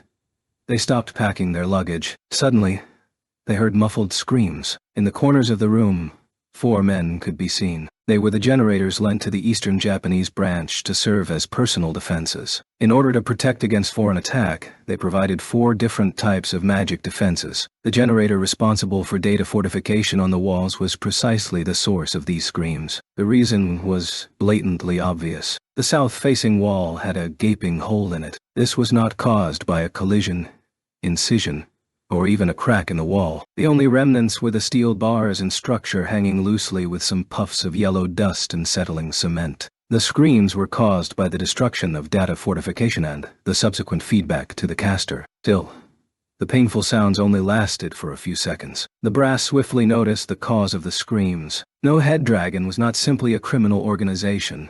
They were a criminal organization that abused magic. In order to rise to the upper echelon, an individual must fulfill the condition of being a magician. They had to manipulate and identify magic. Hence they were able to comprehend what unfolded before their eyes. The idos surrounding the generator who let out those piteous screams. This was a magician's natural defense that unconsciously spread out to automatically protect oneself with data fortification, had been stripped away. No. The impression was more like the armor was being evaporated. In the next instant, the generator's whole body was suffused by static-like contour and started fading. At this time, the space the generator's body used to occupy burst into a small flame. Before the sprinklers could come alive, the small flame, intermixed with orange, blue, and purple, swiftly disappeared. What fell to the rug was simply ashes. The generator's entire body disappeared, and this was all that remained. The brass was so terrified that they forgot to scream. They peered at one another with horrified expressions. All of a sudden, the telephone rang. The sound came from the hidden landline that only the brass had access to. One of them picked up the phone with extreme trepidation. There was no image. Only the sound came across the display monitor. "Hello, everyone from No-Head Dragon's Eastern Japanese branch." The voice that came across the speaker was that of a young man, a teenager. Tatsuya and Fujibayashi ascended to the roof of the northern building of the Yokohama Bay Tower. Here,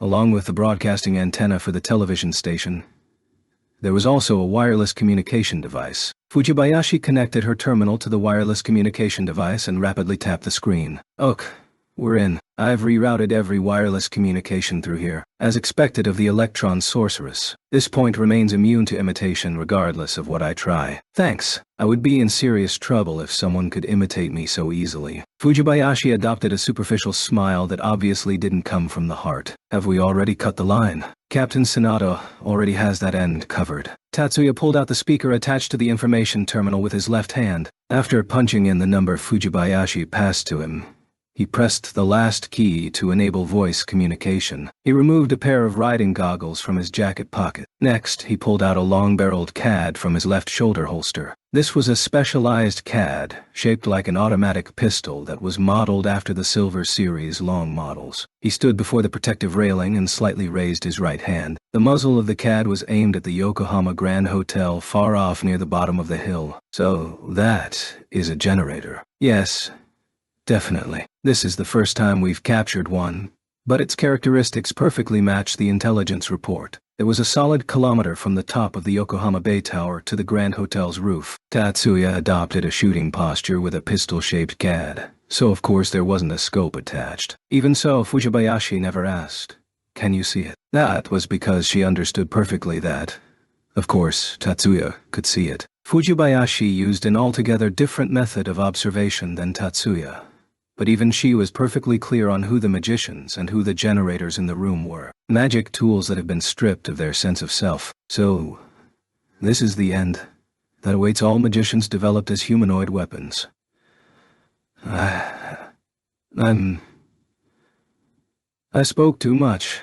I apologize. Feeling Fujibayashi's cold and disapproving gaze, Tatsuya hastily made amends and apologized. Not all magicians wish to be used as weapons, so his comment was indeed out of line. Despite his apology, Tatsuya did not deny that he did resonate with the feeling somewhat. There are indeed similarities between the way he and the generators conducted their lives, Tatsuya thought. Precisely because of this, within the remnants of the emotions left to him, the dominant emotion he felt was disgust. They were a harmful, unpleasant existence. Tatsuya never hesitated when destroying such a device. Silverhorn Custom. Trident. This was Tatsuya's favorite instrument, that which brought out the effinest of his magic. Tatsuya squeezed the trident's trigger. His original magic, the military secret decomposition, activated. This spell broke the wall's basic components into powder. By creating a physical hole in the wall that served as medium, he opened a hole in the sealed concept that protected the room from the effect of external magic.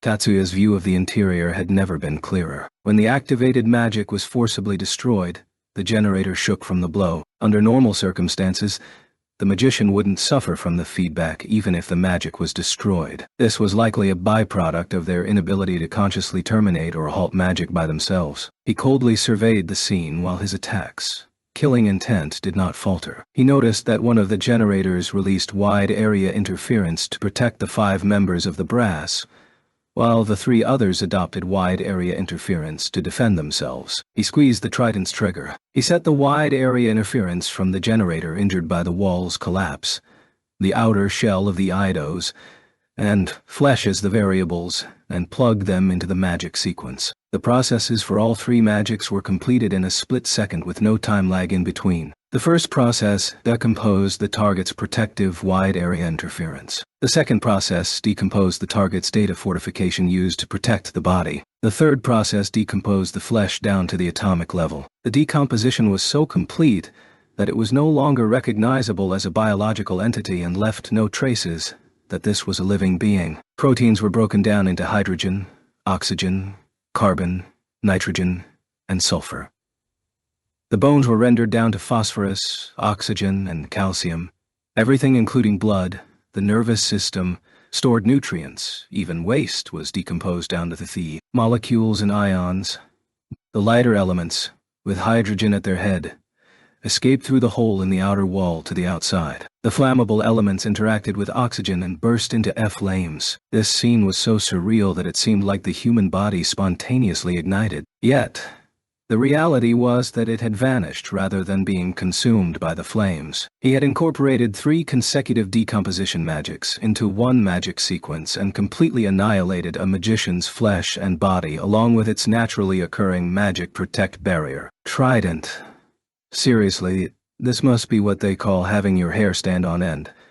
This was the specialized CAD specifically customized to activate 3 consecutive magics. Within the magic encyclopedia, the term Trident was allocated to another magic. However, within the independent magic-equipped battalion, Trident referred to this merciless triple decomposition magic as well as the CAD that optimized the process. Tatsuya didn't hold Fujibayashi's trepidation, or words that slipped out of her mouth against her, and merely keyed the waiting information terminal and linked to voice communication. Once they invaded the wireless communication device, the authentication system in the dedicated line lost all meaning. Hello, everyone from No Head Dragon's Eastern Japanese branch. Tatsuya spoke in an unnaturally cheery voice. The executive who picked up the phone failed to hide his befuddlement as he glanced at his peers. This was a line reserved for executive use only, as well as a direct line to the main HQ. Only a branch chief or executives from the main HQ would know of this line, as ordinary members were unable to access this line. There weren't any teenage executives in No Head Dragon. Heck, There weren't even 20-year-old executives in the organization. "Who are you?" The voice didn't contain an interrogator's edge. Was this because he was quaking on the inside, after watching a human body disintegrate into the ether? "Much obliged for your work at Fuji." The voice belonged to a teenage youth, but the tone was unmistakably adult. "Allow me to return the favor." When these words fell, the wide-area interference protecting the brass disappeared without a trace. Not only the man who was holding the phone, but everyone still in possession of their wits beside the magic devices glanced towards one corner on reflex. Before their eyes, a dimly lit flame ignited and swiftly vanished. The sprinklers reacted to the multiple heat sources and inundated the area with high-pressured spray. The generator that should be standing there had vanished without a trace. "Where?" "Number 14. Where did that come from?" One of the executives stammered his words in reverse order. Magicians are able to detect what magic was being used and where the attack came from based on the effects of phenomenon rewriting. Normally, there would be no way that they could fail to detect where such a powerful magic that could reduce a human body down to the atomic level came from when the target was so close to them. Even if they couldn't accurately pinpoint the distance, they should at least be able to locate which direction the caster was in. Yet this executive had completely panicked and was unable to do anything. Compared to those who knew no fear, generators had already lost their ability to falter, so they remained stolid in the face of their comrades' destruction. Number 14's slow, plodding movement pointed towards the broken hole in the wall. Across the street was the highest point on this street. Another executive quickly snatched up a sniper rifle. After raising the optical lens to his eye, he raised the magnification. On the rooftop of the Yokohama Bay Tower, a youth was partially visible beneath the illuminating moonlight. He raised the magnification to the max. Even though he couldn't see the youth's features because of ferreting goggles in the way, he could see the exposed lips smirk at him. Seeing that twisted smirk, the man immediately screamed and fell to the floor. His eye had been slashed by the shattered lens from the scope. Still, the men didn't have the leisure time to worry about their moaning comrade who clutched at his eye. "Number 14. Number 16. Kill him." More than one voice ordered the generators to retaliate. However, unable to comply, not within range. Machines cannot accomplish the impossible. They were designed to wield magic stably under any condition. With this in mind, generators didn't possess the function to use their full potential and surpass their limits. "Don't you dare talk back to me. Attack. ... At number 14 and number 16, simultaneously answering in the negative without any inflection in their voice, the executive on the ground clutching his eye spat back furiously. The response came through the phone. "Did you really believe I would give you the chance?" Number 14 and number 16 were both consumed by static. Both of them followed their comrade to hell. "Stop issuing orders to your tools. Why not take up the sword yourself?" Before the words traveled over the phone, a slightly mocking laughter could be heard. Nevertheless, the men didn't seem to have the strength to rouse themselves to a fury. That was a distance at which the naked eye couldn't even make out if someone was there. No one present had the ability to use magic against someone who was both unidentifiable and out of range. One man sprinted for the landline. The others frantically brought up the wireless phones within their terminals. Yet, the landline only bleeped back a disconnected signal, nor were the wireless phones working either. "Don't bother. Right now I'm the only one you can speak with." The same voice traveled along the original phone. "How is this possible? Even the wireless signal. How did he?" "All I did was converge the electronic waves. As to how I did this, there's no need for you to know." They understood perfectly well the meaning behind his words. Still, all those words did was solidify their sense of dread. "Now, let's cut to the chase." With this diabolical declaration, the man clutching one eye was surrounded with static. The man's face twisted in utter despair. His face remained twisted as he turned into ashes. Since the sprinklers had already inundated the room thrice with water, there was no longer any spontaneous combustion. The men watched with frozen expressions their comrade who was denied even a funeral pyre. One man desperately made for the exit. Static swarmed around from behind him as his outline came apart and he vanished. The last three remaining members of the No-Head Dragon's Eastern Japanese branch finally realized that their lives were held in the palm of a demon. They couldn't help but arrive at this epiphany. "Wait. Please wait a second." The man who served as the chief of the Eastern Japanese branch seized the phone and shouted into the speaker. "For what?" "What?" He hadn't actually thought his words through. He didn't believe his opponent was going to let him go. No one who could eradicate men like mere numbers possessed a merciful disposition. Still, contrary to expectations, a response came down the line. We swear to never interfere with the 9 schools competition again. The 9 schools competition ends tomorrow. Not just the 9 schools competition. We will leave the country tomorrow. We will never again step foot into this country. Even if you leave, others will still come back. Right. No head dragon will abandon Japan completely. Not just Eastern Japan, but Western Japan as well. Do you have the power to make such a promise, Douglas Huang? The moment the opposing side called out his name, the man's heart almost stopped from the blow. Even so, Huang desperately kept speaking. I am the boss's confidant. The boss can't simply ignore my words. In what way? I once saved the boss's life. You owe the man who saved you a favor. That is our custom. So you plan to use that favor to bargain for your life. 2 looks shot towards Huang. They contained the hatred and killing intent reserved for traitors. However, Huang didn't have the time to worry about that. Didn't you plan to use that favor to win back your life from your boss? No. The boss wouldn't abandon me even if I didn't do that. So you claim you have that much influence? Indeed. By what do you make this claim? That no head dragon.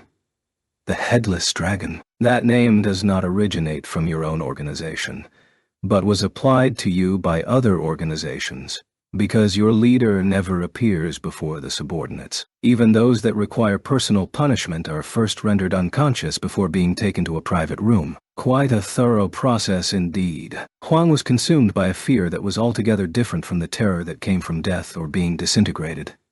He knew too much about his situation. Whose tail did he tread on this time? Since you have so much influence, surely you must have seen the leader. Regardless, he didn't have time to contemplate this. In order to live, he must follow the path that this demon had pointed out to him. I have been granted an audience. What is your leader's name? Huang shut his trap. That was the deepest secret within the organization. The terror and loyalty that have been engraved upon his soul through the passage of the years overrode the terror before his eyes. But only for a moment. Ames, Dasho. Another one of his companions disappeared from this earth. A destruction so complete that he wasn't even permitted to die as a human being. This reminded him of the blasphemy that their leader used to execute the damned, and sent a similar chill up his spine. So that was James Zhu, eh? My apologies to the Interpol agents pursuing him across the globe. Wait. Is it your turn now, Douglas Huang? Please wait. Our boss's name is Richard Sun, and his public persona, Sun Gongming. Address, Hong Kong's upper-class residential sector, name of the office building, frequented nightclubs. Huang held nothing back. That is everything I know, and my questions come to a close. Thank you very much. Then, you believe me? You are undoubtedly one of No Head Dragon's leader, Richard Sun's confidants, brought to the brink of extermination. Huang's entire body seemed to sag as his expression sang of his deliverance. This recently revived hope, Gregory, was swiftly crushed with the annihilation of his last remaining comrade. Why? Why? We took no lives. We didn't even kill anyone. We didn't even kill anyone. A rather logical defense sprouted through the other side of the phone, but that was merely the result. They conspired to commit mass murder, but their plans were derailed by Yanagi, Sanada, and Fujibayashi. Yet Tatsuya didn't point this out. And why does that concern me? What? How many you slain or let live means nothing to me. Tatsuya had reached the end of his tether in playing out this lifeless performance, so he was no longer disguising his voice. He had already obtained all the intel he wanted, so there was no need to play out this farce any longer. You dared to touch that which cannot be touched. You dared to sully my scales. For that alone you all deserve to perish. You demon. You are the ones to thank for unshackling the demon. Douglas Huang. Consciousness may be the force that propels strength, but emotions take that strength one step further. Next to the speaker, Tatsuya lightly laughed at himself. His laughter mixed with the evening wind and accompanied the cold words of damnation that devoured all hope. You have touched upon my last remaining emotion, and thanks to you I finally unleashed the power of the demon. You say the power of the demon. This magic, it cannot be demon right. That statement became Huang's last words. Huang's voice cut off from there. The entity that made up Douglas Huang was utterly extinguished from this world. Chapter 13. The last day of the 9 schools competition dawned. The only event slated for today was Monolith Code. The first match for the elimination round would begin at 9 a.m., and the second match held at 10 a.m. At 1 p.m., the consolation match for third place would be held, followed by the final match at 2 p.m. The awards and closing ceremonies would begin at 3:30 p.m., with the 9 schools competition officially coming to a close at 5 p.m. The competition officially ended at that time because there was still a banquet to be held at 7 p.m. Differing from the meet and greet before the opening ceremony, the banquet after the closing ceremony was the real opportunity for the schools to mingle and interact with one another. Also, this banquet annually saw the birth of several couples in long-distance relationships. This was not only a chance for high school students to meet one another, but also an excellent opportunity to interact with famous figures in the magical community. Year 3 students especially took care to take advantage of these 2 areas as much as possible. Yet, for the 4 schools that advanced to the elimination round, those details could wait until after the event. None of the schools were in any hurry. Everything that could be done had been done. So both the players and the auxiliaries were calmly waiting for the beginning of the competition. First High's pavilion was no exception. Centered around Katsudo, who was calmly sitting there with his eyes closed. There were plenty of anxious individuals, or those struggling to contain their excitement, as players and members all waited for the summons to the first match. There were the 3 players, Jumonji Katsudo, Tatsumi Kataru, and Hattori Jobu, along with the 3 technicians that accompanied them. Isori was also among their number. Off to the side, the brass could be seen centered around the student council members like Mayumi, Mari, Suzune, and Azusa. Kenan headed the Year 2 and 3 players. Those that were unable to enter the pavilion waited eagerly in the supporting stands for the players to appear. Nonetheless, regardless of where one cast their eyes, Tatsuya's F figure remained elusive. Is it okay if you don't go to support them? There's still some time left. Hearing Fujibayashi's question, Tatsuya gulped down his food and replied, based on his instructions last night, Tatsuya reported to Kazama's room after breakfast. However, the owner of the room had disappeared for some secret rendezvous in the morning. While he was waiting, he sat down and accepted Fujibayashi's invitation to a second breakfast. He was a developing teenager with a ravenous appetite, so sandwiches with a few sweets were nothing for him. Within the boundaries of decorum, they chatted as they gathered up the plates. At this time, Kazama returned with Sanada and Yanagi in tow. He returned a vague salute to Tatsuya and Fujibayashi, who both stood and saluted him before waving them to take a seat. Kazama sat directly across from Tatsuya. Yanagi took a seat next to Fujibayashi, and Sanada grabbed a chair next to Tatsuya. Tatsuya already heard from Fujibayashi that Yamanaka had already returned to Kasumigawara base, which had already been upgraded from station to base. Good work last night. After briefly exchanging greetings, Kazama spoke up. No, I should be the one thanking you. I apologize for troubling everyone with personal business. This is hardly a personal matter for you. Speaking of which, I was also attacked. Also, we obtained critical combat data last night. Beeline range roughly 1,200 meters. It is very rare to obtain data for long-range magic that successfully sniped human targets at this range. For someone like you who excels in extreme long-distance precision attacks and over the horizon, sniping this distance may not be satisfactory, but I am very pleased with this observation data. Yanagi and Sanada both reassured Tatsuya when he stood up and bowed. Just so. Also, Internal Affairs and Public Safety were both exceptionally pleased with our gift last night. You successfully completed your mission, so don't worry if it was a little personal. Accepting Tatsuya's salute, Kazama left it at that. However, is the intel surrounding the leader of a criminal organization that valuable? Last night, he intentionally reached out to the criminals with a mocking tone, despite the fact that this behavior ran against his personality, because those were Kazama's orders. That's because this is no simple criminal organization. Tatsuya-kun, how familiar are you with the sorcery booster? At Tatsuya's wordless interrogation, Sanada opened his mouth. I've heard the name before. That is a breakthrough magic amplifier introduced by criminal organizations within the past few years. To be honest, I find this highly suspicious.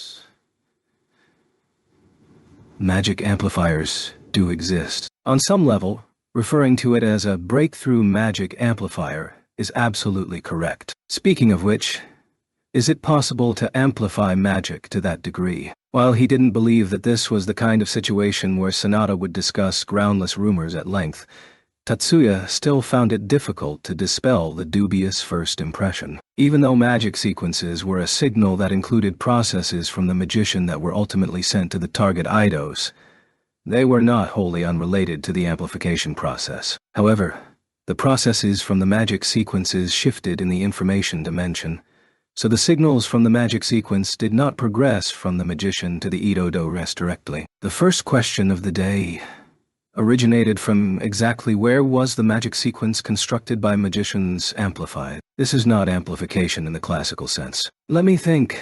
Allow me to put it this way. This doesn't merely provide a blueprint for the magic sequence. It's a CAD that possesses a self-restoring blueprint built into the magic sequence that assists in the construction process. Through this, magic sequences of this scale are rendered possible by surpassing a magician's original capacity. Rather than calling it a booster, the term memory capacitor may be closer to the mark. Possibly. Maybe Tatsuya's comment hit the nail on the head, because Sanada burst into a chain of laughter. It's hardly surprising if the terminology doesn't match its purpose. No Head Dragon is one of the primary distributors of this booster. This tool runs into a little trouble when procuring raw materials, since legal corporations are unable to manufacture these things. Even nations run a significant risk if this is brought to light. In reality, no Head Dragon monopolizes the supply for sorcery boosters. Then, do we need the leader's intel to procure sorcery boosters? Negative. We need the target's intel in order to permanently halt the production and distribution of these boosters. This is not something that should exist in the world in the first place. I would never use it, nor do I want anyone in the force to do so. Tatsuya-kun knows how the induction stone in the center of the CAD is produced, right?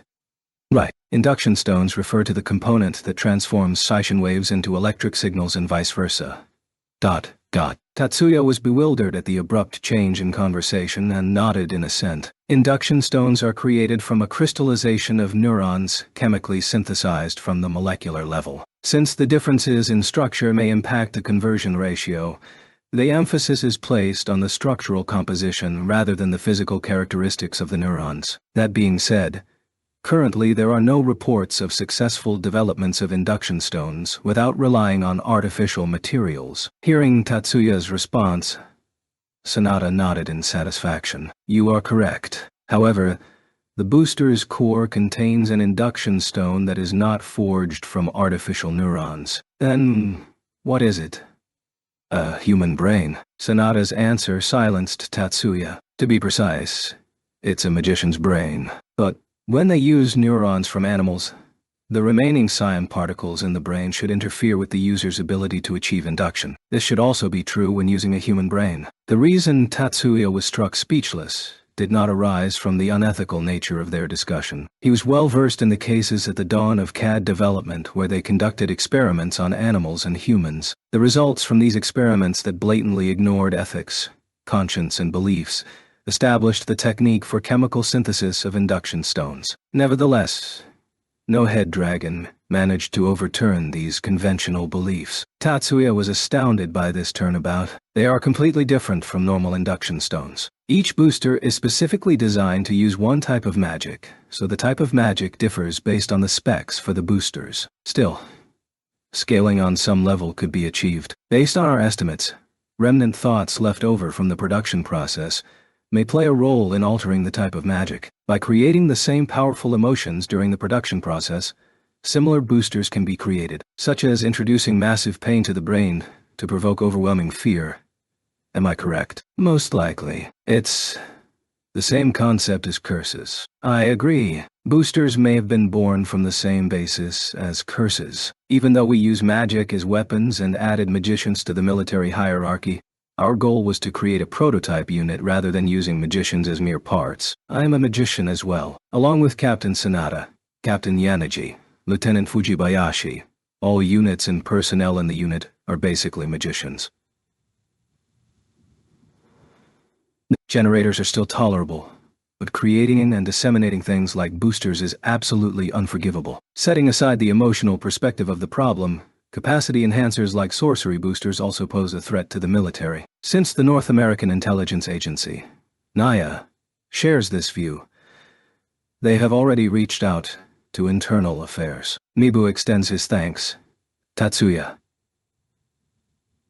Kazama supplied this final piece as the conversation drew to an end. Once Tatsuya arrived at the spectator stands and began looking for an empty spot, a small block of ice came hurtling towards him from the front. He frantically caught the ball of ice and, by the time he lowered his hand, his eyes caught Miyuki looking back at him. Abandoning all pretense of not noticing her, Tatsuya obediently advanced to the front row where an empty seat waited for him. Such a violent greeting. That's because Onisama pretended not to notice us. Tatsuya had no rejoinder for that. Well, the real reason he pretended not to notice was to avoid doing anything else that would draw attention to himself from the audience, but he clearly understood that this excuse would not fly with his sister. Still, that reason was largely for Miyuki's benefit. Given the expressions on the faces of their peers and upperclassmen, this was most definitely not the case for them. Lukewarm expressions of pity would please no one. Oh, the players are coming. You were just in time,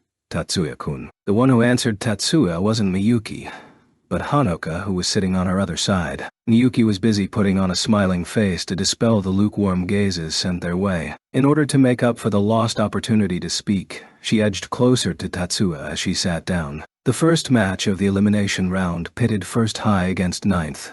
Coincidentally the same lineup as the newcomers division. Ninth High likely hoped to avenge their defeat here. All three players displayed high morale. In comparison, First High's three players presented three different images. Katsuto remained impassive.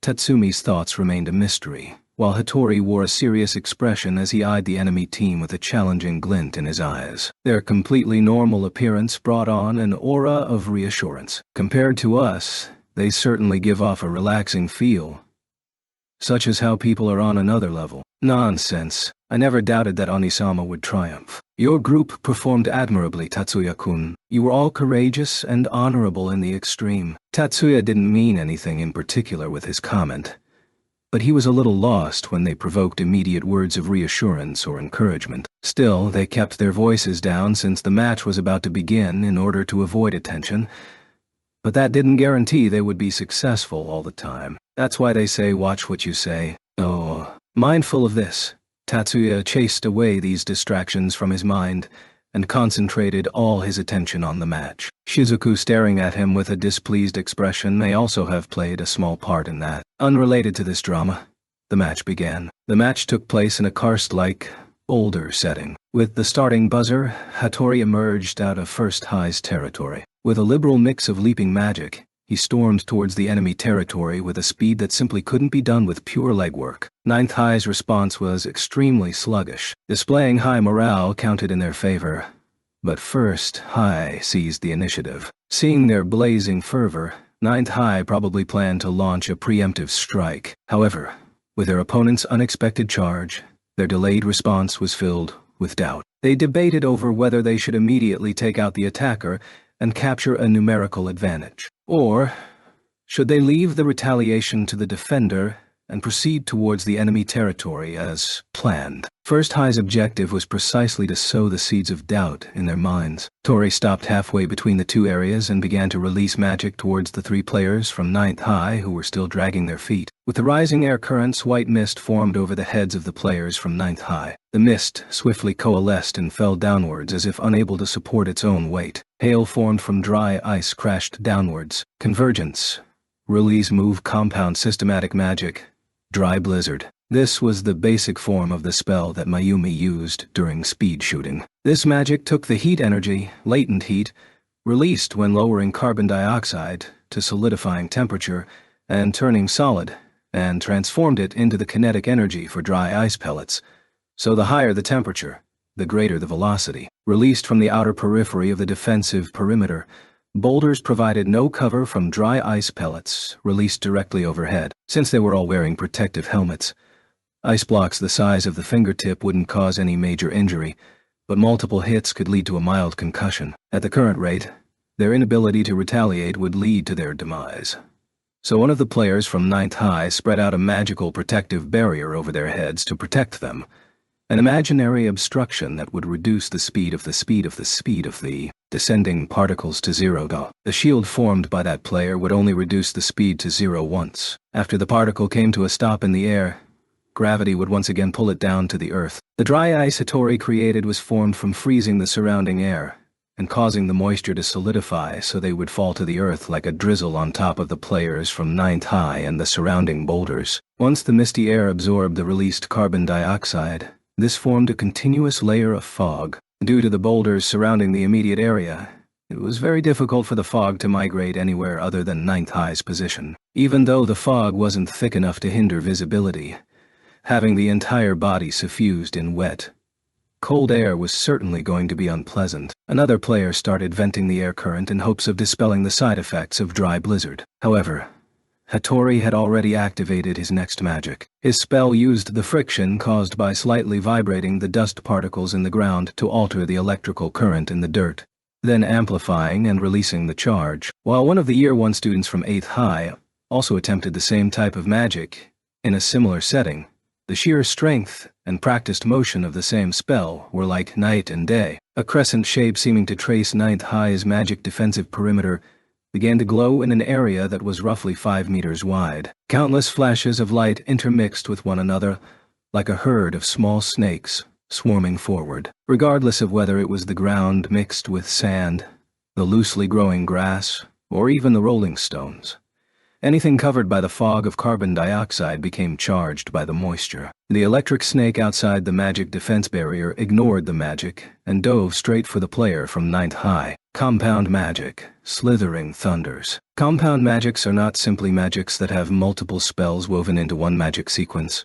Rather, it is a combination of the effects of multiple magics, where the aggregate whole provides a greater effect than the sum of its parts. Hattori was not renowned for using exceptionally strong magic, unparalleled processing speed, or multicasting. Instead, Hattori was an incredibly versatile magician who could stably choose from an assortment of magic to fit any scenario.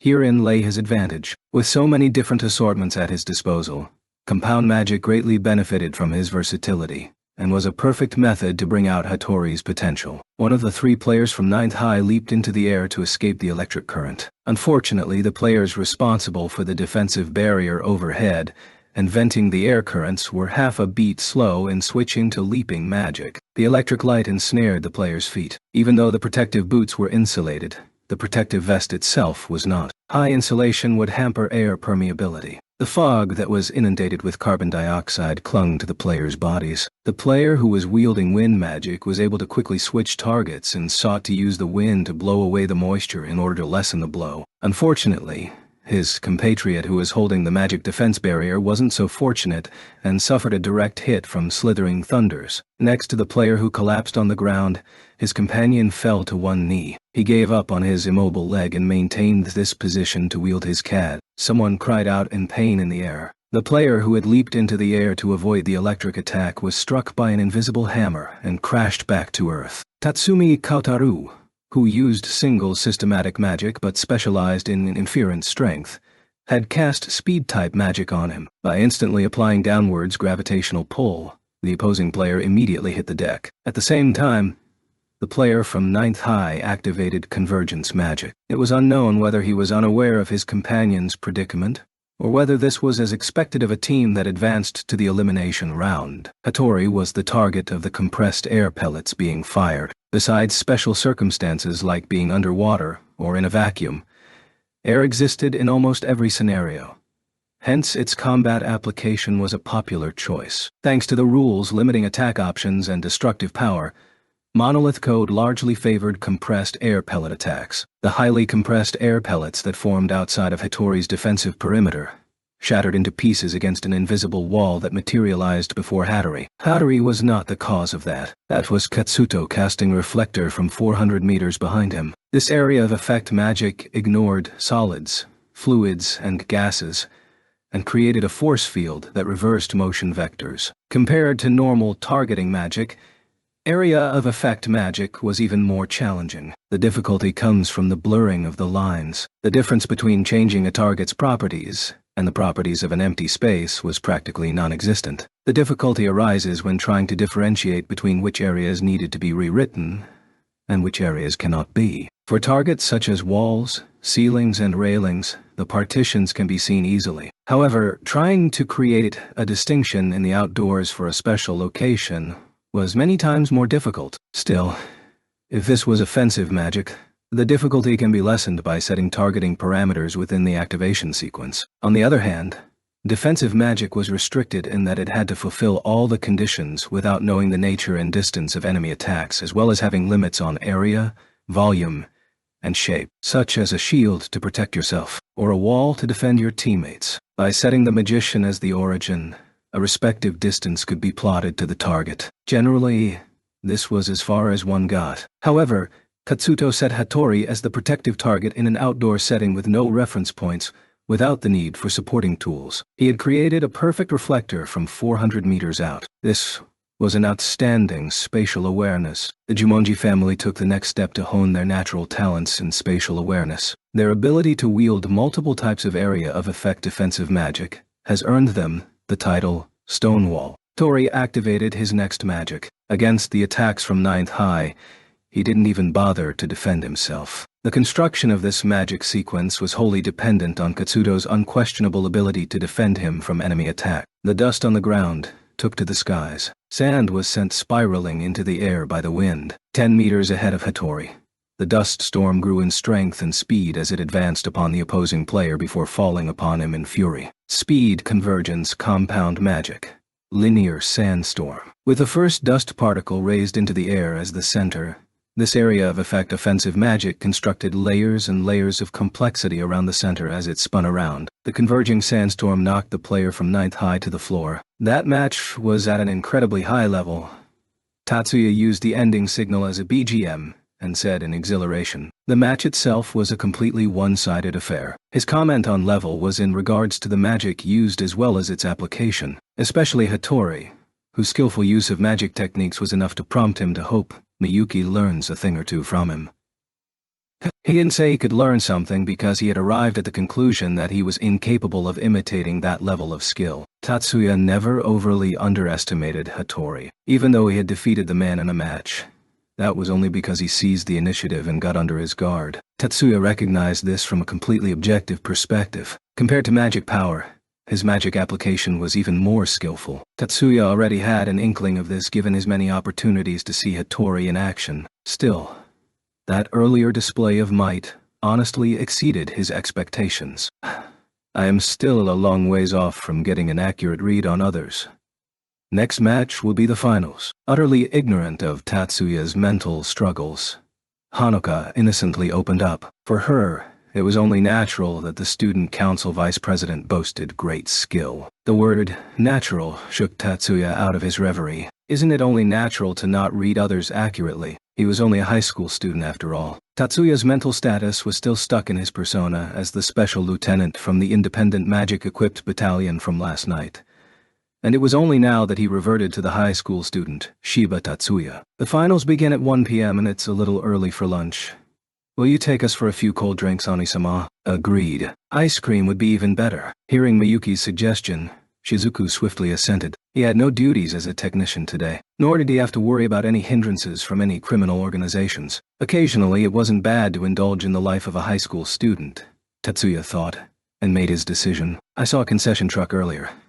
Would that be acceptable? Yes, let's go. Tatsuya tossed aside any thoughts regarding how others would see one young man leading 3 beautiful young ladies and led Miyuki and company to the ice cream concession area. The finals for Monolith Code was set for the Valley. In order to pass along the board's decision, Mayumi visited the players' resting area. Surely a simple matter like passing the word along didn't necessitate the student council president's appearance. In reality, if that's all there was, Mayumi probably wouldn't show up in person. Jumonji-kun, are you here? After speaking into the intercom near the entrance, someone immediately replied with right away. Shortly afterwards, Katsuto appeared wearing a vest and protective leggings as he used his head to raise the cloth hanging over the doorway. Apologies for my wardrobe. Don't worry, it's not like you're indecent. Katsuto was covered in the scent of alcohol, and not because he was drinking. That must be because his deodorant contained alcoholic content. He delayed coming out immediately, probably to spare Mayumi the scent of sweat clinging to him. While he wasn't a feminist of any sort, he was undeniably a gentleman. It was just like Katsuto to notice all the small details without mentioning anything aloud, Mayumi thought. So,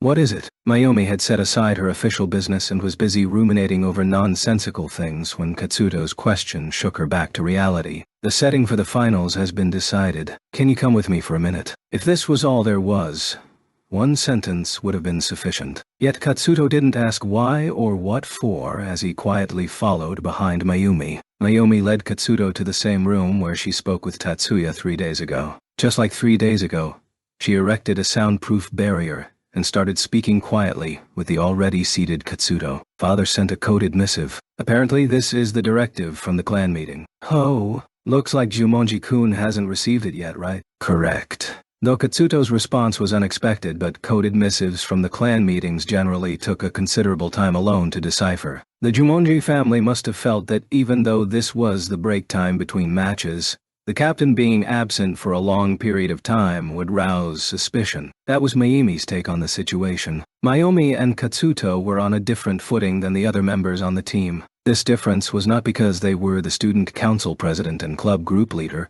but because their social standing was inherently different. Mayumi was a direct descendant of one of the current 10 master clans. Katsuto's standing was even more unique. Not only was he a direct descendant, but, unlike Mayumi, he was also the heir of the Jumonji family. Among all the students in the 9 schools competition, only Masaki could stand on equal footing with Katsuto. 2 days ago, didn't Tatsuya-kun defeat Ichiju-kun? What?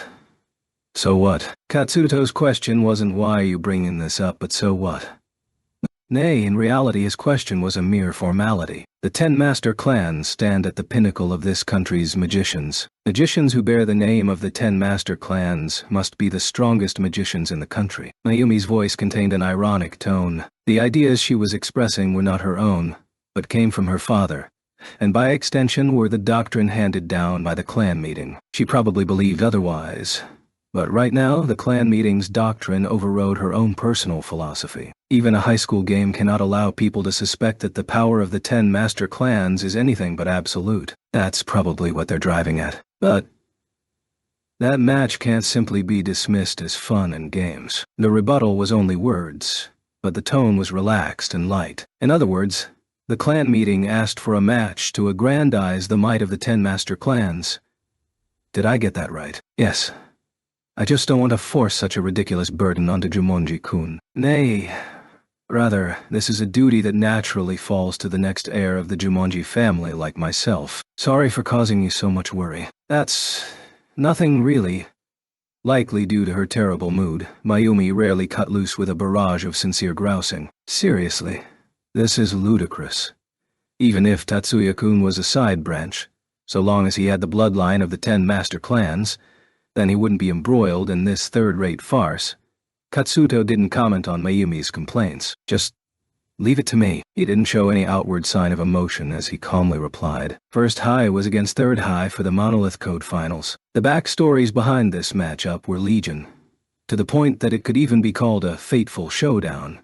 But the finals were even more one-sided than the semifinals. Maybe it was just karma. Everything Masaki did to 8th high in the newcomers division was returned with interest. The setting for this match was the valley. From the get-go, anything that utilized the terrain, such as flying icicles, falling rocks, or even boiling spray, was sent hurtling towards Katsuto in an endless stream. However, Katsuto's barrier reflected all the attacks. Every motion vector was reversed. Electromagnetic waves, including light, were refracted. Molecular oscillation was adjusted back to a stable value. Psion intrusion was denied. All attacks were obstructed by the multi-layered defensive barrier. Nothing could stop Katsuto's advance. Multi-layer move-type defensive magic phalanx. This magic, while putting the real value of the magicians from the Jumonji family on full display, was not simply a sustained magic barrier, but a multi-layered barrier that continuously refreshed itself. This was just like a dense formation of heavy infantry that marched as one to increase the group's defensive power and then translate that power into offense. Once the foremost rank of soldiers fell, the next rank would immediately fill in and maintain the defense. This magic inherited the name from that ancient formation, and displayed defensive prowess and suffocating pressure worthy of its lofty name. Katsuto was situated in a narrow arena as he steadily advanced step by step towards the enemy's position. The players from third high couldn't ignore or avoid him. If they let up on the attack, surely they would be instantly engulfed by a decisive attack.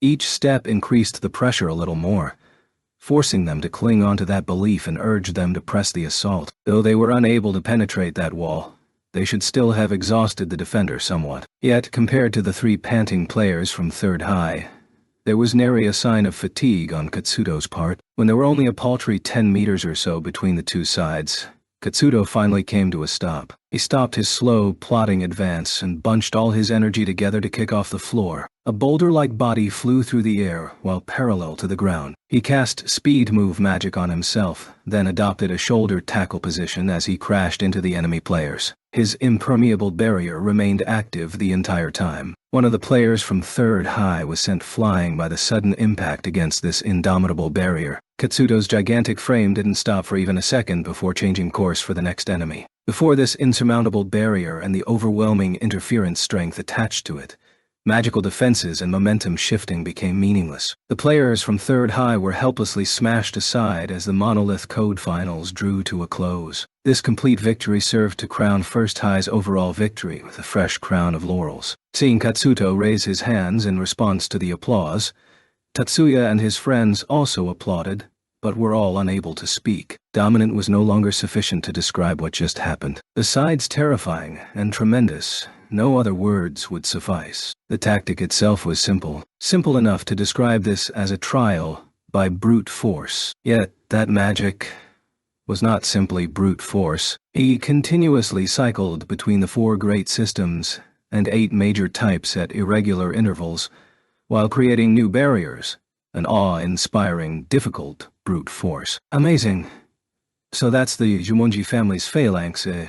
Besides ordinary expressions, even Miyuki had nothing left to say. This showed that she was shocked by what just happened. He could understand that sentiment, but disagreed with her words. No, I doubt that's the original phalanx. Multi-layered defensive magic phalanx was practically another name for the Jumonji family. However, most people never got a chance to catch a glimpse of this magic. That's because, in general, there was no need to create a barrier that defended against all major systems and types of magic. Under the condition that multiple magicians were attacking the same target, more attacks would lead to an increase in the variability in the types of attack magic, and increase the risk for magic interference. All of this was well known. It wasn't that Tatsuya had beheld this magic before.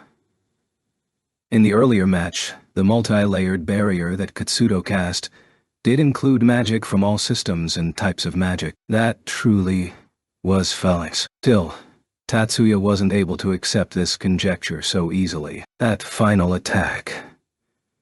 It's likely that was the original usage of phalanx. Rather than calling this a leap of logic, this was closer to his intuition. Even if he believed that the real phalanx was reserved for something far more terrifying. If Onisama says so, then that must be how it is. In that case, Jumonji-senpai certainly has an intimidating power. Tatsuya agreed. While he was clapping in appreciation, Tatsuya suddenly felt Katsuto's eyes sweep over him. Katsuto raised his fist to the heavens and basked in his victory. Tatsuya saw that for an instant.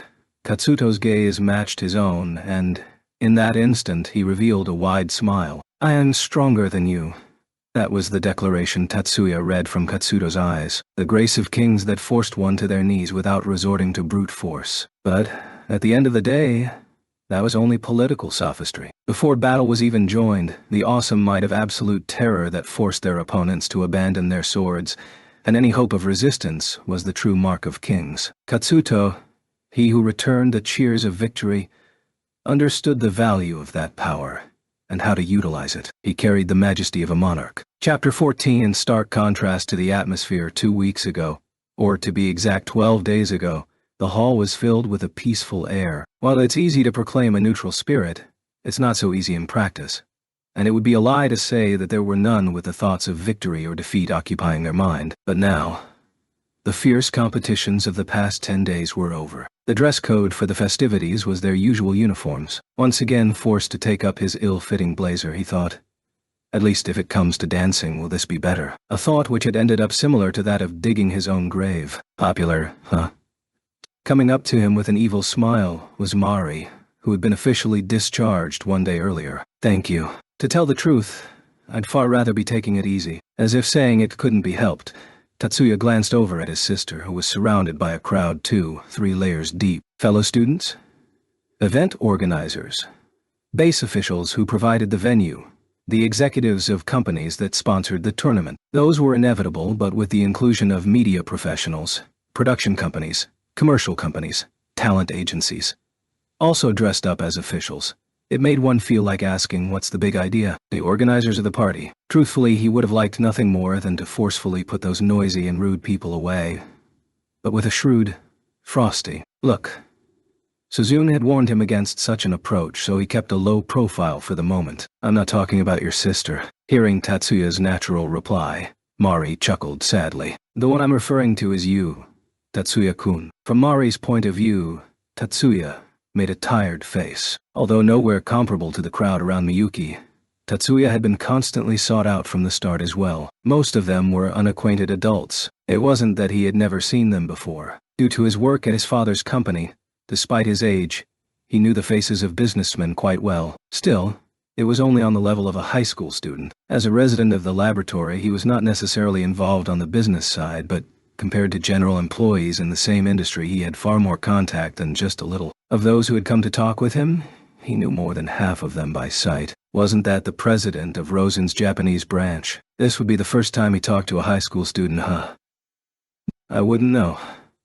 It's also my first time here at the 9 schools competition after all. Fair enough. As Mari gave her wicked grin, Tatsuya felt a twinge of annoyance. In the threshold of around 80% or so. Well, there's no helping it. I don't know why you're so reluctant, but just as you can tell a fake gem simply by looking at it, when you see the real deal you can immediately tell that too. Don't put on such a dissatisfied face. The dance is about to start soon. From there on, it's students only. Just be patient a little longer. Tapping his shoulder, Mari walked over to the drinks table. She seemed to be in a good mood for some reason. Far more impressive was that despite pushing herself as always even after being wounded, she now seemed to have made a full recovery. So, a lover has that kind of effect, huh? Although he himself had no experience, Tatsuya couldn't help but say so to himself. Around a minute after that, she left the party with Naotsugu, and Tatsuya uncharacteristically was left to ponder on such things. Doing so, he felt like sighing. To be certain, very soon, the time allocated for adults to work their tricks on the innocent would be over. Yet even so, his mind was heavy. The reason was the dance. Truth be told, students like Tatsuya were the exception. As the bigwigs left, the venue seemed to relax, and a carefree atmosphere filled the air. The soft sound of wind and string instruments began to flow. At the enthusiasm of the organizers who had prepared an evening of live music, the young men immediately responded. Making full use of the trials they had gone through, they took the hands of the girls they had grown closer to, and proceeded to the center of the hall. It was unfortunate they weren't in dresses, but such a fact was utterly irrelevant to them. The common dress code for the girls of the 9 schools was a silk organdy inner gown, worn under their jacket, which fluttered gently as they moved. As expected, Miyuki was being swarmed by boys both from school and from without. It seemed no one was capable of staying away. Because she was surrounded up until the last minute, she probably hadn't been able to get a single word out. Unlike Tatsuya, Miyuki had been firmly taught manners on how to act at a ball. It's not a dance party, so provided proper procedure was observed, she was unlikely to refuse a dance partner. Naturally, that didn't mean she'd dance with just anyone, but rather it seemed the boys were being embarrassed on their own. From within that crowd, Tatsuya's familiar face became visible to Miyuki, or rather than saying familiar face, it might be better to say companion. Leaving the wall, Tatsuya advanced to the edge of the crowd. He was by no means slender, but he skillfully slipped through the press to stand by Miyuki's side. It's been 2 days, huh? Ichiju Masaki. Ah, Shiba Tatsuya. The two exchanged easygoing greetings. They didn't consider themselves friends, yet at the same time, they didn't think that they needed stiff formalities either. Is your ear all right? It's fine. It's nothing worth being concerned about. Is that so? At Tatsuya's intended politeness, Masaki returned a quip which could hardly be called amiable. Well, for him who suffered defeat in what by all means should have been a victory, he couldn't really be expected to happily accept concern from the winners. Although his tone was ambiguous, it certainly held a dismissive air. Becoming aware of Miyuki's cold gaze turned in his direction, Masaki's heart sank in dismay. Hey.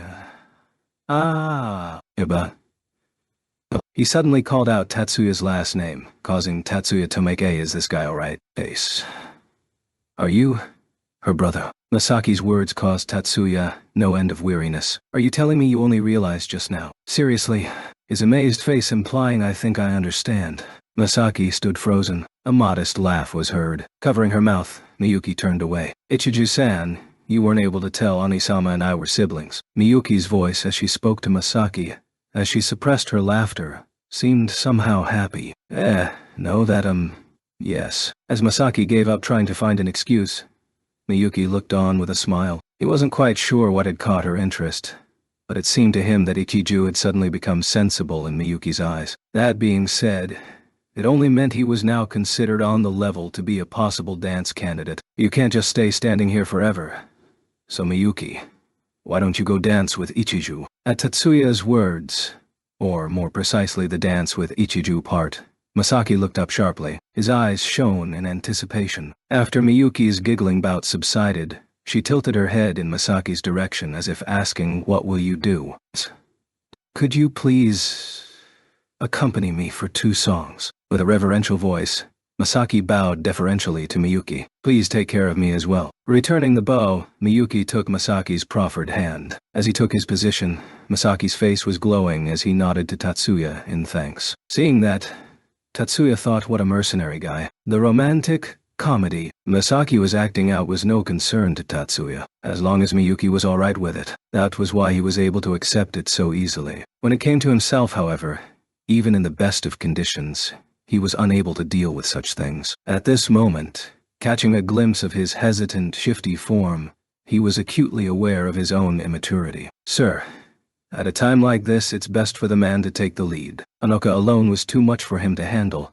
How could he be blamed for wanting to run away from this whole mess? He wanted to complain to this newcomer, but that didn't come out. Erica, why are you a waitress? But I've been doing this since the beginning. Tatsuya's complaint was airily brushed aside. Leo and Mihiko, as participants, had been invited to the party. Both Erica and Mizuki, perhaps treated as part of the staff, were along as well, but the 4 of them weren't participating, preferring rather to attend as part-time workers. Mikihiko was as per his wishes, working in the kitchen, but Erica was moving up and down the hall dressed in a fluttering waitress costume. Then I really don't think you should be wasting time in a place like this. Giving appropriate advice to our guests is also part of the job description. Being answered with such a straight face, Tatsuya felt the urge to apply palm to face. Her work aside, Tatsuya knew there was another reason for Erica's words. Onoka was waiting for Tatsuya's invitation. He knew exactly where she was without needing to be told, but he had absolutely no idea what to do after that. After all,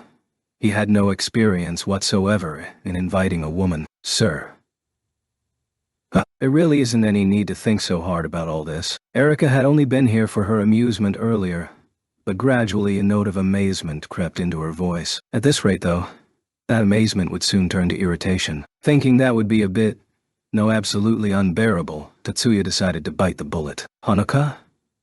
Yes, Tatsuya made his preparations. Want to dance? It took a comparatively long time to get those words out, due to his lack of self-confidence. Gladly. Yet, Hanoka seemed more than happy enough. After that, Tatsuya was put through his paces with Shizuku, then Amy, then Mayumi, until finally he slumped against the wall exhausted. Mayumi was particularly tough. Her sense of rhythm was quite unique. Even as a compliment, it couldn't be said that Tatsuya was a terribly good dancer. Since he had never practiced, it was only to be expected. However, he never made a fumble such as stepping on his partner's foot. On the contrary, his steps were impeccable. During their dance, Shizuku had muttered that he danced like a dance machine. Words which could be taken as a compliment or not either way. Stringing together observed behavior, then reproducing and adding some bits, Tatsuya's dancing was, beauty or elegance aside, perfectly and technically accurate. In a sense, however, Mayumi was the exact opposite. Her execution and steps were completely off. Rather than tone-deaf, however, it was more that she had an ingenious sense, such that despite her movements being subtly off for each sound, her dance still elegantly moved along with the flow of the song. Because of that, Tatsuya was forced to match both Mayumi and the music, going along with the rhythm of the two and shunting his steps as necessary. Any normal person would simply try and match their partner and simply hope everything works out one way or another. But since his body didn't know the dance, and Tatsuya was simply reproducing the movements in his head, doing something like that was too much. Yet even after Mayumi left Tatsuya exhausted, going off to look for another partner in high spirits, numerous girls started hanging out before him meaningfully. He wasn't nearly comparable to Miyuki, who after her dance drew partners like a shining star, but after his success in Monolith Code there were quite a few girls who took an interest in him. Looking at his drained appearance, however, they uniformly gave him sympathetic looks. Unfortunately for him, although he himself probably didn't realize, just as he was considering going back to his room, with impeccable timing a glass was held out in front of him. Thank you. He suddenly stopped talking because that person was completely unexpected. You seem tired. You don't attend events like this often. It's as you say. This may be presumptuous, but Chairman doesn't seem like the type who bothers with this much either. I've gotten over it. The person speaking to him was Katsuto. He held a non-alcoholic beer in his hands. Somehow, feeling like he had to go along with him, Tatsuya took a drink from the glass he was passed. But the real deal came after. Shiba, come with me for a bit. Handing his empty glass to a waitress passing by. Not Erika.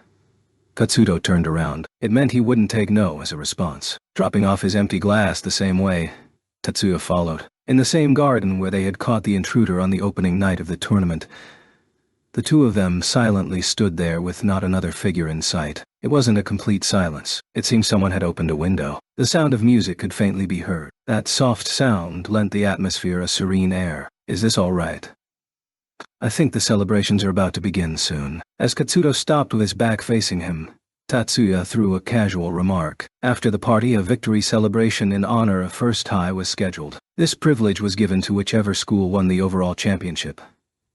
As both an executive and key player, Katsuto's attendance was of course mandatory. Have no concern. We'll be done shortly. Looking back, Katsuto replied. Did he mean this wasn't a weighty matter? If that had been the case, there should have been no need to take him out from the midst of the party. Or perhaps he simply meant it wouldn't take long. From the looks of things, Katsuto meant the latter. Shiba, are you from the 10 families? At that sudden question, Tatsuya was almost put on the defensive, not in the sense of being lost for words, but rather preparing for battle. It was still forbidden for his identity to be leaked out at this stage. No, I'm not. Katsuto's look indicated he would not forgive any dishonesty. The reason Tatsuya was able to deny Katsuto's assertion, however, was because that was true. He was not one of them. Even though the blood of the 10 ran through his veins, he was never considered one of them. It was a simple fact. I see.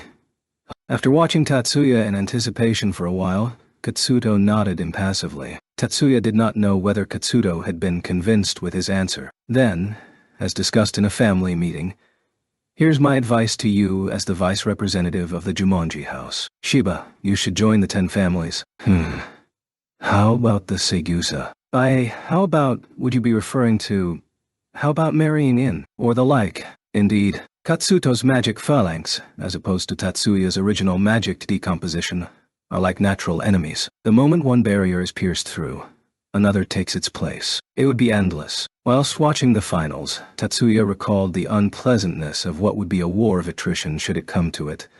But these words now, utterly unexpected, brought with them a whole new set of horrors. The senpai is, without a doubt, my natural enemy, in many, many ways. In regards to being President Segusa's partner, Was Chairman Jumanji's name not considered as well? That was certainly brought up too. Is President Segusa not your type? No. Well, Segusa does have cute charms. In her own way. Tatsuya could no longer find a reply. Ah, Shiba. Are you perhaps concerned about her age? Then how about Segusa's little sisters? The last time I saw them was 2 years ago. I'm sure the two of them have grown up to be splendid ladies. Unlike the president and chairman, I'm just a simple high school student, so all these talks of engagement and marriage are a bit much. Is that so? Katsuto lightly turned his head. However, you should not have too much of a relaxed attitude to all this. Winning against one of the next heads of the 10 families in a head-on confrontation is not something as simple as you'd think. I don't want to be told that by you. Tatsuya almost retorted. Tatsuya's confrontation with Masaki had been precipitated by Katsuto in the end after all. I suppose I'll be heading back. Shiba, don't take too long. Rather than not believing, it was more that he didn't want to believe. That guy. Don't tell me. That was all spur of the moment? Watching his back as he pompously returned to the hall, what a terrifying person Tatsuya thought. Anandi-sama. ... As Tatsuya stood stunned in the dark night, his sister's voice brought him back. What's the matter? This is quite rare. For you to be so out of it to not even notice me approaching. Nothing. I just saw something strange. Something strange. Ah, no, don't worry about it. Tatsuya's words didn't match the situation, but Miyuki simply tilted her head and didn't pursue any further. The party's about to end. The celebration is next, huh? Feeling somewhat pressed, Tatsuya reflectively frowned. I guess there's no way for me to pass on that. Miyuki covered her mouth to stifle her laughter. You'll just have to accept it. Even if you go back to your room, you'll just be assaulted by Hanuka and Erika. I get Hanuka, but Erika's been captured by the chairman. With a suspicious laugh, Miyuki added that the chairman was quite something. Not to mention... Her face was still smiling, but her bright voice was tempered by the seriousness in her eyes as she gazed at Tatsuya. I won't let Onmoi-sama escape. Tatsuya sighed deeply. Suddenly, Miyuki tilted her ear. The last song is beginning. Is that so? Tatsuya had also noticed the song change. He wasn't aware it was the final piece, however. Anung-sama, won't you join me for the last dance? Under a dome of moonlight and starlight, wearing a clear smile even Tatsuya rarely saw, Miyuki bowed gracefully. That beautiful smile brooked no resistance. Then, shall we head back before the song finishes? No. That would be a waste of time. Miyuki took Tatsuya's hand. We can hear the performance from here just fine. Taking a deep breath, she huddled closer to him. These shoes should be all right even on grass. Wordlessly, Tatsuya placed a hand around Miyuki's back. As if entrusting herself to his care, Miyuki placed her hand on Tatsuya's shoulder. Their bodies touched. Gently wrapping his hand around her back and deeply embracing her, Tatsuya took a step. The two figures spun under an endless, starlit sky. As they spun, Tatsuya's face was all Miyuki could see. Miyuki's face was all Tatsuya could see. The scenery, the stars, the moon, and the darkness, in all this wide world which was revolving around them. Tatsuya and Miyuki were the only ones in it.